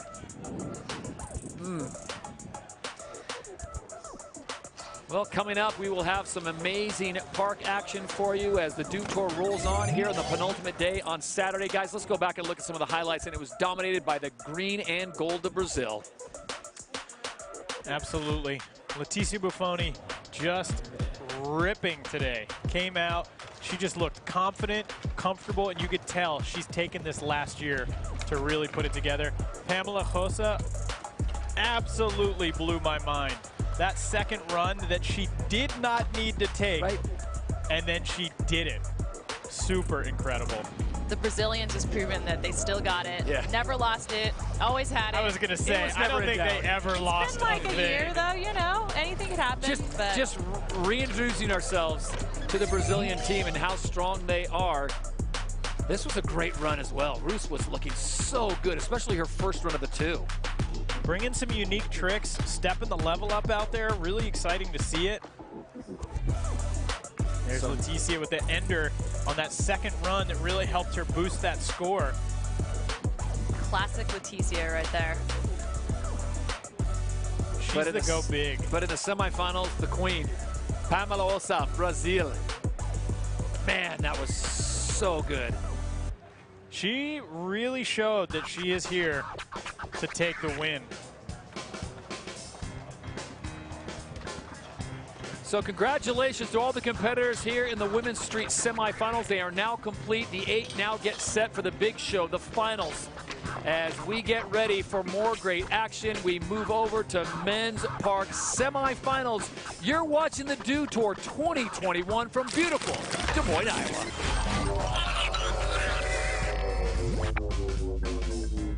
Just like that. Nestle the Mountain Dew into the fresh snow. Let's add a little more. Make that bottle nice and cold. Remember, it's your world, your delicious dew. There are no wrong choices. How about we add some happy little droplets? Sometimes in life you get a little thirsty. And when a refreshing opportunity comes along, you can just... shoot, that's good.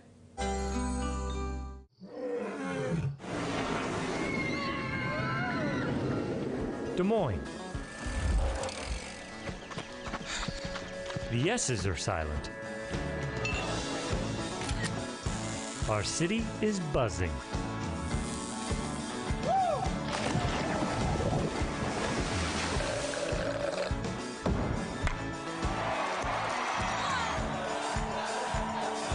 Catch what you've been missing today. Do you want to get better at skateboarding? Perhaps you're just starting out and you want to learn some basic tricks, or you're already an accomplished skateboarder and you want to fine-tune your craft. I feel that I can help you do that. I'm Chris Cole. Welcome to Stomp Sessions. I'll show you how to unwind. Come on, babe, let's go outside and take the boat out for a ride. I'm ready, I don't wanna wait. Cause the only time I'm feeling free is when I got that ocean breeze, so kicking it out on the lake. Get on board. Got the sunshine and the short line. It's a good life. Get on board, get on board. Have a good time, casting that line. It's a good life. Get on board, get on board. Get on board.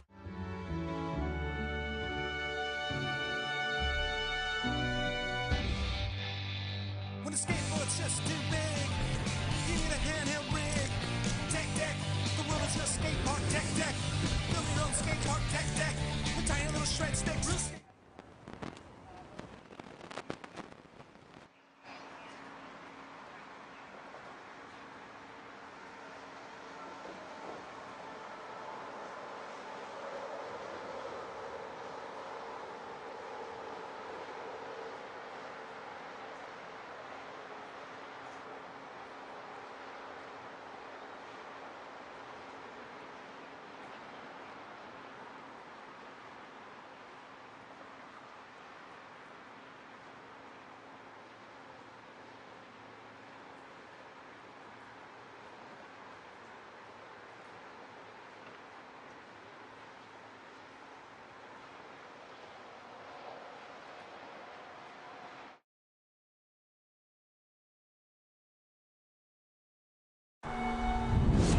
I started skating in Leavenworth, Kansas when I was 10 years old. I started skating when I was like about 2 years When I was old. 1 year old, because it came natural into my life. It's not like any other sport. It's freedom. You go out there and you skate and you do exactly what you want to do. Rich, poor, white, black. I mean, skateboarding, it's a form of self-expression. It's art. It's something that I can do everywhere. I believed in it, but nobody else did around me. It's become such a powerful force that there's no way that they could have ignored it for any longer. Now to see skateboarding get in the Olympics, it's just like...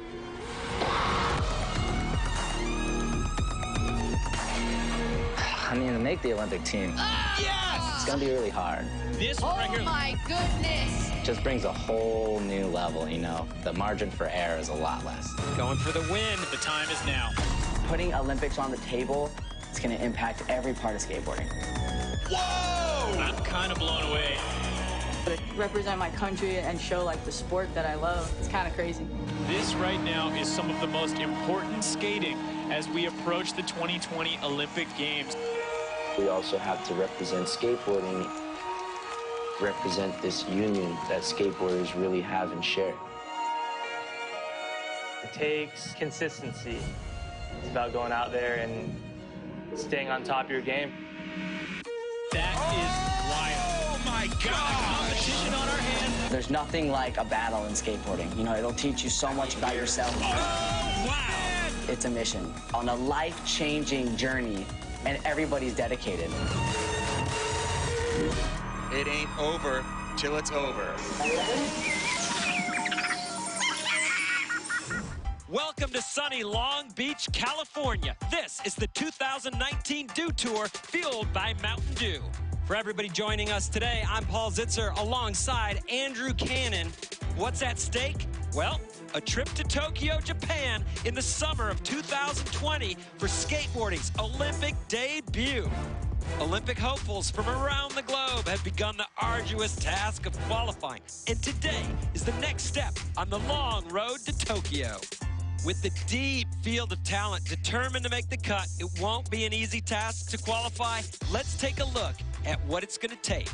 20 skaters per discipline will be skating in Tokyo, with a maximum of 3 skaters per discipline, and each of the 5 participating continents must be represented. I think qualifying for the Olympics really takes playing the game. You got to play the game smart if you want to compete. It's gotten pretty crazy. You know, there's a bunch of people that are gunning for this Olympic spot. There's 170 skaters last year at Dew Tour, and now there's like over 300. Just brings a whole new level, you know. The margin for error is a lot less. As we make our way towards the 2020 Olympics, it's kind of a battle between Japan, Brazil, the United States, and then there's some other countries mixed in. But if you're from America or you're from Brazil, you need to be in these finals to even have a crack at it, right? This matters a ton. In this street final, we have 8 of the world's best street skaters. Andrew, who are you looking forward to see? I'm excited to see Naija out there and some of these new guns. We've got Sora Shirai from Japan. Very exciting skater, bringing some fresh tricks to the course. It's a 2-5-4 finals format. Each skater gets 2 45-second runs, followed by 5 best trick attempts anywhere on the course, and 4 scores count from anywhere on the course. Andrew, what's good, what's bad, what do the skaters have to deal with on this course today? Well, we have a great course, and a lot of the riders agree they're really stoked on the layout of it. They like all the obstacle size. The handrails are getting some good scores if you're flipping into your tricks. Judges want to see people really going for it. The Mountain Dew can hubba, they like this one a lot. Super gnarly. A-frame, you're going to have to bring some serious heat to it. We haven't seen anyone really skate that curb ledge. Hopefully we see Felipe Gustavo jump in on that. That's right. What's nice is this course is good for both goofy and for regular. So there's no advantage to being one stance, which I personally love. It gives everyone the same opportunities. We got that small hubba in there. That's great for 2 trick combos. And then this zone right here, this was the Chris Jocelyn area, taking it all the way to flat, but you'll see guys like Naija Houston work that into their runs. That was the Dew Tour Boost Mobile course breakdown. And here we are in Long Beach. Going to be a lot of big tricks going down. Sora Shirai, his first of 2 runs from Japan. This is his first ever Dew Tour. He had to skate his way through the open qualifier and quarters and semis. Oh, man. Front 180, fakie 5-0. That's unbelievable. That is not a trick you're seeing from anyone else, but Sora has that one on lock. You see him putting it in his run. Sora Shirai takes the lead with the 8.66 for his first of 2 runs, putting himself in a great spot. This is Felipe Gustavo from Brazil, and he has really turned on the heat lately in contest. Felipe has always been a street skater. I started skateboarding when I was 7 years old. I used to play soccer. Soccer, you depend on everybody, you know? Skateboarding is like all you. Nice kickflip crook. Oh, crooked grind nollie flip. The skate scene in Brazil is growing. Skateboarding is like the 2nd biggest sport. Back when I started like 20 years ago, it was nothing. Nowadays, the top skateboarders are there from Brazil, you know? Well, there's that switch kickflip. It could not have been done any better. Subtly difficult. There's not that many opportunities, you know, in Brazil. It's like, it's rough out there. Like, to have an opportunity to come out here, we just really try hard as we can. We have a new leader, Felipe Gustavo, with an 8.80 on run number 1. Aurelian Girard. What I love about watching him skate out there is he skates super fast and he goes for everything. Nice, back 270 lip. Arguably the most basic trick of his run. Whoa! Oh, the hard flip over the bump, down the stairs. Look at him catching it with his legs. Nice. I started skateboarding when I was 4 years old, then I never stopped. Really putting together a really good run right there. Usually I'm not skating contests with Naija, Felipe, and those guys. And now I'm always with them, so it's a way harder, you know that? No one does it like Aurelian Girard. He goes huge. 8.7 for Aurelian, putting him in 2nd place behind Felipe Gustavo for now. On deck, the defending world champion. Right here, Naija Houston, buckle up. What should we expect? You know what's funny? Just watching him right there, he didn't get pumped the way he normally does. I think he's gonna get this first run under the belt. Oh! kickflip front board. To be successful, man, it takes a ton of hard work and practice, and I would say it really just takes a strong mind. I feel like I've definitely had a strong mind from the beginning, and I feel like I got a big head start skating my first little contest when I was 6, 7 years old. Oh, look at that, though. Half cab back Smith 180. That's a huge trick to throw into your run. So I think all that really gave me that fearlessness and gave me that confidence. 10 seconds left for Nyjah. Going back and getting that kickflip front board, cleaning up the run. The judges aren't going to count that against him anymore. He's just got to pop his tail before the buzzer. There we does go. It. Cavalier front board. So how much is that fall going to matter? And did he do enough to be placed among the top 3? All these guys out here have a good chance of winning, you know? So it's never easy out there, but we'll see how it goes. Score is in, 8.2, good enough for 4th place. Even though he's not in the top 3, he's setting himself up nicely as we move on for the rest of the competition. Welcome back to Long Beach, California. Let's get the inside line of today's street course shot on the latest GoPro Hero 7 Black camera, featuring built-in hyper-smooth technology. I'm with Chisa Buffoni. We are Dew Tour Street Course right now. And yeah, let's go have fun. The street course is really fun. There is pretty much everything in this course. There is A-frame rail, there's bump to rail, bump to ledge, hubbas, small stairs, big handrails, there's quarter pipes, there's a hip, there's pretty much everything. I think the street course is super sick. I kind of like the A-frame setup right here. My favorite obstacle is the bump to rail and then the bump to ledges. I like skating bumps a lot. I think this course is a really good course for a qualifying event because it has all the big obstacles. The big section will get the biggest score. It's where you get more points, unless you do something really technical. That was so good.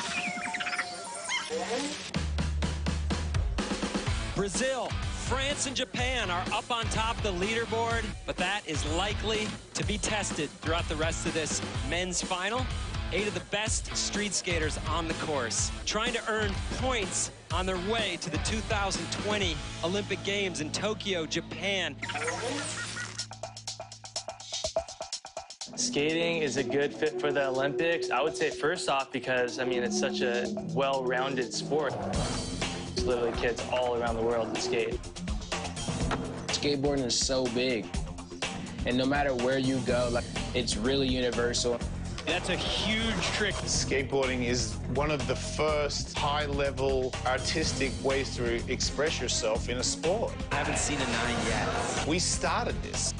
Massive! I think the only reason it hasn't been is because some of us have attitudes towards the Olympics. If you didn't want us in the first place, we don't want you. When slopestyle snowboarding was being put in the Olympics, I definitely didn't think it was a good fit, but it does fit good. I think snowboarding and skateboarding already have such a strong connection. I think it'll just bring more eyes to the sport.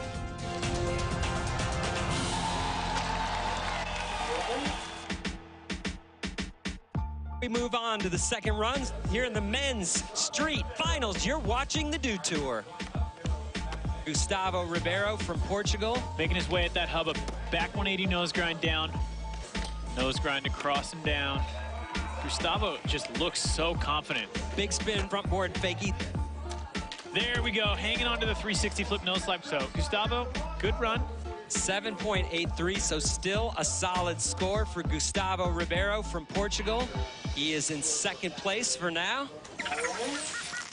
On deck, Felipe Gustavo down in 5th, 8.80. If he can keep that going, he's setting himself up potentially for a win. Felipe's been dealing with some toe issues. I saw him getting worked on up there. It's really hard to stay. I jammed my ankle like a half hour before the practice. I'm like, oh my God, that's gonna give me trouble to skate. And then I gotta be healthy for the next contest, you know? You're getting healthy to break yourself down every competition because the level is getting so high. And then you gotta try hard stuff, you know? Felipe is super technical. There you go, switch kickflip again. He's got the tricks that he is ready to go and do, and he's not gonna change. I feel like if you're not healthy, you're not able to do those things. So staying healthy is like my #1 thing so I can keep my progression going. You know? All he needs is a 6.9 to move into first place. An 8.1 more than does it. Felipe Gustavo, your new leader. But as we've talked about, scores are cumulative. Top 4 scores are added together. The leaderboard will shift and move until the final tricks. We've been talking about this guy a lot, Aurelien Girard. He came to win. I mean, I think the format makes for a very exciting event. Aurelien just looks really, really solid. He had a great first run, 8.7. It doesn't give anybody an opportunity to be able to run away with the contest early. Back 270 lip, back lip to fakie, half cab nose 270. No matter what you do, there's always chances for people to catch whoever's at that top spot. And I think that makes it really exciting. 360 flip. Oh, wow. Hard flip back what 180. A finish.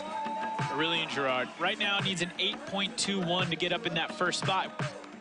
8.9. He does it. Now up in first place, Aurelien came to win, and he's sending a message. He says, hey, Nyjah, I know you're here, you're ripping, but I'm ready for this.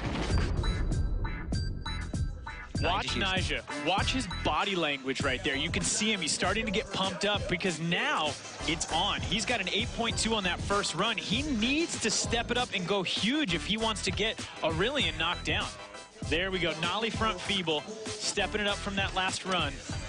Nails Hanging it. on. Kickflip front board. Not getting away from him this time. He handles pressure better than any other skateboarder in the world.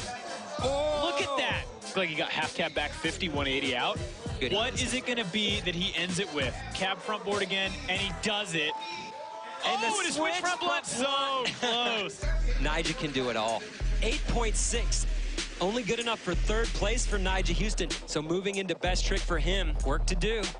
There are your current leaders. Aurelien Girard up on top, followed by Felipe Gustavo and Nyjah Huston. Aurelien Girard, he is here to win, and so far, so good. He has an 8.7 and an 8.9. You're watching the Dew Tour. This is the men's street finals. Best trick coming up when we return. You're watching the Long Beach Dew Tour men's street finals. We've seen the two 45-second runs from each skater. Now we move on to the best trick section. I love the format for this qualification. I kind of feel like having those 2 runs in that like 5-trick base format, it just gives everybody the opportunity to perform at their highest, and you know, you get to see more great skateboarding. It's a 2-5-4 finals format. Each skater gets 2 45-second runs, followed by 5 best trick attempts, and 4 scores count from anywhere on the course. So the leaderboard will shuffle around, a lot of movement until all skaters have 4 scores. Well, that's the goal, is to get 4 scores. Not all of them will necessarily. You got to make your tricks. You've been saying, you know, it's high 8s, 9s to be in that winning position. And we haven't seen a 9 yet. Sora Shirai. Oh. Okay. Do you think it gets a 9 here today, and how hard is it? He has to get those front trucks all the way over the rail, and then he slides for about 1.5 feet right there. You know, there's no half stepping with that one. There it is. He does get the 9, and Sora Shirai is in first place. Wow, the Japanese skaters have been on fire here this week. Top skaters are coming from Japan. And that's one thing about skateboarding, too, is like, it doesn't matter where you're from. If you've got the determination and the drive to succeed and do good in it, there's no reason why you shouldn't be able to. Japan certainly letting their presence known in the world of skating. They have this kind of hype in their heart. They have this dedication that they just want it. And it's brought a whole new power to skateboarding. Every country's best skaters come in this contest. What Yuto brings. Oh! I have to skate best. Dew Tour. Going the other way! Dolly 270 over the rail. They're so focused out there, just like they want to land everything. And it's cool to see. オリンピックに決まってからやっぱり周りの方々が応援してくれるようになったので、昔よりこのパークも増えたり、優勝できると思ってなかったのでびっくりしました。She wasn't expecting to win here. Sora Shirai is holding it down in the final for Japan. Nyjah Houston coming out a little shaky, but still solid lead. I'm so excited to see what happens right now. Nyjah Houston coming in fakie at the bump to can.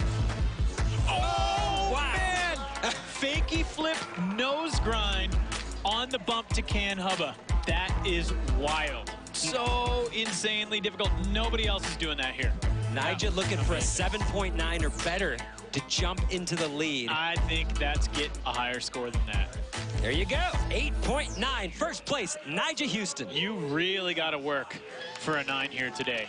Andrew, what should we expect from Nyjah Houston as the pressure builds? Whatever the last trick is, if he is in contention and he's not so far ahead of everyone, he's just going to go shoot for the moon.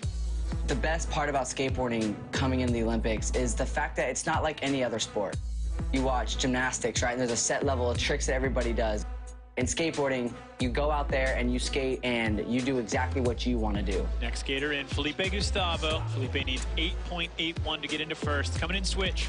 Oh, switch kickflip, frontside tail slide down the hubba. Very, very well done. That's what we can expect from Felipe. If he's on, everything's going to be done perfectly. 8.1 would put him in first place. The thing that comes into play is the creative part of it, right? When you're out there competing, you know, you'll watch 20 different runs with 20 different tricks, and some will win and some won't. It's a tall order, but that is a technical trick. 8.00 for Felipe Gustavo, putting him up into second place, bumping Sora Shirai to third, and Gustavo Ribeiro is off the podium for now. It's Aurelien Girard on deck. We keep talking about it. If it ended like this, it'd be USA, Brazil, and Japan. But France is here and ready to party. Going for the win. Oh! Okay, Aurelien Girard answering Sora Shirai. Hard flip front board, but Aurelien take it to fakie. I'm not really sure if one is a lot more difficult than the other. Either way, what a move. Score coming in, and it's a 9.13. There you go. Aurelien Girard doing what he set out to do here at the Dew Tour, and that is take home the gold. Olympic qualifying points on the line. This event is huge. There are your current standings. Aurelien Girard up on top, followed by Nyjah Houston, not far behind, and Felipe Gustavo. France, USA, and Brazil in the top 3. There are 4 attempts left still to come. Don't go anywhere. This is the 2019 Dew Tour. Welcome back to the 2019 Dew Tour, built by Mountain Dew. We followed along with Mariah Duran for an inside look at this year's epic women's street event. Ooh, we're getting kicked out. Yeah, I've gotten in trouble for skating. But like sometimes I'll get away with it for being a girl, because they don't really think you're skating the spot. Cheers, man. But the first time someone asked me for my autograph, I was nervous because I didn't even know how to write an autograph. It was all in the moment, so I was just like, all right, just like be confident when you sign it. It's crazy, honestly. I don't believe it because I'm just out there just having fun skating. We are about to dive into our women's pro street final here. There's girls all over the world just as hungry as you are. And then Mariah Duran, #1 qualifier. I actually just saw Mariah take a pretty gnarly slam during practice. You don't want to get injured, but you're putting yourself at risk every time you're on a skateboard. Always terrible when you see someone take a slam out there. It being announced in the Olympics, that's going to progress everybody. A lot more people are going to like chase after it, especially females, because you don't really see that many females out there. You're going to feel more motivated to do it. Candy Jacobs, 29 years old. I love watching Candy Jacobs skate. Momentum in skating, a contest is really important. Like if you land your first trick, you're feeling good. Land your second trick, you're feeling really good. By the third trick, you're like, damn, I'm like heating up. Yumika Oda, 12 years old. Look at that flip. Perfect. Landing perfectly over the trucks. That's the way you want to land. Ah! Yes! Here's our top qualifiers. Letitia Buffoni. Super powerful skater. If you're super confident, you're probably going to land it. It's more mental than physical, believe it or not. There's not that many females, but Brazil, they're really good. You know those girls had to work for that position. Letitia on course, first attempt. Nailed it. Back lip on the A-frame rail. Whoa! Back Smith. It all comes down to this. Can she put this down to get herself in podium contention? She puts it down. Okay. She gets a 4.90. That moves her up into second place. And now we've got our defending Dew Tour champion, Pamela Rosa, 19 years old from Brazil. Oh, look at that. Stepping it up, frontside nose grind down the hubba. Heading into the big rail. Nice. Adding that Smith grind in. There we go. Crooked grind. Oh, the back lip. For the people who don't skateboard, seeing skateboarding in the Olympics, I hope it will give them that first initial interest in seeing how creative and cool it is, but also it's a lot of work. Our top three, Candy Jacobs in third place, Leticia Buffoni and Pamela Rosa in the top spot, killing it today. We have an incredible event underway. This is the men's street final. There are 4 attempts still to come as the pressure builds. Matt Berger, the Canadian, he's in 6th place. Needs an 8.24 to take the lead. He's good for a score like that and more. He's got a deep bag of tricks. What's he gonna bring to this rail? All right, the big spin front blunt right there. It seems like such a difficult trick to keep the board flat. Look at that. And land in a front blunt. Oh, man. He did it perfectly, too. 8.7. Solid score for Matt Berger, your new leader. With skateboarding set to make its Olympic debut, this rebel sport finds itself in an unfamiliar spotlight. But with the world watching, in a contest of this caliber, every spot counts. So in my day and age, contests weren't very important. It didn't really put you in a higher level of your professional career. As we fast forward till now, and it's very important that you do well in these functions. Now we see kids that they have coaches, they have physical therapists, they are training place well. Each generation picks up where the last one left off. So if we push this generation to the limits, then the next kids are watching these videos and these contests and going, okay, that's what a pro skater does. It's in human nature to continue to progress. They're just progressing faster and faster. You watch these contests and these kids are crazy, and it's inspiring. Progression is a very important part of any sport, especially skateboarding. To watch this continued progression of skateboarding, it only ensures the longevity of it, and I think that's a great thing, too. All right, 8 of the best street skaters on the course. Sora Shirai from Japan. He needs a 2.52 to take the lead back from Matt Berger, so he just needs to make a trick. All right, coming back at the can. Oh, frontside big spin tail slide. Really, really difficult. It's going to be a good score for Sora. He needs a 2.52 for first place. So he will be taking the lead. About to step up into first. Frontside big spin, getting the board all the way around, catching it right into that tail slide, taking it to fakie. So effortless. Score is in 7.43. So Sora Shirai's lowest score on the board is a 7.03. That's going to be the next score to go. On deck, needs a 5.4 to move into the lead. Look at that.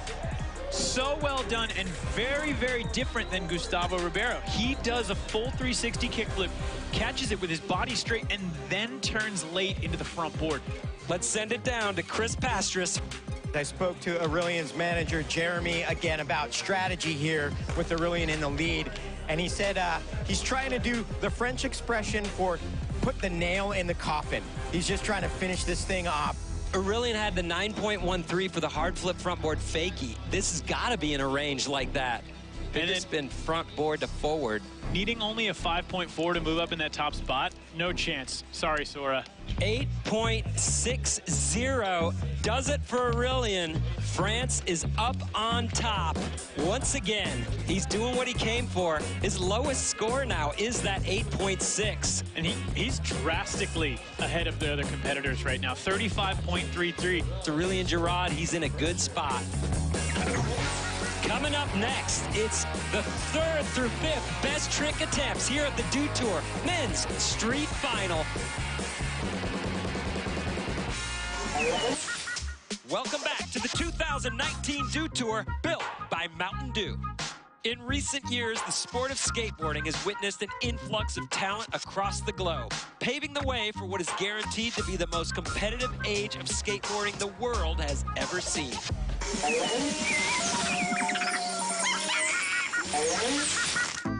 I'm Mariah Duran. Current Caples. Sean Malto. I started skating in my hometown, Albuquerque, when I was like 10. Being in Albuquerque, I had to be creative. We have amazing skate spots that are like untouched, like ditches for days. I grew up in Ventura, California. Ventura is definitely a surf destination. The skate scene there is pretty small.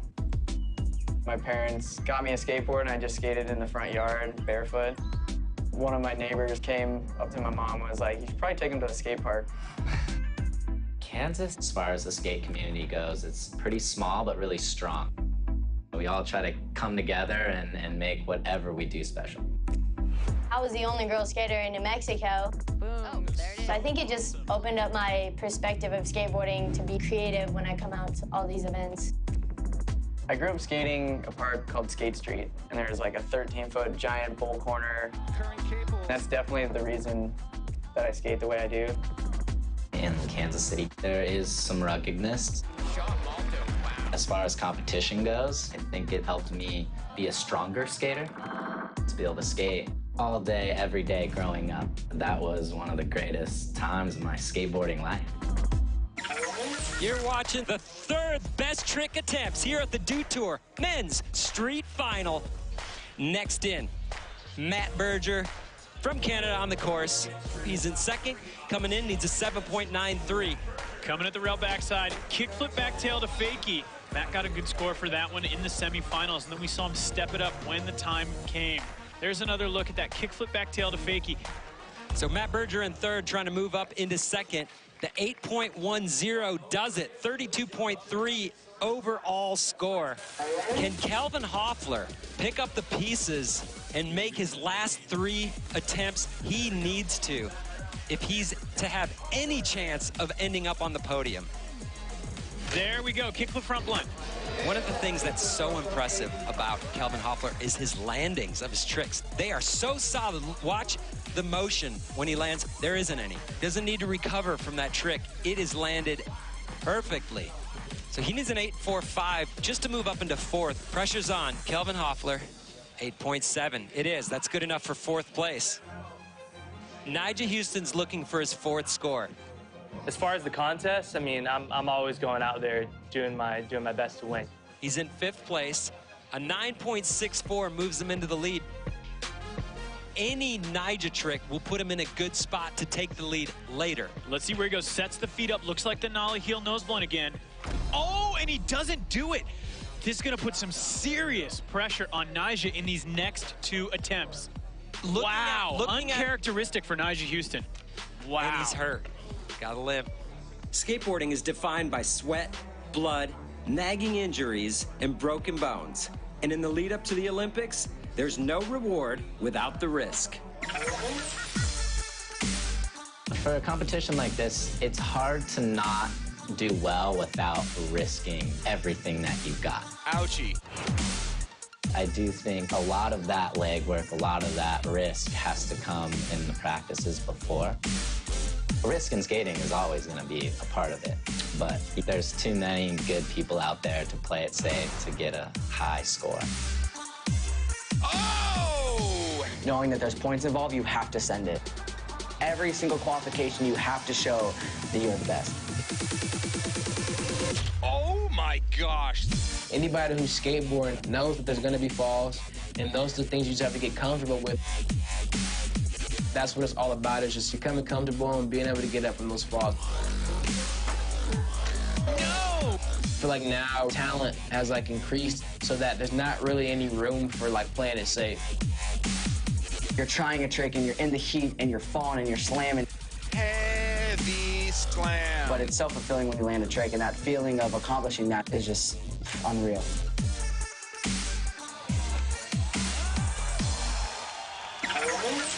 There's the current standings with Aurelian, still a commanding lead.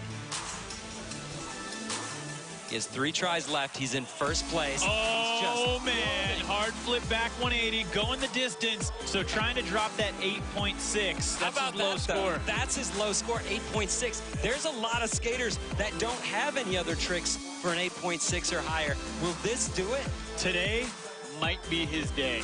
Here we go. What's going on there? High speed, big hard flip, catching it with the front foot, and then boom, turning 180. Wow. The fact that he can go that big on that trick so consistently is just unbelievable. Aurélien Girard leading the charge, 8.7. So all that trick manages to do is tie. So Aurélien Girard up on top, followed by the Canadian Matt Berger and Sora Shirai out of Japan. So far, so good. We are going to see a serious show. All right, we'll find out. We have an incredible event underway with 2 best trick attempts still to go. Matt Berger, he's in second. Oh, he does it! Kickflip back tail, big spin. Berger, that was incredible right there. He's trying to drop that 7.6 right now, and that is absolutely gonna do it. So here's what we got. We got the kickflip back in.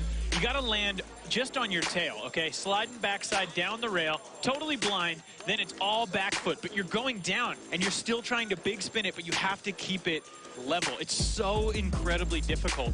Now, 9.23, Matt Berger in second place.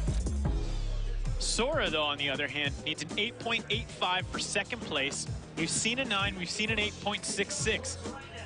Can he do it right now? Oh, all right, so the 180, fakie 5-0. We've seen it in the run. We've seen it a handful of times throughout the weekend. It's an incredible trick, but is it enough to outdo that 7.03 and get an 8.85 to bump him up into second place? 8.4. The judges say no. Welcome back to the 2019 Dew Tour. We are in Long Beach, California. This is the men's street finals, and we have an incredible event underway for the 5th and final attempts. So here's where we're at right now. Third place, Sora Shirai. Matt Berger in second. And Aurélien Girard. Will he be able to hang on? And can anyone outdo him? Sora Shirai needs a 9.38. This is going to have to be a massive score right here. It's going to have to be unlike anything we've seen. Oh, man, here we go. Could that be it? Paul, putting it down when he needed it the most. Is it going to be enough to outdo Aurélien? All right, here we go. Look at this. His body does a backside 360. His board goes full 540, and it flips in the meantime. Sora Shirai puts it down in his 5th and final try. He needs a 9.38 to move into first place. Oh, man, I am so excited to see what happens right here. And at 9, it is not going to be enough. Aurélien Girard hanging on to that top spot. But it is not over yet. Consistency. It's not about going out there and winning one contest out of the year. It's about going out there and staying on top of your game for every one of those contests and never holding back. There is only one skater left in this final who could take that top spot away from Aurélien, and is the one skater you don't want to see nipping at your heels, Nyjah Huston.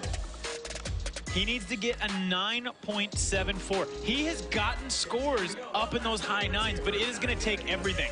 Setting up for, what is it going to be? The nollie heel back tail attempt, unable to make it, and that right there is going to seal the fate. I'm always going out there doing my best to win. I'm not the type of person to be on my last trick and try to do something that's giving me second or third that I'm most likely going to land compared to doing something hard enough to win. So that's just me. But it's not over yet. We've got Felipe Gustavo, who is right now down in 7th place, needs a 9.04 to move up the leaderboard and further his lead as far as the points are concerned. I mean, I still feel nervous, like, every time I skate. But he's getting better and better. Like, I don't even know. I probably skated like 1,000 contests in my life, maybe more, you know? So here we go. Coming in switch at the bump to Can Hubba.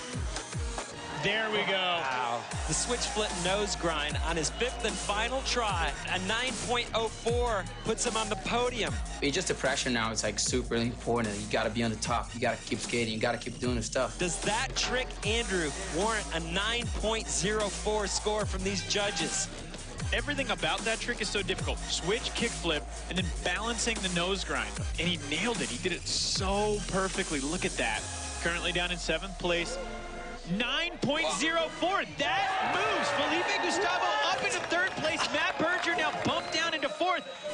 Felipe Gustavo clenching a podium spot right there at the end. And then this. Aurélien Girard, the 2019 Men's Street Dew Tour champion, bringing it home for France. What a final for Aurélien Girard. Aurélien Girard, our winner here. Dew Tour Men's Street Final. Well deserved. Let's send it down to Chris Pastris. So, Aurélien, we got our first qualifier here on U.S. soil, representing France. Tell us what this means to you. That means a lot of things, you know, like my first win of a really big contest, you know, like super stoked to be here, and it's a dream came true, you know, it's like, I'm so stoked, you know. Aurélien Girard, representing France, congratulations on winning Dew Tour Men's Finals here. I'm super stoked to win this contest, you know, like, wow, I made it. No, I'm proud of me. And there you have our winner, Aurélien Girard, taking the top spot, Zora Shirai in 2nd place, and Felipe Gustavo in 3rd. I feel great. You know, you always feel like you can do better, but what's meant to be is meant to be, so I'm stoked we got 3rd place today, yeah. All it's going to take is just results now. Hopefully we stay on the top and get out there. Go to the Olympics would be just a dream. What an amazing street final we had out there today. The American Nigel Houston down in 7th place. There's still a long way to go before Tokyo, but this was an incredible week here on the Dew Tour, and it's an exciting time to be a skateboarder. The 2020 Games, can anybody do it? This Olympic format has created an influx of talent. Nailed it. Whoa! That's the kind of move that shows a true champion. That competitive drive, that fulfillment that you feel and knowing that you're the best. There's nothing better. Flawless run. It'll be very hard to make the team. It's a mission, and everybody's dedicated. Yeah! Not only did this create a whole new goal, but it brought everybody together. Like, everybody's in this now, and everybody's out there skating, grinding, because they know what it means for them in their future. Pedro is virtually unbeatable. With skateboarding being in the Olympics for the first time, the progression is so much crazier. Nigel can do it all. It's a fun time for skating. What a move. This is really solid. This is what we want to see here in the finals. Skateboarding deserves to be recognized. It's become such a powerful force that there's no way that they could have ignored it for any longer. He is excitement squared. It's the best of the best coming together globally to showcase what they've dedicated their lives to. And it's a beautiful thing to show the people what they're all about. Pedro Barros, a powerhouse. Wow, what a finish!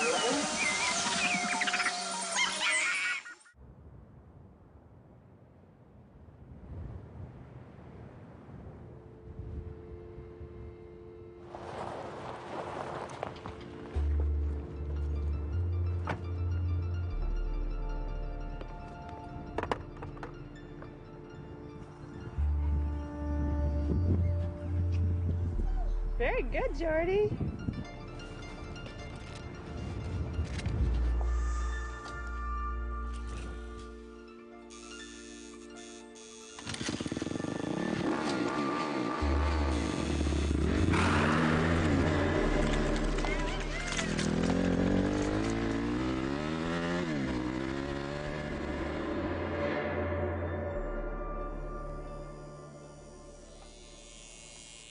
Ready? Yep.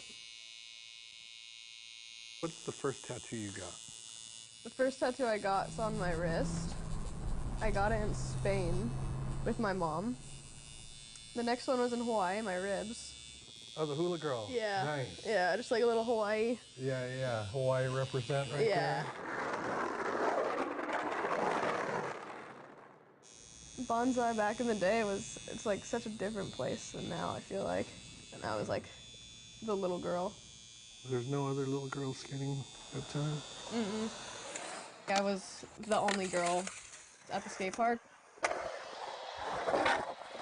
wasn't until I was probably like 14 or 15 when I came to California and realized there are girls. When I saw other girls skate, it was so cool because I had never seen that.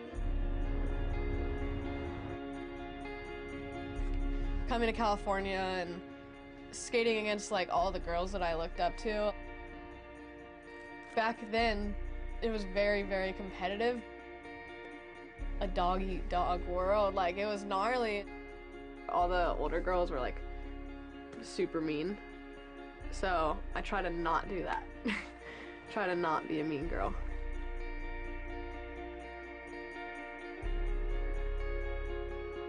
At that time, like when they were being mean to me, like it sucked. Like these are like the people I looked up to the most.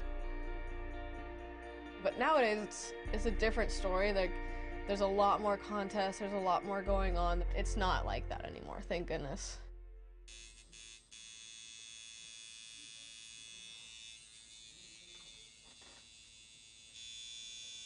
Nowadays, there's so many little girls, it's crazy. Yeah. It's so cool. I know what it's like to get picked on and that sort of thing, and I really have said since then, like, I don't ever want to be like that.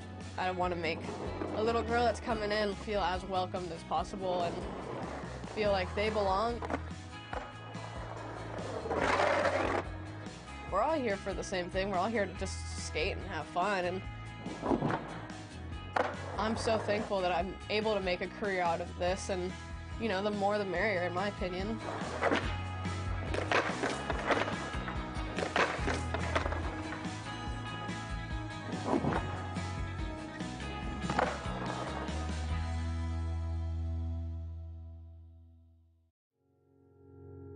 Skate Like a Girl provided a place for me to reclaim something that meant a lot to me in my childhood.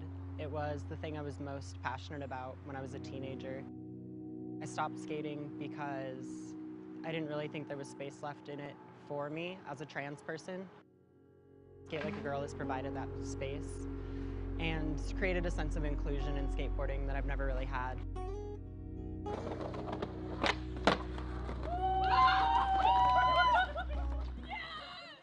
When you walk into a space like that's owned by ours, like WT Sesh, you'll see immediately that like people are looking out for each other and people are making space for beginners, and it's not shunning people from trying new things, which I think is the most fearful part of showing up at a space designed for skateboarding.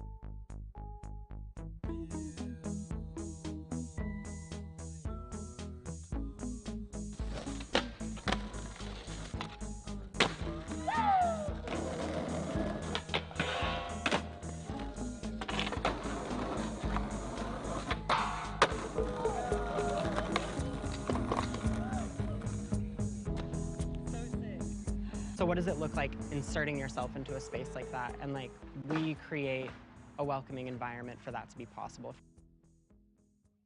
My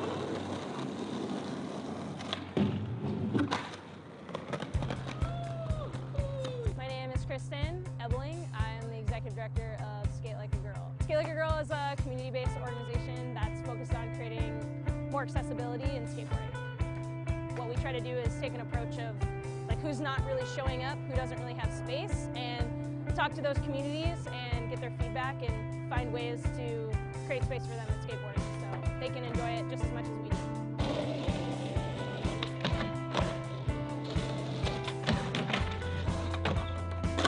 To me, Skate Like a Girl means community. It's also been everything that I've needed it to be at every point in my life. Seeing other people who are like me doing sick stuff, so I'm like, yo, I want to do that too.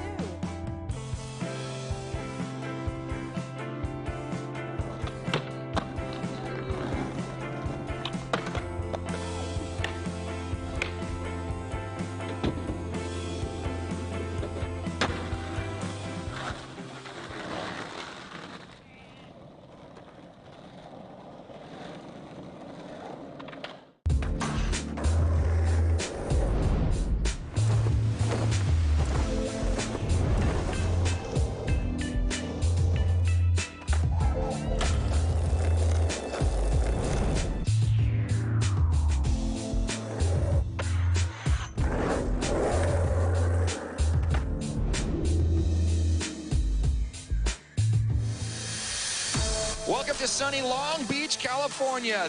This is the 2019 Summer Dew Tour built by Mountain Dew.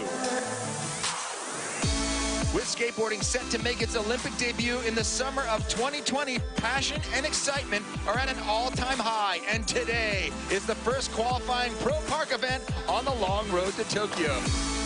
Hey, how's it going, everybody? Todd Richards joined here in the booth by Paul Zitzer. Paul, we have whittled down from a whole mess of skaters to the top 8. Olympics are coming up. These guys are dealing with a lot of pressure here today. That's right. The game has changed. Top 8 skaters all fighting for points. Only 20 skaters are going to Tokyo, and the most from any one country is 3. So if you're from somewhere like Australia or Brazil or America where the field is super deep, you want to finish high up in the rankings. So this is the way it breaks down. We have 2 Americans, 2 Brazilians, 2 Italians, a lone Australian, and a lone Spanish skater. Olympic spots on the line. Paul, how much do you think that factors in with the riders that are out there today? Do you think they're really starting to think about it? I think they're probably thinking about it as they come to the contest and maybe when they leave. But today, forget it. You're thinking about doing your tricks, setting it down and ripping. You're not thinking about points. Going to the Olympics would mean a lot. It's like every athlete's dream. It's going to be really hard to qualify for. The level of competition's definitely risen over the last couple of years. Everybody's out there, like, working hard. We're seeing a bunch of new skaters from a bunch of different places. They're just doing tricks that you would only see the top seeded guys in the world doing it. Just skating insane. Now let's take a look at the park finals format. We have 8 athletes. They take 3 runs for 45 seconds. The best run counts. Each run is scored out of a possible 100 points. Paul, what are the judges looking for here today? They want to see skaters flying out of the ball. If you're going 6 feet high, you've separated yourself from the pack. Lots of big spins, 540s, flip tricks count for a lot of points, and a skater that can use the whole ball and keep their speed, it's going to pay off for them. All right, well, let's go down to Tina Dixon, who is on the deck with some more information. Yeah, thanks, Todd. And there's no doubt that men's skate park can be one of the most fun events to watch. But for a judge, they really need to pay attention to those finer details. I spoke to Judge Vanessa Torres about it, and she said, you know, we look at the number of tricks, the lip tricks, the airs. They do judge it on overall impression, factoring in a skateboarder's unique style like Pedro Barros' explosiveness and Corey Juno just being smooth. Todd. Well, thank you, Tina. Let's take a look at the Boost Mobile course breakdown. What do these riders have to contend with? Well, first of all, there's that very tall 9-foot layback bank. It leads to that pocket. You'll see skaters using it to gain speed. There's a 6-foot hip, and there's the Mountain Dew extension. You'll see a lot of vert-inspired tricks on that. Here's the other banked wall I was talking about. Skaters will be flying off of that into the deep end of the ball, and this is where you'll see the biggest airs and the longest grinds. Well, that was the Dew Tour Boost Mobile course breakdown. All right, we're about to get underway with Keegan Palmer out of Australia. At 16 years old, will start us off. Big future for this kid right here. And, I mean, definitely one that has his sights on making the team going into Japan in 2020. That said, the Australians have a deep force in the ball. There are so many great transition skaters from Australia. But Keegan, very calculated, smooth style, precise, consistent. He can get it done, and he has many times. He's done very well in international contests, and here he's doing it again. You see him going into the deep end. He did the 540. He's doing the technical lip tricks, keeping his speed, and he's well on his way to a great run. There was an eggplant revert. That means he's going backwards here now. Going both directions in this ball is hugely difficult, as it is in any ball. Putting together a great run. Wow. All he needs is to finish it off here. Backside nose blunt on the steep bank. Well done, Keegan Palmer. That is how you get your campaign started for a final. Judges love to see you fly out of the ball, and if you're spinning, even better. The backside grab 540, no problem. The smaller you are, the easier those tricks are too, right? As you grow, as your body changes, those tricks get to be more difficult. That was a technical eggplant revert, meaning a 360 hand plant. You don't see that every day. Keegan really did a good job of putting together a huge variety of tricks and flipping his board. That's another thing we mentioned earlier. All right, next up from Honolulu, Hawaii, representing the U.S., Heimana Reynolds. And he is one high-flying Hawaiian, that's for sure. He is excitement squared. The crowd loves Heimana, and that was a beautiful hand plant. Frontside invert, he did on the extension with the extension and stall. The longer you can stay on your hand, the better. You see him kicking the foot off on the lean to tail. He's very flashy. He's all over the place, too, and that's what I like about Heimana's approach, that he doesn't really leave any transition untouched in here. You see him covering a lot of ground on that Smith grind. That's key. You don't want to see a small grind. You want to see a skater covering territory. And doing a hand plant, the eggplant on that banked extension is very difficult. It almost takes strength. Oh. So close to a full run for Heimana. All right, Heimana Reynolds bailing on the big spin backside disaster, but let's talk about the things he did right in this run. That frontside hand plant, fully extended, all his weight on his arm, and then the kickflip frontside air. He's flipping his board way out of the top of that bank. The judges love that, and a nose grab 540, covering a lot of distance. And then alley-oop, look, he's traveling blindside. He can't see where he's landing on that alley-oop frontside air. So Heimana Reynolds checks in with a 70, and that is with a fall. All right, Luis Francisco coming out of Brazil. What is it with these Brazilian riders? We were talking about it yesterday. They are all hungry, and this park is just straight up meat for them. They are starving. They come out and they attack this bowl. It's a total Brazilian approach, and we compare it to, let's say, some of the Japanese skaters who are more calculated and a little bit more reserved, but probably more consistent in that way.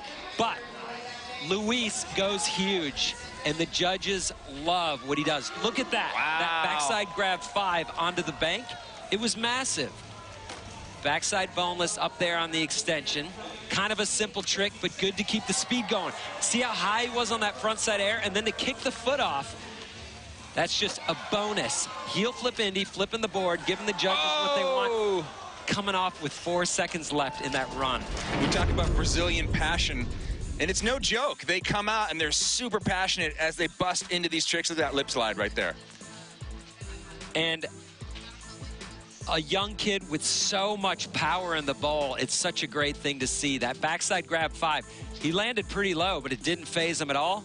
Heel flip Indy, flipping the board, grabbing it. Judges love that, and that's where it went wrong. The frontside blunt. A lot of people do the frontside blunt, but that trick is never easy. All right, well, we're halfway through run number 1 of the men's park final. Keegan Palmer right now in the lead. Let's get the inside line of today's parkour shot on the GoPro Hero 7 Black camera, featuring built-in hyper-smooth technology. What's up, Current Caples? We're here at the 2019 Dew Tour in Long Beach. Let's check out this park.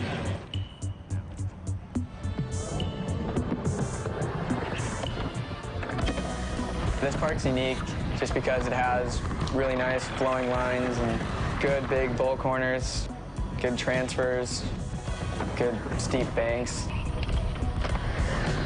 It just brings a lot of variety, and that's what I feel like makes a good course, and this is what this one has. A lot of park courses, I feel like, kind of have the same routine of like what obstacles are in them. But this one, it's like the design they did last year that works, and so they ran it this year, and yeah, it's just a bowl that you can draw a lot of lines from.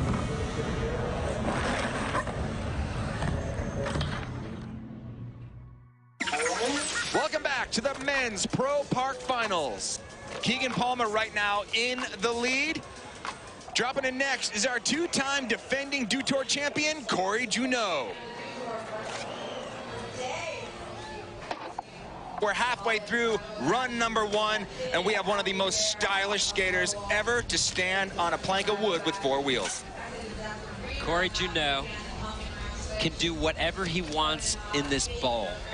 It's true, right? It's the only question is, will he? And anything he does looks incredible. There was the frontside blunt, but he slid it. which makes it 10 times more difficult. Ollieing up into a nose blunt. Again, a hard trick that he makes more difficult by the way he does it. You see him going forwards and backwards, reverting his tricks. He can do it all, and he makes it all amazing with his style. A backside nose blunt revert. Unreal run. Corey Juneau, he slides the lip super far. His lines take him all over the bowl. Frontside ollie out of the bank. That means you're not grabbing your board. He makes that look too easy. This is a trick that's 30 years old, a frontside board slide, but he does it way better than it's ever been done. And then this huge ollie coming down, landing in the nose blunt position. There's so much that can go wrong there. And look, back, nose blunt to backside revert. All right, well, Corey Juneau, he's definitely one of the riders' favorite to watch. He's one of these skaters who, as soon as they drop in the park, they all come to the edge of the park to watch. Two-time Dew Tour champion and our current leader, a 77 flat now. Corey Juneau is in the lead.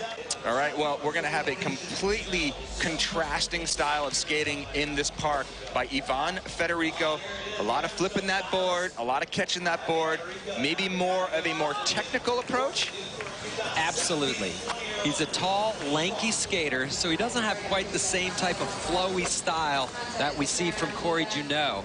But he has a cool style, people like it, and he has a lot of very technical tricks, like the kickflip melon grab backside disaster that he can do all day long. He has a few tricks that he and only he can do every single try. There's another one right there, the kickflip body jar. There's just so much going on when there. you watch Ivan skate, I mean, the thing that I critiqued him on yesterday was he has several moves that are based on flipping the board into basically the same grab. Do you think that hurts him with the judges at all? Well, to some degree, maybe. But look, he finished with the big twist, which is huge. There's the kickflip body jar. He has to grab the nose of the board and slap the tail on the coping. That is difficult and dangerous, and he can pull it off so consistently. It's really hard to figure. Do you think that tall skaters have an advantage when it comes to flipping tricks? I think, to be honest, this may sound crazy.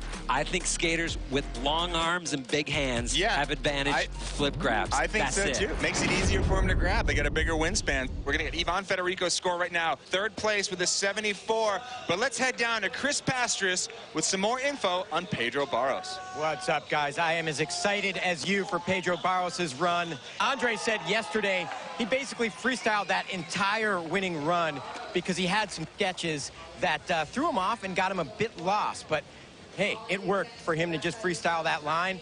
And he said normally Pedro plans the beginning of his line and then leaves the last 2 to 3 tricks open for interpretation. Seems to be working out great here in Dew Tour Finals. Thanks, Chris. Well, we're going to be checking back in with Chris Pastris through this event, but giant 540 here, and that's just one of the tricks that we've seen so far. Yeah, he is on fire. He's doing exactly what we'd expect. He's using the whole bowl, going huge, doing typical Pedro tricks, which are all on the edge. Frontside grind off that bank into the deep bowl, that's dangerous. Now you see him landing backwards. He did so much, though. Huge. Giant. And it's not that you're taking a risk necessarily to go that high, which you are. It's that you're able to generate the speed to go that high. You have to make that speed yourself. It doesn't come find you. Wow, 73.0 puts Pedro Barros in fourth with some tricks to be desired, perhaps. We're going to check out more from the Dew Tour here in Long Beach when we come back to the men's Pro Park Final. Don't go anywhere.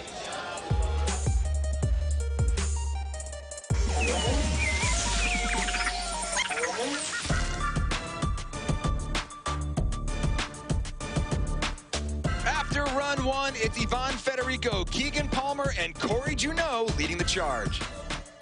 And unfortunately for Jamie Mateo of España, coming out of Spain, fell on his first run really early, but I was saying to you, Paul, in practice, I saw him do some pretty crazy lines like this one right here. I also heard, though, that at some point the shirt came off, and that's when he really went wild. So maybe that's what it's going to take. It's 100% true. That shirt was off all during practice of the finals, and he seemed like more of an uncaged animal. So look for a less refined approach from Jamie. It's kind of like his technique isn't there. It's more just willpower and sheer energy carrying him through. Frontside blunt, coming up a little short, but still hanging on. Struggling for speed here in the end of his run. And that, how much is that, like the judges, they don't really like to see you looking for speed, as we see one of the craziest transfers. No one is gonna touch that with a 10-foot pole. Right. I am curious to see what the judges will give him for that run, because it wasn't that technically advanced. He didn't go huge. Well, it did have the gnarly factor, and that trick that he did there. Well, look at that one-footed frontside invert, but I'm going to talk about that nollie backside 180 in. It got him into the final yesterday. It was his one big move in his qualifying run. Right, and it was a tough cut. So obviously the judges responded well to that nollie back 180. Well, he's got one more run regardless of this score, and I know he has a kickflip in, but right now he's in 6th place with a 69 flat. He's like, what? He's stoked. Keegan Palmer, the Australian, currently in 2nd place. Youngster, 16 years old, a lot of style, a lot of good lines. Very precise technique for Keegan. You're not going to see him get wild or sketchy. It's going to be very controlled, but he's very talented and has difficult tricks. And I like that. That was a 540, but he grabbed Indy, meaning he used his backhand to grab it. Oh, and talk about that right now. Just some of the significance of where your hand is placed, especially on the spin tricks. For the people that don't know skateboarding, what differentiates each one? Every time you grab your board in a different place, it changes your balance. And it sounds like you might just have to change your balance. No, you need to relearn the entire trick from the ground up, because you have to figure out how to take off and land at a different balance point. Keegan Palmer, unfortunate fall is going to hurt him. Hey, Chris Pastris, we're going to go down to you now for an update on the Flying Hawaiian, Heimana Reynolds. Heimana's trying to lay down the same line as semifinals, but add some technical difficulty. So he's really focused on trying to land that 360 flip tail grab and add one other flip trick to his line. All right, thanks, Chris. And that 360 tail grab will be his last trick. Part of the beauty of Heimana Reynolds, it's not just the style you do your tricks, it's what you show up wearing. Sometimes that means no shirt and slip-on shoes. I mean, he looks like right after this run, he's headed to the beach. Also an amazing surfer, and his father as well. They're watermen. They've got history in Hawaii with board sports. It's great to see. It's a family affair over there at the Reynolds household. Heimana is doing a great job of putting a ton of tricks together, really linking them together in this bowl. And Todd, you were saying it the other day, it's like putting a puzzle together. You got to use the bowl. You got to figure out where your tricks work and try to place them in the bowl and link them together without losing speed. It is a difficult thing. He did a great job of it. I love that run. All right, well, Heimana Reynolds completes that run. We didn't see the 360 flip tail grab. Yeah, that's a good point. We might have to wait till his next run to find that out. But what was smart is he did some of his best tricks and finished the run by popping out. I love that frontside invert all the way on his hand. That's a dangerous trick.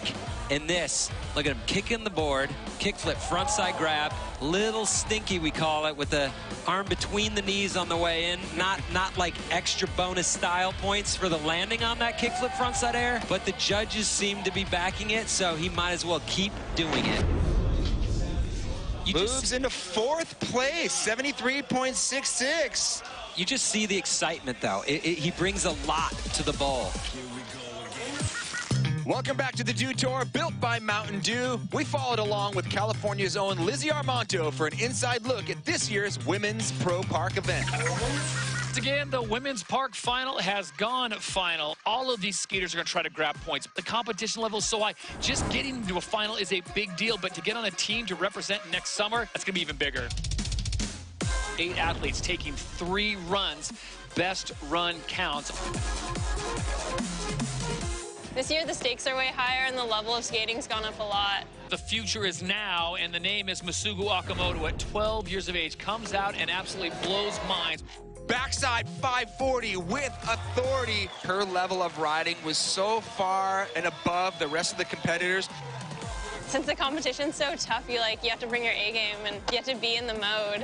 Lizzie Armanto now. She needs to start with a bang. Because this is an Olympic qualifier, there's so many more people and the level of skating even more intense. But at the end of the day, I just want to do my best run possible and leave the rest. So a great run for Lizzie Armanto, and that bumps her into second place. Look, if anything, this final is really showing that the Japanese are super committed to podium dominance once it gets over in their home country for the Olympics in 2020. That was a great run. My biggest threat in the competition is myself. She's going to have to do a lot more if she wants to catch these Japanese riders. It amps me up to skate better myself, but in the wrong situation, it can definitely mess with your head. When I've done a run that is my best run, the feeling's so surreal. It feels like time doesn't exist almost. I feel like that's what I chase now.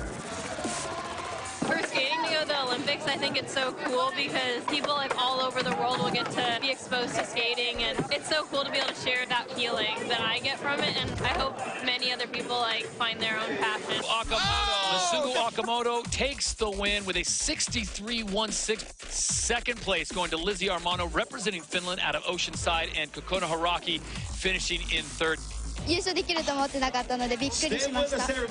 She wasn't expecting to win here. So she's surprised herself, too. Japan certainly letting their presence known in the world of skating. I can't wait to see where women's skateboarding is next summer. Welcome back to sunny Long Beach, California. This is the current standings right now. Corey Junot still on top. Keegan Palmer in second, and Ivan Federico in third. This is the men's pro park final. We are underway. Luis Francisco is in the bowl right now, coming out of Sao Paulo, Brazil. A truly international affair here at the Dew Tour with Olympic implications on the line. Paul, what are we looking for here in this young Brazilian skater? Well, the power of the Brazilians shines through in everything he does. He goes absolutely huge. I haven't seen too much of it yet in this run, but there you go. In the style. He tucked the knee down and pulled the tail of the board skyward.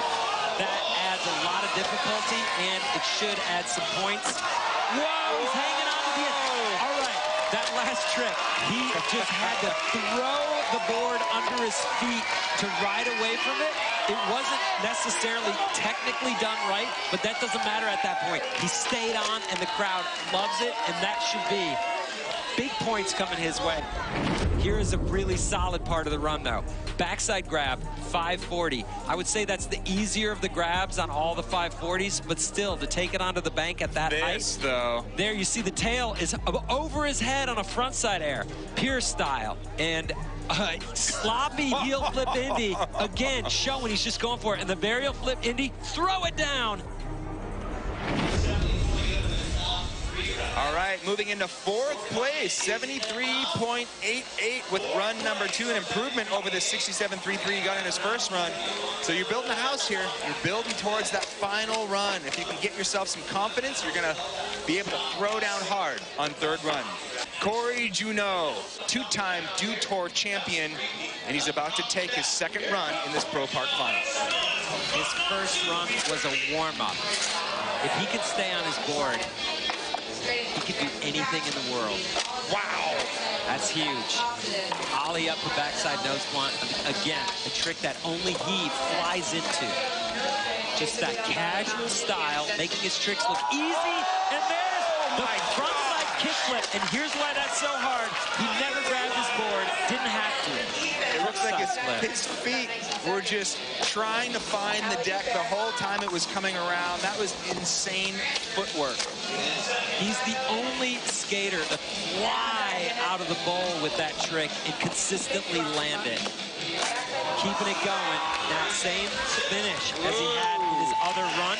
So, expect great things from the judges here.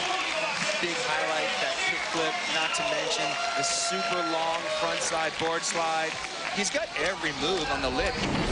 Frontside board slide, that trick was invented in 1980 something, and he does it better than anyone ever. There's the frontside flip, look, no hands. Oh my gosh. He barely got his feet on ever until he actually landed on the bowl. Backside nose blunt, turning blindside 180 on the way in. What a run. Corey Junot giving us what we came for. 81 rockets him into the lead even further. Corey Junot, could this be the day for a 3-time Dew Tour champion? Me thinks yes. As we get ready for Pedro Barros, coming out of Brazil, a powerhouse, goes bigger than everybody else. So it's going to be interesting to see how this plays out. If Pedro Barros stays on his board, I mean, he's a contender every time he drops into the bowl. Can't wait to see these guys. Currently in 6th place, trying to chase down Corey Junot, who is on top with a completely different approach to riding this park. Frontside air out of the bank. And again, a staple in a Pedro run. Backside grab 5, way out. He landed that indie air exceptionally low. He's hurting for speed, but he can pick it up real quick. And I think Pedro is really good at landing with an exclamation point towards the end of his run and always leaving the judges with something to freak out about. I think that's one of his big strengths. Whoa, another 540. So repeating multiple tricks, what do you think? Even though they're different grabs, like how do you think that's going to fare with the judges? As he basically almost falls his last trick. It was a good run. There were a lot of tricks. He did 2 5s, but they were different grabs. He got off a little bit, off balance, landing low, and fought for speed for too much of the run. It looked a little...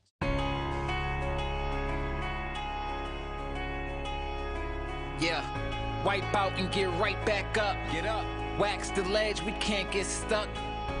Courage on deck like 2 trucks. Hop on and do what you want. Yeah.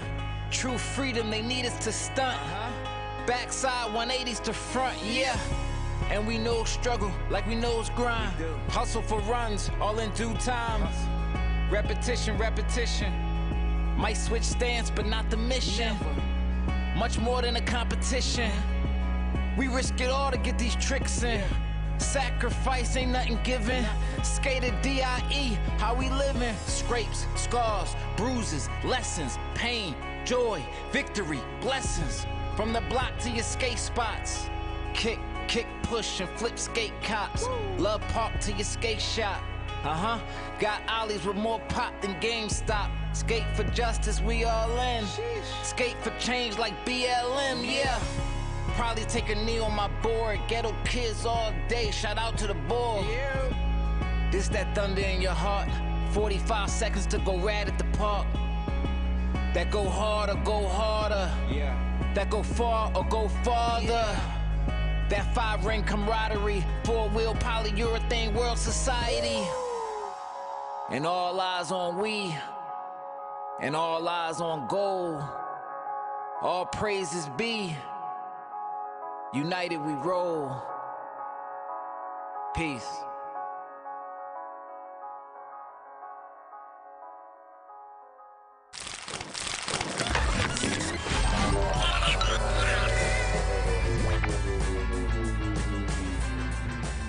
Told you we'd be back, and we are back in a big way. We've dried the park. The rain has gone away for the meantime. This is Dew Tour Des Moines, loving the powerful words about skateboarding from MK Asante. And with that, let's get into the deeper stories here. Team USA currently dominant here. Oscar Rosenberg Hallberg from Sweden, the only skater not flying the USA flag in the current top 8. So now this really has big ramifications if we're looking at Olympic qualification. Tom Schaar and Alex Sorgente right there. They want to move up a page. They're out of the cut now, but they've got Pedro Barros, Luis Francisco to contend with. So still some huge names. The best park skaters in our sport are about to drop in. Yeah, we had a little rain delay there, but the boys are back and pumped to skate. A lot on the line, a lot of close standings, a lot of nerves. So it's going to be a good night. Good capper. You know, we've been talking about the start-stop of these guys all week long, and the craziest thing is, I mean, this one, literally everyone went back to their hotels thinking that this thing was done. It's over. Because it was raining cats and dogs. When we went back to our hotel, I swear it probably rained 1/4 of an inch on the way back there. So we are back. Yeah, props to the crew. In new clothes. In new park. Drying it off quick. Here's a couple highlights from the previous runs. These guys have set the bar here. Gavin Botker. I mean, this kid, blowing minds. Gavo, only 14 years old, skating like a man. Nice McTwist there. Got it done. Currently our first place leader with an 86.72. And the youngest skater in the top 8, currently Gavin Botker. Zion Wright is in second place. His run was stellar. But let's take a look at how Gavin Botker got himself into this position. This kid just disrupted the whole Olympic conversation. Yeah. Right now he's setting the bar. He's got 20,000 some odd points, but if he wins this thing, he gets another 60,000 points and likely takes a trip to the Olympics.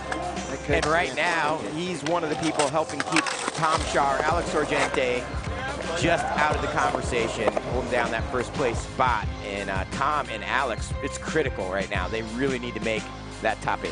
But you want to talk about the international field that's competing and who they will compete against once they make it to Tokyo. We got guys from Sweden, guys from Brazil, all over the place. But another disruptor right here in this whole placing of actually making it to the Olympics, Zion Wright.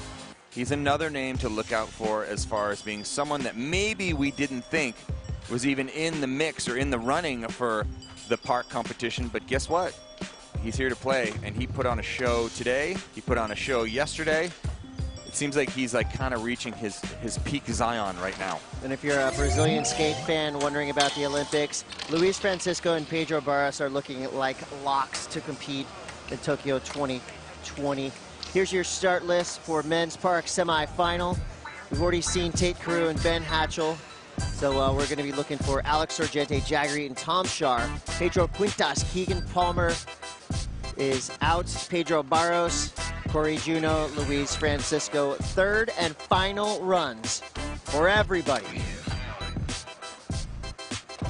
Pedro Barros needs to put something down to get himself up into the top 8. And Tom Shaw, Alex Sorgente, they've got one final opportunity to get themselves up in the top 8. So that's right. Just when you thought things were wrapping up. Yeah, they're getting interesting here. They're heating up. Tom Shaw in 9th, Alex Sorgente in 10th, and Pedro Barros in 14th. You know he wants to best that. So you see here, we have some run 3s that have gone down. Jagger Eaton yet to drop in his run 3. Corey Juno, Tate Carew, all could play spoilers here. So you got to get in the top 8, and that will be your finals, which we will be running tomorrow. So it's pretty cool that this already feels like a final. You have that same energy, but this is just the beginning. Well, this is critical for Tom Shaw and Alex Sorgente. They have to crack that top 8. I can tell you something from, you know, just experience of being part of the Olympics and watching the qualifying process happen in another sport. Oftentimes the qualifying is a lot more nerve-wracking than actually, you know, trying to get yourself a gold medal once you get there. This is where you go home and you bite all your nails off and you freak out and you lay it in bed awake at night. This is really when that shakes down. Well, you see, in all the interviews, when it was announced that skateboarding was going to be in the Olympics, there was kind of 2 schools of thought. Some skaters, it didn't affect them. Other skaters, like Corey Juno, they made it their goal. So the dream to compete in the Olympics is real for these skaters. Obviously, they're putting in the energy and the effort. They've been fighting for this for years now. Yes, 100%. And we've been traveling the globe with these guys, Cote, and watching just the level. They got better and better every year, dating back to about 2014 when we started doing these park terrain events. You see our skaters are giving them a quick 10-minute run here to warm back up. Zion Wright, calling him Dr. Z because he is doing surgery to this park. So yeah, precise. I must say there is another Dr. Z, Zared Bassett, but hey, he's a generation above, so we adopted Dr. Z for Zion.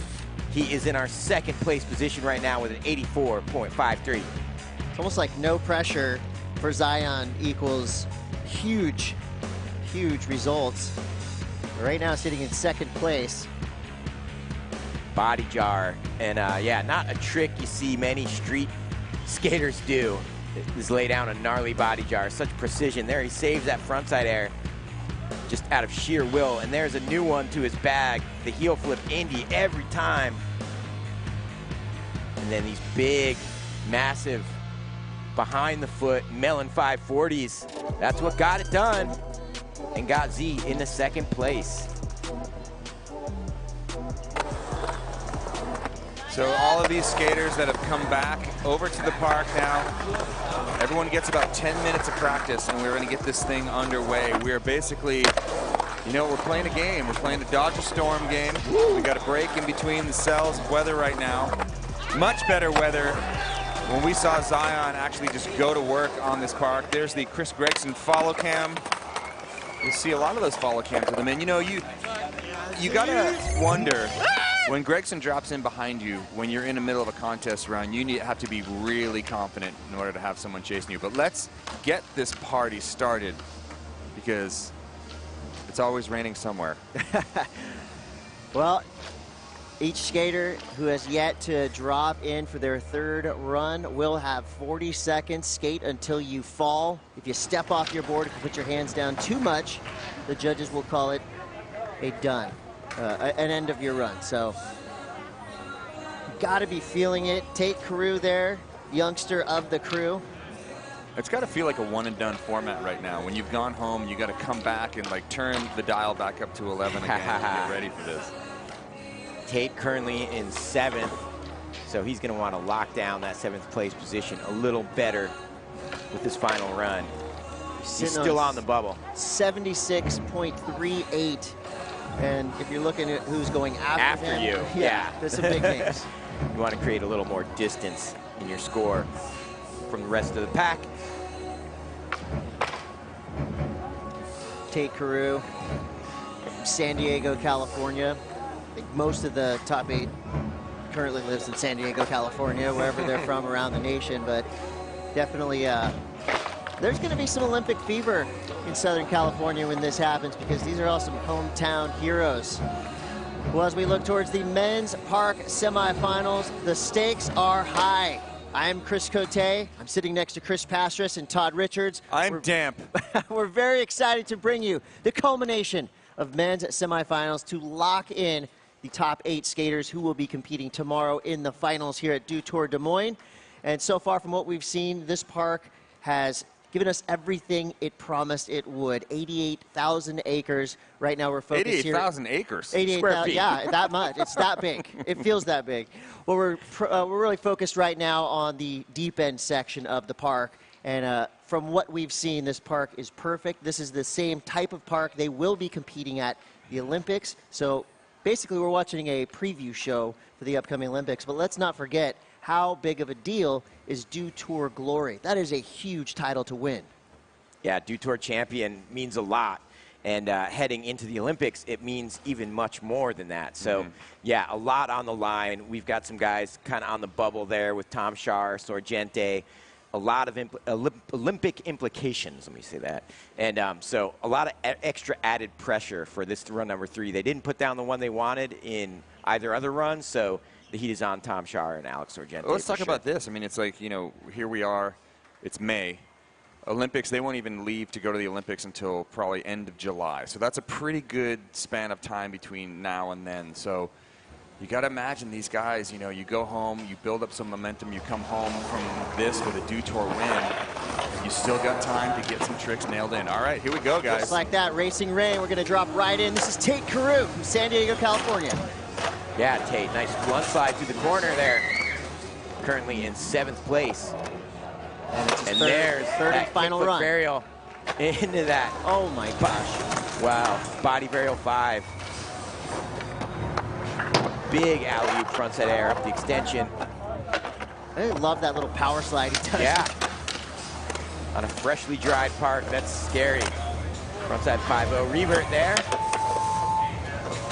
He's got to be happy with that. You go home, back to your hotel, you have a little R&R, you come out and just jam one on the course. That run combo he did right in the middle of that run was absolute insanity. Walking into the frontside tail slide, Tate Carew putting together a bunch. The one-footed tail grab, booting that front foot off.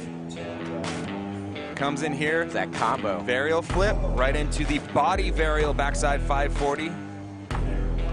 Check it out right there as he switches the board position. Actually, the board stays in the same place. His body just rotates around it. There's that alley frontside air up there. And then quick revert in the flat. Fakey disaster real fast. Tate Carew looking good. He had that blunt slide around the corner.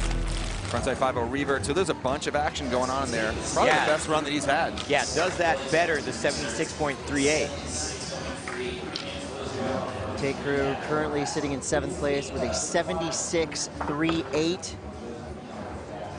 10th in the world right now, and there are a lot of skateboarders in the world, so that is a huge accomplishment in itself. Yeah, he needs to move on to finals. Wait for the score. You know, the judges, they reset as well, so they basically take it run by run. Yeah, that's going to be an interesting thing too, because the judges went back. You know, you coming back with a completely fresh mindset. And no matter how everyone says, you know, it's all the same. No, you might come in with a different scale right now. You look back at what Tate Carew did. And this is essentially what the judges are looking at. You know, flipping that board, also rotating the board, and then you see right there, board kind of stays in the same place, body rotates around the board. That's 5 tricks in one. That was incredible. Great combo. And I can watch that combination all day long and still not quite get a grasp for how difficult those tricks are to do singularly, but put them back to back, and you're looking at something special. Run number 3, 73.78. So Tate Carew is going to hang on to what he earned in his previous run. Yeah, he's going to stick with that 7th place bubble position for now.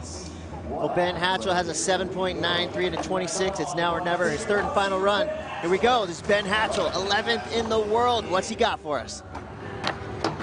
Woo! Big lip slide up the extension. And there is like 6,000, there's a few, 300 points actually that separate him and Tate Carew. So this is critical for Ben Hatchell. He's got to stay on. Much better run right now than he had previously. 15 seconds.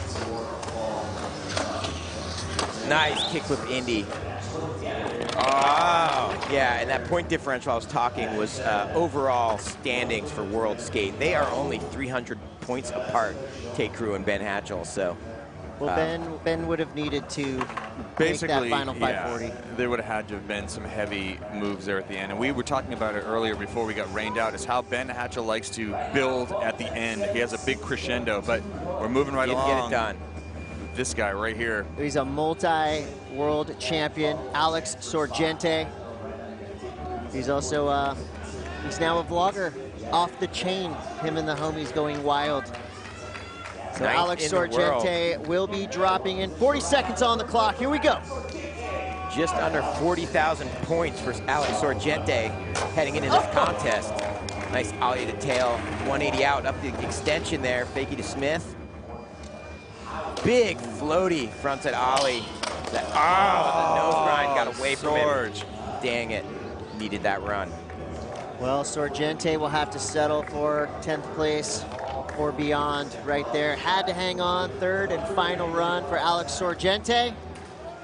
Now he's in the unenviable position of just waiting and watching. For him, he's got Tom Shar above him. He's got Corey Juno, Haimana.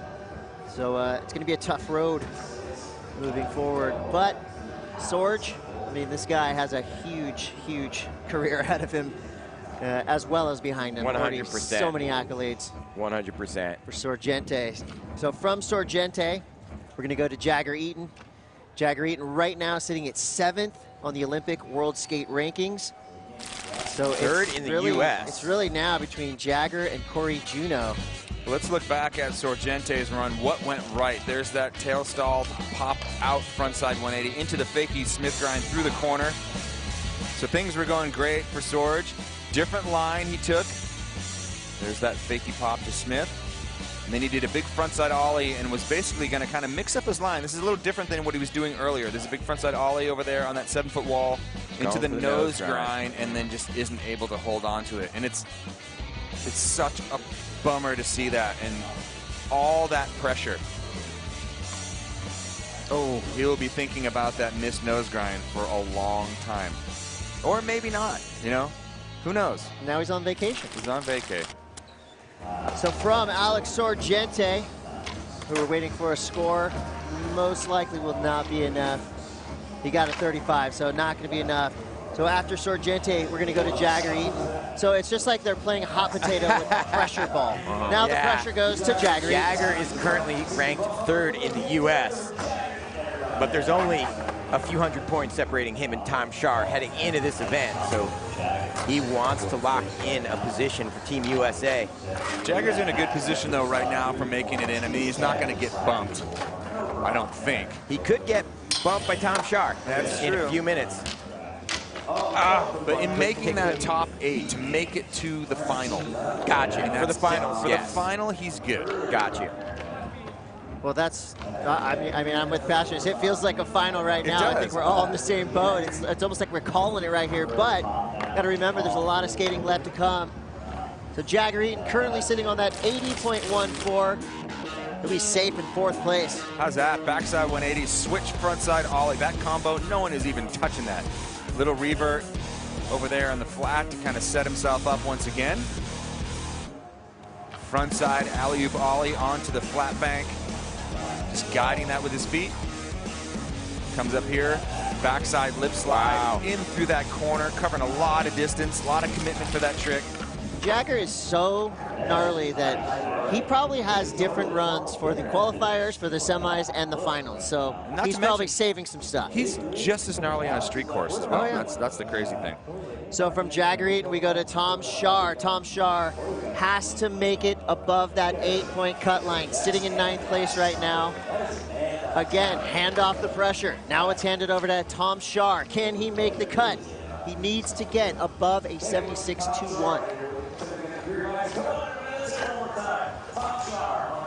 You would think a 76 for him would be child's play. Oh, yeah. Just for the bag of tricks that he has. High-speed tail slide into big Smith stall up on that extension.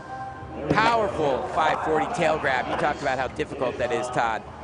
20 seconds. Oh, he adds a burial to that kickflip Indy, adding to some difficulty. Another front feeble through the corner. The signature Shar stalefish there. Oh my gosh, 10 seconds. Back tail. What's he gonna do? Final trick. Front blunt.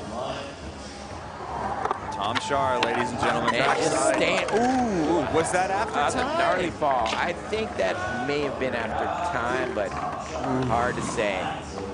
But this is drama. Yeah, but is that the run we needed? Because Tom is in the bubble in 9th place. Was that enough? His highest score previously there was a 76.11. So did he improve by 0.30? Him and Tristan Rennie are separated by 0.1. Let's talk about what went right in that run before we start dissecting in the points. He had that combo. Let's see, starts off tail slide, high speed. Over here, pops up, frontside Smith stall. Pops in and out over the deck, back into the flat bank. And then combos that straight into that backside tail grab 540 with perfection. I love this right here. Varial kickflip Indy. That was an add-on. Straight into a frontside feeble, so upping the difficulty there in his run. The judges are going to take notice of that. And then once again, that signature Tom Shar stalefish. Right there, grab him with that trailing hand. Backside tail slide. Right, where's that buzzer? So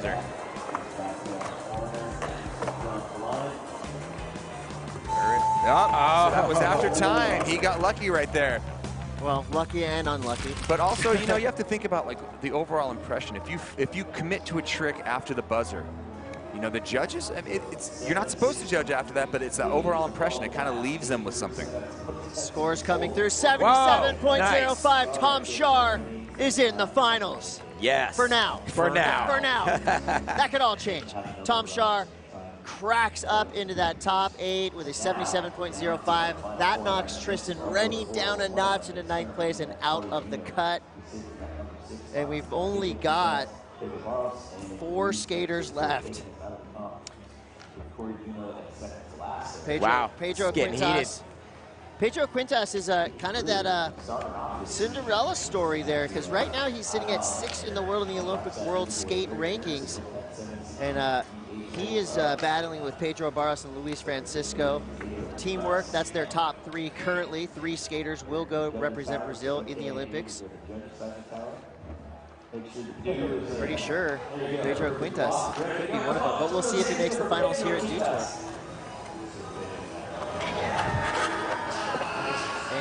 And he's off to a start. Looks like maybe he's got a wet board. Is he just gonna sign off on this last run? So this is skateboarders being skateboarders, assuming Oh he's my basically gosh. leaving the door open for a all but one American final. If this happens, and they want the best skaters on the planet to represent at the Olympics, this is such a heavy move. Well, they got their 3 from Brazil. Are locked in, yeah. I mean, personally, I would have liked to have seen him skate because he's really good and it's super fun to watch, But you think about this. You think about these guys being such team players. If this is in fact what is going down, are we going to see the same type of run from Pedro Barros, or is he going to actually drop in and throw down a last run Pedro typical run? I don't know. This is crazy. Like this is controversially, I don't know. But I'm a fan of Pedro.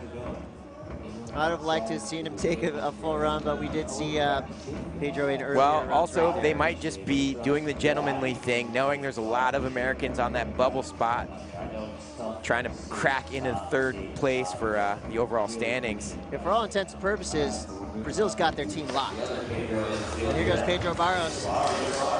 He's slashing. It looks like this is exactly what is happening.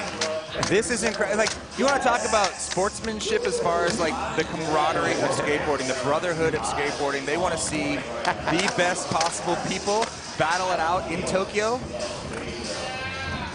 This is what is happening here is, you know, as far as like people wanting to see Pedro go crazy, they're not going to get it, but what you are getting is just a glimpse into the brotherhood that is skating. And I wonder if everybody decided that this was what was going to happen, or just these 2 guys. I don't know, but either way, it's pretty cool to see. How's the look? Look back? Yes. I mean, as a Pedro Barros fan, I would much prefer to see a Pedro Barros run. Sure. It's kind of a letdown, in my opinion.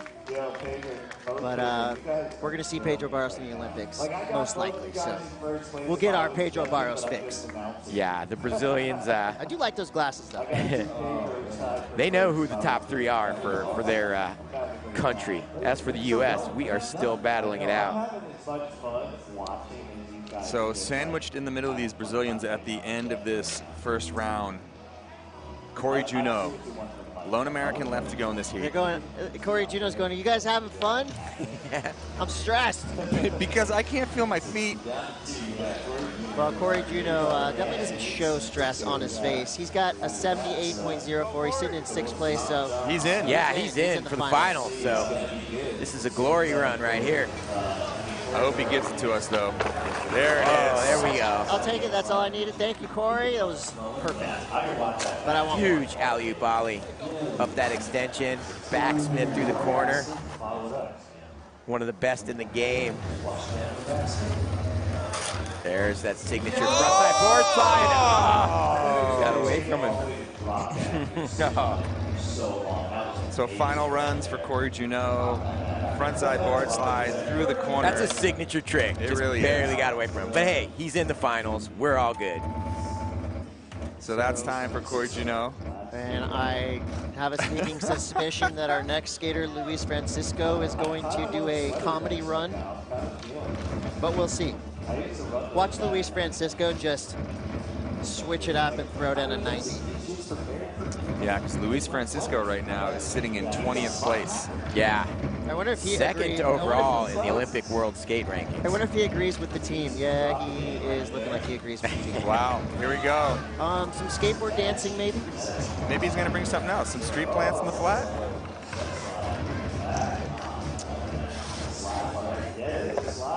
All the Brazilians are in qualifying positions for right now to make it to the Olympics. They are clearing the way for the battle for Team USA.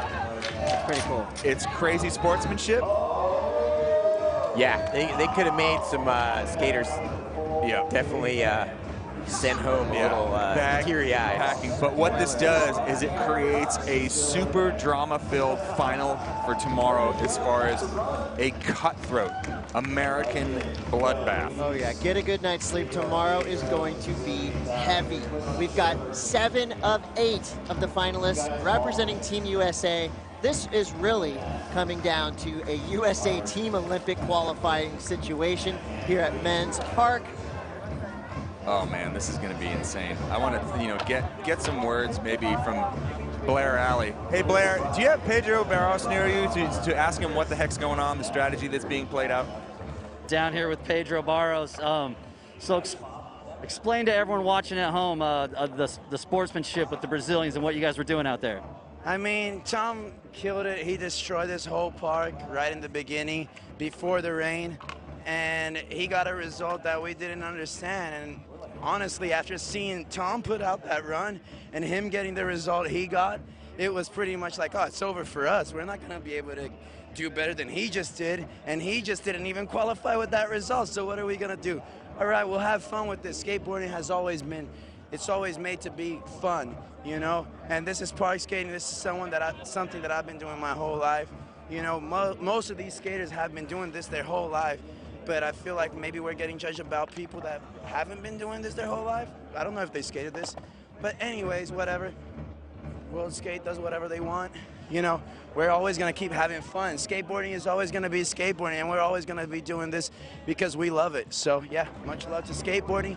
You know, much love to the people who were here today, and much love to Tom, who destroyed this thing. That's amazing. Clearing the way for Team USA to battle it out, huh? You know, we got to have some fun with skateboarding. Awesome. That's a great attitude. Now we're going to go over to Tom Shar. Oh, Tom's right here. Tom, wow. Pedro just had some amazing words to say. What's going on out here? I don't know. It was an interesting contest. There was a lot of rain. It kept getting broken up into different parts, and it was just kind of played out weird. But when the pressure was on your third run, you just got in there in the top 8 into the finals for tomorrow. Yeah, I barely squeaked it in, but yeah, I'm glad I landed the run. It took a while, but. What's that say about the Brazilians, their sportsmanship, how they cleared the way for Team USA to battle it out? They're the best. I mean, they're just skateboarders, and that's how they do it. It's not really about the whole contest and everything. They're just here to have fun, and that's exactly what we're trying to do. It's a pretty good vibe that's spreading out there. It is, yeah, no, it's fun. They're always a good time. Well, congrats. Looking forward to seeing you skate tomorrow. Tom Shar, ladies and gentlemen. Thank you, Blair. Well, the finals are set. Oscar Rosenberg is the sole European in the finals. Then we have 7 skaters flying the USA flag. Tomorrow's finals is going to be incredible. And of course, all the talk of qualification and all that, that's its own thing. But what about the level of skaters we have in the final? Your favorite skateboarder is probably going to be competing in park finals tomorrow. I think it's going to be insane. I'm just looking at this list right now of who we have. You know, just Tom Shar up against, Sorgente and all these people. It's going to be insane. Another little side note, too. One of my personal favorite skateboarders, I know you guys, too, Andy Anderson. With that result, currently sitting in 11th place, there is potential that Andy Anderson might have made his way towards the Olympics, but there's still a lot of math and a lot of time. We got to talk about some of these spoilers. Yeah. Gavin Bodker in here. Overshined by what just happened, but Gavin Bodker has been dominating this contest. Yeah, sitting in first place comfortably with an 86.72. And then we had Zion Wright representing Real Skateboards with an 84.53. Oski Rosenberg doing it for Sweden, as you mentioned, our lone European in there with an 82.13. Jagger Eaton with an 80.14. Liam Pace, Corey Juneau, Tom Char, and Tate Carew to round out the top 8 and for our finals. Contrasting styles in there as well. You know, you take someone like Liam Pace and you put him up against Corey Juneau, and it's two completely different approaches. That's what skateboarding is all about, is like how you're going to interpret this puzzle, because that's really what this is a giant puzzle, and you need to find the right pieces to get those scores.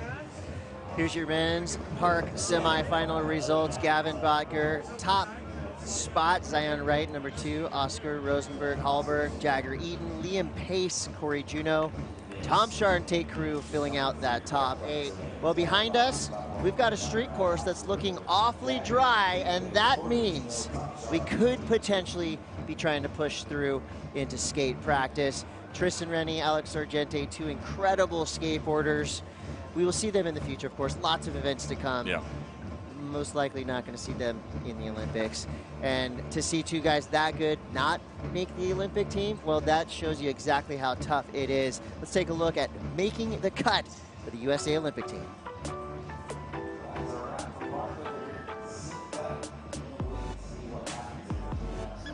Get a chant, USA, USA. Team USA is definitely the most stacked crew.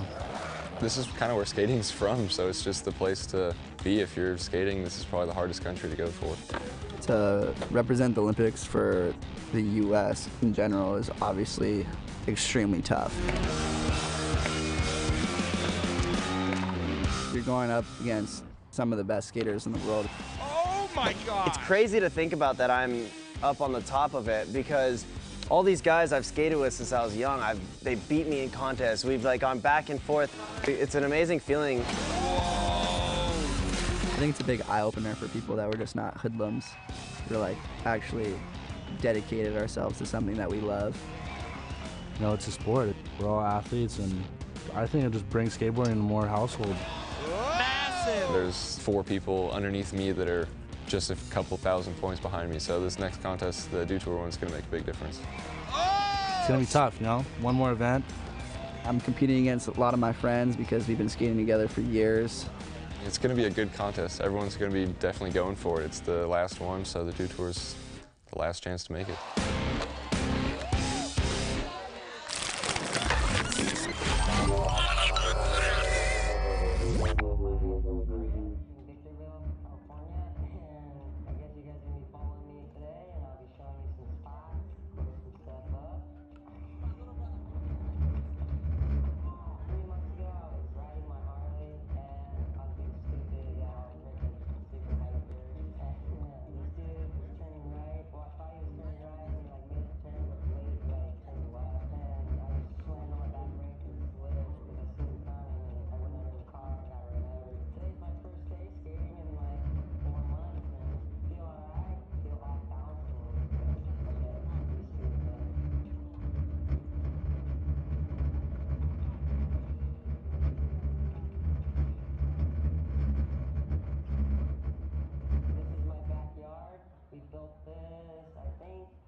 Well, it's been a wild day here at Dew Tour Des Moines.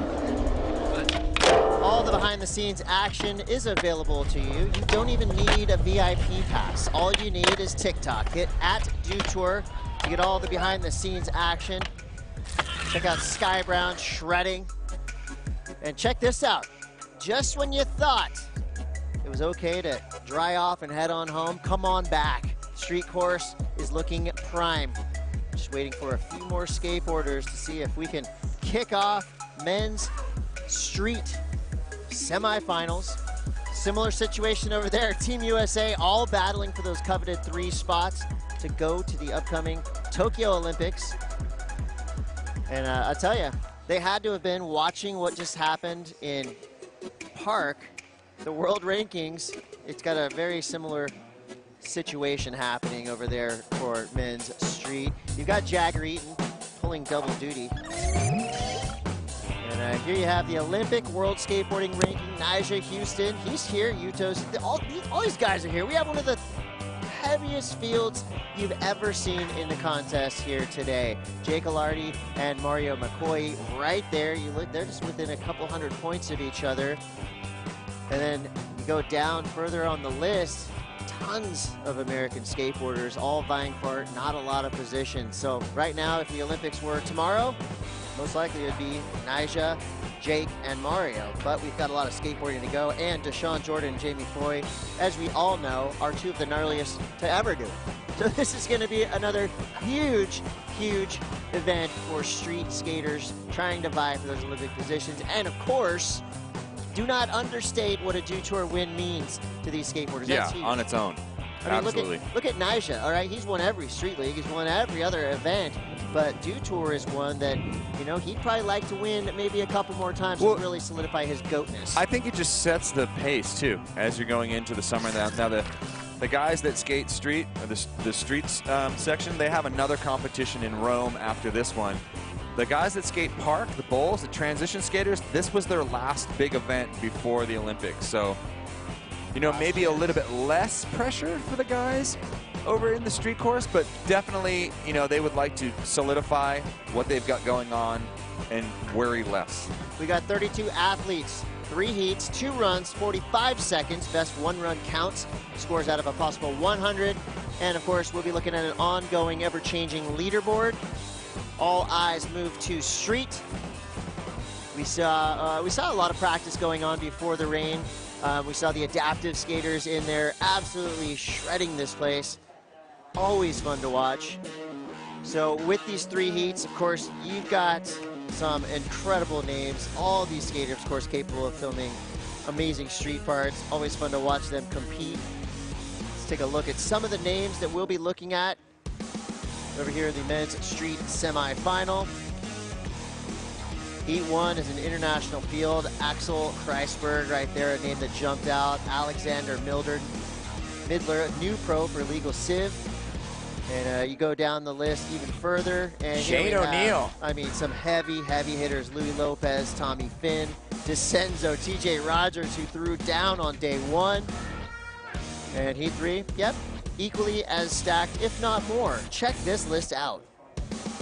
Yeah, and Jamie Foy and Deshaun Jordan pretty much in the same position in the World Skate rankings, so this could be a huge contest for them if they were to get 60,000 points in a win.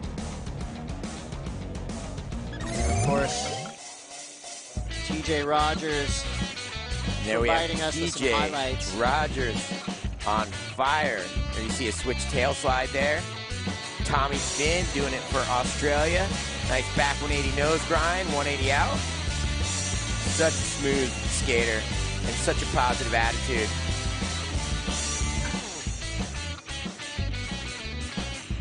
.270 board there. Well done. Mickey Papa. Mickey Papa, always so consistent. Always on point. Look at that. Front board, perfect.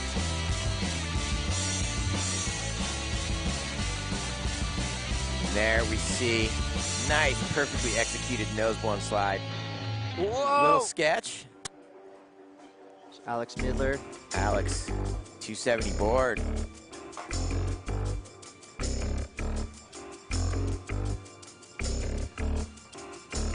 I feel like that, seems to be a popular that's trick. going to say the 270 board kind of went out for a minute, but obviously it's back, and that's cool because And Louis Lopez, 180 the hard way to fakie 50-50 all the way around. And he just murdered the open qualifier. Veteran Ryan DeCenzo going for that nollie heel flip. Oh my gosh. Board slide, hits his head, and thankfully recovered. Took his runs after that. Ivan Federico, 270 nose blunt. Axel. Newlywed. Axel Kreisberg, AKA Axel Crusher. Still got some underdogs out here on the street course. Always fun to see who will play spoiler. Of course, a deep international field. Canada, USA, Denmark, France, Japan, Portugal. So what you see behind us currently is a dried off street course. I'm Chris Cote, this is Chris Dune Pastris and Todd Richards. We just saw an incredible session happening, men's park semifinals. We've locked in our 8 finalists, and now all eyes move to street, something we've been watching off and on, of course, through the event. From what I've seen, all the skaters are absolutely loving this park. There truly is something for every type of street skater. Yeah, there really is. I mean, one thing that's to note is there's only 2 runs. So 45 seconds, so it comes down to 90 seconds if you can make this top 8, which puts a lot of extra pressure on our semifinalists. So yeah, they've been battling that. You can't really do a safety run. You got to just throw it all out there for those 2 runs in those 90 seconds and try to crack our top 8. You know, one thing that we have, you know, it goes without saying, we've been battling weather all week. Now, one thing for tonight, there is no wind. And True. The skaters yesterday, when they were skating the course, when they were kind of going upriver over here, actually I don't even know where north is, but when they were going in that direction, up the course, towards the end of the course here, a lot of wind was blowing in. They were trying to do flip tricks down that big stair feature. The wind can catch your board, it can just play in, actually just be in your face, kind of slow you down the momentum you need. So we don't have to deal with that tonight, so that is a good thing. We do have lights. I mean, we can go till midnight, and when you have the world's best street skaters on hand, why not let him skate? Carlos Riviero absolutely killed it in the qualifiers. Yes, this was our first place qualifier. There's a perfect switch back Smith, just locked in. So sick. And then he does a switch, kickflip, switch back lip like it's nothing. You can hear taking that a one. page out of the P-Rod book, getting props from his boys. Yeah, and it's cool because Carlos is a gnarly street skater. You know, you see a lot of video clips of him, video parts. Not really known as a contest guy, but he got it done here at Dew Tour 2021. It's a veterans game over there in street. You know, we saw a lot of teenagers over there in the park, but the vets, they've been dominating street. Let's take a look at the latest and the greatest here from Dew Tour Street.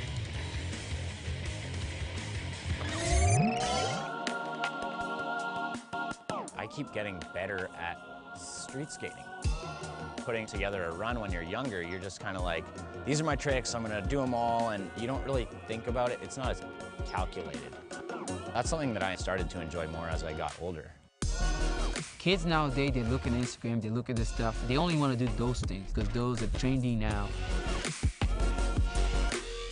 They don't learn the basics, you know? Why have you skipped, you know? When you're younger, I feel like you don't really know what the judges want to see. You're just like, I'm gonna do the best, hardest tricks, and they better know that that's sick. There's a lot of training involved. Like, you really got to stay on top of your game, and that adds up.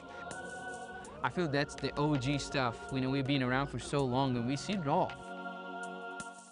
For being a little bit of an older guy, I think the oldest guy. No, I'm not. Okay, good.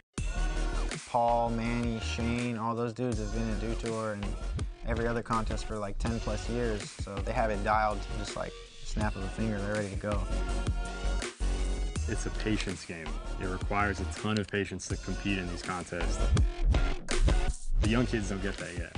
But it's definitely a pleasure watching them skate because they go for it, and I like that. I'm older than Manny. I'm 36, yeah. I'm older, so I am the oldest.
Man, like, skateboarding is just family. We get along so quick, it's crazy. It's so, you don't see that any other sport. It's very diverse, it's worldwide, you know, like every continent on this planet has skaters. You can be from Brazil, Mexico, South America, Japan. You can be from anywhere all over the world and just come together as like one when you're skateboarding. It's always protected that aspect of like diversity. There's never been any pressure to like force that on people, you know? Everybody skates, every gender, every race. Skateboarding has always fought for what's right, especially here in the US. Skateboarding has helped bring light to a lot of issues. We share from the same passion. It doesn't matter if like you don't enjoy his style. Who cares? It can't go to those directions. With the Olympics now, you know, there's so much more equality and so much more going on for the women's side as well. You know, there was just a few women skaters. Now there's a lot. There's really not much requirements to skate. It's all personal preference, and I feel like that draws a lot of people in the world to just gravitate towards it. Anyone who steps on a skateboard and actually goes and skates and tries to learn and realizes how hard and difficult and frustrating this thing is, you form this bond because it's like hardship. It's crazy they get so many different races, so many different type of people together in one thing. That's the reason why I love skating, you know? It's like, it's awesome.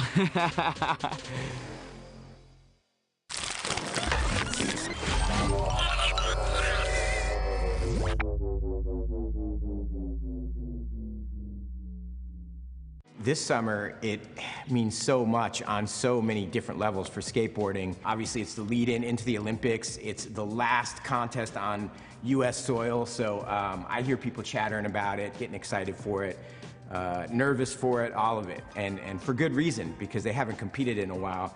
And one thing I can say from watching the skaters, you know, at the Nationals is the level has increased so much, I guess, with the downtime that people have had, especially in the women's category, in the women's park. It was a completely different contest than you saw in 2019. So I think everybody's pumped. The levels are high, people are excited. They're excited to see their friends, which means they're gonna be excited to skate because their friends are there, and ultimately they're there to impress their boys and have fun and have a session. And I think that's gonna make Dew Tour hot. No, yeah, seriously, like, this is like the first event since 2019, so I really think everyone's just excited just to get back out and skate, be back in a competition. The Olympics, I seriously never thought skateboarding would ever be in the Olympics. Like, you know, when I started skating a long time ago, that was like the furthest thing, like, in our imaginations. Like, you know, if you made it to be pro, like, that was like an accomplishment. So now being on this stage, for people outside of skateboarding to see, I think that's huge, and that's just going to grow the sport. You want to see what Nyjah has been doing between doing one slides like that? Well, go to TikTok, @Dew Tour. Tons of behind the scenes, fun stuff that you would only be able to see if you were here, but a lot of you aren't here, so if you want to feel like you're here, go to TikTok and check it out. Dew Tour Des Moines is in full swing. I'm Chris Cote here with Todd Richards. Are you on TikTok, Chris? Oh, I'm TikToking. All right. All day. Oh, you're so, you get your finger on the pulse of what's cool. That's right. Doing songs and stuff, but it's not about my TikTok. It's about Dew Tour TikTok. Check it out. What we're checking out right now as the lights come on is street practice happening. Some of the world's best skateboarders, powered by Mid-American Energy Company. When the sun goes down, the lights go on, and the skateboarding turns up. It's so, like, it's beautiful here in the afternoons when really is. The sun's kind of going down and you kind of, you know, the clouds are dissipating and it's not raining and the air is just still. Makes you forget all about the monsoonal rain that happened. You know, rain or not, I'm now a new huge fan of Des Moines. I got to walk around the East Village, just across, under that white bridge right there on the other side of that. Really cool part of town, and of course, an 88,000 square foot skate park for all of us to enjoy. And it's so ridiculous, this skate park. We've been talking about it this entire weekend, and we will continue to talk about it because it is truly a wonder of the world. The fact that it's basically like a quarter of a mile long, this skate park, and it's just everything that you could possibly imagine. If you want to go skate ledges, you've got it. You want to go skate the Goliath, you know, 16 stair, it's here. You got little transitions, you got little bowls, big bowls, all kinds of stuff. Something for everybody. Yeah, California skate parks absolutely crushed it on the design and completion of this park. And you know what's cool is this park right here and Des Moines in general throwing down the gauntlet to other towns around America. Look, invite skateboarders, embrace them, build them a park, they will come. I guarantee you, people from all over the Midwest will make the pilgrimage to the cultural mecca of the Midwest, that is Des Moines. And so when you come down here and when you build this skate park to bring in skaters from around the country, everybody wins. Yeah, I think so too. I think it's going to be one of those stops now where anyone that's like touring, you know, touring skate teams, they will make a point to come here. And I think the Dew Tour has been really great, showcasing just a smidge of this park. I'm with you. Well, Manny Santiago is always a fan favorite. He's going to be in Heat 1. Manny Santiago is an amazing human. Let's find a little bit more about Manny Slazon.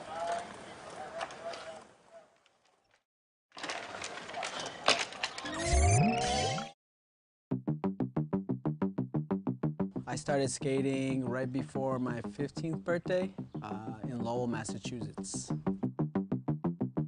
One day I was leaving the Boys and Girls Club and I just so happened to walk by a skate park they had built next to it. As I was walking by, I saw a bunch of kids, Asian kids, having a blast. And I stopped, and typically when people are having fun, since I like to have fun, I want to do what they're doing. So I step on the board and try to push, just eat shit. And ever since that day, when I left, I was like thinking about it. I was like, for that like 10, 15 minutes, I was so present in that moment. Something about skateboarding and the fact that it was so hard, but also that I didn't need anybody at all, really drew me in. And within not needing anyone, I was in my own world. It's almost like a plant started to sprout, but there was no plants around. And I was just like, that was my rose. And I just wanted to see it blossom. 21 years later, I still feel the same way about my skateboard. And that goes to show that why people are addicted to skating.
Welcome back to Dew Tour Des Moines.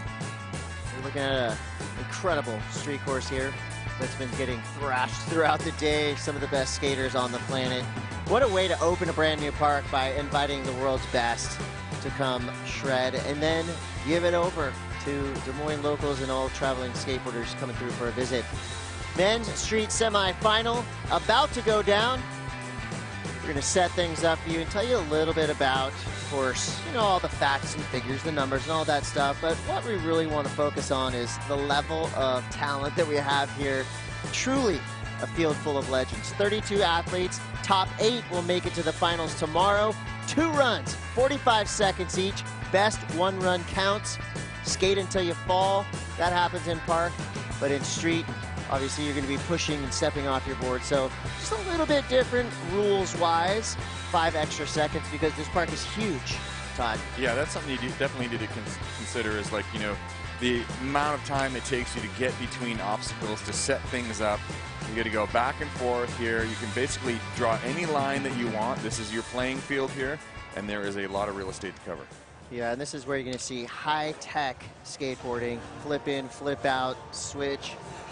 Everything done the hardest way possible.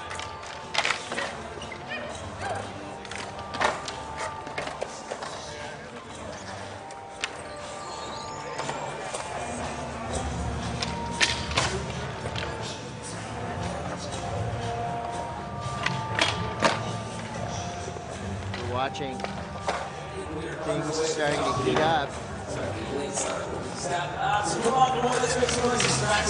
Men's street semifinal.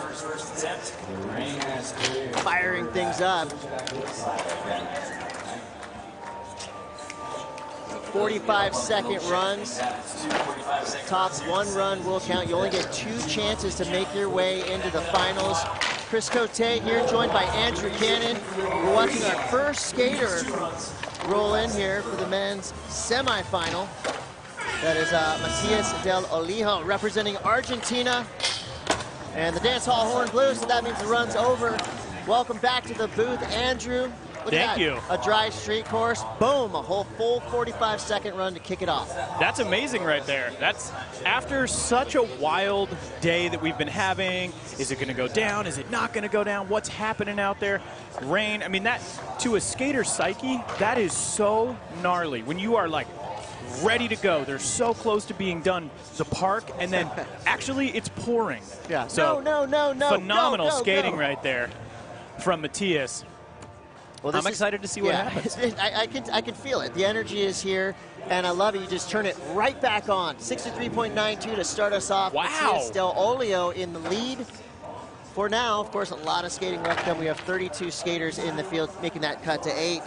Coming up next, representing Axel Kreisberg. This guy is a skater's skater, puts together incredible parts, and now he's about to put together what probably will be an incredible street run. Yeah, he's such a great example of how to put together a run. Love that right there. We saw the lip slide to fakie, and then he goes right into the switchback blunt. So yesterday, when we were watching him in qualifying, he was going switch feeble down that, so it's rad to see him stepping it up already. Nice front feeble, locked in so perfectly. Back 270 lip. We got 15 seconds left. Axel riding a unique shape. I love it. It's really fun to see people, you know, especially when you look out there. It's like definitely not the same across the board. Unfortunately, going down on that frontside nose blunt, we saw him make that in the qualifying in yesterday at the last moment. So hopefully we'll see it in that second run. Well, starting your semifinals with a slam can do 2 things, right? It can help you, it can get you psyched, or it can take you out. I'm going to call that one a miss. We're not calling that a slam. He got out of that like a champion. Yeah, that's true. These guys know how to fall, which is hugely important in skateboarding. So Axel representing Belgium. Look at that right there. He was locked in so perfectly on the front feeble. And I love the hustle. Yeah. That bro-style grip, keeping him locked and loaded onto his board. And the scores are going to come through for Axel Crusher, as he's called in the streets. And it's going to be a 41.40, room to grow. Absolutely. Coming up next, brand new pro for Illegal Civ, Alex Midler. This dude is so gnarly in the streets. You look at him and you're going, okay, you know, he's like a tech wizard. He has done some of the gnarliest tricks ever done in skating. Yeah, he is wild. Look at that. Backside overcrook to start things off. Midler's been skating contests since he was super, super young. So although he's only 22, he is absolutely a veteran as far as contests are concerned. Yeah, watch any one of his parts and you will see huge rails. He did a trick at the Hollywood car wash that will go down in history. Yeah, that back 3 was insane. All right, back 270 lip, down the rail. We saw that barley grind back to regular on the double set rail. Crook making his way Nice. Backside Smith grind down. Will he be able to get another one in? Oh, it looks like he may have popped his tail before, so that will potentially count against him. Can you make the finals with a fall in your run? I'm going to say no. I'm going to say this is such a competitive field right here. We have so many incredible skaters, and because the format is strictly the 2 45-second runs, they're going to go super hard. All right, so there we go. A really great way to set the tone. You got that backside overcrook looking really comfortable. He wasn't able to stay on the whole time. That back 270 lip was great. Definitely a trick he's been running for a long time. Really good back Smith. And then that kickflip back tail, unfortunately getting away from him. Well, the highlights don't tell the full story. A couple falls there for Alex Midler, 33.49. He'll have another opportunity to go. So from Alex, we go down to Manny Slays All, AKA Manny Santiago, representing Puerto Rico. He is our most senior competitor, but that is not stopping him. Look at that right there. That 3-trick combo was unbelievable. All right, we had the 360 shove it, slash impossible lip, heel flip 5-0, and then the front shove back 50. Manny knows how to do it. Oh, he makes the kickflip crooked grind. He's looking really solid out there right now. Manny just got the cover of Skatism magazine, feature article on him. You should all check out. Oh, that was absolutely incredible. I want the clock to run out, right? Thank you. Okay, that run was, oh my gosh. Bonus. You want some dessert with your dinner, Andrew? Man, that was delicious. That run right there might be one of the higher scoring runs. I cannot wait to have another look at that. But that run, that is the standard. I got chills, and I think know. most people watching do as well. Woo. The look on Manny's face right there tells the story. Relief, excitement, joy. For a guy that loves skateboarding that much, I mean, the score is going to follow. Oh, man. You know, and another thing that we see over here in the park, well, that's a deep, big bowl made look easy. This street course right here is big and gnarly, and they make it look so easy. All right, let's just walk through this here. Right there, we call that Manny's Delight. He goes right into a heel flip frontside 5-0, down the hubba, and then links it together with, look at that, front shove back 50 on a round rail. The amount of balance, the precision that it takes to pull that trick off alone is insane. You got the kickflip crook, perfectly executed. He is looking so good. And then he caps it off with that varial heel flip back 5. There are probably no other competitors in the field doing that. And then take a look at that bonus, big heel board slide. Yeah. Unbelievable. And when your competitors are cheering for you like that, you know you've just done something special. Manny Santiago is in the building, and he's dropping an 82.50. You called it, Andrew. You knew that was going to be a big score. That was so big, and I cannot wait to see what outdoes that, if anything does. Puerto Rico is raging right now. Their favorite son, Manny Santiago, just laying down the gauntlet right there, telling the rest of the field, you're going to have to step it up into the 80s. I can't even fathom what George is feeling right now. George Samoy, coming from Portugal, started off with that nollie board slide and a crook up the ledge. George has been running the contest circuit for a handful of years now. He's become an amazing competitor. Oh, I love that. Nose grind 180 shows how much control he has on his skateboard. Representing Portugal. Oh, nollie 50-50 getting away from him. As far as the difficulty of tricks, that is on the easier side for the stuff that you'd be used to seeing from George. What are some of the hot zones that we're seeing over here in the street course? I think that the big section is going to be really important in a lot of the skaters' runs. So that's not going to be the run that George wants. And I think having just seen what Manny did, you asked that question earlier, hey, are they going to be able to make it in without putting it all down? I think the answer is no, and I think the message is really clear after seeing Manny put that together. Yeah. Manny just put his flag right there. He got that sand. Puerto Rican flag and just stuck it right in the ground. I'm going to put this in the middle of the street course, and the rest of you are going to have to skate around it. Yeah. Truly international field. Coming up next, skater from Brazil, João Lucas Alves. Got a couple Canadians to follow. Alexander Rusvad from Denmark and Alec Majerus from Team USA. This is João representing Team Brazil. We saw what the Brazilian Park team just did, opening the door open for Team USA. See what happens here in street. We're not going to see that here We're in not going to street. see that. No way. It's too early. This is a fierce group of competitors. Well, unlike Park, street, a little bit more open for these teams to qualify, and they do have one more event after this, so absolutely. It's not maybe not as much pressure or more pressure. You know, it's up to the skate. Nice kickflip up to Euro gap, coming in towards the big set.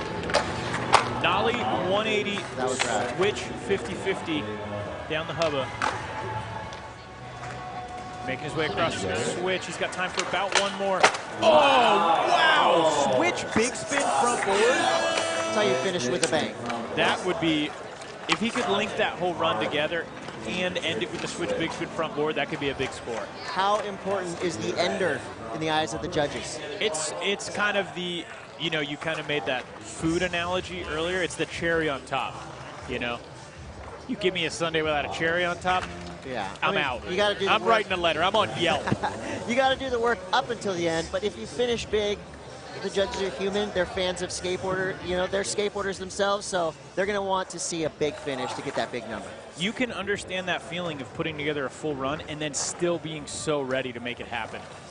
Mickey Papa, tech wizard, not afraid to go big. This dude is a contest killer. We'll see what Mickey Papa's got for us. All right, Mickey starting it off switch 180 up to the top. Oh, kick the front board, getting away from him. 35 seconds left.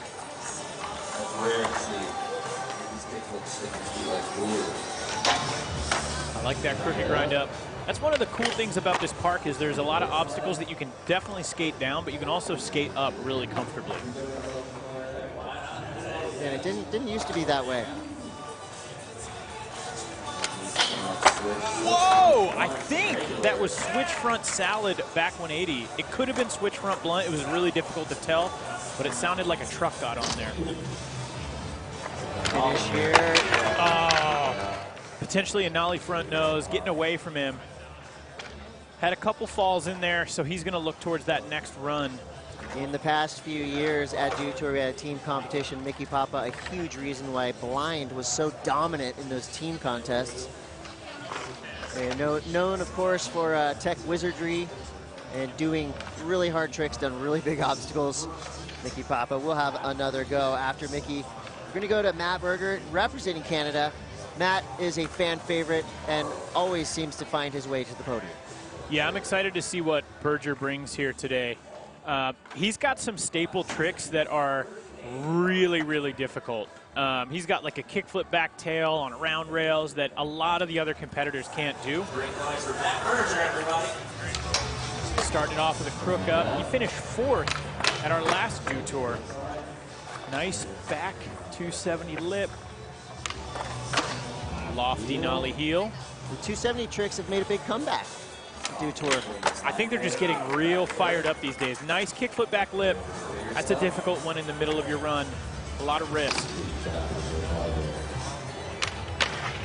Nollie front nose got in there really well, super locked.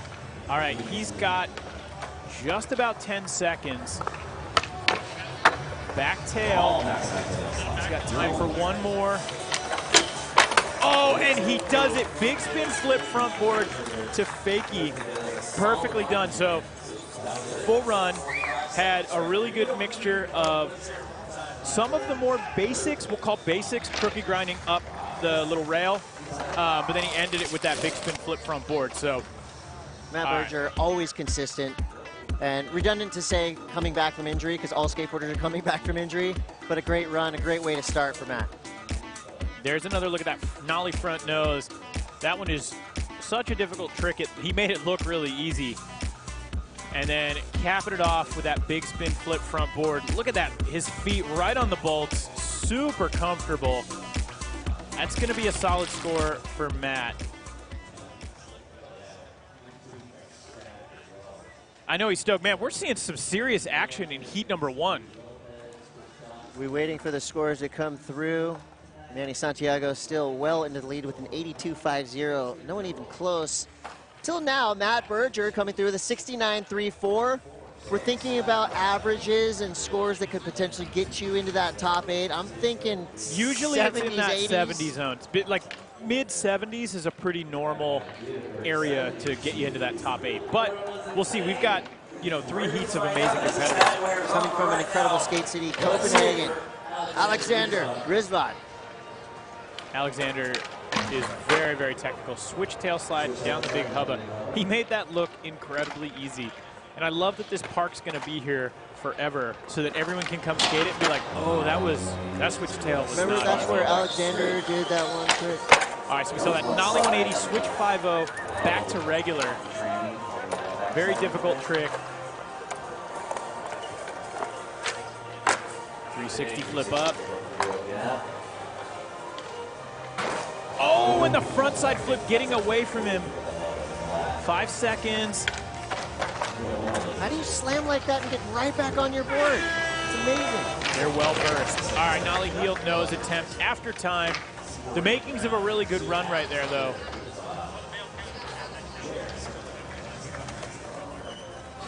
The leaderboard most likely will stand. Alexander's got to clean a few things up towards the end of that run. We know he's got it. Tail.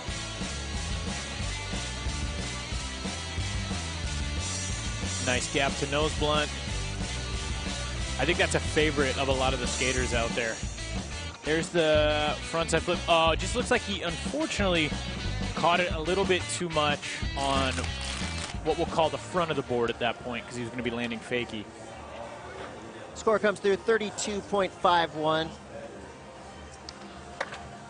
Enough to be above the cut line for now, but as we know, with the level that we're going to see in Heat 2 and Heat 3, you really have to put yourself into a prime position.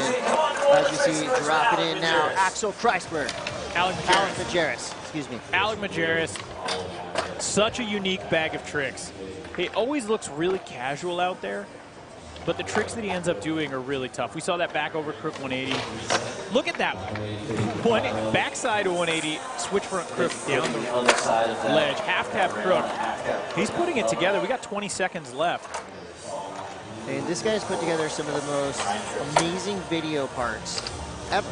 He's really gnarly in those streets. Playing a little patty cake on the front blunt. Still calling that a contest make? Yeah, he's still moving. And will he get this one off in time? I mean, he put a hand down. It's a contest make. That makes the judge's job a little bit tricky because... Yeah, because here's the thing. So with a run like that, he put his hands down a couple times. So if they go giving him too many points, and then we see another run come out with a relatively similar, bag of tricks, but they don't put their hands down and it's not scored properly, it's tough. That judging job is no joke. All right, front blunt right there. You can see he landed a little bit in the back seat. And then this backside flip was done super well, but just leaning back a little bit too much. Yeah, the score drops through for Alec Majerus, and it's going to be a 55.58. He'll have another go here. He's in fourth right now, but that's definitely not a safe position. He most likely will not stand, but what will stand, most likely, Manny Santiago, 82.50. That sent a shockwave through this heat. It really did. I am so stoked. I've known Manny. We grew up skating contests together. I am so proud of that guy. That was amazing. Can't not love Manny. No, he's great. Matias Del Olio, representing Argentina, has 45 seconds on the clock. Let's see what he can do. He came out swinging and set the bar. So having seen Manny's run, I'm excited to see what he brings to the table, where he steps things up. And the wild part is this is just the semis. Yeah. Well, you know what, though? The semis Can't to be get a- into the yeah. finals is equally as crazy. Whoa! Big flip forward in the middle of his run. With 20 seconds left, he's already got so many tricks done.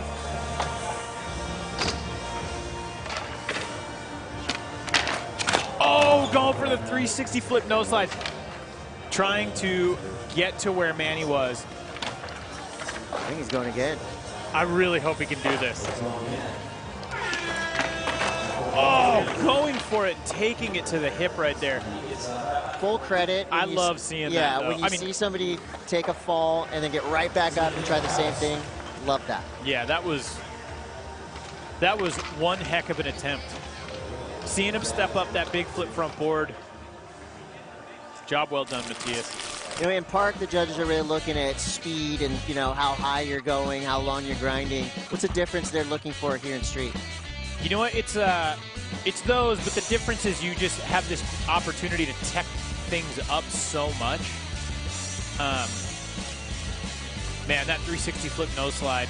Yeah, so they're looking for originality, use of the course. They want to see you kind of hit all the categories, right? They want to see you skating the rails, doing flip tricks. They want to see you moving around the park, not skating the same lane over and over. Axel Kreisberg, representing Belgium, is in now. He's got a 41.40. Room to move up. Front lip to fakie, into that switch blunt. Love that combo. Nice kickflip up to the top deck. Oh, he just locks into that front feeble so comfortably. All right, the back 270 lip and the wrapped impossible done super, super well. A Templeton shout out right there, maybe? Yep. Toy Machine Rider. Oh, he gets the nose blunt, and that is going to do it on time. So that's good. He got the full run in right there, skated the entire course. We saw some transition tricks. We got that front blunt. He had the impossible, the kickflip up. And nobody has hit that Dew Can Hubba yet. So Axel, a point of difference there between the rest of the field. Beautifully done frontside feeble grind. He kind of ticked all the boxes. We got the back 270 lip. He followed that up with this really good, look at the way it was wrapped around the back foot, impossible. And then the front blunt right here on the transition, linking all the tricks together. And then capping it off with that great nose blunt down the Dew Can Hubba. The Dew Can Hubba, the DCH. That thing is a mountain right there. Gnarly. It's huge. It is really gnarly. So the score comes through for Axel. He's going to stay in 5th place. It's a 52.25. So, I mean, this is really, you know, you got to jam everything in. 45 seconds might seem like a long time when you're watching, but I tell you, time flies when you're trying to do tricks as hard as the tricks they're trying to do. What that said right there is the judge, you're going to be flipping in or you're going to be spinning into pretty much everything. To get a score like Manny, that board's leaving your feet and then locking back in. Alex Midler sitting on a 33.49. You know he's capable of much more than that. Backside overcrook, setting things off. Oh, I don't know if he was going to go back 270 nose blunt or back 270 lip. You know, a bit of a mid-run disaster for Midler. He's got 20 seconds left. I wouldn't doubt that he just does something super gnarly for the folks at home and the fans here. Whoa! That was gnarly. That was scary. And now he's just going to relax. Alex Midler is officially on vacation, and he's really good at being on vacation. He's good at going to work. He's good at being on vacation. Bummer to lose Midler. He does good work. He does good work. Well, that is one of those runs, you know, just one of those things where the first fall kind of domino effect through the rest of the 40 seconds. So we lose Alex Midler. I'm excited to see what Manny does right here. Oh, yeah. Because he Remember? just put down one of the gnarliest runs. I feel like I've definitely, one of the gnarliest ones I've seen in over a year. Yes. So that's safe to say. It is legit to say that right there. Manny Santiago, we know he loves to do it as much for the fans as he does for himself. This guy is beloved around the world. I'm curious, though, from a strategic standpoint, if he's going to try to outdo that or if he's just going to go, you know what, save your energy, you got a huge score. I want to believe that an 82.5 is going to be good enough to get in that top 8, but look at this. I don't think he believes it. He wants to do better. Oh, he steps it up. All right. Front shove to feeble. Yeah, Manny's not done. Kickflip crook. Oh my God, he went nollie flip crook. He is legitimately stepping it up right here. He's filming a video part in 45 seconds. Here we go. A little under 10 seconds. Oh my God, he did it! I cannot believe what we're seeing right now. Manny is on. That is time with a better run than his first. I am so pumped right now. This is amazing. Manny Santiago just beat Manny Santiago. He just took himself to the cleaners, dude. Well, when you're skating, that was insane. When you're skating with joy, sometimes that's what happens. No, dude, I skate with joy all the time. You skate with joy all the time. That right there is a seasoned professional who has been working his hardest, and it is showing. Let's have another look here. So we've got Manny's Delight. That's that 360 shove it lip right there.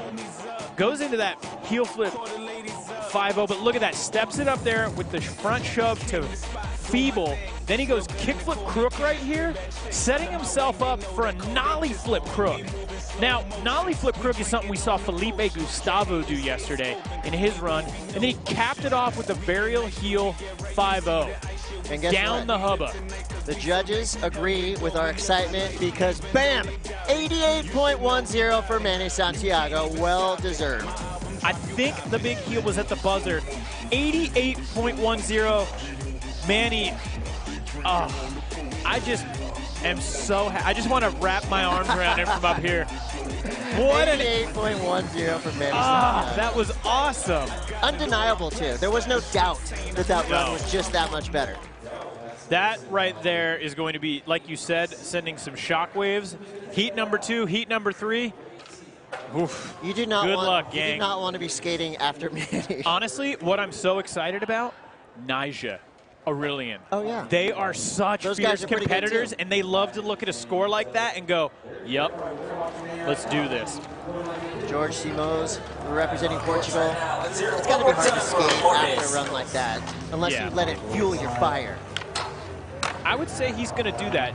George is, again, he's such a fierce competitor. He's so talented. And he's got a unique bag of tricks if he can stay on. Nice 360 flip. Oh, I don't know if that was a lip slide.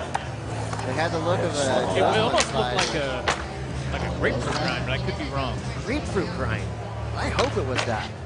Oh! Looked like you got that 180 switch crook right there. 10 seconds left. Nollie crook, he's looking really composed. Oh, that is the George Simões special right there. Big spin. Backside nose grind. That was a great run. It was you know, unfortunately we didn't get the ender. But I want to see the solid all way replays up on that until one then. right there, because I'm curious where he went. Yeah. Oh, so he went for the grapefruit grind. Unfortunately, wasn't able to get that truck in. He stayed in lip slide, but he did get the 180 switch crook. Really well done. Yeah. And then that one right there, big backside nose grind. It's almost That like would have been heavy. Every run is a best trick contest because everyone has that one special trick that they've been doing. Well, João Lucas Alves representing Brazil. Be up next. All right, 45.26 for George. He's going to keep him in 6th place. I don't think that one's going to be making the cut. Solid score, good finish. He'll be flying back to Portugal proud of what he did here at Dew Tour Des Moines. Just to make the semis in itself is a pretty heavy feat. So from George Simões, we're going to João Lucas Alves from Brazil. Put your hands in the form out there. Represent Brazil. Men's Street semifinals. Nice back 180 over. 360 kickflip over the bump to bump. Oh, 360 flip slip. Solid run going on so far. Oh, he hangs on to the kickflip. Nollie 180. Switch back 50 down the hubba. All right, frontside 180 up. He's got 8 seconds left. Oh, man. Switch big spin front board. If he would have done that, that had some serious potential. That would have been a hammer of a finish. Whoa. Well, you know, he left it was all a out real there. it was a really good run. He had the 360 flip lip in there. There's another look at it. Putting that down, man, so comfortably. He just sprung right back up and hung on to the kickflip. Nollie 180, switch back 50, down the hubba. He had some really good tricks in there, but it's going to take a full run. Everything's being compared to what Manny did at this point. Yeah. Because We'll just say your that's leader. the standard. Yeah, that's the standard you got to reach. All right, score is in 46.93. Again, you know, that is a score to be proud of, but in the grand scheme of what we're seeing at Dew Tour, it's not going to be enough. Mickey Papa is back in the park with 45 seconds on the clock. Oh, the kickflip front board getting away from him. That is so tough. Something he does every day. You know, that's... Yeah, Mickey is right there on the bubble, 29th in the world, trying to make Team Canada. Big spin backboard, though. The caliber of tricks that Mickey has, though, if he can put a few of them together, he has the potential to get in there. There you go. Again, that switch front salad, back 180. He needs something really big right here, though. Last trick. And he's not going to get there in time. And honestly, a nollie front nose, as hard as that is, I don't think that's going to be enough. Are there any prerequisite tricks that you're thinking are kind of mandatory to get you that big score? I don't necessarily know if it's anything specific. I just truly think that if you're going to be getting those big scores, that board's leaving your feet. You're flipping into it. Yeah, or you're doing something wild, like that switch front salad 180 out. That would be really unique and different, and if you sort of peppered that into your line somewhere, and it was like, oh, wow, you flipped into this, you did that, and then you flip back in somewhere else, that would be really cool. But I think, again, Manny sort of laid the foundation for go all in or get out. Right. Those scores for Mickey Papa, not indicative of how good he is. He's usually up there in the 70s and 80s. Matt Berger will be coming up next. Team Canada represent. Here we go. He is the closest to Manny Santiago right now, but there is still quite a gap between them. Nice back 270 lip. He's got a 69.34 on that first run. Oh, he hangs on to that nollie heel flip. He almost shifted it. That was hanging on by his toes. Oh, the kickflip back lip. That right there is probably going to seal the fate for Matt as far as the highest score he can get. But we'll see. We'll see what he does right here. Nollie front crook. That was nice. That was really well done. Oh, kickflip back tail. All right, that means that 69.34 is going to be the Berger score. And I think, oh, that might be a potential to be close around the bubble. Well, I mean, generally speaking, is it harder to flip in or flip out to these tricks? You know, it just depends, truthfully. Like, some of the skaters are like flip out all day. Some flip in. It just kind of depends. So the Olympic World Skate Rankings. Matt Berger, right now, it's looking like he is in 15th in the Tokyo nomination position. Alexander Rizvad will be dropping in next. He'll have 45 seconds on the clock. He's representing Denmark.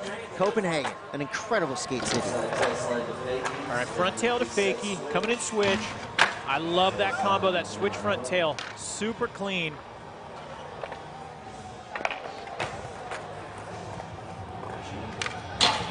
All right, nollie 180, switch 5-0 back to regular. And then that nose blunt down. Alexander has a really technical bag of tricks. If he can put it all together, I think there's potential here. Nice 360 flip, really stylish. Oh, the frontside flip getting away from him. I just want to punch that frontside flip in the face. I would love to see that. And that is time. No go. Oh, that right there is that sauce. That's what you put on a good run. Well, unfortunately, a couple falls dogging Alexander. Nice nose blunt. Everybody's put together a couple highlights, though. I mean, that's the positive note here. Even though there's some scores in the 19s and 30s and 20s, every skater so far has at least one highlight reel trick. Yeah. I mean, we got skaters from across the globe coming out here, best of the best. That's what you can expect. Representing Team USA, Alec Majerus. We all know how gnarly Alec is. Yeah, now and he it's had about putting it through in 45 seconds. He had some great tricks in that run. If he can clean it up and keep his hands off the ground, I think he has some serious potential. Front board up. I love that. That backside over crook, 180 out. There's another one. Back 180, switch front crook. Oh, the half cab crook getting away from him. 20 seconds left. Still possible. Still a chance. He's got to have a What was big all that finish. 1 in a million talk? I love hearing everyone get so fired up for one another. Yeah. Nice 360 flip. He needs something huge right here. Front nose blunt. Oh, he's a little layback. Yeah, a little bit of layback. Still cool. I'll take that all day. Yeah, it would feel phenomenal to roll away from. But I honestly could watch Alex skate all day long and be happy. He's that good. Agreed. I will agree with you, my friend. So here in Heat 1 so far has been the Manny Santiago show, and he's with Chris Pastras on the deck right now. Yeah, so Manny, I mean, you've been ripping these Dew Tours for almost a decade right now. You're so on fire. Tell us what's going on. I'm just really happy. I was able to focus COVID from a negative situation into a positive situation. I was able to work on myself, my skating, and just honestly on my mentality and mental health. It's really important right now. Amazing. And I know I've been coming to these Dew Tour events with you for how long now? When was your first contest with us? My first Dew Tour was 2013, Portland. Okay, and how'd you do that? That was my first pro event, which was Dew Tour, and I got third. I podiumed with Ryan DeCenzo, who got second, and Paul Rodriguez, who got first. Amazing, amazing. And then laying it down here in 2021, that second run, you bested yourself. What motivated you there? Well, typically we come with a plan A and a plan B.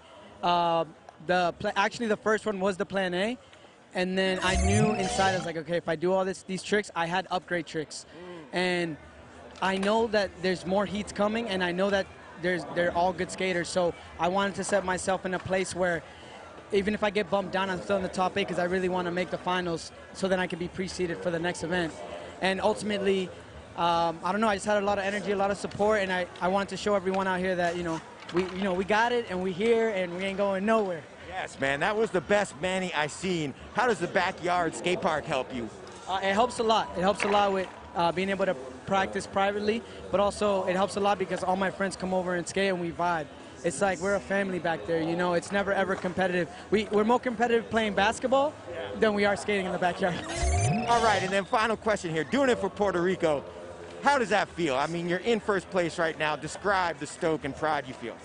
Man, thanks to the Olympic contest and us being able to go to Japan and me be able to represent Puerto Rico, it means a lot because I identify myself with my island and my people, and a lot of skaters now get to reach out to their, where they're from.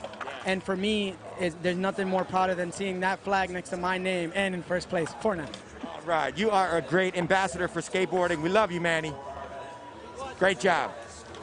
He's as good of a human as he is as a skateboarder, and that is saying a lot because he's a really good skateboarder.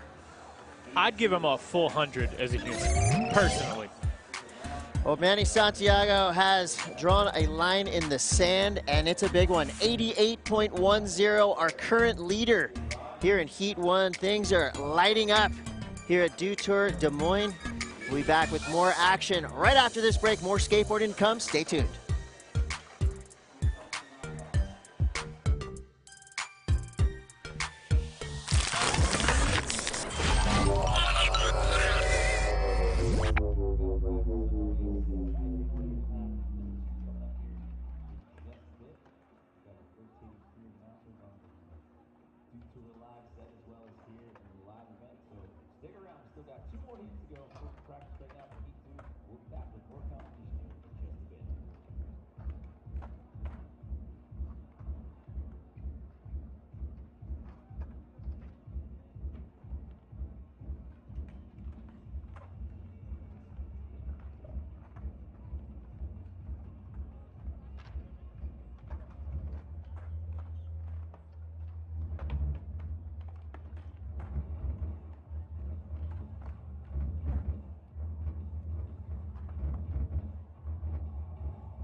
When I was a little kid, all my classmates, like moms would tell my mom, like, why are you letting your little girl like go to the skate park?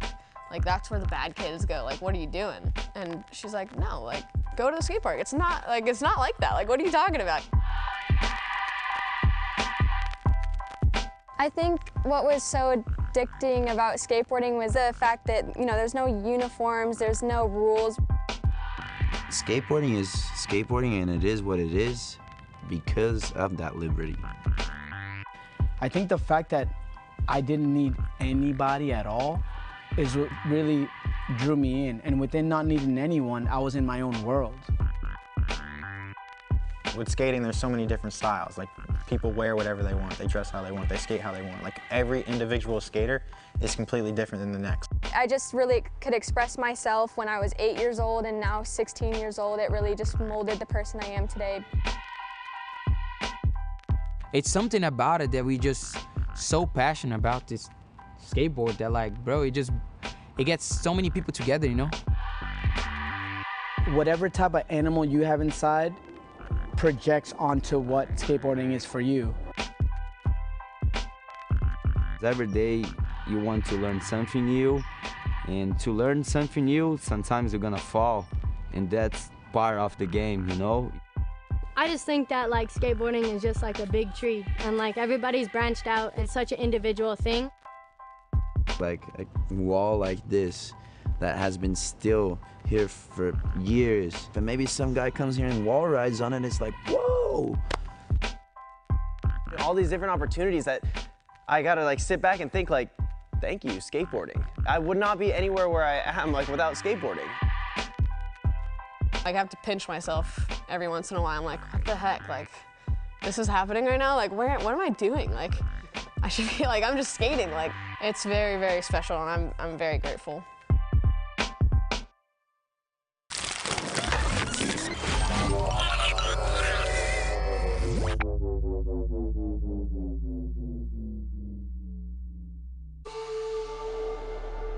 I don't know, it's gonna be different going back into it because nobody skated a contest for a year and a half now. My biggest thing was just pushing through that and just being like, all right, I want to train like there is going to be a contest. All skate parks were being closed and stuff. It was hard to like stay motivated, you know? Skateboarding is such a adaptive kind of thing.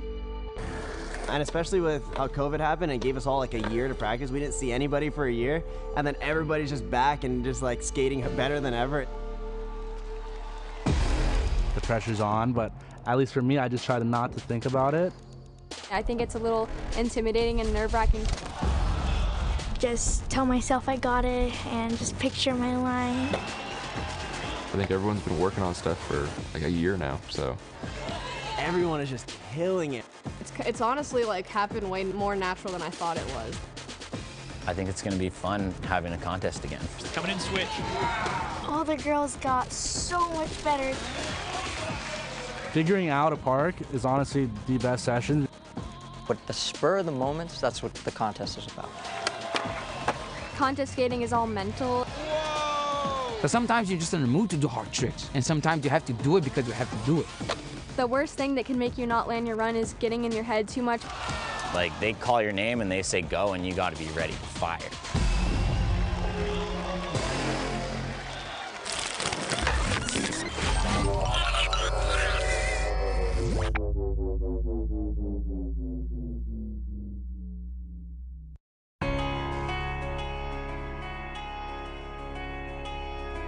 Yeah, wipe out and get right back up. Get up.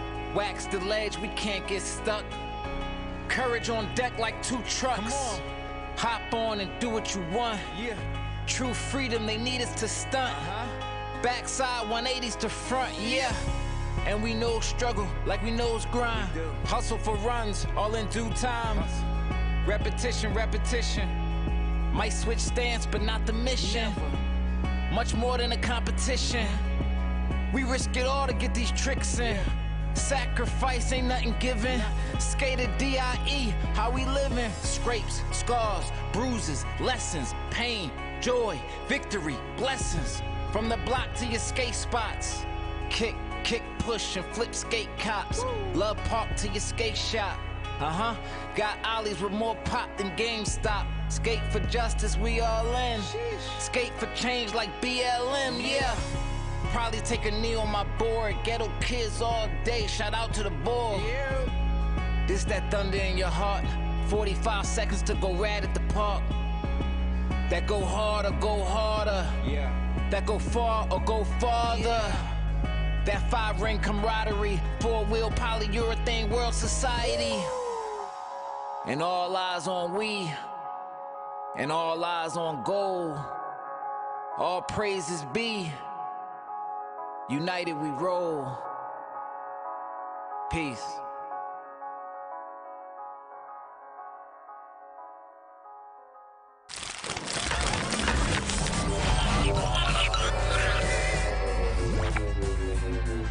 And the stars are out in Des Moines, Iowa. Welcome to America's largest skate park here in beautiful Des Moines on the banks of the Des Moines River. The lights, they are up and the skating continues. After a bit of a weather delay or two today, we are back up and running.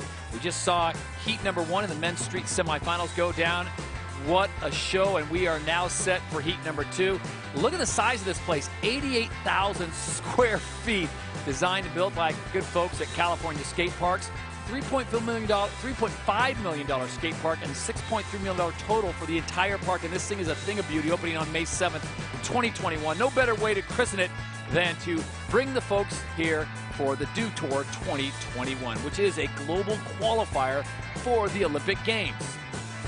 Now you're up to speed and you know what to expect, and it is a great night to have this man, Ryan Sheckler, at my side. I'm so excited to get ready for this second heat of semifinals. Ryan, you were out on the rail watching Semi 1 go down. Oh, yeah. It's going to be, It was unreal, man. Watching Manny Santiago just stick 2 incredible runs, and he did what we were talking about yesterday, where he got his good run in first and then stepped up the game on his second run, and it bumped him up to an 88. And Manny's sitting comfortably in first right now, but this next heat coming up, you know, has some heavy hitters as well. It's getting better as the night progresses, and obviously the rain was a huge kind of letdown. And these guys all thought the contest was over, and then got called right back and had 10 minutes of practice. So it was impressive that the first heat put down what they did. You've been in that situation before as a professional skater where Mother Nature intervenes or something happens, you kind of shut it down and then it's ramp it back up. So what do you do? Well, I mean, for me personally, it's hard because you get your body into this like adrenaline rush where you're ready to compete. And then all of a sudden when they tell you you can't compete, it's like, like trying to come back into that is super hard. So these guys, I'm proud of them. It was hard for you. You had to go back to the hotel and get the eddies dried out. You were soaked. I was so soaked, man. I couldn't believe it. I had to wring out my jeans and my shirt and switch the shoes and came back, and we're good to go now. Yeah, we're so glad to have you here. Heat number 2, there's a start list. And as Ryan pointed out, it is loaded. Chris Jocelyn, Louis Lopez, the 2 Americans in this one, but they are surrounded by an international field, the likes of Tommy Finn, Eduardo Neves. We know what the Brazilians can bring to a show like this. Then you throw in a guy like Ryan DeCenzo out of Canada, TJ Rogers, fellow Canadian, and then the 2 Brazilians towards the end of this heat with Felipe Gustavo, Carlos Ribeiro, and Vincent Milou of France. We'll wrap things up. Wow. Hey, don't forget about Shane O'Neill. There you go. Just another name to throw in there. Just another haymaker. And there's another heat tonight after this one, which even, I don't want to say better skaters, but the level keeps going up with unseated skaters. So it is simple. It is 2 runs. Only your best run counts. 45 seconds on the clock. And it's a lot of pressure. I mean, 2 runs. It's a lot of pressure. I mean, 2 runs is a lot of pressure, but also only getting 10 minutes of practice. I don't think that's what these, the viewers understand is like, normally you get an hour or 45 minutes at least. You know, these guys have to get into competition shape, get ready to put down 2 of the most important runs of the event right now, and this is where we're at. So let's see them do it. It'll be interesting to see how they make the transition, Ryan. As you know, in the street final, it'll be 2 runs, 45 seconds full time, plus 5 tricks. And how about in run number 2 yesterday? This was the open qualifiers just to get into this semifinals, and Chris Jocelyn put on a show. Yeah, we were talking about that, man. I was explaining how he thrives on the pressure. I don't know if he knows he's doing it willingly, but, you know, when it comes down to it and Chris has to put it down, you can pretty much count on him to do it. And yesterday was a show of that. He'll be the 3rd man to drop in. You said it, and we asked you, what does he need to do to get in? You said, just go do it. Just do what you do, forget about everything else. And those are some of the highlights that he had in his 2nd run, and it was special. Yeah, I love watching Chris when he's on, man. It's fun to watch. So Jocelyn will be the 3rd one to go in this field as everyone tries to get themselves into the top 8. Right now, the top score we saw in heat number 1, if you just missed it, Manny Santiago out of Puerto Rico threw down a monster score of 88.10. And tell you how big that is. His first one was 82.50. Whoever thought, oh man, he's on one tonight. Then he comes back and run 2, goes to 88. The next closest score is Canada's Matt Berger with a 69.34. And then you drop down to Matias Del Olio, and his was a 63. So Manny in some very rare air tonight here in Des Moines. Yeah, absolutely, and it's hard to put down the highest score in the first heat. You know, the judges haven't seen what's going to go down for the whole night, so being in the first heat sometimes can be a burden, but Manny rose to the occasion and put it down, and no better person to be up on top of the leaderboard. From one of the coolest towns in the world, Prague, this is Maxim Habanic. He will get things started off here. Clock is running 45 seconds, 2 runs. Only the best run counts. Nice gap to nose run. Nollie nose grind. Big spin front board. He's holding on. Yeah. This is going to be tough, Ryan, because I mean, I know you guys are used to performing in front of big crowds, but he's got everyone here. I mean, the fans have returned. They're all on the hill. The skaters are back watching, and all eyes on him. Absolutely, man, and I'm impressed at how quickly the park dried up. Yeah. Honestly, I mean, it looks like there's still a few spots out there that might be damp, but, you know, these guys don't care. They're just excited to skate. Oh, wow. Hanging on to that tray flip, 50-50. Might have slipped out of 50, but that was a good run. Maxim with a solid run as he gets it done on run number 1 of 2. Yeah, we got to give a big shout out to the park crew here. These guys and ladies and gentlemen have been working. When that rain comes down, as soon as it's over, they're out there with the leaf blowers, the towels, and they are squeegeeing. They are just going to work. Yeah, it's been a lot of work on the staff this weekend. Boom. Maxim caught everything pretty clean here. You talked about that 150 might not have got it all the way, but everything else. But it's still like so hard to tray flip onto that small surface. So I still give him credit for Yeah, it. there you go. Maxim happy with that, and he should be. He's got another run to go. Something to build on here. Remember, the top score, an 88.10. You've got one more heat after this one, so I'm going to do it to you, Ryan. I'm sorry, put you on the spot. Where do you think a number is that you would be safe saying, okay, if I'm here, I think I can make the top 8? Well, if we're looking at 88, you know, we got some heavy hitters coming up in this heat and the next. I'm thinking it's going to have to be high 70s, honestly. Yeah, I'm with you. I think it's got to be 78 plus if you want to make yourself in that top 8. Shane O'Neill dropping in, one of our favorite Aussies out of Melbourne. Victoria, the 31-year-old. And Shane's one of the guys that can definitely put a score up above 88. Shane is so talented and so consistent with the hardest tricks, man. You think about what he's had to go through just to get here. I mean, Australia, one of the tightest countries on lockdown and quarantine, and then to travel all that way to Des Moines. It's not like there's a direct flight from Melbourne to Des Moines. There's not many direct flights to Des Moines from California, man. It's hard to get here. Yeah, but you're here, you're treated to the best, largest skate park right now in America. Switch back live, mid-run. Oh, saves it! Big spin to finish it. Nice way as O'Neill finishes his first run with a beautiful save. We'll take a look at that one again, but that was clutch. Incredible. Love the fact that the guys are, I mean, we've seen 2 runs so far this heat, but the guys are stepping up. Oh, absolutely. They want to skate, you know? It's like, forget the rain. You get into contest mode, and it's like, man, all you want to do is skate and get your run done and see how you do. But, you know, when it's time to turn on, these guys have all been in this situation before. They know what to do. That switch flip back lip, man. Yeah. Whoa. Little primo catch, but doesn't matter. Look at that. Look at that. He's just holding on, man. Holding on. A little something extra for the judges as he skates away and the clock runs out. So Shane O'Neill looking for something good here, something to build on for run number 2. I got to think, yeah, I was going to say it's got to be the 70. So 71.84, Shane O'Neill goes into second place behind the current leader, Manny Santiago's 88. All right. Here's your boy, Chris Jocelyn, out of Hawaiian Gardens, California, the 25-year-old. We'll see how clutch he can be on run number 1. Yeah, hopefully he just puts a good run down right now so he can build on his second. Switch blunt. 270 front board. It's fun watching Chris skate, man. I've known him since he was 17 and just watched him grow up, become a dad. Yep.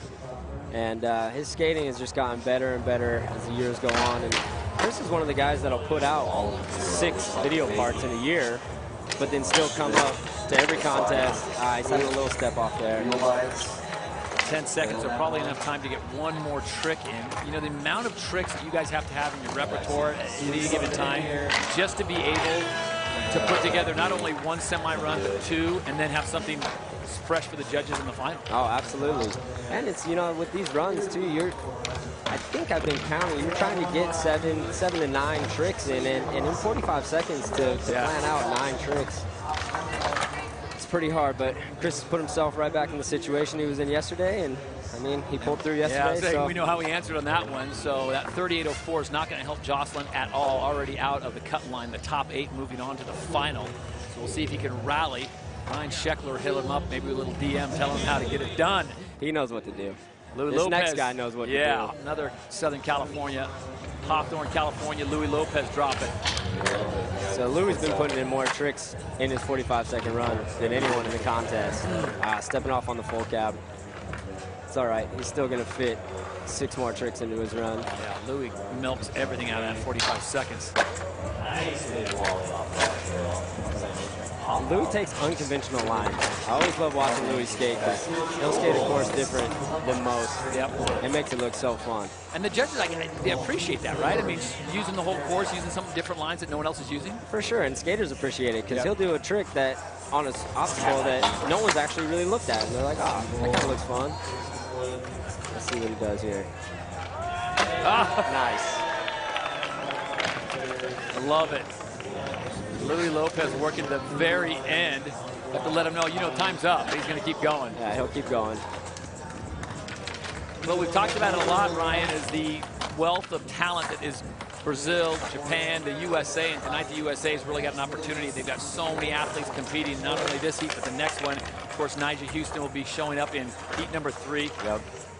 Gotta feel pretty good about the Americans' chances of doing something at the Olympics. Someone's going to get on the podium. I mean, for sure, man. Skateboarding skateboarding in the Olympics is already incredible, but you know, to be a U.S. athlete and make it and represent your country is the ultimate goal. It's the ultimate achievement. So, you know, these guys are definitely putting themselves in a good position to make it there and walk for the USA. 32-year-old Tommy Finn now set to drop in out of Brisbane.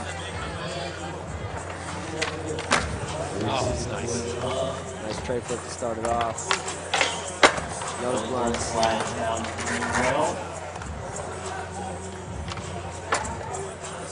Tommy's another one of those guys, man, that's been in the game for a long time and just continues to get better. That kickflip crook is just textbook. Already his run's got so much flow to it with 20 seconds to go. You can see it, man. A lot of guys are feeling it tonight.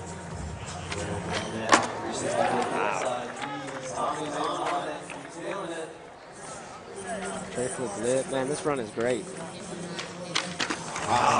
Final trick as the clock runs out for Australian Tommy Finn. It's all good. He's got another one. And judging by that run, you know, if he puts that down, that's definitely a contender. So it's Santiago, O'Neill, and Berger right now, the top three, with Manny Santiago's 88.10. That's the score everyone's chasing. The real score really is the top 8. And right now, it's pretty pedestrian, Ryan. You get a 45.27, you're into the top 8. Yeah, you're in there, but it's still a lot I don't think that's going to hold. No. I would be very surprised. It'll make you feel good for the time being. Yeah, for sure.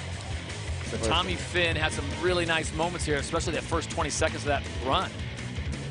Yeah, I mean, he knows what to do. It's just got to put it down for that second one and see where that puts him, but Tommy's capable of it. Tommy Finn's score comes in, and it is a 66.59. So Tommy Finn jumps up into 4th place as we move on now down to Eduardo Neves, Campo Grande, Brazil, 19-year-old. I like when guys do tricks on the quarter pipe instead of just kind of running up there and turning around, dropping in. Fun fact, you know where the Campo Grande is in Brazil? I do not. It's way inland. So a lot of those skaters coming out of Rio and Sao Paulo and especially Florianopolis, Campo Grande is would be like our equivalent to an Iowa. It's deep into the country. Really? Yeah, it's more like they call it the cowboy, like cowboy territory. Yeah. So for him to come out of Campo Grande is somewhat rare.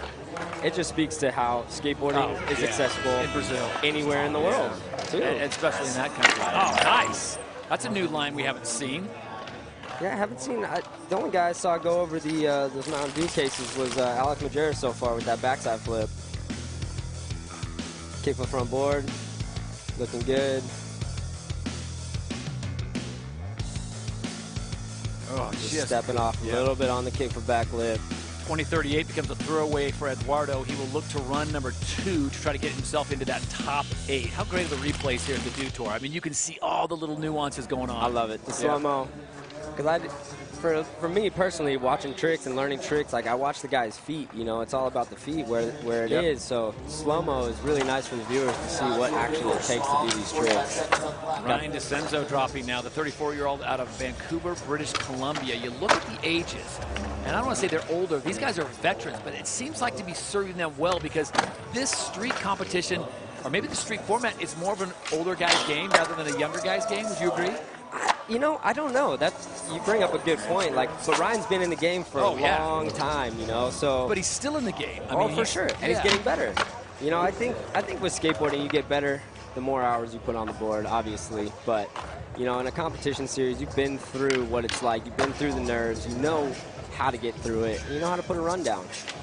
So DeCenzo right now is 24th on the Olympic World Score rankings. He's got 11,970, and that's 19th on the Tokyo nomination position. Of course, 19 spots are out there, the 20th spot going to the African continent. So DeCenzo right now in a pretty good place. If he could get himself into the final, he would obviously get more points and move up the ladder just a bit.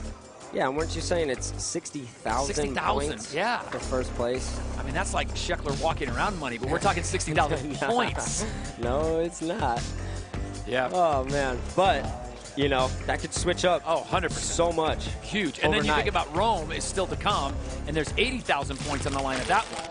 unreal. Yeah, so a lot still to play for if you're a street skater. Ryan DeCenzo certainly will be in the mix on that one. Manny Santiago continues to lead after his performance in heat number 1 with an 88.10.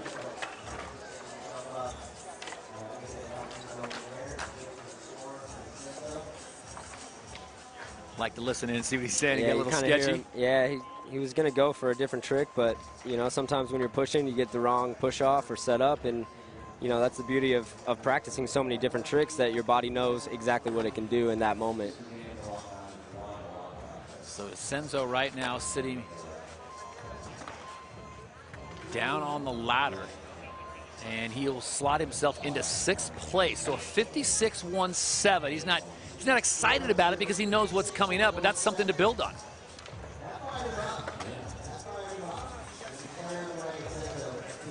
Yeah, small gap separating 3rd, 4th, and 5th. 3 or 4 points there, so all right. Ivan Montero now out of Sao Paulo. I predict he's going to pretty much flip his board into everything. Back to 70 nose blunt.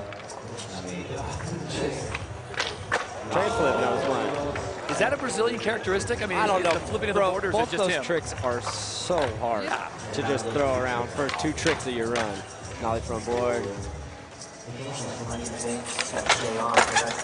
Oh, almost a contest make. I'm going to give him half credit on that one. That's his signature trick, man. Okay, losing the beanie. He means business now. All right. Oh, man, he gets that thing spinning just crazy, and then to be able to find it midair and catch it. Of course, man.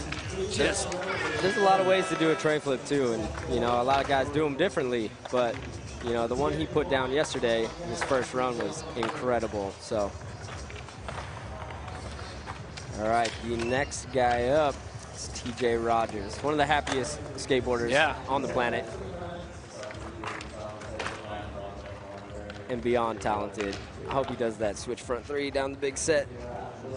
I like the style he brings. It's like it's unconventional. He goes with the bigger pants. He's rocking it all just his own way, but a nice cat. I mean, he's just comfortable. He's comfortable in his own skin, and it's, you know, it's infectious, bro. Yeah, I think people like to hang around with TJ on the deck and just listen to him talk, and listen to him say what he's going to do, and here we go. Switch tail.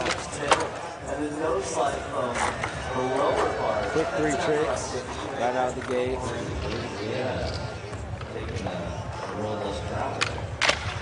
And as Paul Simpson likes to say, stay on your board. That's the advice I will give you. Big switchback tail down the hubba. Nose blunt. Regular back tail.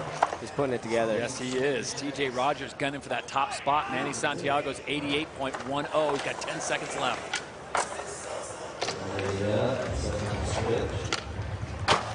Oh. He heard me. Great run, though, for TJ Rogers as the Canadian comes out.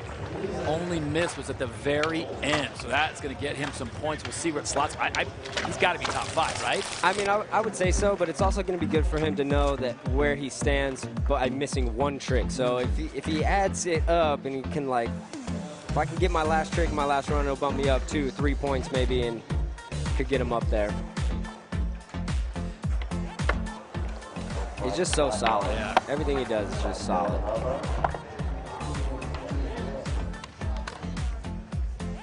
I think his watch broke off on this one. Oh! Yep. Good eyes. Look at you, Ryan. You are taking to this TV game. You picking up things. I didn't see that. Beautiful gold watch comes flying off. You can relate to that. It's a quick fix. It's a quick fix.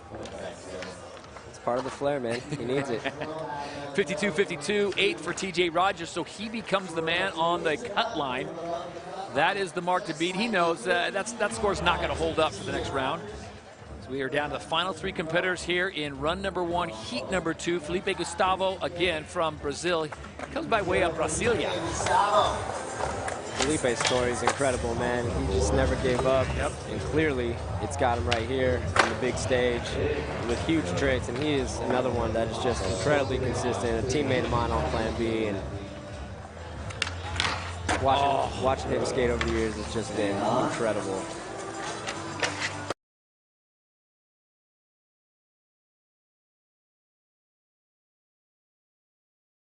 that's kind of a Brazilian style? Not for me, man. Not really. I think every skateboarder has their own personal style. You know, I can't really put it on a country that they have, you know, have a certain style. That's why skateboarding is tight, man. It's like, it's super individual. Yeah, we can all skate together. We all root for each other, but at the end of the day, man, it's very individual and it's fun. The sense of community in skateboarding is unlike any other sport I've ever covered. I mean, it's just amazing how much these guys help each other out, care about each other. You guys are a traveling family. You go around the world, of course you want to win, but at the end of the day, you're cheering for your buddies. Yeah, for sure. Because you know what they've all put into it. It's the same thing you have. Absolutely. Put the same blood down on the concrete. So it's Felipe Gustavo is going to look to his second run, as that's probably not going to get him into that top 8 as TJ Rogers went. He had one fall and got a 52-52. Right. So Carlos Ribeiro now will drop in. Brazilians just keep on coming. Yes, they do. Making that street team is going to be brutal. Yeah, man, it's pretty much as difficult as the United States at this point. Skateboarding has definitely reached a level that I didn't think it would get 100%. to. The consistency is just incredible. Got back lip. Well, I think the consistency and the progression of the tricks. Oh, yeah. Just things they're able to do now are just, you got to be kidding me. Well, a simple trick turns into 3 different tricks in one, and variations doing off it every try.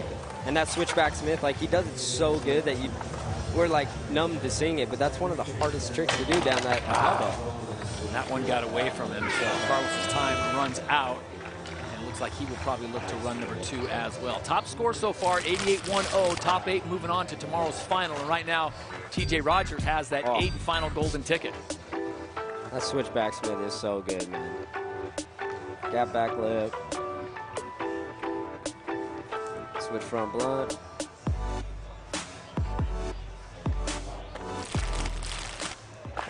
We're going to be looking to the second runs for a lot of these guys. Absolutely. Man. If they put them all down on this second go-around, it's going to really shake up that leaderboard. Yeah, Shane O'Neill got things started on his run at 71.84. Tommy Finn had a good run. He moved in there. Ryan DeCenzo, he's in the top 6. And then Alec Majerus, TJ Rogers, and then everyone else on the outside looking in, looking to make some improvements if you're here in heat number 2. So it'll be the second and final runs here in this competition for heat 2, and then it's on to heat number 3.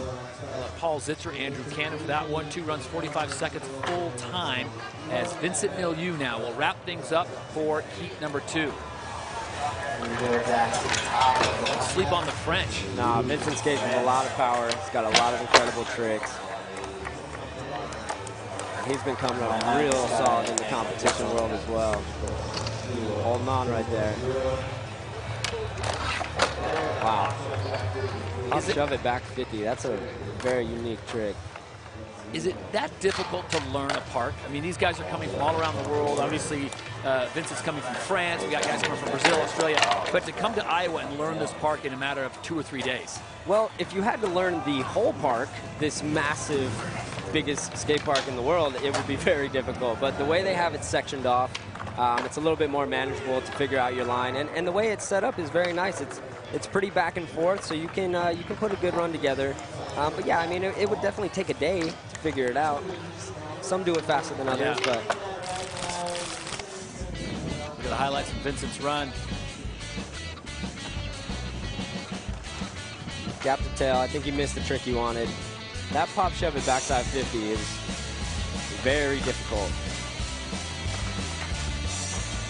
As you sit here as a TV analyst, Ryan Sheckler, are you looking out there going, oh, that's a trick I'm going to start incorporating into my run. That's a trick I might start going after. Man, I want to do Are you all scouting? the tricks. Like, I want to do them all, you know? It's like, as a skateboarder, you're never done learning. I think that's what also is a huge factor with being a skateboarder. Is like, you never get to the end of it.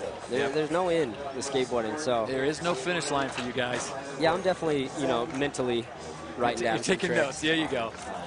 And we're excited to see you back in full competition swing when you were fully healthy. Can't wait, man. Yeah, it is going to be awesome. So there are the standings after one run in heat number 2. Manny Santiago leads the way. Vincent will check in 10th place, so he knows what he needs to do. He's got to get in that top 8, 49.34. He's got the luxury, though, Ryan, of going last. Yep. So he will know exactly what the number is for him to get into the top 8, which, knowing what's coming up, he's probably shooting more for like the top 4. I would say so. Which I is mean, Tommy Finn's 66.5. Ideally, you want to be up in that top 3 yeah, spot, just exactly. because the next heat is Heavy. pretty gnarly. Yep. Back to Maxim Abanic from Prague, Czechoslovakia, or the Czech Republic as it is now known. All right, first 3 tricks are good. Big spin front board. All right, he's on one. He's been consistent. We saw it in the first run, but he's got to up the tech. Yeah. I just think in the semifinals, you can't really play around anymore. Like what is safe and maybe would have got you through the first round, it just won't right now. And then you start thinking about what's going to get it down in the final. Right. But I think once you make it to the final, it's kind of a little bit more of a little bit more skin off your back. You can. Oh, he had it.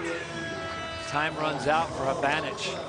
Not sure that's going to be enough to get him into that top 8. He'd have to bump out TJ Rogers in 52.52.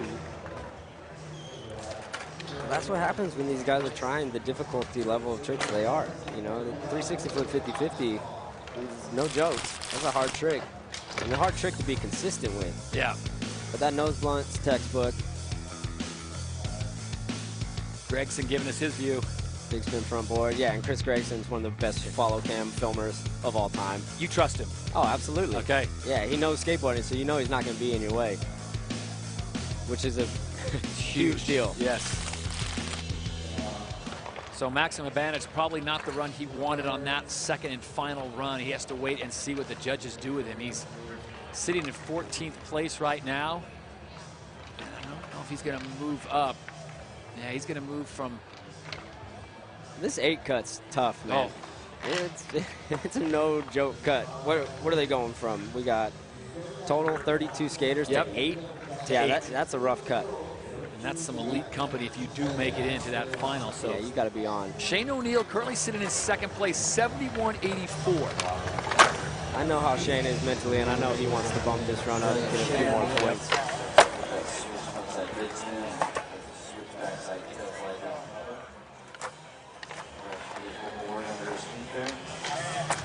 Ollie front board. He's just so clean, man. It looks so effortless. The way he lands. Everything's squared up. Look at this. Even just a kick into it. Yeah, his push too, man. He's all around.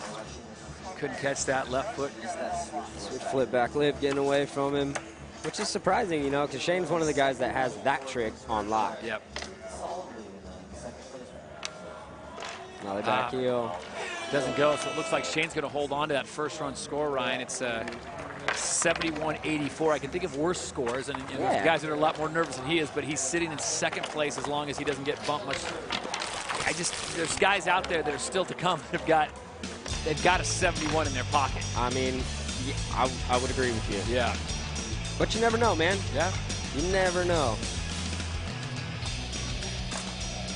As the birthday boy Paul Zitzer likes to say, crazier things have happened. And I would agree with that. Can you believe Paul Zitzer's 21? That's amazing. So glad he finally hit that 21. One of the great people. So 2 down. We move on now to Chris Jocelyn. All right, sitting in 15th right now.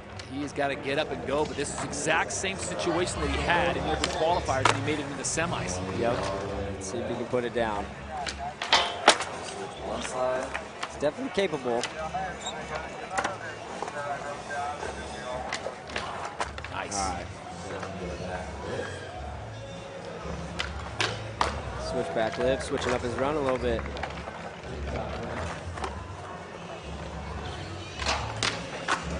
Wally lip slide. Switch lip slide. All right, hold on. Final 10 seconds. So Jocelyn with some momentum here on the final 10. His back 3. Get it, Jocelyn. My guy. Go. There you go. All right. Well, he did it again. He stepped up again when the pressure was on. I want to know what he's listening to, because whatever it is, that is getting it done for him, as Jocelyn was buried down in 15th place. And I got to think that 38 is going to go away. I don't want to make a guess, but I'm thinking he's got to be closer to 60 close, if not higher. I would hope so, man. That was a great run. Yeah. You know, sometimes in the contest when the adrenaline's going, you land a little bit different than you would like, but nonetheless, it's a roll away. Here we go. Switch blunt slide, textbook. 270 front board. Switch back lip.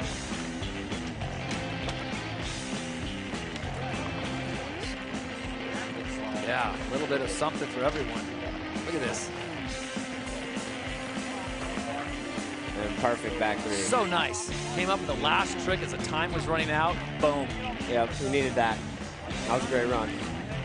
So Jocelyn looking for something to put him up into that safe zone. Safe zone right now might need to be high 60s, and it's going to be a 59.87. So 6th place, he is safe for now. Safe for now. Scary, though. It's a scary spot. Oh, yeah. Cut line being at 8 with 1 heat still to come. The likes of Kelvin Hoffler, Jake Alardi, Deshaun Jordan, I mean, Jamie Foy, Aurelian. It just keeps going. Louis Lopez now. 2 Americans in this heat number 2. Louis needs something big here. Currently sitting in 19th place on a 24.43. Cut line's a 55.58, but let's be honest, 55.58 is not going to get you into the final. All right, there it is. So he got the full cap now.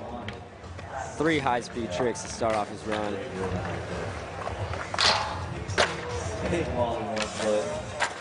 Let's grind up. It's already 6 tricks. Yeah, he's getting the most out of it.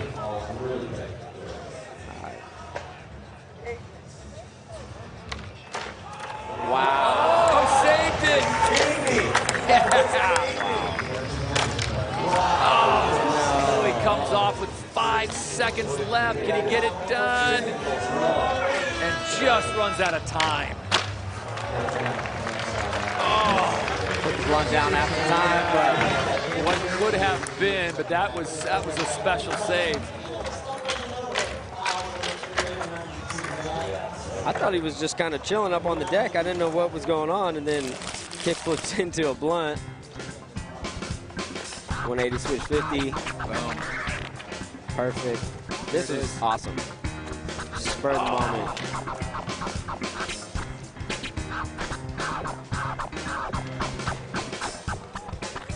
I think the blunt was after time, but they should count it because it's Louis.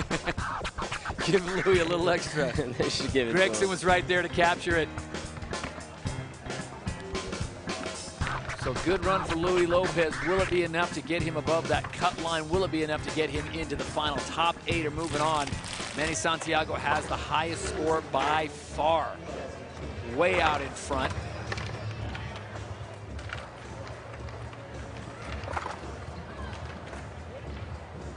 Tommy Finn coming up for his 2nd run.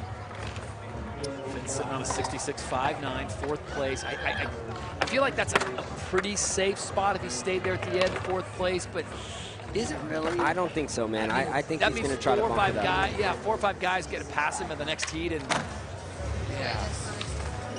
I'm with you. I mean, It's gnarly. That's what I'm talking about, man. Like, competitive skateboarding is crazy.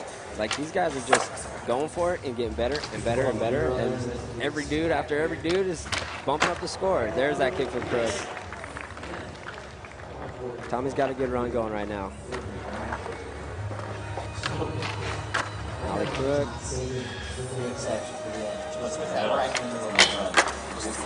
Oh, tray flip lip. Trying to hold on. Slipped out a little bit on the sticker, but let's see if he can finish strong. Nice. There you go. Nice way to finish things off. That'll count. This one will not. But Tommy Finn, 1 fall. That step off there. We'll see how much that cost him. He's currently sitting in 4th place. Remember, with a 66.59. Ryan Sheckler says that is not safe just yet, knowing what's coming up next. And I love Tommy, but I'm just looking at the list of people that are still to come, and I'm like, man, could be a little dangerous right there. All right, looked like it was all good. Oh, the front toe touched the ground a little bit. Forced him onto his heel, and then his balance just went.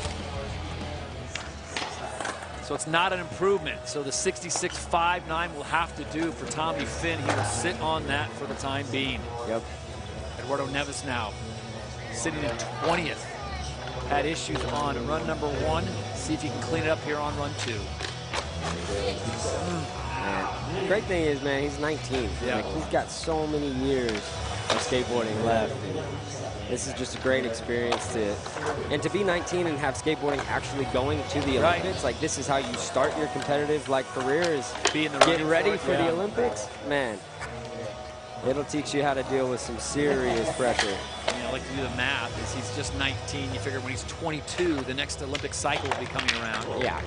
He'll be prime age. Prime age, exactly.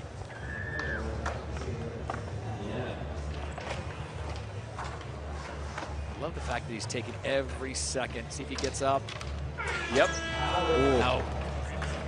So he got the trick off in time, but unable to land it. So not the way Eduardo Neves wanted to start or finish that run.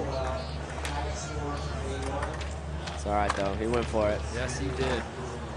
I like that, too, when, like, you've taken a couple falls, but you still have time, you know? It's like, you still skate. Absolutely. You know, skating's not going to be your best run, so just take the time. The whole part's yours. I think a lot of pressure gets off you, too, once you know it's like, okay, this one doesn't count. Wasn't happening.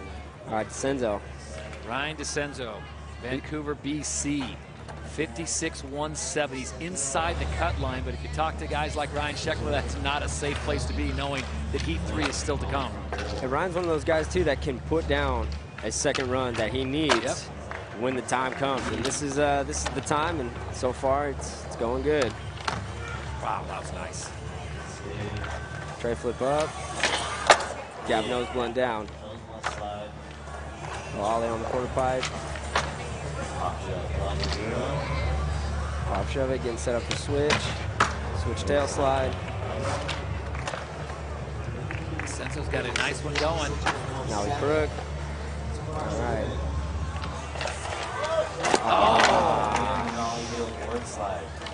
So the final trick for Ryan DeCenzo goes awry, but did he do enough?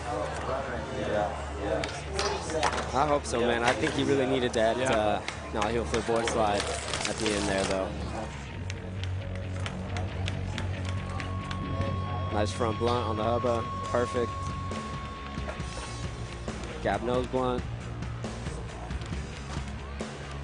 Switch tail.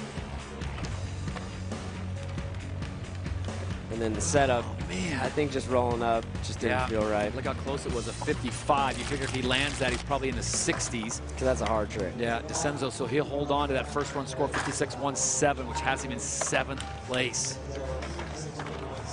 All right, let's see what Ivan's got. Ivan Montero now out of Sao Paulo, 22-year-old. Ryan, you called it. He's going to flip this board every which way. Yeah, as much as he possibly can. 70 nose blunt. Tray flip nose blunt. It's all right. Let's see what he can do.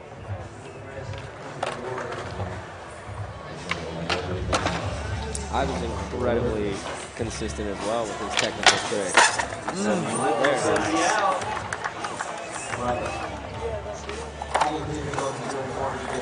Yeah. That trick still doesn't make sense to me. Just doesn't seem possible. Just doesn't make sense. Yeah. I just don't know how you 270 at the end. Found a way to do it, but time is going to run out for Ivan, and unfortunately, yeah, the potential is certainly there. Absolutely. Been watching him compete for years now, and he's consistently getting better. Yeah, that trick, like I said, I don't really get it. Like a jump cut edit. I mean, just right there. Boom. Foot has to be perfectly placed to torque that thing around, and he does it. We'll be seeing Ivan for years to come, that's for sure, though. No question about it. Ivan probably not going to bump up into that top 8 position that is being held down right now by Alec Majerus and the 55.58 with 1 heat still to come. Top 8 moving on to tomorrow's final. So 4 more competitors to go here in heat number 2, and then it'll be on to heat 3, and then the final will be set. TJ Rogers currently on the outside looking in. Right outside the bubble. Yep. 9th place, 52.52. Yep. Switch tail. Big nose slide. First pass clean.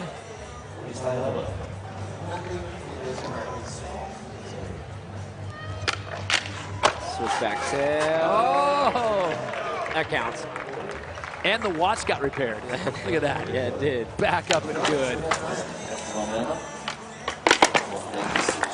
Man. I always find myself rooting for TJ, Yeah. man. He's just such a happy dude, man. You want to see him do good.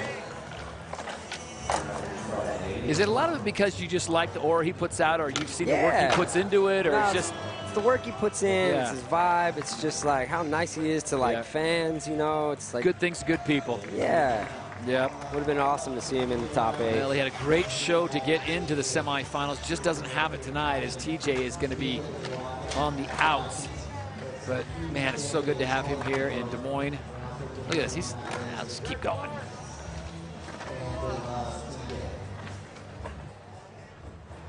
That might be the most frustrated I've ever seen him, actually.